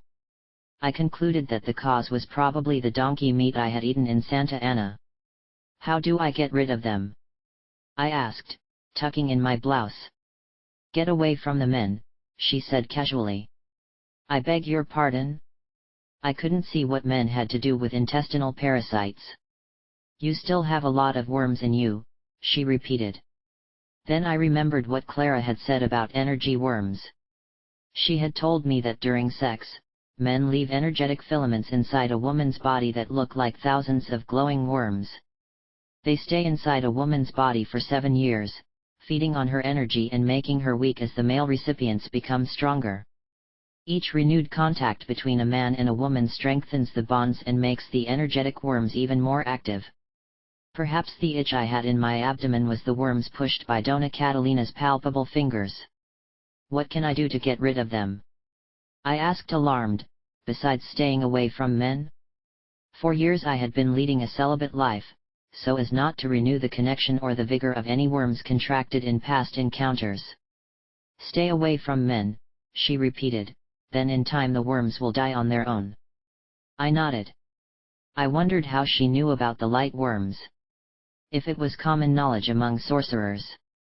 Or perhaps it was a subtle trap to reveal my connection to Clara or Don Juan. I decided to play devil's advocate. "How can you be sure I still have worms?" I asked. "I felt them with my hands," she answered. "There are more on your left side than on your right. It will be harder to get rid of them. You are still attached to them and you call them your own." I couldn't think why it would be like that. I did a thorough recap of all the sexual encounters and felt very distant from them. I watched Dona Catalina fill a small plastic bottle with a pink liquid that looked like Pepto-Bismol. She closed the cap tightly and placed the bottle on the table. "You should take a teaspoon 3 times a day," she said, "wash it there with rosemary boiled water, eat more and worry less." "What makes you say I worry?" I asked timidly. She looked me straight in the eye. "I can tell by the condition of her spleen," she replied. "I wasn't just massaging your stomach, I was examining each of your internal organs, your liver, spleen, and kidneys. I can tell what you feel in them. Whether they are happy or sad, calm or agitated." "Do you mean the internal organs have emotions?" I asked. She gave me the strangest smile and nodded. "If you don't treat them right, they won't give you a moment's peace," she said and handed me the pink medicine. I asked her how much it cost. She shrugged and said the plastic bottle and the medicine cost 20 pesos, but she could pay her assistant whatever she wanted when she got out. I thanked her and was about to leave when she stopped me. "You know Juan Matus, don't you?" she said with a certainty that left no room for doubt. "Did he send you here?" Remembering Carlos' order not to mention that she was related to them, I didn't know what to say, so I just looked at her silly. "She brought you?" she demanded again with an icy look. She was totally defensive. "No, he didn't," I said. She looked at me in surprise, as if she didn't believe me. "I really didn't come with anyone by that name," I insisted. She abandoned her pleasant attitude. I came with a friend. He's waiting for me in the car. She gave me a penetrating look that would freeze a lizard, then looked me up and down. You're not like the rest, she said. You certainly didn't come here to get cured. You came here to spy on me or to steal my power. Of course not, I said in shock. I assure you I had the best of intentions. I don't believe you. You came to steal my healing secrets, didn't you? Suddenly I was terrified. I started to sweat cold. I wanted to leave, but she jumped in front of the door, blocking the exit. I couldn't understand what had happened with Donna Catalina. A moment before she was an attentive angel. Her kindness and confidence, I knew now, were stalking techniques designed to make me unaware. Now, it was an instant change. She was an enemy, a dangerous adversary, a black witch of the most evil kind. I don't know what you mean, I said. I have to go now. Please step aside. And to equal her confidence I added, though not as strongly as I would have liked, I warn you, I know martial arts. She looked at me and laughed.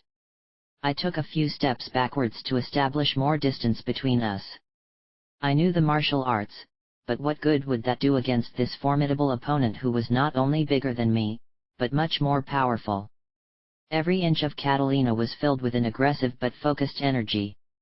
Meanwhile, I, on the other hand, was chickening out until I hit the cot and could not back up anymore. Catalina simply laughed at me, showing her strong white teeth. Her laugh seemed to be a challenge, a brutal smile of aggression, in which there was nothing friendly or humorous. If you don't get away from that door, I'll scream for help, I warned. My friend is by the car. He will come running. Actually, that was only partially true. What I forgot to add was that Carlos had parked the car a quarter-mile away and that we had walked to his house. If he was in the car, he wouldn't have heard me even if I had screamed at full speed. And my friend is waiting in the corral across the yard, she said with a smile. He'll come running even if I don't scream. If you don't believe me, just look out the window. I looked out the window and saw the same man who had been stalking by the corral, standing in the yard. At this distance I realized that there was something familiar about him. Then I remembered where I had seen him. It was while I was crossing the border in Nogales. It was the Indian who made me faint and took the opportunity to put my gold pen in his pocket. I felt fear take hold of my core when he gave me a very imperceptible gesture of recognition, as if he too remembered the incident. I knew there was no escape from this sorcererly duo. Who is this man? I demanded to know. He is my protector, Catalina said with a smile, so do not try any trick. With a single movement of her hand, she pulled her hair ribbon, and her hair fell over her shoulder. She was absolutely wild, his eyes were burning with fury. I was so scared that my knees were shaking and I almost sat on the cot. On an impulse I decided to escape through the window. I jumped on the cot and opened the casement window. But I had only pulled out my head and torso when I felt something like iron shackles closing over my ankles. I screamed and saw the witch pulling my feet. I kicked so hard that she had to drop them and jump backwards. But she had me at a disadvantage. I was panting, in cold fury. I only had my crystals so I could aim them at her, was the thought that came to my mind. But they were in a drawer on my desk in Los Angeles.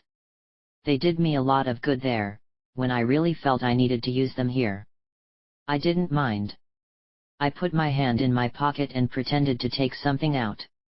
I kept my hands in the right position to throw glass darts, with my arms outstretched and my index fingers pointed directly at it. Careful, I have crystals, I shouted. As I stared at her, a wave of unknown strength filled me. My knees no longer trembled, they became strong and my legs felt longer and longer, as they were charged with an energy rising from the earth. My back snapped and straightened, as the energy shot up from the ground through my neck and the top of my head.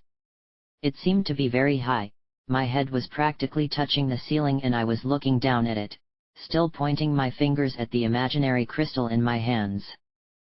Somehow that did the trick. Catalina went out of range of my aim and gave me a frightened look.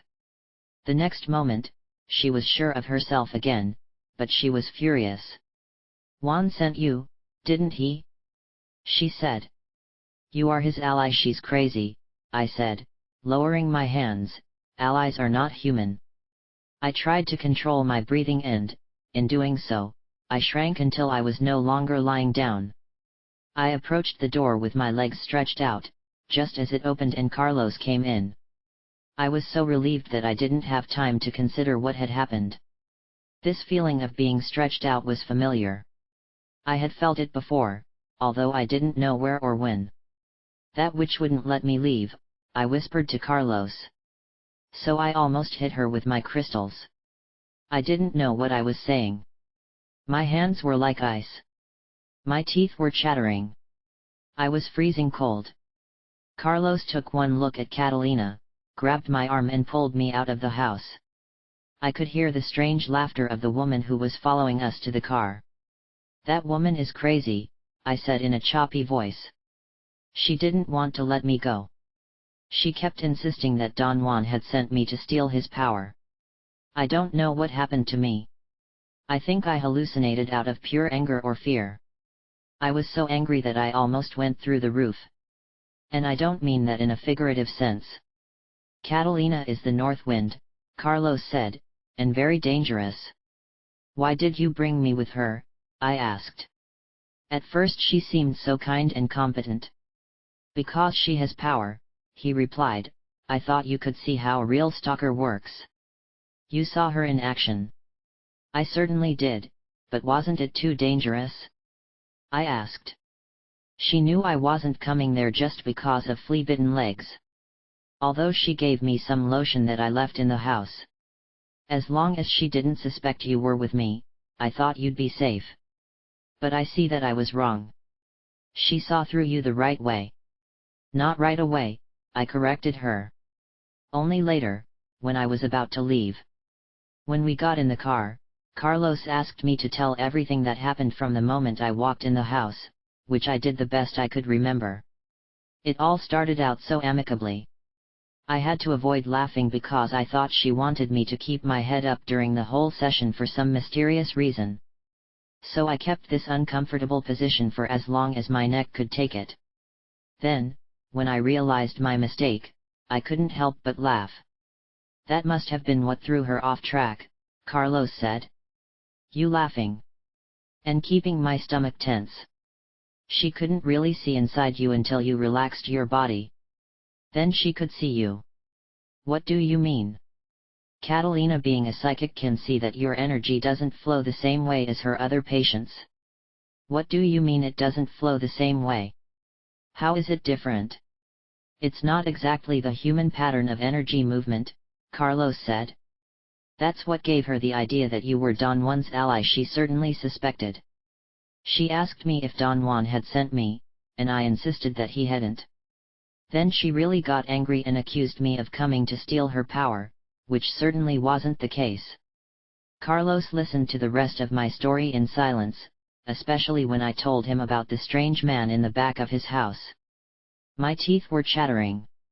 Just the thought of that woman and her protector made me tremble. North wind or not, it could certainly make someone freeze to death. Carlos said I shouldn't talk about her anymore, because the more we talked about her, the easier it was for her to track us through our thoughts. "You mean she's going to follow us?" "She's a powerful witch. She can follow us to the ends of the earth if she has it in her mind. But I think she just wants us to get out of this area. We'd better take our things and go." "You mean she's taking us out of town? What would happen if we left?" "She could make life very uncomfortable for us, especially at night. I wouldn't want to incur her wrath any more than we already have." "But I didn't want to do any harm," I said. "I didn't even know what I was supposed to be looking for." "Her stalking techniques," Carlos reminded me. "Like what? Didn't you notice her appearance? Was she old or young? Confident or quiet?" "She was very beautiful, confident, and calm. I liked her. I don't know why she reacted the way she did. Are you sure we shouldn't go back and talk to her? Straighten things out? Believe me, it's better not to antagonize her anymore. Her power is endless. You saw how young she looked. What do you mean? Did she dress up? How old is she? She is a companion of the Nawal Julian. That makes her very, very old. That would make her over 100, I said in a choppy voice. But she didn't look a day over 40. Exactly. We'll get out of here right away. Do you think she will let us go? Your display of the devil took her by surprise. I saw the end of it. You must have put the fear of the devil into it. What deployment? All I wanted to do was get out of there. Something came to your rescue. And it wasn't me. Where will we go? I asked. We have two options, said Carlos. We can go north to Los Angeles, or we can go south to Guadalajara. At that moment, a crow came down from a tree branch and flew off into the hills in the distance. I opened my compass and checked the direction. It was flying south. My feeling is that we still have unfinished business in Mexico, said Carlos as the car gained speed. The marketplace. 19. We drove at night without stopping. I was afraid to close my eyes even for a moment for fear of seeing the face of the witch, Catalina. Even with my eyes open, I could not get her face out of my mind. She had gotten into my thoughts and settled there, as if she had left her energy inside me, or had removed something from mine that was vital to my well-being. I was sure she was doing sorcery on the level of the invisible, and all my efforts were to wage a grueling battle of will. Carlos was right, she was examining us closely, and I had a persistent anxiety that if I fell asleep, something terrible would happen. For an instant, my eyes dropped and, in my dream state, the stains of dirt and light reflected off the windshield became Catalina's amazing face with big teeth and bright eyes. The trees outside were her black hair that flowed like a weeping fairy. I shook my head to dispel her image, but I couldn't help but obsess over what had happened. Now her face had been etched in my memory forever, like a flame after looking at her for too long. I felt like a moth flying erratically around a light bulb, unable to break the relationship I had with this woman and her power. Also, I couldn't help but worry about the light worms that she said were draining my energy. I thought I had gotten rid of all of them during the recapitulation I had done under Clara's guidance. But the 7 years had not passed, and according to the sorcerers, that was the duration of the luminous worms that exist inside a woman's uterus. All I could think was that Catalina had awakened the luminous worms in my stomach by massaging it. I thought of the girl in the store who wanted to go to America with Carlos. I felt a twinge of jealousy and hated myself for feeling this way. The witch, Catalina, had given me a hard time. Even though she denied it, she was still attached to men, and being loved and accepted was prominent, despite everything she said or did to the contrary. I tried to think of other things, but the darkness around us was too all-encompassing. It seemed darker than a normal night. That worried me. I looked at Carlos, but he was as nervous and worried as I was. To distract me, I asked him to describe the kinship system of the Yaqui Indians, and whether they had the mother-in-law's mocking relationship pattern that is prevalent in so many other cultures. Is there mother-in-law avoidance among the Yaqui? I asked. Carlos looked at me as if I were a cockroach. I mean that according to Malinowski, based on her work in the Trobriand Islands, there is usually an avoidance structure established between the husband and the husband's mother. Or is it between the mother's brother and the sister's daughter? That would be a taboo of incest since it would make him her uncle. It's better to keep quiet, instead of talking nonsense, said Carlos looking back at the road. I felt a jolt. I knew he was angry with me because of the light worm. I felt like a traitor, guilty of still being energetically attached to men who for now didn't give a damn about me. I had one foot in the world of sorcery, the other, gangrenous, was immersed in the world of human affairs. After a deeper search, I realized that I was still worried about finding love, thinking about who would take care of me in times of need and what would happen to me if I didn't succeed in the world of sorcery. I was investing, expecting rewards for my efforts. And when I wasn't getting rewards, I tended to give up and go back to my familiar pattern of behavior. As we drove through the darkness, the memories came back. I couldn't believe that they had such powerful emotional validation. I was sure that Catalina had spawned a kin of worms during her treatment, and so I could remember every detail of things that had happened years ago. I was 14 years old, knocking on the church doors at 2 in the morning, desperately wanting a priest to hear my confession. I couldn't take it anymore. I was afraid I would die in the night and be condemned to eternal hell for doing the things the tragic couple in Father O'Brien's Sunday sermon had done.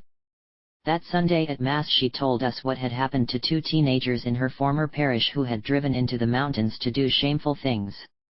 While they were absorbed in caresses and kisses, and other things he deliberately left vague, the handbrake was released and the car rolled down the mountainside, killing the youngsters instantly. When their bodies were found, to their parents' surprise, they were in various states of nakedness.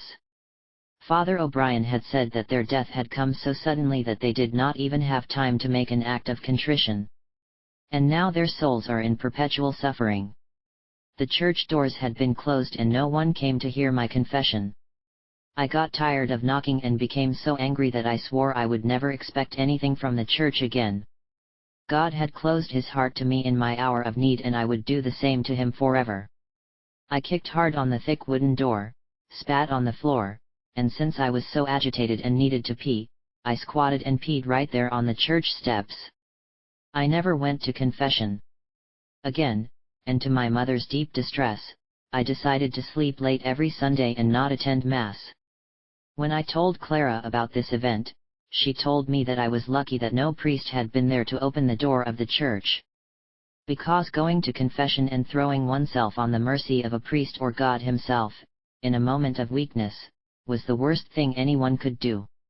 She said that, contrary to what I might have thought at the time, the power had not left me after all, because by urinating on the steps of the church I had broken my ties to the church forever.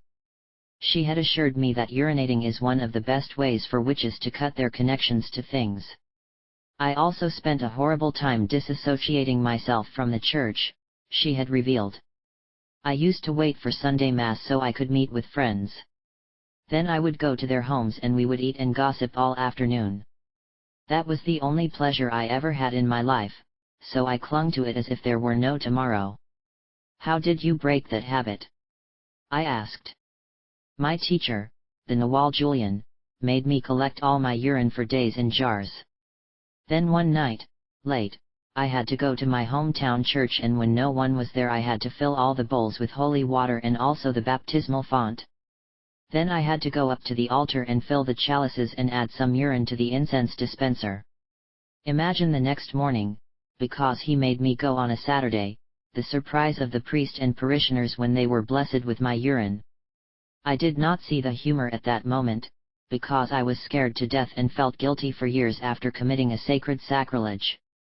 But the Nawal Julian said that's exactly what we do, we try to bless and sanctify ourselves by using someone else's piss, as if it were sacred. Years later, I saw the irony and the touch of genius in the Nawal stalker plan. You, on the other hand, had not followed any plan, you simply went there to pee and the spirit took care of the rest without your noticing.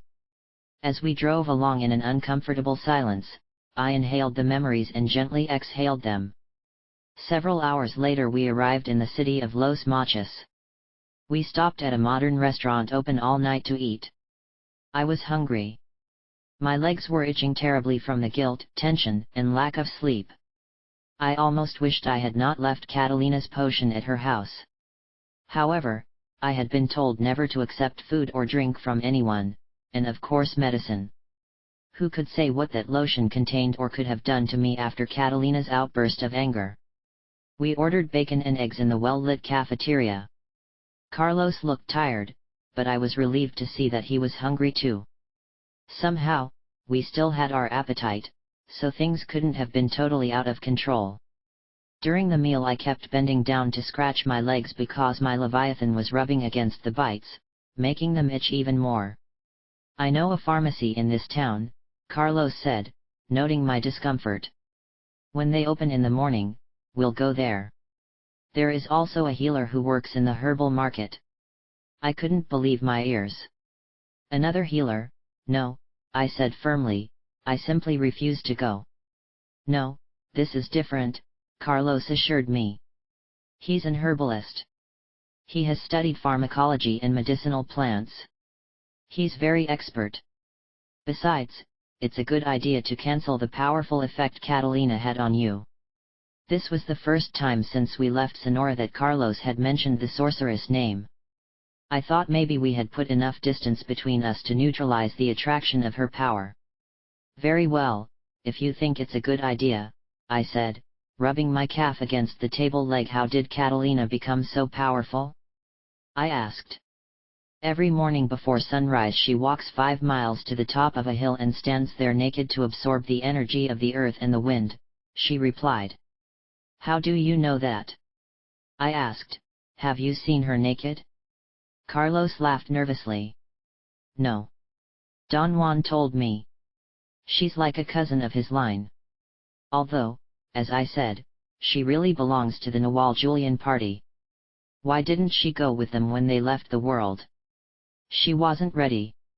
I guess she still wanted to do things in the world." We checked into a motel and I spent the rest of the night in a restful sleep.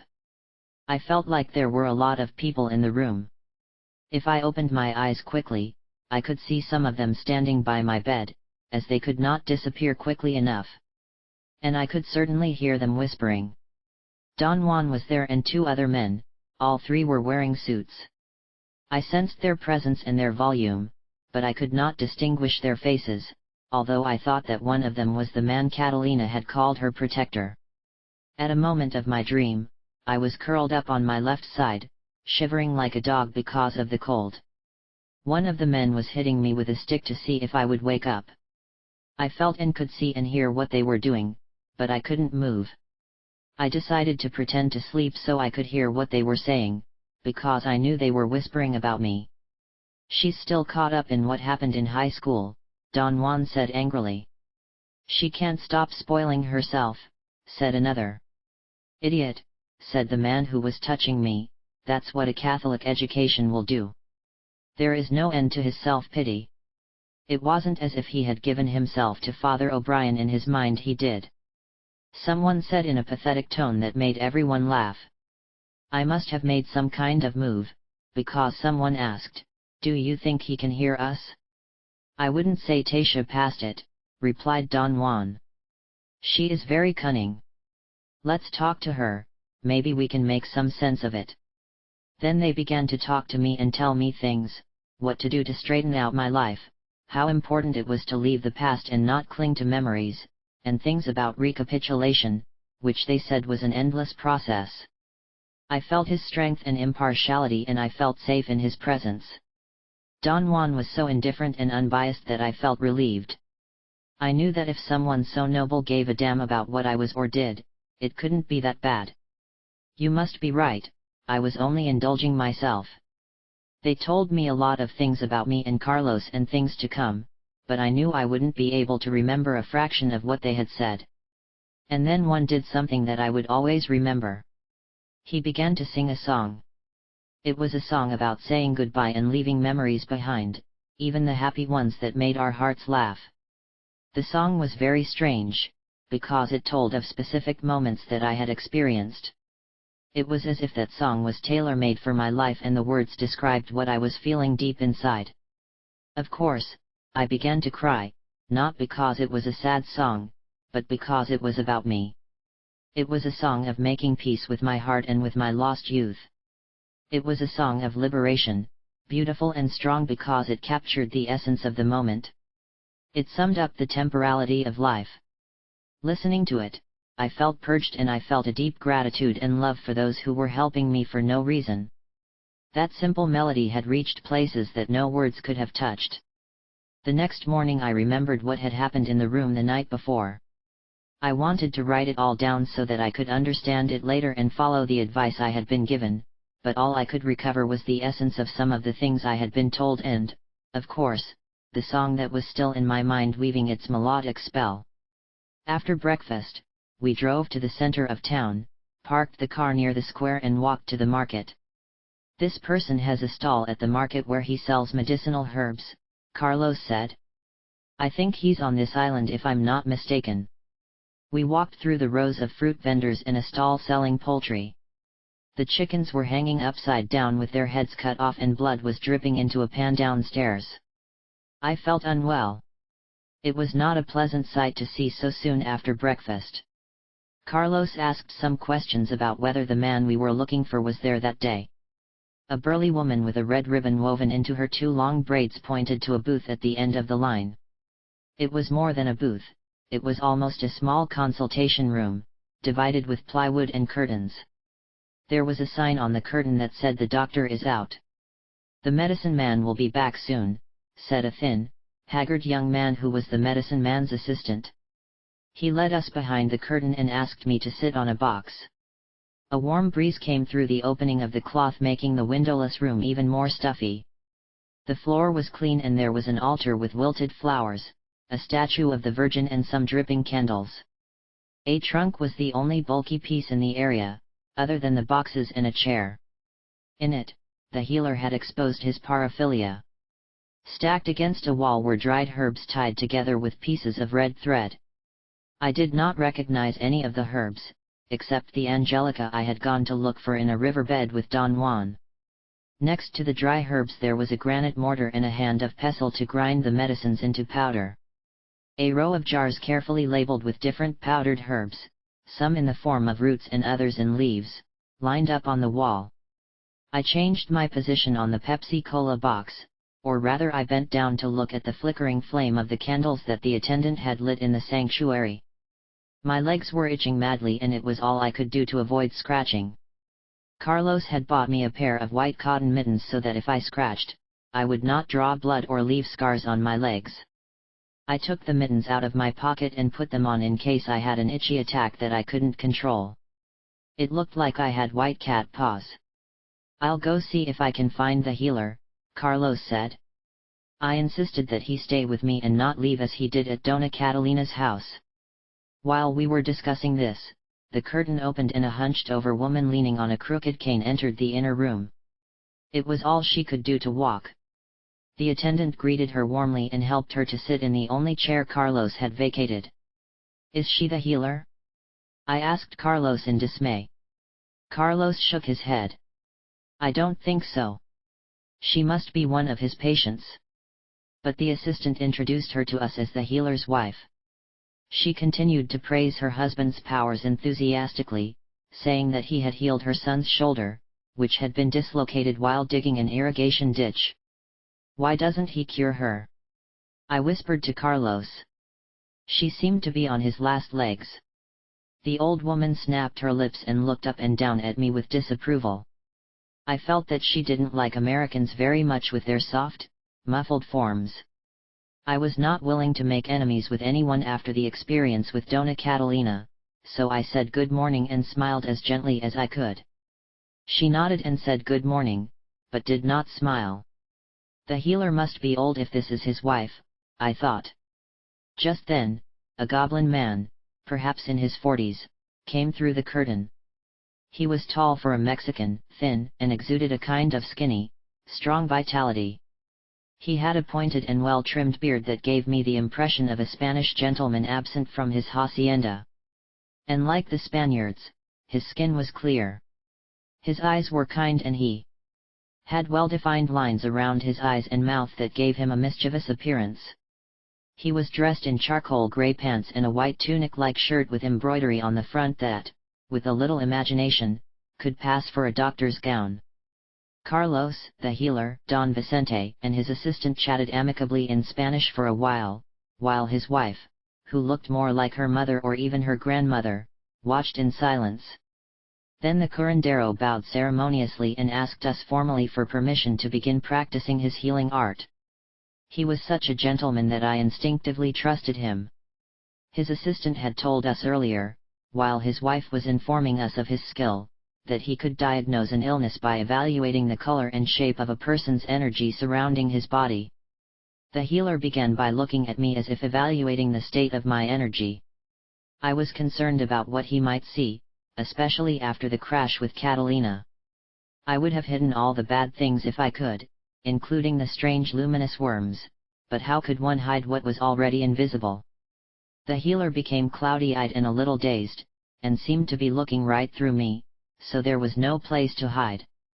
I didn't like the way he was shaking his head in dismay. After an uncomfortable interval, he opened his eyes wider and with a scowl he whispered something to Carlos in Spanish. "He thinks it's a case of bewitchment," Carlos said. "Sorcery. I knew it. But he hasn't even looked at the stings yet." I started to roll up my pant legs. The healer looked at the red, swollen parts and nodded as he repeated what he had said earlier, bewitchment. "Now he's sure it's sorcery," Carlos said. The old woman in the corner nodded. "But doesn't sorcery have to be done by an enemy?" I asked. "I have no enemies in Mexico, except perhaps for Catalina, but I had the stings before I had the discussion with her. So I know she didn't cause them." "He thinks a jealous woman put the spell on you," Carlos said. "I don't know any jealous women," I said, "except myself." I couldn't help thinking about it. Don Vicente examined the bites carefully, then took 2 white candles and passed them from side to side along my calves.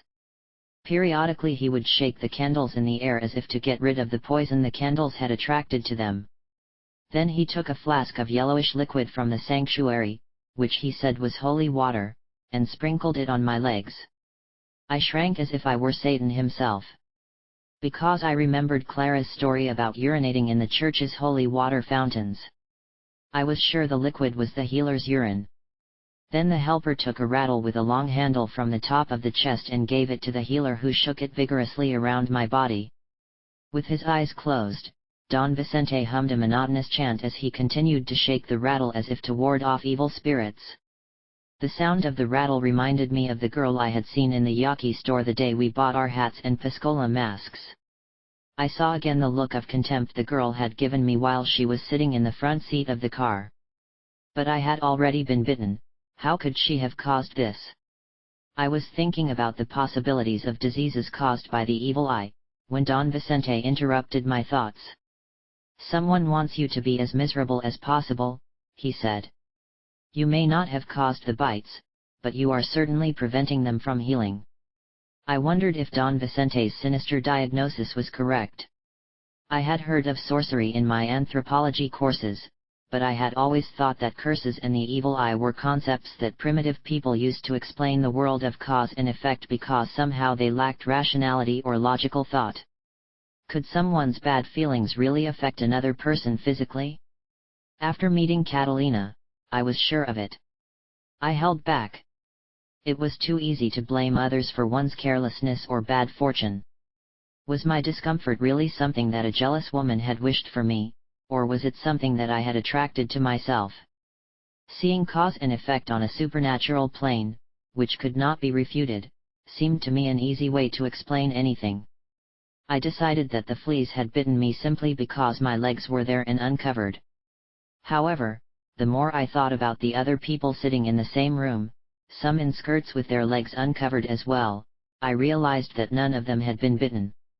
They were exposed to the same dirt floor, the same fleas, and it was true, the fleas had descended on me with a particular vengeance. What can I do about it? I asked with concern.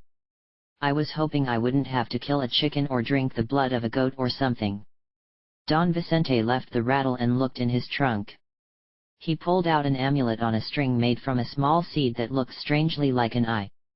He said I needed to wear it around my neck for 9 days, then the swelling and itching would be gone. The amulet called Deer's Eye would counteract the force of the poison sent by the evil sorcerer, with whom he said he had come into contact. The healer also gave me a stamp of St. George, slaying a dragon, which I was to place under my pillow while I slept. I put the stamp in my pocket and pulled down my pant legs. I decided to follow Don Vicente's instructions to the letter, although I knew that the dragon slayer had not been a true saint, because according to the Catholic Church, St. George had never officially existed and there were no dragons either. I realized that what was superstition in one culture was reality in another. Besides, what did I know about the supernatural world and its ramifications? I was trapped in ordinary life thinking about myself, with no hope of escape unless something drastic happened.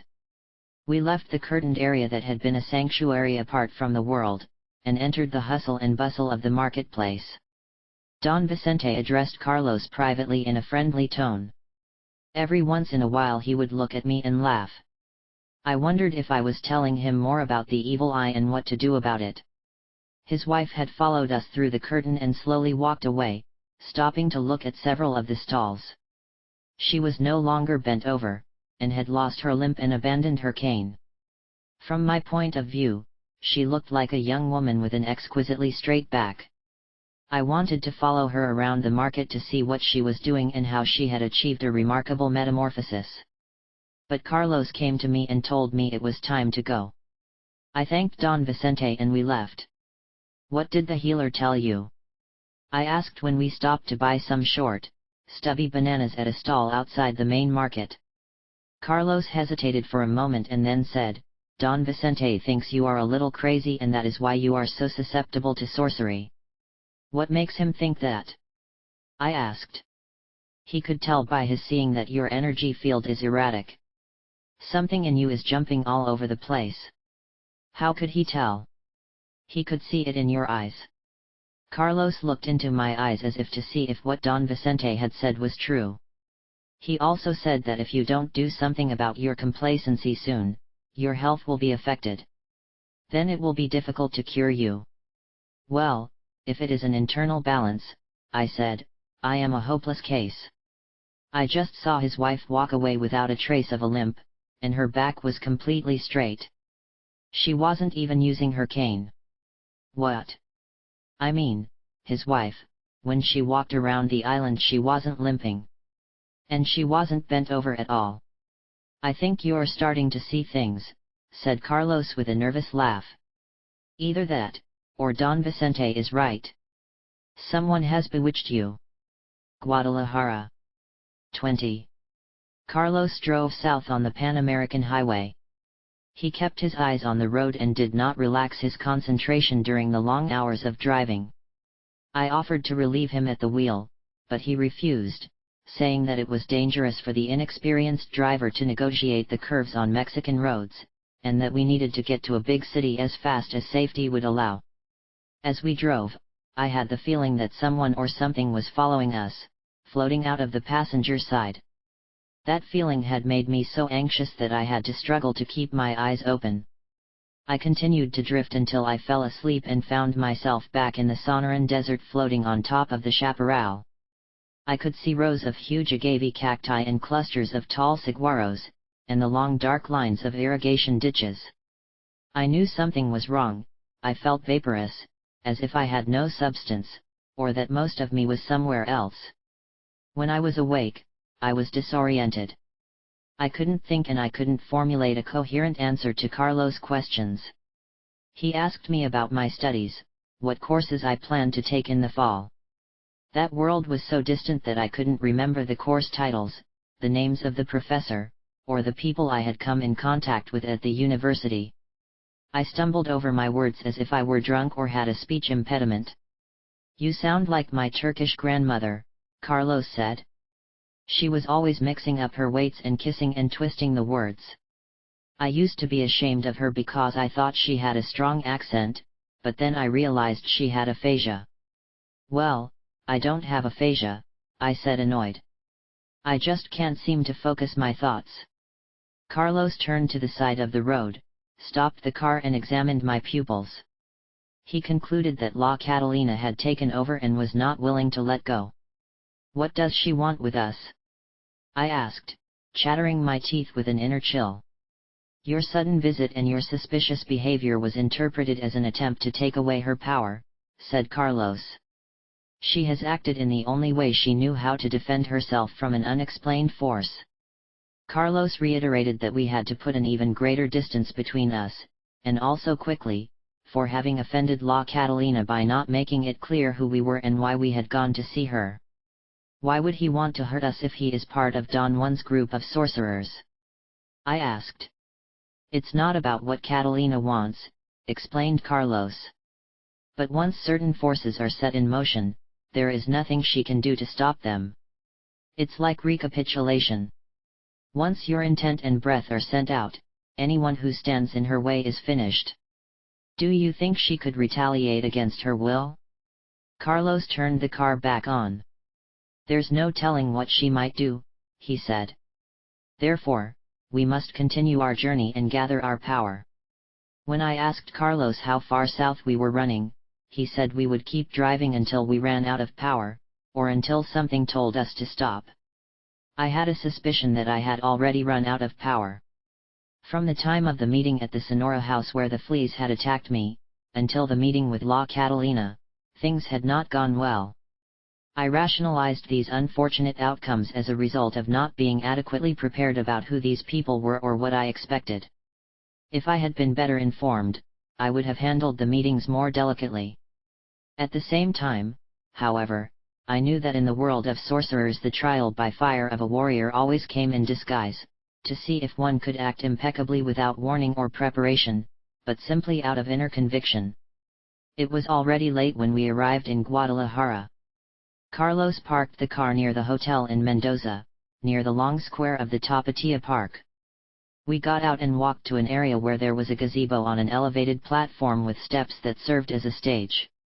An orchestra had gathered. The musicians seemed to be getting ready to play, because they were warming up their violins and trumpets.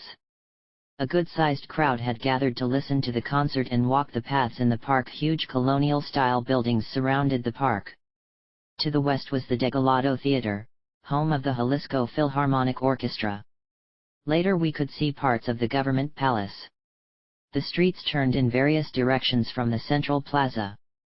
To my left was a huge building with carved wooden doors that opened to a series of steps. It appeared to be a government building of some kind with a statue of a man on a horse in front of a fountain. Carlos wanted to go to the statue. Can we stay and listen to the concert? I asked. Carlos nodded his head. We looked for a bench where we could sit and listen to the music, but everyone was occupied by families and young couples. I realized that we were not in the best place to hear the orchestra. The place was full of old men with canes, grandmothers caring for boisterous children, and young women parading before the appreciative glances of the young men. The tracks were also filled with vendors selling balloons, artificial flowers, and pinwheels. Other stalls and carts sold cotton candy, fruit, ice cream, and all kinds of clothing, including canaries in small cages. We stayed a while waiting for the orchestra to start. In the distance I could see the twin towers of the cathedral. It was a surprising mix of Byzantine, Gothic, and Arabic styles. Carlos said that the 200-foot towers were erected in 1848, after an earthquake destroyed the original structures. The towers were beautifully decorated with yellow and blue tiles that shone in the afternoon sun. In the opposite direction, on the other side of the park, to the east according to my compass, there were 3-floor houses with bars covering the windows. Flowering geranium pots and other plants adorned the balconies on the second floor, which was accessed through beautiful French doors that opened onto them. One house in particular caught my attention.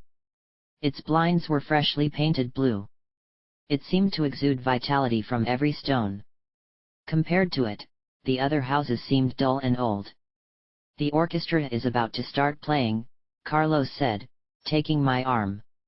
Shall we walk around the square to find a better place? We started walking, but I got more and more uncomfortable.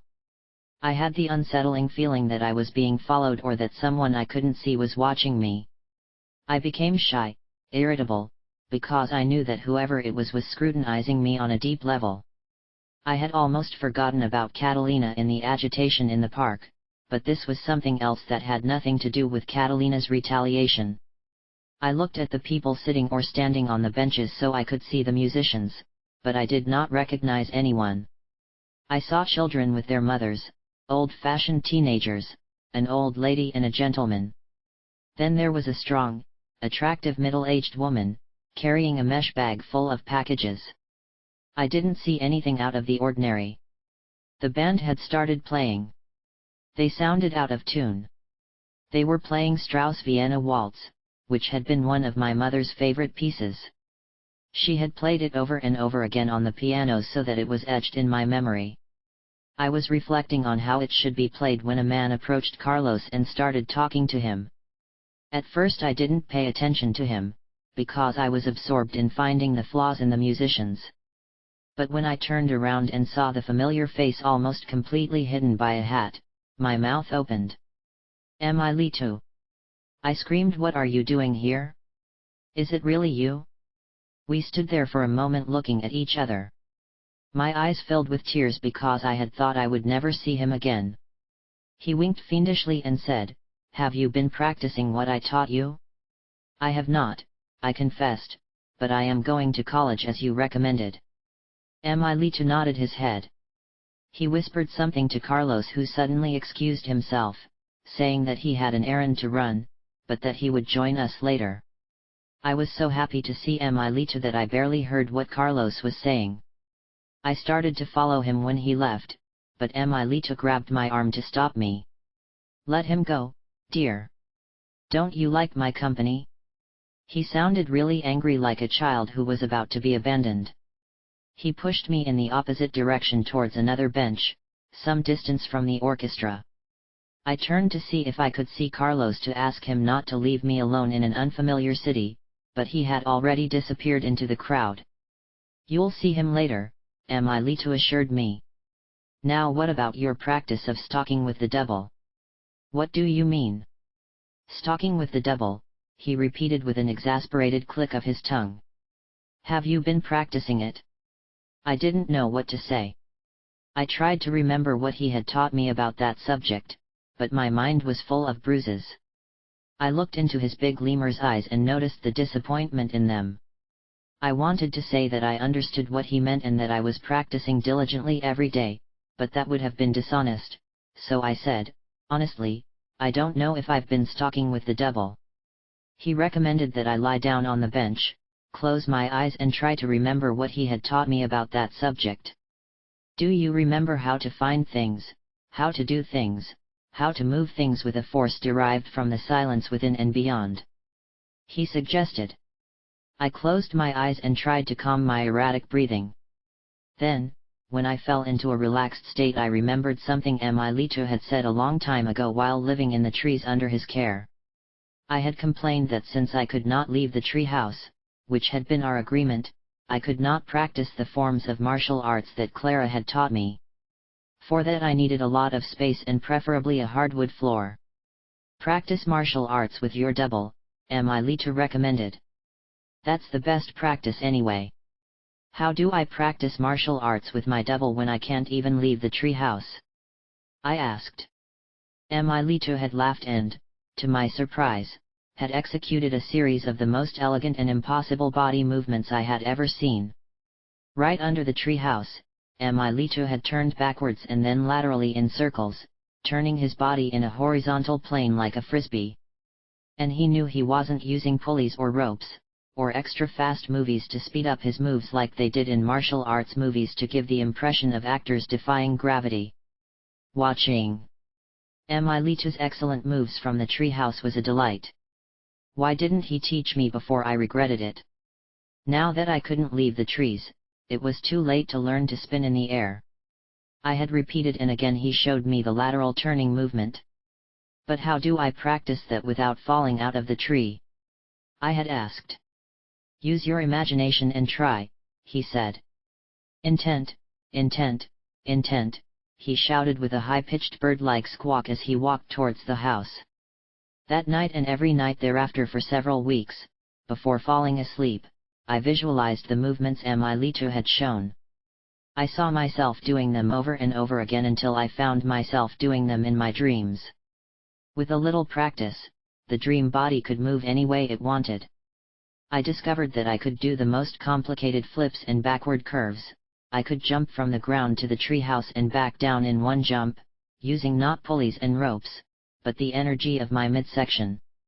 And I could do something I had always wanted to do, but could never achieve with my body awake, no matter how much I stretched, and that was touching my chin with my toes. After that, Lita would show me movements on a regular basis, which I would practice first by visualizing them and then repeating them over and over again until I could do them in my dreams. I opened my eyes and told Lita what I remembered, that while I was in the treehouse, I practiced long sequences of movements, combining the gravity-defying techniques he had shown me, in new patterns, so that every night I could dream of making combinations of movements. "That's double stalking," said Lita, pleased. "That's sending out the devil as an explorer to put things in order. Then, when you do it, it's very easy because the energy has already been deployed to produce a certain effect. The rest follows on its own." I realized that, despite my reason, that was the way I did almost everything from practicing martial arts moves, writing an essay, giving a report in a class, designing a dress, composing a poem or cooking a stew. Following the pattern I had learned under Lita's tutelage, I always set up the form at night, in a calm and restful state. I would lay the foundation and imagine myself following the movements of doing that particular thing. For example, if I was going to make a dress, I would follow all the steps in the exact order I needed to make them. I would see myself selecting the appropriate material, folding it, cutting it, taking the pieces in their correct order and sewing them together. I would see which way would be best and make changes if necessary, repeating the sequence in a different order. A voice would tell me if there was a better way to do it, and when I had completed it, in the most economical and efficient way, as long as I felt it was the right time, I would allow the activity to go on until its completion. It was as if the thing was already done and I was just the agent, silently making the movements of its execution. The same thing would happen if I had to give a report in one of my classes. I would visualize myself writing the paper while I was in a light sleep. Or rather, I would go blank and something would isolate a subject and tell me how to organize it in the most precise and understandable way. When I was organized, I would put it on the paper exactly as I had written it with my dream body. I realized that the years of recapitulation had allowed me to visualize entire scenes and long sequences in detail without any difficulty. Something told me what to say or do and I saw and heard myself say and do it. Then, when it was time to give the report, or do the activity, I would proceed as if it were already finished. "Stalking with the devil is useful when you go to school," said Lita after I had explained to him how I proceeded. "It bypasses thought and goes directly to the source of energy that allows us to act more efficiently. If I need to find something, like a specific blouse to match a skirt, I say out loud, 'I need a blouse,' or 'find me the perfect blouse,' and the force out there puts me in front of finding it sometime during the course of events. I don't have to do anything. It brings it to me." Lita said that was the art of stalking, getting to the point where you do nothing, but allow the power of the attempt to alter reality so subtly that the attempted elements appear as elements in everyday life. It is a harmonious process of changing perception through the power of intent, something so mysterious and subtle that it seems to come out of nowhere. Lita emphasized that this force only responds if one is impeccable in daily life and if one has no attachment to things. Feelings of despair, clinging, greed or need will frustrate the free flow of energy required for the intent to respond to one's silent commands. "You must not be so impeccable," said Lita, "if you can stalk with the devil using the power of intent. Or maybe you are the apple of someone's eye and someone is lending you their power." "What do you mean?" I asked. "Who would be lending me their power?" "Nolita." "I'm not talking about Nolita," said Lita. "She's looking after you, to see that you don't stray from the path." "This seems a little different." He sniffed the air a couple of times as if trying to determine something. In fact, she sniffed in all directions as if she smelled something intangible. "What are you doing, Lita?" "Did I forget to put on deodorant this morning?" "I wouldn't want to know about that," he said. "I'm interested in determining who is lending you their power. Maybe it's Mr. Abelar, the Nawal Juan Matus, or the new Nawal, Carlos. Juan Matus is your teacher, right?" said Lita. "But he is quite stingy with his power. I wouldn't lend him out for anything." And Carlos is in charge of leading you to freedom. But this smells of something else. As if someone had given you a gift. And you don't even know it. Suddenly I was afraid, feeling something that was beyond words. It was so dark that it came from the darkness itself. Someone has been teaching you things at night, announced Emilito as an oracle. And I know who it must be. Who? Emilito. Tell me. It is not up to me to discover the cake, he said. If your true benefactor wants to reveal himself, so be it. If not, let it remain a secret. The mere mention of the word secret gave me a chill. My whole body shook from the marrow of my bones outwards. I experienced what Don Juan had called the shiver of the warrior. He said that it happens when a force moves the ethereal body directly and with such force that it is then recorded by the physical body. Can't you tell me who you're referring to, Emilito? Now I am afraid to go to sleep at night. And you should, he said seriously. Someone has been showing you how to manipulate the attempt. But not only from the treetops, but from the deepest levels of the beyond. So how come I don't remember or even know what you're talking about? And why am I still a little shit? Because that someone is teaching your double directly. Very clever. It must come while you're sleeping soundly. That's why you don't remember, and that's why you can afford to be so complacent. If you had a little more energy you would be aware and know who I am talking about, because your double already knows him intimately. He? Is it a he? I still thought it might be Nolita. But every time she comes into my dreams, I am usually aware of her presence. There is nothing secret about her. On the contrary, she is open and cheerful, almost to the point of being nourished in an indifferent way. This other force sounds too sinister. I didn't like the idea that someone or something was manipulating my energy while I was sleeping. And especially not a male figure. Sinister is right, Emilito said with a warrior's chill so exaggerated that his body vibrated from head to toe. It was so funny that I laughed out of sheer nervousness. The real mystery is why would I be so interested in your equals? I don't know what you're talking about, I said. That's just the problem. I'm really just an unimportant piece of shit that everyone ignores. I said that with all the self-pity I could muster, because I felt that Emilito, Nolita, Clara and Don Juan had abandoned me. Now, tree dweller, let's not have any of that self-pitying crap, said Emilito with an elbow that almost knocked me off the bench. Nobody abandoned you. You have your own path, and it's not here with us. Whatever we teach you has to be for your dream body or double, and you don't have to be in Mexico for that. Why not? A stupid question, said Emilito. Because, as you know very well, the dream body is not limited by space and time. We can meet anywhere at any time, even in the city of Los Angeles. The way he said that had made Los Angeles sound absolutely lovely. I know, Emilito. What I meant was why do you have to teach twice as much? Why can't you just teach my physical body directly, like you used to? Why can't I stay here in Guadalajara with you? Emilito gave me a mocking look of horror. What do you have in mind? And what makes you think I ever taught your physical body? Do you know something I don't? No, I don't mean that. I know you're beyond all that male and female crap, and so am I. I just don't like being alone in Los Angeles away from all of you. You're not alone, now that you've found Carlos, the young Nawal, said Emilito. He'll take care of you. And the rest of us are always aware of your presence. You mean you see me? Of course, we see your energetic body and know your innermost thoughts.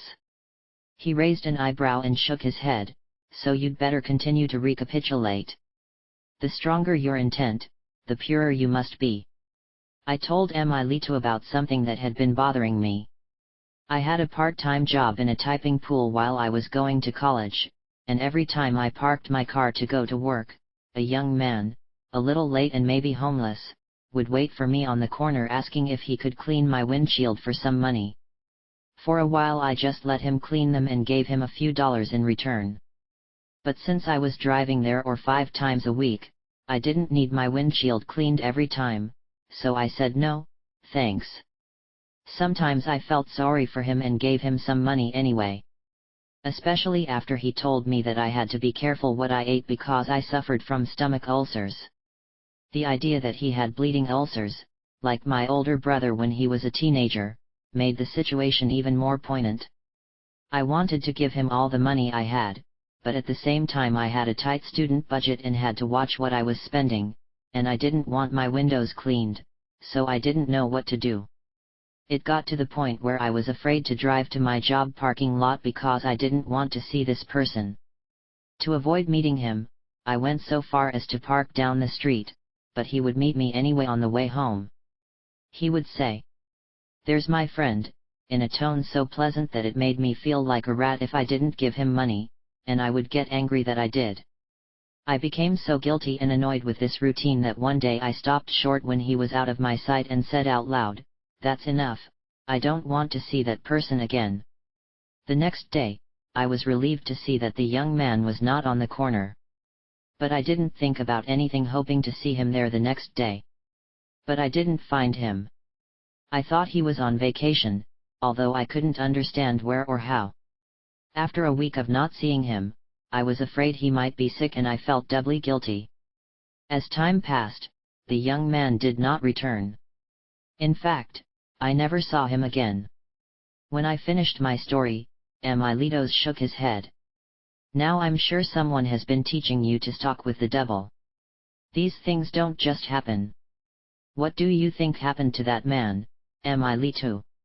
I asked, feeling alarmed. "Why didn't he come back?" "No matter what happened to him," said Emilito. "Maybe he went on vacation the way you would have liked to believe, or maybe he was hit by a car while washing the windshield, or maybe he moved to a street corner where business was better. Or maybe he died of ulcers or malnutrition. Whatever happened to him is not the problem here." "What are you saying?" I asked. "What is the problem?" "The fact that you never saw him again means that you are able to alter the flow of the attempt. By expressing your desire, you moved something. Your attempt moved that young man away from that corner. How or where it was moved is irrelevant." "I didn't want him to get hurt," I protested. "I just didn't want him to bother me anymore. You said yourself that a stalker should never be subjected to routines.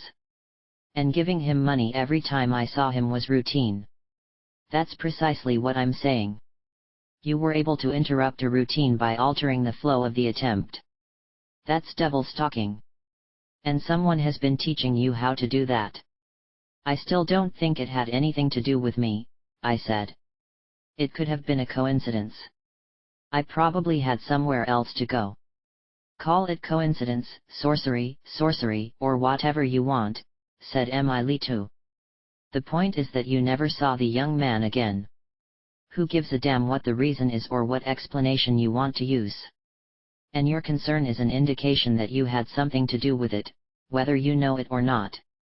"Who do you think is teaching me this?" I asked, still not convinced. "But there is another secret I can reveal to you, if you will follow me." "I'd rather wait for Carlos to return, if it's all the same to you," I said, in fear of what Emilito might reveal to me. The orchestra had stopped playing a long time ago. Emilito jumped off the bench and said that we couldn't wait for Carlos to return. It was getting dark and he wanted to take me to meet his friend who lived in a house nearby. He pointed west and said that if we stretched our necks, we could see the house from where we were standing. I could see the corner of a wooden balcony, only a little bit of railing could be seen, and the rest was covered by the adjacent buildings. To my surprise, I was pointing to the house behind the corner, the house with the balcony with flowers, the one I had liked the most when we arrived at the square. "Who lives there? And are you sure that Carlos will be there waiting for us?" "A beautiful lady," said Emilito, "and I am absolutely sure that Carlos will be there. But will he be waiting for us? I doubt it very much. He's probably having a lot of fun." He said that with a wink of the wolf that implied all sorts of evil things. I experienced a wave of jealousy that was too obvious to hide. Emilito shook his head because he knew he had hit a sore spot. From his laughter, I realized that I had deliberately tested my claim to be independent as a woman. I had failed miserably. We walked to the house in silence. I had such a confident step that I had to make an effort to keep up with it so as not to get lost in the crowd and end up in an unfamiliar place. On the way he said he had something he wanted to show me, something only for the eyes of the doppelganger or the dream body, and that we had to hurry because twilight was the best time to witness such sights. Stalking with the Devil 21. Emilito took me to the most beautiful Spanish colonial house I had ever seen that was not Clara's. Outside, it had a simple facade with bars on the windows and several balconies on the second floor overlooking the streets below. The balcony I had admired from the plaza was filled with potted geraniums and thick green ferns. "Those who live here love plants," was the sensation I felt when we entered through the enormous 12-panel door. Inside, the patio was cool and dark. It reminded me of a cloister from another era. Columns and arches with a row of stone walkways. Raised flower beds framed a small orchard with fruit trees. Portions of the high walls were covered with hanging honeysuckles and wisteria growing on grids. The cold stone benches were flanked by flowers growing in ceramic pots with a marbled blue-green glaze, and a huge agave cactus grew in a stone pot. To one side was a dark corridor that led to a small courtyard with a garden. A carved wooden bench with a high back was placed against the wall, and a beautiful jacaranda tree shaded the rectangular enclosure. To one side was a stone grotto, with a thin waterfall that flowed into a small pool. The house and grounds seemed to me to be the most peaceful place in the world. From time to time I could hear the birds roaring, but even they were silent and softened as if out of respect for the sanctity of the house. To think that this oasis of tranquility existed in the heart of a busy cosmopolitan city seemed in itself an act of power. "Sit down on this bench and wait for the lady of the house to show herself," suggested Emilito. "Now that I have given you up, I will leave." Wait, Emilito. I don't know the lady of the house. Won't you stay and introduce me to her?" "Of course you know her," said Emilito, surprised. "You met her in Sonora. Her name is Zuleika." When he mentioned her name, I remembered the lady at the party who had given me the cocoa for the flea bites. She had wanted me to stay with her, but I had turned her down. I had no idea that she lived in such beautiful surroundings.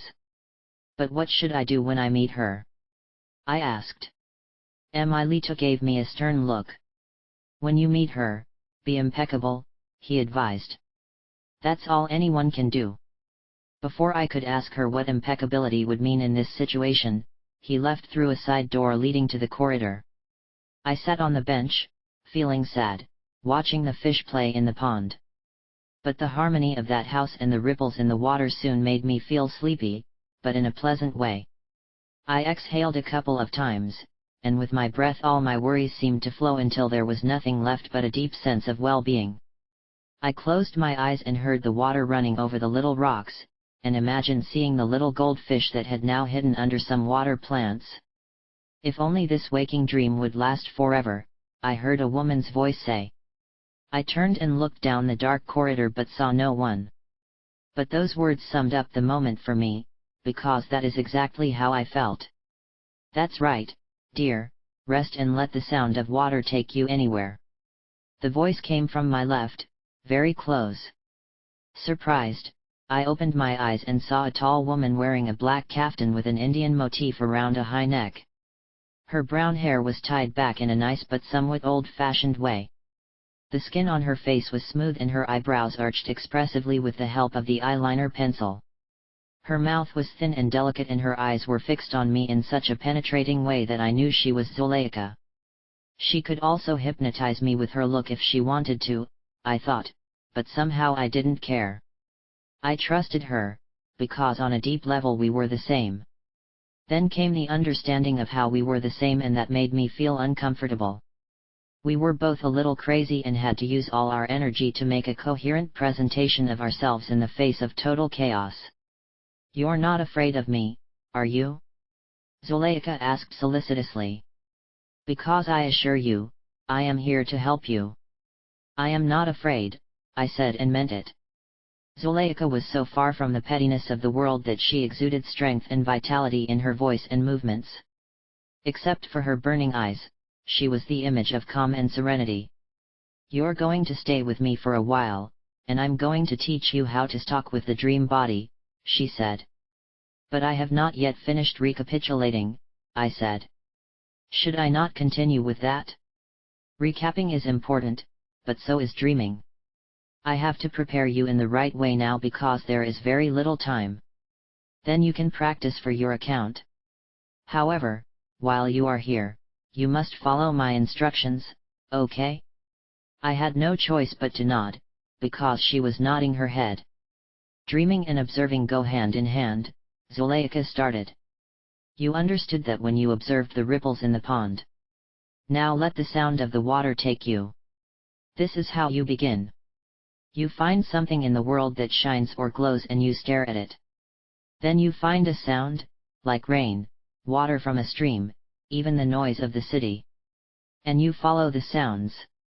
Then you transfer it into your reveries by working on it in your reveries or by listening to that sound while you are sleeping.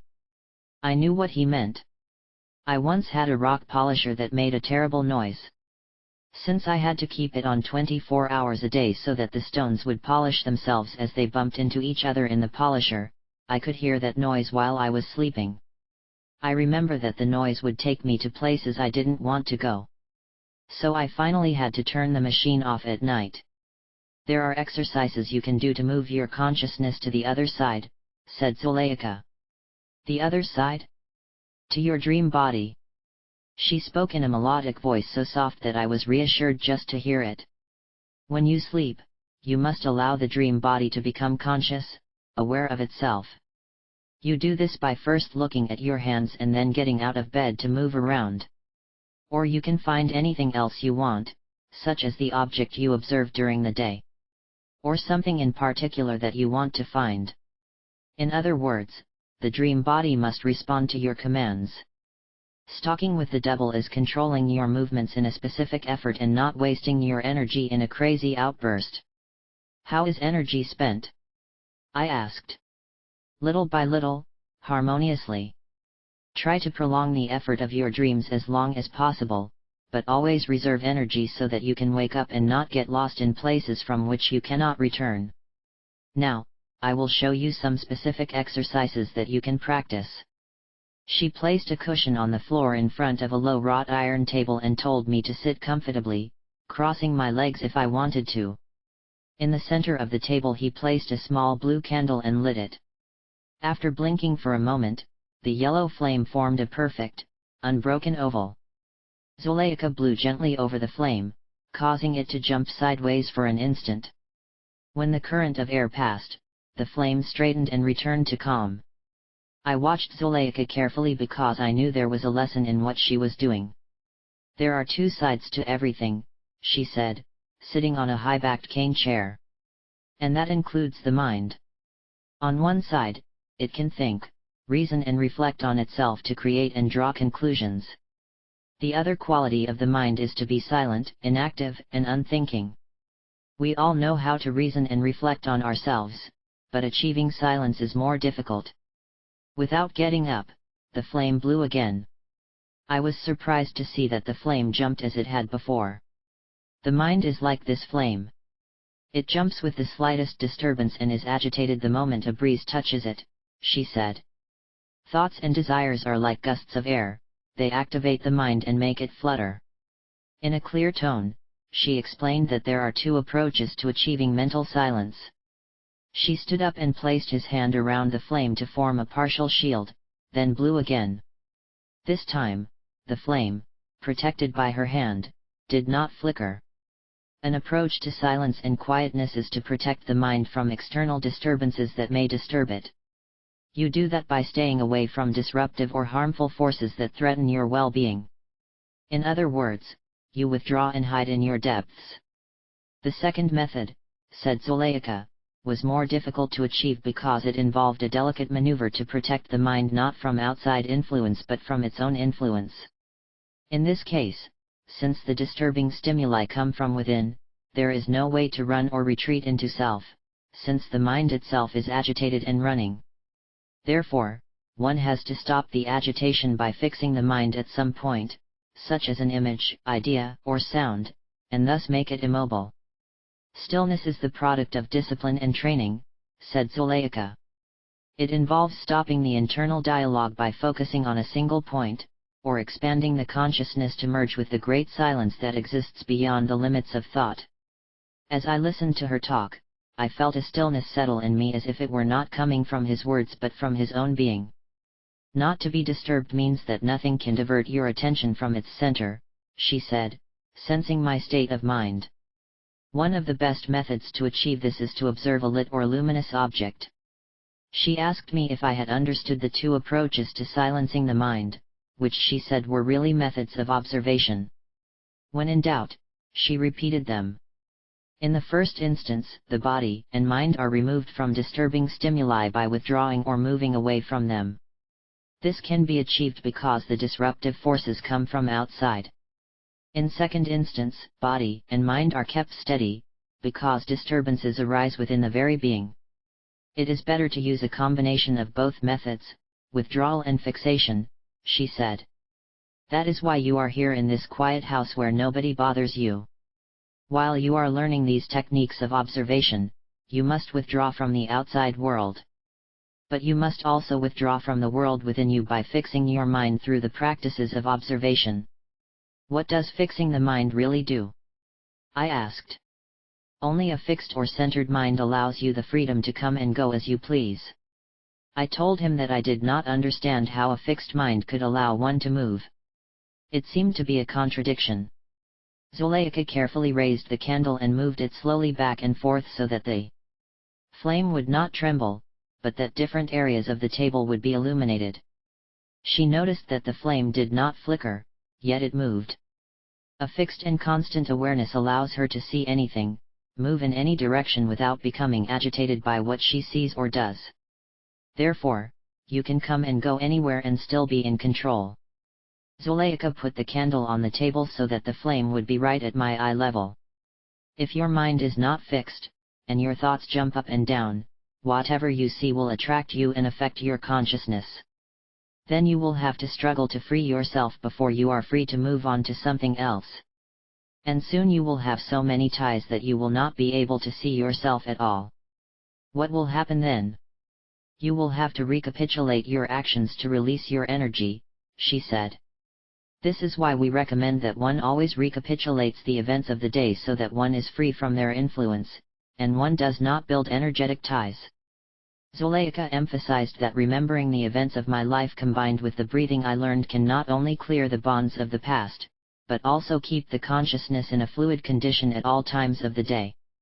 Once released, the consciousness can be focused and used in service of the intent, or the spirit that governs us and gives us life. We must use our consciousness to liberate the consciousness, she said. Just as we use a needle to pull out a splinter in a finger. Now, enough of the explanation. Let's start practicing. Zuleika ordered me to observe the candle for a moment and then place the palms of my hands over my eyes and visualize the flame. For a moment I looked at the flame, then closed my eyes and covered them with my palms. I could see a yellow-green circle, then a golden flame appeared that turned into a bright orange-red glow. Soon the flame was replaced by a small black opening that formed in front of my eyes. Zuleika told me to repeat the exercise of watching the flame and then cover my eyes with my palms. This time, the red light seemed to move to my right, and it was difficult to keep it focused on my inner vision level. She said I should try to move the image of the flame closer and farther away from me, while keeping my eyes covered with my palms. After a while I was able to hold the image of the flame and move it closer or farther away using the strength of my mind. This practice of observation will help you develop your ability to concentrate, said Zuleika when I opened my eyes again. Just as sorcery passes strength in your energetic body, your mind control can be sharpened through observation techniques. She added that visualizing a light not only calms thoughts, but also activates a core energy center in the back of the head, invigorating the entire body. She remarked that with continued practice, she would no longer need to look at a candle, but could see the flame simply by closing her eyes. The light, once fixed, would help me concentrate on one point, excluding all other influences. This is a way of silencing the mind, said Zuleika. Although you are actively concentrating, your mind is at rest because it is not scattered in 1,000 directions. The most stimulating form of rest, she explained, is not passive sleep in which a person is at the mercy of disturbing dreams, but active and controlled concentration, in which one attends only to the invigorating light before one's eyes. She recommended that I stand up and walk for a while to loosen my limbs before continuing with the second observation exercise. When I sat down on the cushion again, I saw that Zuleika had placed a large black crow's feather on the table. Now, I will show you another way to silence the mind, she said. Sit quietly, breathe naturally, and without thinking, look at the feather. She said I should focus my attention on the feather until I merge with it. She said that it was possible to merge with any object that one was observing so that it was no longer a separate entity, but something alive and part of one's energetic being. How is that possible? Everyone knows that the world is made up of separate objects. Zuleika arched an eyebrow. Is it really? Objects are only separate when we think about them. When we look at them, they merge into one energy field that also includes our energy bodies. She looked at me to see if I understood what she was saying. I must have given her a silly look because she added, I just revealed a sorcery secret to you and you insist on taking it as an ordinary statement.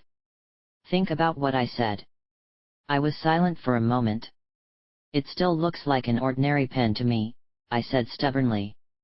Zuleika shook her head. The here and the there are one. The there and the here are one. Nothing is separate from anything. As I watched the pen, I noticed that my breathing became slower, more rhythmic. It had come down into my abdomen. My thoughts vanished and I was plunged into a deep silence. It seemed that Zuleika was right. At one point the pen was aware and watching me, it radiated energy towards me as if it were aware that I was looking at it. I was clearly certain that if I tried, I could get the feather to break loose from the table and float in the air, so that we would be energetically united. After a while, Zuleika told me to move my head in small circles to rest my eyes, they had begun to cry from the tension of looking at the feather. She explained that the purpose of observation was not to stare at an object, but to let the eyes gently caress the object, so that in response to one's feelings, it would open up and emanate its own feeling and knowledge. It is a fusion of both feelings, from the observer and the object, which results in a common combination of consciousness and a sense of mutual trust and affection, said Zuleika. She further explained that this sense of openness and empathy is the result of stopping internal dialogue and allowing one's inner sensitivity to spill over and merge with whatever one is observing. Choose any object that pleases you, said Zuleika. Never look at anything that is unpleasant or scary. Why is that? Because through fixed observation, you open centers in your energetic body and the energy of the object will enter you. In the same way, if you are not in a good mood, you should not inflict your negative feelings on the objects around you by concentrating on them, regardless of whether they are rocks, people's feathers. Rest your eyes by making circles with your nose first clockwise and then counterclockwise. When I relaxed again, Zuleika gave me a third exercise to fix my mind, one that consisted of visualizing a figure or shape.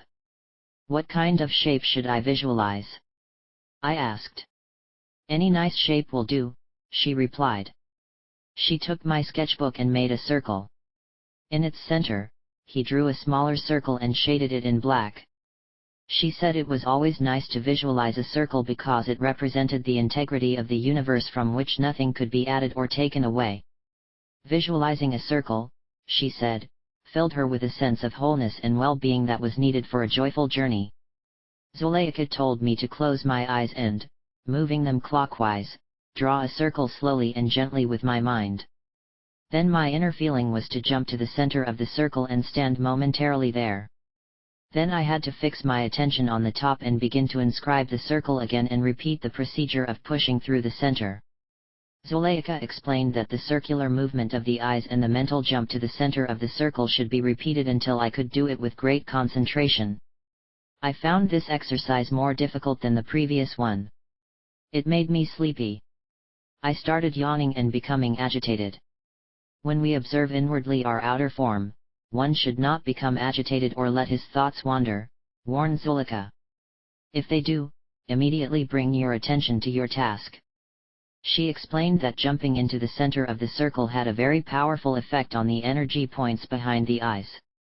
Pushing into the center of the circle helped open the hallway or door to the other world. What's on the other side? I wanted to know. Zuleika hesitated. Maybe everything, maybe nothing.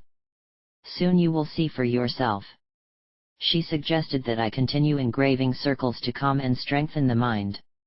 She assured me that by pushing gently but firmly toward the center, I would develop a firmness and imperturbability that were indispensable for traveling with the energetic body.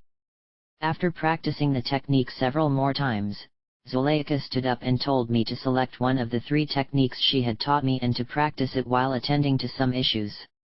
I decided to observe the lit candle. Somehow I found the soft yellow flame attractive. When I closed my eyes, I could still see the flame and practiced moving it around. It seemed that only moments had passed, when Zuleika returned and told me to extinguish the candle. Whenever your mind is agitated or restless, be sure to do one of these exercises, she advised. The golden flame, once fixed in your mind, will shine through the mist like a lighthouse on the other side. Once fixed, even if your eyes are closed, it will be there in front of you to calm your heart. We sat in almost total darkness because the sun had already set, and she had not yet lit the outer lanterns. Why is it important to quiet the mind? I asked. If you link your actions to the level of deep silence, said Zuleika, you will have accomplished a delicate feat, that of complete inaction or non-action. Once one learns to harness the energy of non-doing, one can become truly powerful. She further explained that to achieve anything, we needed an uncompromising attempt that would give acts direction and purpose, as well as a refined and subtle consciousness that would empower one's acts. She emphasized that only a refined and subtle consciousness will allow us to reach beyond the world of form and into the energy layers of the other realms. She leaned over her chair more and said in a low voice, "Now I will reveal the second of the secrets of the sorcerers. When you practice observation, you are really practicing dreaming while awake." Again she looked at me to see if I understood his meaning. You are focusing the energy of intent, which is abstraction itself, and you are moving away from the physical level into the realm of pure energy. She explained that intent is the force that holds things together, gives them order and power. Observing awakens the underlying consciousness that which is called intent, that force that allows us to perceive, and binds our body directly to it. It is also this firm and inflexible force called intent that distinguishes acts of power from the superficial and arbitrary acts of everyday life. Through observation, your physical body is gradually transformed to match your mental vitality. Finally, the body becomes so light that it becomes pure energy. When this happens, you are dreaming of your whole self. All one has to do is try something and the body will perceive it. This happens because one has linked oneself to the attempt and is dreaming about the power of creation itself. The techniques of observation were designed by ancient sorcerers to achieve this subtle manipulation of perception. Zuleika picked up the pen and dropped it gently on the table. Practice observing and you will eventually purify your body to become as light as this feather, she said. When your body is transformed into pure energy like your mind, there will be no difference between what you think and what you are. The here and there of space and time will merge into a single consciousness of now, and your mind and your body will no longer be separate, but will be a single energetic unit of being here. As I spoke, I felt someone else watching us from the darkness of the corridor.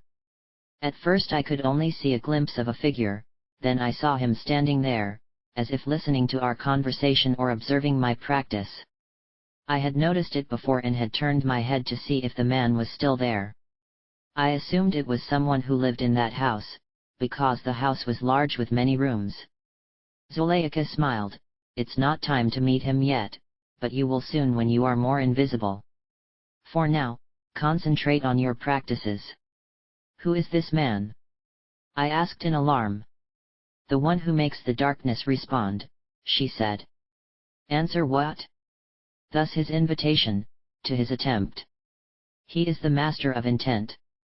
When you learn to stalk with the devil, he will come and show you his art. Can't I meet him now? I asked. She laughed and said that I was in no condition to meet anyone in my current energy state. And it required a great deal of energy to interact with the master of intent. In the darkness you feel it. He will speak to your devil directly. When you reach the point of silent knowledge, he will guide you and you will know. What will I know? I can't tell you that. You will simply know directly, and if someone asks you, you cannot say what you know yourself. It will be too deep, too vast for words. You will try to remember it, but you will not be able to think about it, because what you know is so far from the thought that the words will fail you. Then what is the use? I asked. If I do not remember what it teaches me, or cannot say what it is, what is the point of knowing anything? You will make things happen, she said. You will make the darkness move and manifest itself in the light. For a while, I tried to figure out what he meant, and suddenly I knew. As Emilito had warned me, someone had already been showing me how to stalk with the devil. I didn't know what Zuleika meant, but I knew I already knew. I became certain that the master of the intent had been teaching me all along. The closest I could explain it was that he had been installing something in an area that was beyond my attention, beyond my dreams. It was a place where there were no dreams, and yet the energy was flowing unhindered by thoughts or desires or even images arising in the dream. With that understanding, the man came out of the shadows. I was not surprised to see that it was the same man I had met at the border crossing in Nogales, the one who had made me faint by pushing on my upper back. And the one I had seen again in Catalina's house, when she had pointed out the window to her protector. He seemed to know me, too, and yet I had set my eyes on him only twice as far as I could remember. He nodded briefly from a distance. I avoided his gaze because I remembered what had happened the last time I had looked into his eyes. He said nothing, and I knew there was nothing to say. But the pressure of his presence caused my thoughts to stop and the muscles in my arms and legs to swell when a current of energy passed through me. I could hear the air buzzing around me. I took a deep breath, sucking in a puff of air through my mouth. Then I felt the back of my neck explode when he came, or rather, he came closer. I saw his mouth move, he was saying something, but I couldn't hear him. It was a silent sound and that voiceless whisper was pushing me. I fell backwards on the bench and had to hold on to my dear life so as not to faint. Then I felt the top of my head open and something came out so violently that I ended up in San Francisco. I knew it was San Francisco because I could see the Golden Gate Bridge. I was rising above the choppy gray water and could see where the rust-colored paint was coming off with the huge iron sashes held up by cables. Then I was flying around skyscrapers, large office buildings with dark glass windows. I flew very hard so as not to get caught between the buildings, which had strong air currents circulating around them. I could hear the deafening roar of the air conditioning units at the top of the buildings. I didn't like that area one bit. It was so threatening that I got scared. The shadows of the tall building on the streets below made the scene dark and sinister. I could hear a horrible sound. I looked and I knew it was a helicopter, and I was being sucked into the propeller blade, because the wind was so strong and I couldn't fight it. I made a supreme effort to get away using every ounce of my energy from my uterus. Then I felt myself being sucked into a long tunnel by a rope that was attached to my body somewhere on the other end. I was dragged southward, through different terrains that buzzed under me at a fantastic speed. I saw or rather felt the landscape change from cities, to deserts, to towns and lakes as I covered thousands of geographical miles in just seconds. When the hustle and bustle stopped, I found myself in Guadalajara, in the courtyard, collapsing on the bench of Zuleika's house. I opened my eyes and found Zuleika looking at me. I told her where I had been. She was not pleased to hear of my travels. You spend all your energy in an uncontrolled burst. You went a long way for nothing. And for what use? I don't know what happened, I said. The Master of Darkness lent you some of his energy and you wasted it on a cross-country pleasure trip, that's what happened. I hope you at least enjoyed the view. I shook my head. Everything happened too fast, like a movie playing at ultra-fast speed. I just glimpsed water, desert, and buildings, and many cities below. Isolations. Glimpses. What good are glimpses, said Zuleika. We are behind the control. You have a lot of work ahead of you before you can use your stalking techniques to control your flight or whatever you choose to do with the energy of your dreams. So practice, practice. She left me alone in the dark so I could keep practicing the observation exercises. The other side. 22. After several weeks of practicing observing and dreaming, techniques that Zuleika had taught me, I found a strange silence that settled over me. I was no longer in a hurry, I had no appointments to keep, no place to go and no one to talk to. I rarely saw Carlos or Don Juan, and when our paths crossed, they usually avoided me. I was free to move about on the first floor of Zuleika's house and in the courtyard and garden, but I was not allowed to go upstairs or outside. My food was brought by a servant and I slept on a high platform so I needed a stepladder to climb up. During the day I worked on some sketches. While drawing, I realized that there was another way of looking, it allowed me to spend hours in silence without getting bored. At night, I practiced finding my hands in my dreams, moving without changing the scene, locating a certain object that Zuleika had specified in advance, and giving me commands in my dreams, which I would carry out in as much detail as possible. One afternoon, I was watching the ripples in the pond. It was dusk and the small courtyard was a mass of dense shadows. Everything was so still that I thought I could hear whispers on the other side of the house. Again I felt a person stalking in the darkness. But this time, the man came sharply out of the shadows and stood before me. I recognized him as the master of intent, but before I could say anything, he disappeared in a blast of waves that started from his feet and rippled upward to encompass the top of his head. To my amazement, he had actually vibrated into non-existence right before my eyes. He melted into the darkness as mysteriously as he had appeared. Before I could get too scared, Zuleika came and sat down next to me on the bench. The master of the intent, he just showed you how to merge with the darkness, she said. Don't be afraid of him. Hold him. Be one with the night. Make yourself invisible as he is. I felt something inside me to fight, to resist. I didn't want to be invisible. I wanted to be recognized and noticed. I was tired of being overlooked. I wanted other people to help me get rid of my bad moods and dilemmas, not to ignore me even more. The memory of my high school classmates teasing me, and my teachers criticizing me because I didn't speak English, disturbed me. My classmates would say, "What's wrong with you? Did the mice eat your tongue?" And they took turns pulling my pigtail. Then they would leave me eating my coconut on a bench while they ran around playing jump rope or kicking the ball. I promised that I would get the attention I felt I deserved and that I would no longer be a scaredy cat. My whole life's effort was a struggle to fulfill that ambition.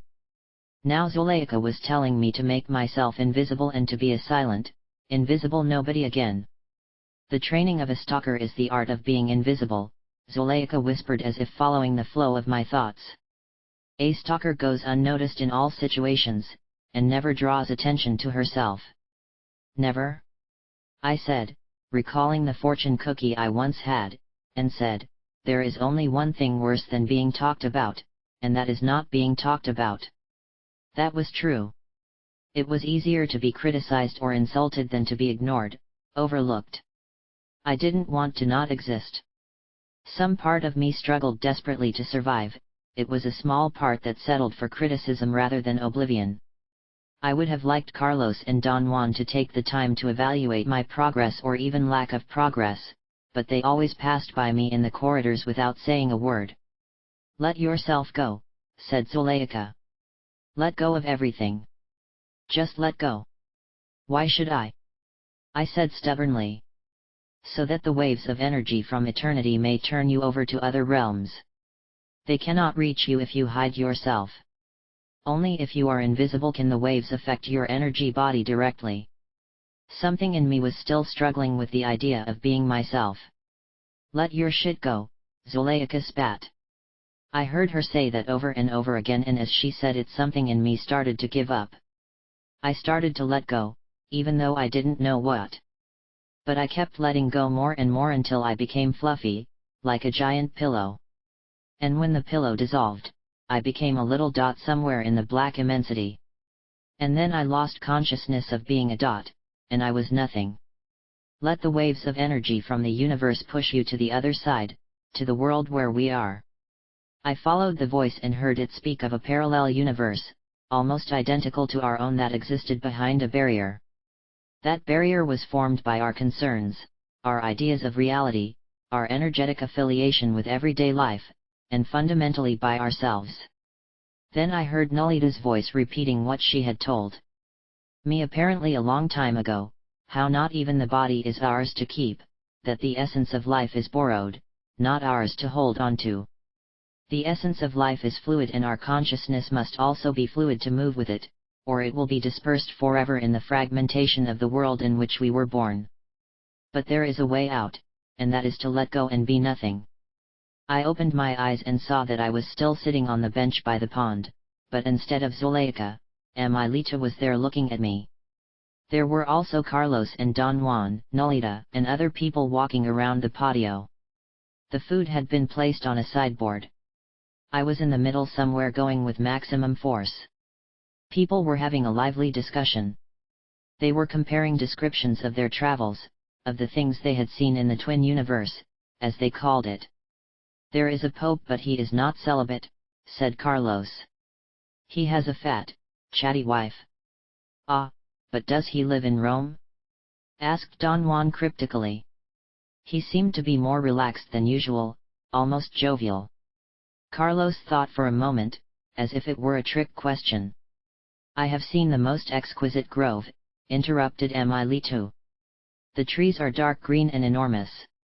Excellent trees to climb. I have talked to many people, they are healthy and vital, but totally closed-minded, added Don Juan. They cannot imagine or speculate. All their behavior is ritualistic, compulsive, and governed by rules. Their language is fascinating, Carlos continued. Their fundamental unity is not the phoneme based on sound, but a structural syntactic element. Their brains collide directly with each other in the form of an agreed structural framework governed by rules of syntax. I have seen a typewriter that writes with syllables, prefixes, and suffixes instead of letters. Every key is practically a word in itself, said Don Juan. That is something Taisha must explore. I was very excited to learn about such a machine. I wanted to know more about it, but other people contributed their descriptions of discoveries they had made about that world.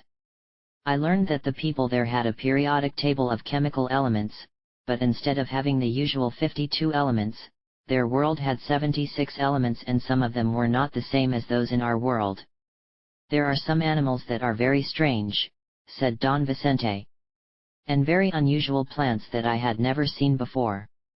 Much of the knowledge for healing comes from this world. I had a moment of sudden inspiration. You are talking about the kingdom of the invisible people of the Mount, I said. You mean the Yaqui Indians are right? There really is a parallel world to ours, and are there really magical plants and animals? Don Juan nodded his head. The sad part is, however, that for the Yaqui Indians the realm of the invisible is now just a myth. They can get a glimpse of it, but they cannot enter it with the whole of themselves. So for them it must remain just a part of their mythology. Why does that happen? I asked. Their everyday world has become too real and all-encompassing for them, explained Don Juan. The door has been hermetically sealed by a barrier of human concern that they cannot penetrate. However, it was not always so, but now the Western world has impacted on the Yaqui with such force that, for them, that door remains sealed forever. All they can do is tell stories of that world and tell stories of the magic and wonder of times past. I looked around for Zuleika, but she was not in sight. Then I noticed that my surroundings looked somehow different. Although we were in the same house, it was not the same. It looked more like the patio in the house after a long session of looking at the stones and walls. I couldn't put my finger on it, but I realized that the tiles weren't exactly square, they were rhomboid, and there was always a slight tilt to the floor and walls. If I had my leveler and plumb bob with me, I could have determined their verticality with certainty. Just as they were, that is, they seemed to be changing as they did after my observation sessions. The tiles were bright and vibrant, making their shapes very little altered. The ceiling beams in the corridor were not parallel as they should have been. And then I noticed that the trees were different, also bigger, fuller, their foliage denser.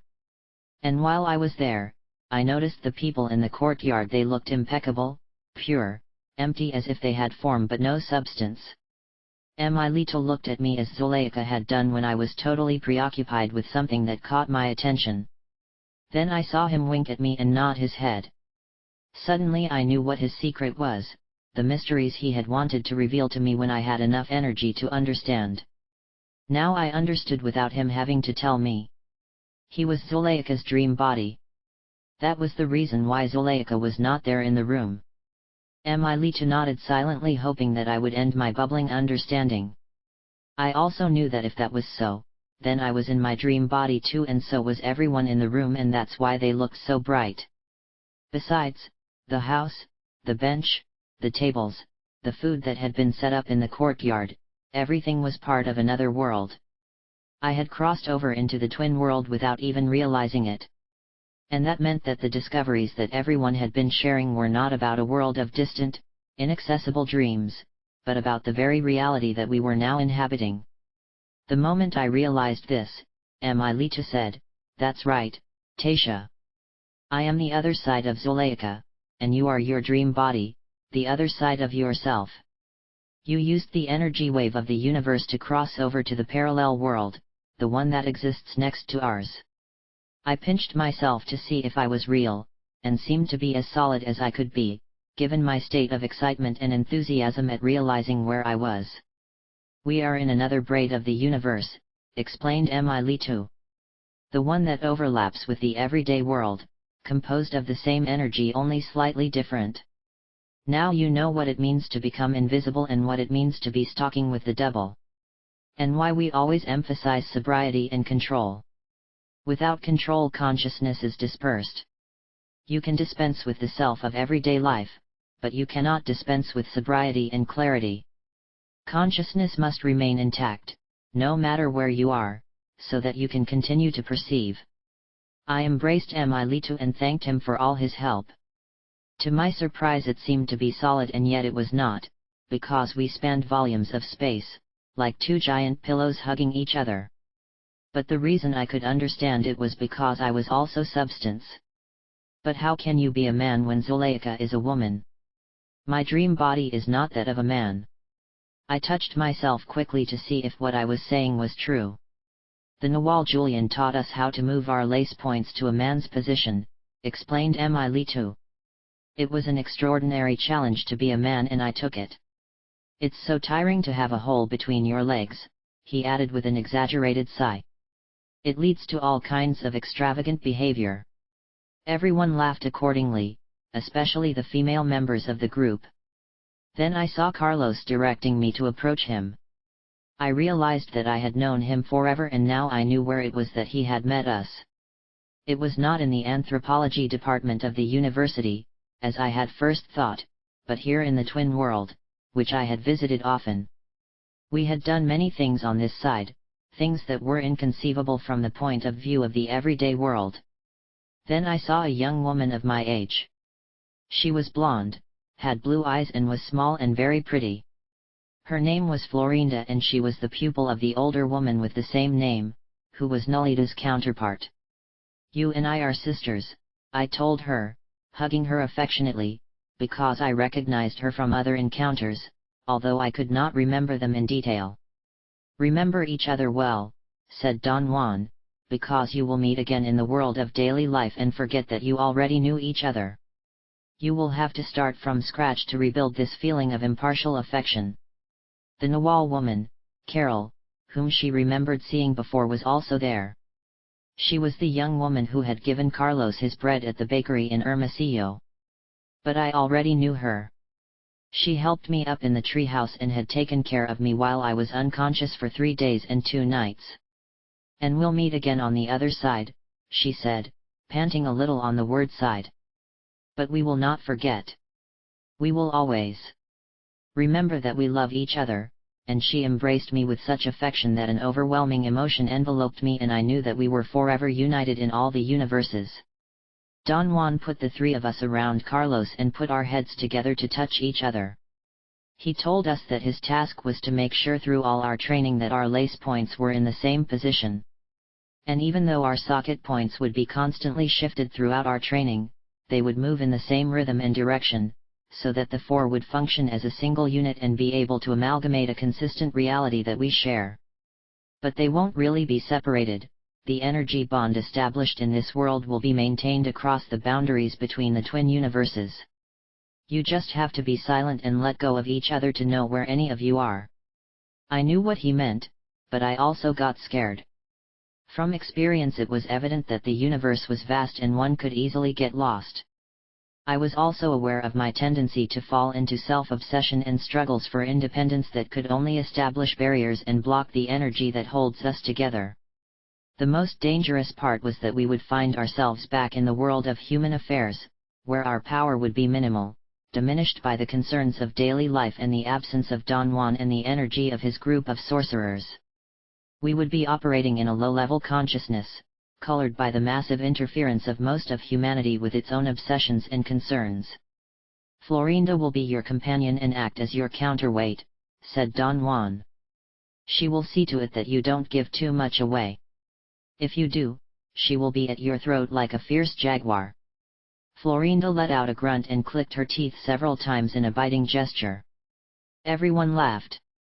You better be careful, or she'll be at your throat, Don Juan warned. And I will never be in your throat, Carol said sweetly. Listen to Florinda, she's more sober than you are. You will flank the new Nawal and travel with him, perfecting yourself until Carol Tiggs returns. When will she return? I asked. Only power can decide that, answered Don Juan, and her impeccability. He paused for a moment. If you want to see your beloved again, be impeccable. Make your recapitulation and think no more of yourself. Carol gave us a melancholy smile urging us to continue. I'm counting on you, Taisha, she whispered so no one could hear. You'll pull me and I'll pull you, okay? I nodded but without saying a word I asked, how? She showed me her left hand. She was wearing a gold and diamond ring that looked like a little monster. She told me to look at it for a moment. And to remember it always. Because one day, she would give it to me as a sign that we had been together before. In the world of everyday life it is very easy to forget, she said. Trial signs are always welcome. I will never forget, I swore, embracing her. I will pull you with my affection. This afternoon you have enough energy to grasp the truth of the twin universe as a realm of genuine existence, said Don Juan. But it is not so easy to cross over into your body. You can catch glimpses of it in your dreams, but to come here with the whole of yourself takes years of training and energy storage, and even then there are innumerable obstacles and no guarantees. I will not come back then, I said, I will stay here with all of you. That is not possible, he said sternly. You have to perfect yourself in the world of human beings. You have to start from that point and travel here. Why? Because that's where most of your energy is rooted. Plus there's no advantage to being on this side. A stalker must be fluid so that you can move anywhere. You must be calm and flawless no matter where you are, in this world, or the one you live in, or anywhere else in the infinite band of possibilities that make us conscious beings. Leave the self behind and you can go anywhere, Carol said. Your task is to dissolve everything that makes a human being anchored in the world of human beings. Then I will leave everything here, I said. Don Juan smiled.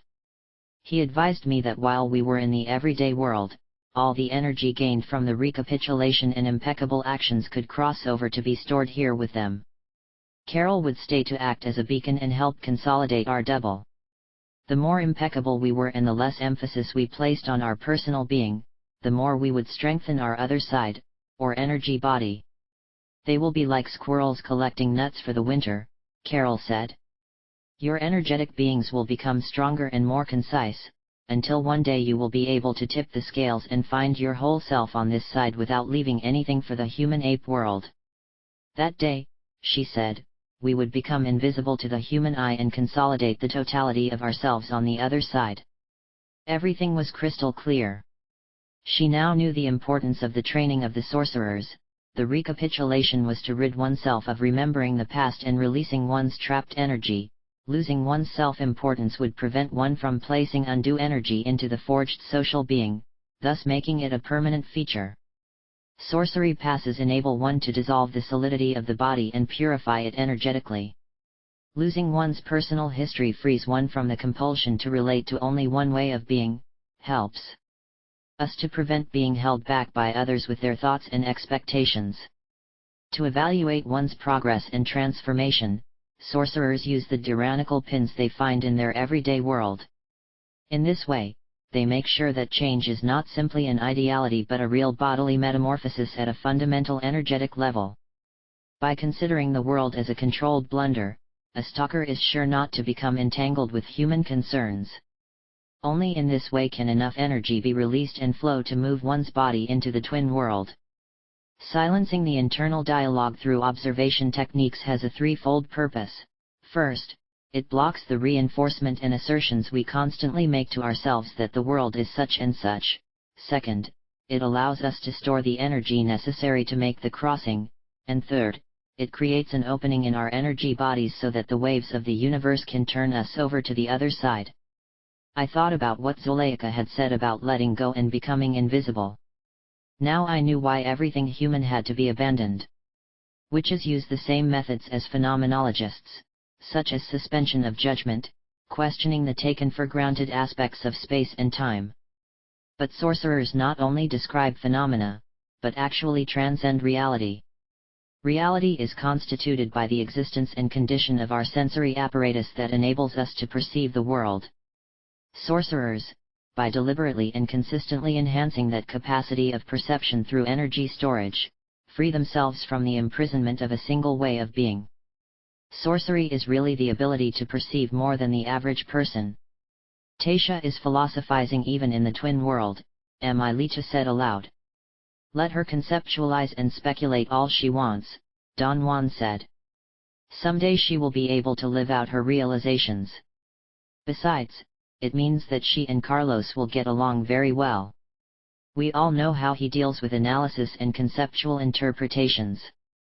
Like the Nawal Elias before us, said Emilito. Don Juan nodded his head. Well, then let Taisha speculate on this, said Emilito. The here and there of the tree house. Turned to look at it. His eyes shone with the emotion of a revelation. Nodding his head, he made me think about it. I didn't know what he meant. Living in the tree house, it gave you a different perspective on here and there, he said. I don't know what you mean. There was no horizon in your world, he said, raising his face so close to mine that his features became blurred. Then it dawned on me that as I stood before Clara's house, the grounds in front of her house, including the giant trees and the tree house, everything had existed in the twin world. I had spent many months of my training on this side. No wonder Emilito had insisted that I recapitulate again, saying that I had to do it several times because there were so many layers of existence to go through. I had to do it once with my daily body and again with twice as many. Besides, Emilito was right, my prolonged stay in the tree house and the trees had altered the relationship between my body and the land. My meeting point, or center for organizing perception, had been displaced to another point in my energy body, thus allowing me to experience different spatial and temporal relationships. Now that I focused my attention on that, I remembered that the foliage on many of the trees was so thick that both the sky and the horizon were completely obscured. The perception of the world in the trees was not presented in terms of near and far space. Rather, everything was immediate, intimately related to my body. It was an excellent training to expand the limits of my space awareness. The more I climbed the trees, the more fluid my point of attachment became, until I could swing from branch to branch without feeling any separation between me and my surroundings. To climb the trees I had to match my physique with that of the branches and leaves. My whole existence was determined by the here and now. Because any distraction could have caused a loss of balance and a fall resulting in my death. At one point, my entire being was focused on one specific concern, managing through the branches. The past, the future, and the distant had all merged into one point, the immediate now that was governed by my particular task at hand. I had dissolved my old way of being in the world through my first recapitulation in the cave, and I had incorporated a new one, that of a tree dweller, by never leaving the trees. I experienced a new bodily solidity that sometimes expressed itself in an intense sense of claustrophobia. I could dissipate this by merging with the trees energetically, or by creating a new experience in space or time, in which case my body had to dissolve the branches around me and move beyond them. I did this through a second recapitulation, which expanded my temporal horizon, and by practicing the body movements that Emilita periodically showed me from the ground, which expanded my spatial horizon.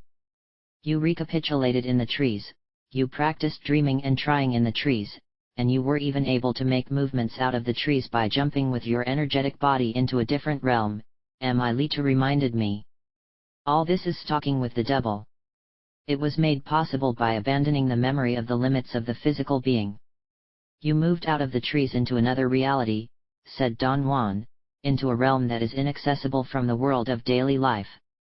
You used the attempt to catapult yourself from one braid of the universe to another. Now you know what we mean when we say that trying is wings that carry a sorcerer through eternity. Soon my group will be leaving on those wings, but we will meet again. Somewhere in the folds of dreaming, and from there we will catapult ourselves to freedom. I wanted to ask when and where they would go, and more specifically how we would catapult ourselves to freedom, but my dream energy was waning. I knew I would soon wake up in the world of everyday life, and there, forget most of what had happened here. It would be like a vivid dream, fragmented for a while, then fading and merging into the dense fog that separated the twin universes. I have to go now, I said. I don't think you can keep me here with you. No, said Don Juan firmly, if you come, it will have to be on the wings of intent blown by your own fluidity. I thought about Nolita's advice to always say goodbye to every moment because I would never come back. She caught the flow of my thoughts. Impeccable is to say hello, thank you and goodbye all in one moment through your magnificent actions, she said as she embraced me. That way you will always be calm, without remorse, and without any pendency. I nodded. She summarized everything I felt in a few words because nothing more needed to be said. I looked at everyone, trying to incorporate them into my observational memory before they faded into the mist. I gradually woke up feeling solid again. I was lying in my bed at Zuleika's house, numb and disoriented. And then I remembered parts and pieces of a giant mosaic. I knew there was another world, a world that was as real as the one I had learned to call my own. I knew I was nothing. That what I thought I was a fabrication, a temporary consolidation of components held together by the force of some effect but could never be considered real. There was another reality, parallel to ours, and it was not real either. The position of our points of fit was everything. It amalgamated worlds upon worlds and allowed us to experience them as our world, as the world. The world of daily life was only a perceptive possibility from an infinite number of possibilities that make up existence. The training of the stalker is to be fluid, invisible without attachment to oneself and things, so that one can step back and light torches without losing energy or getting lost. Living in the world of everyday life was like being a student in a classroom. I had to make a good presentation, I had to look like I knew what I was talking about, that I meant what I said. I needed to fight for order and coherence. But when the class was over, whatever was said didn't mean anything. It was just an ordered structure created for that moment, and it wasn't meant to be taken seriously as something real or credible. It was an exercise that had to be discarded when the need was over in order to move forward on an endless journey. So it was with the twin reality. It was composed of people and animals and vegetation like our world, only different. The forest of trees in Clara's house, the tree house, Emilito and I had been part of the twin world. I realized that I had spent entire stretches of time there without even knowing it. I was able to enter there under the power of Don Juan and his group of sorcerers who trained me. He and his group of sorcerers through a lifetime of training had accumulated enough energy to cross over without losing consciousness, control, and sobriety. With training, I too would be able to make the great crossing and have enough energy not only to perceive the twin world but to maintain that position of the point of fit just long enough to remember it in detail.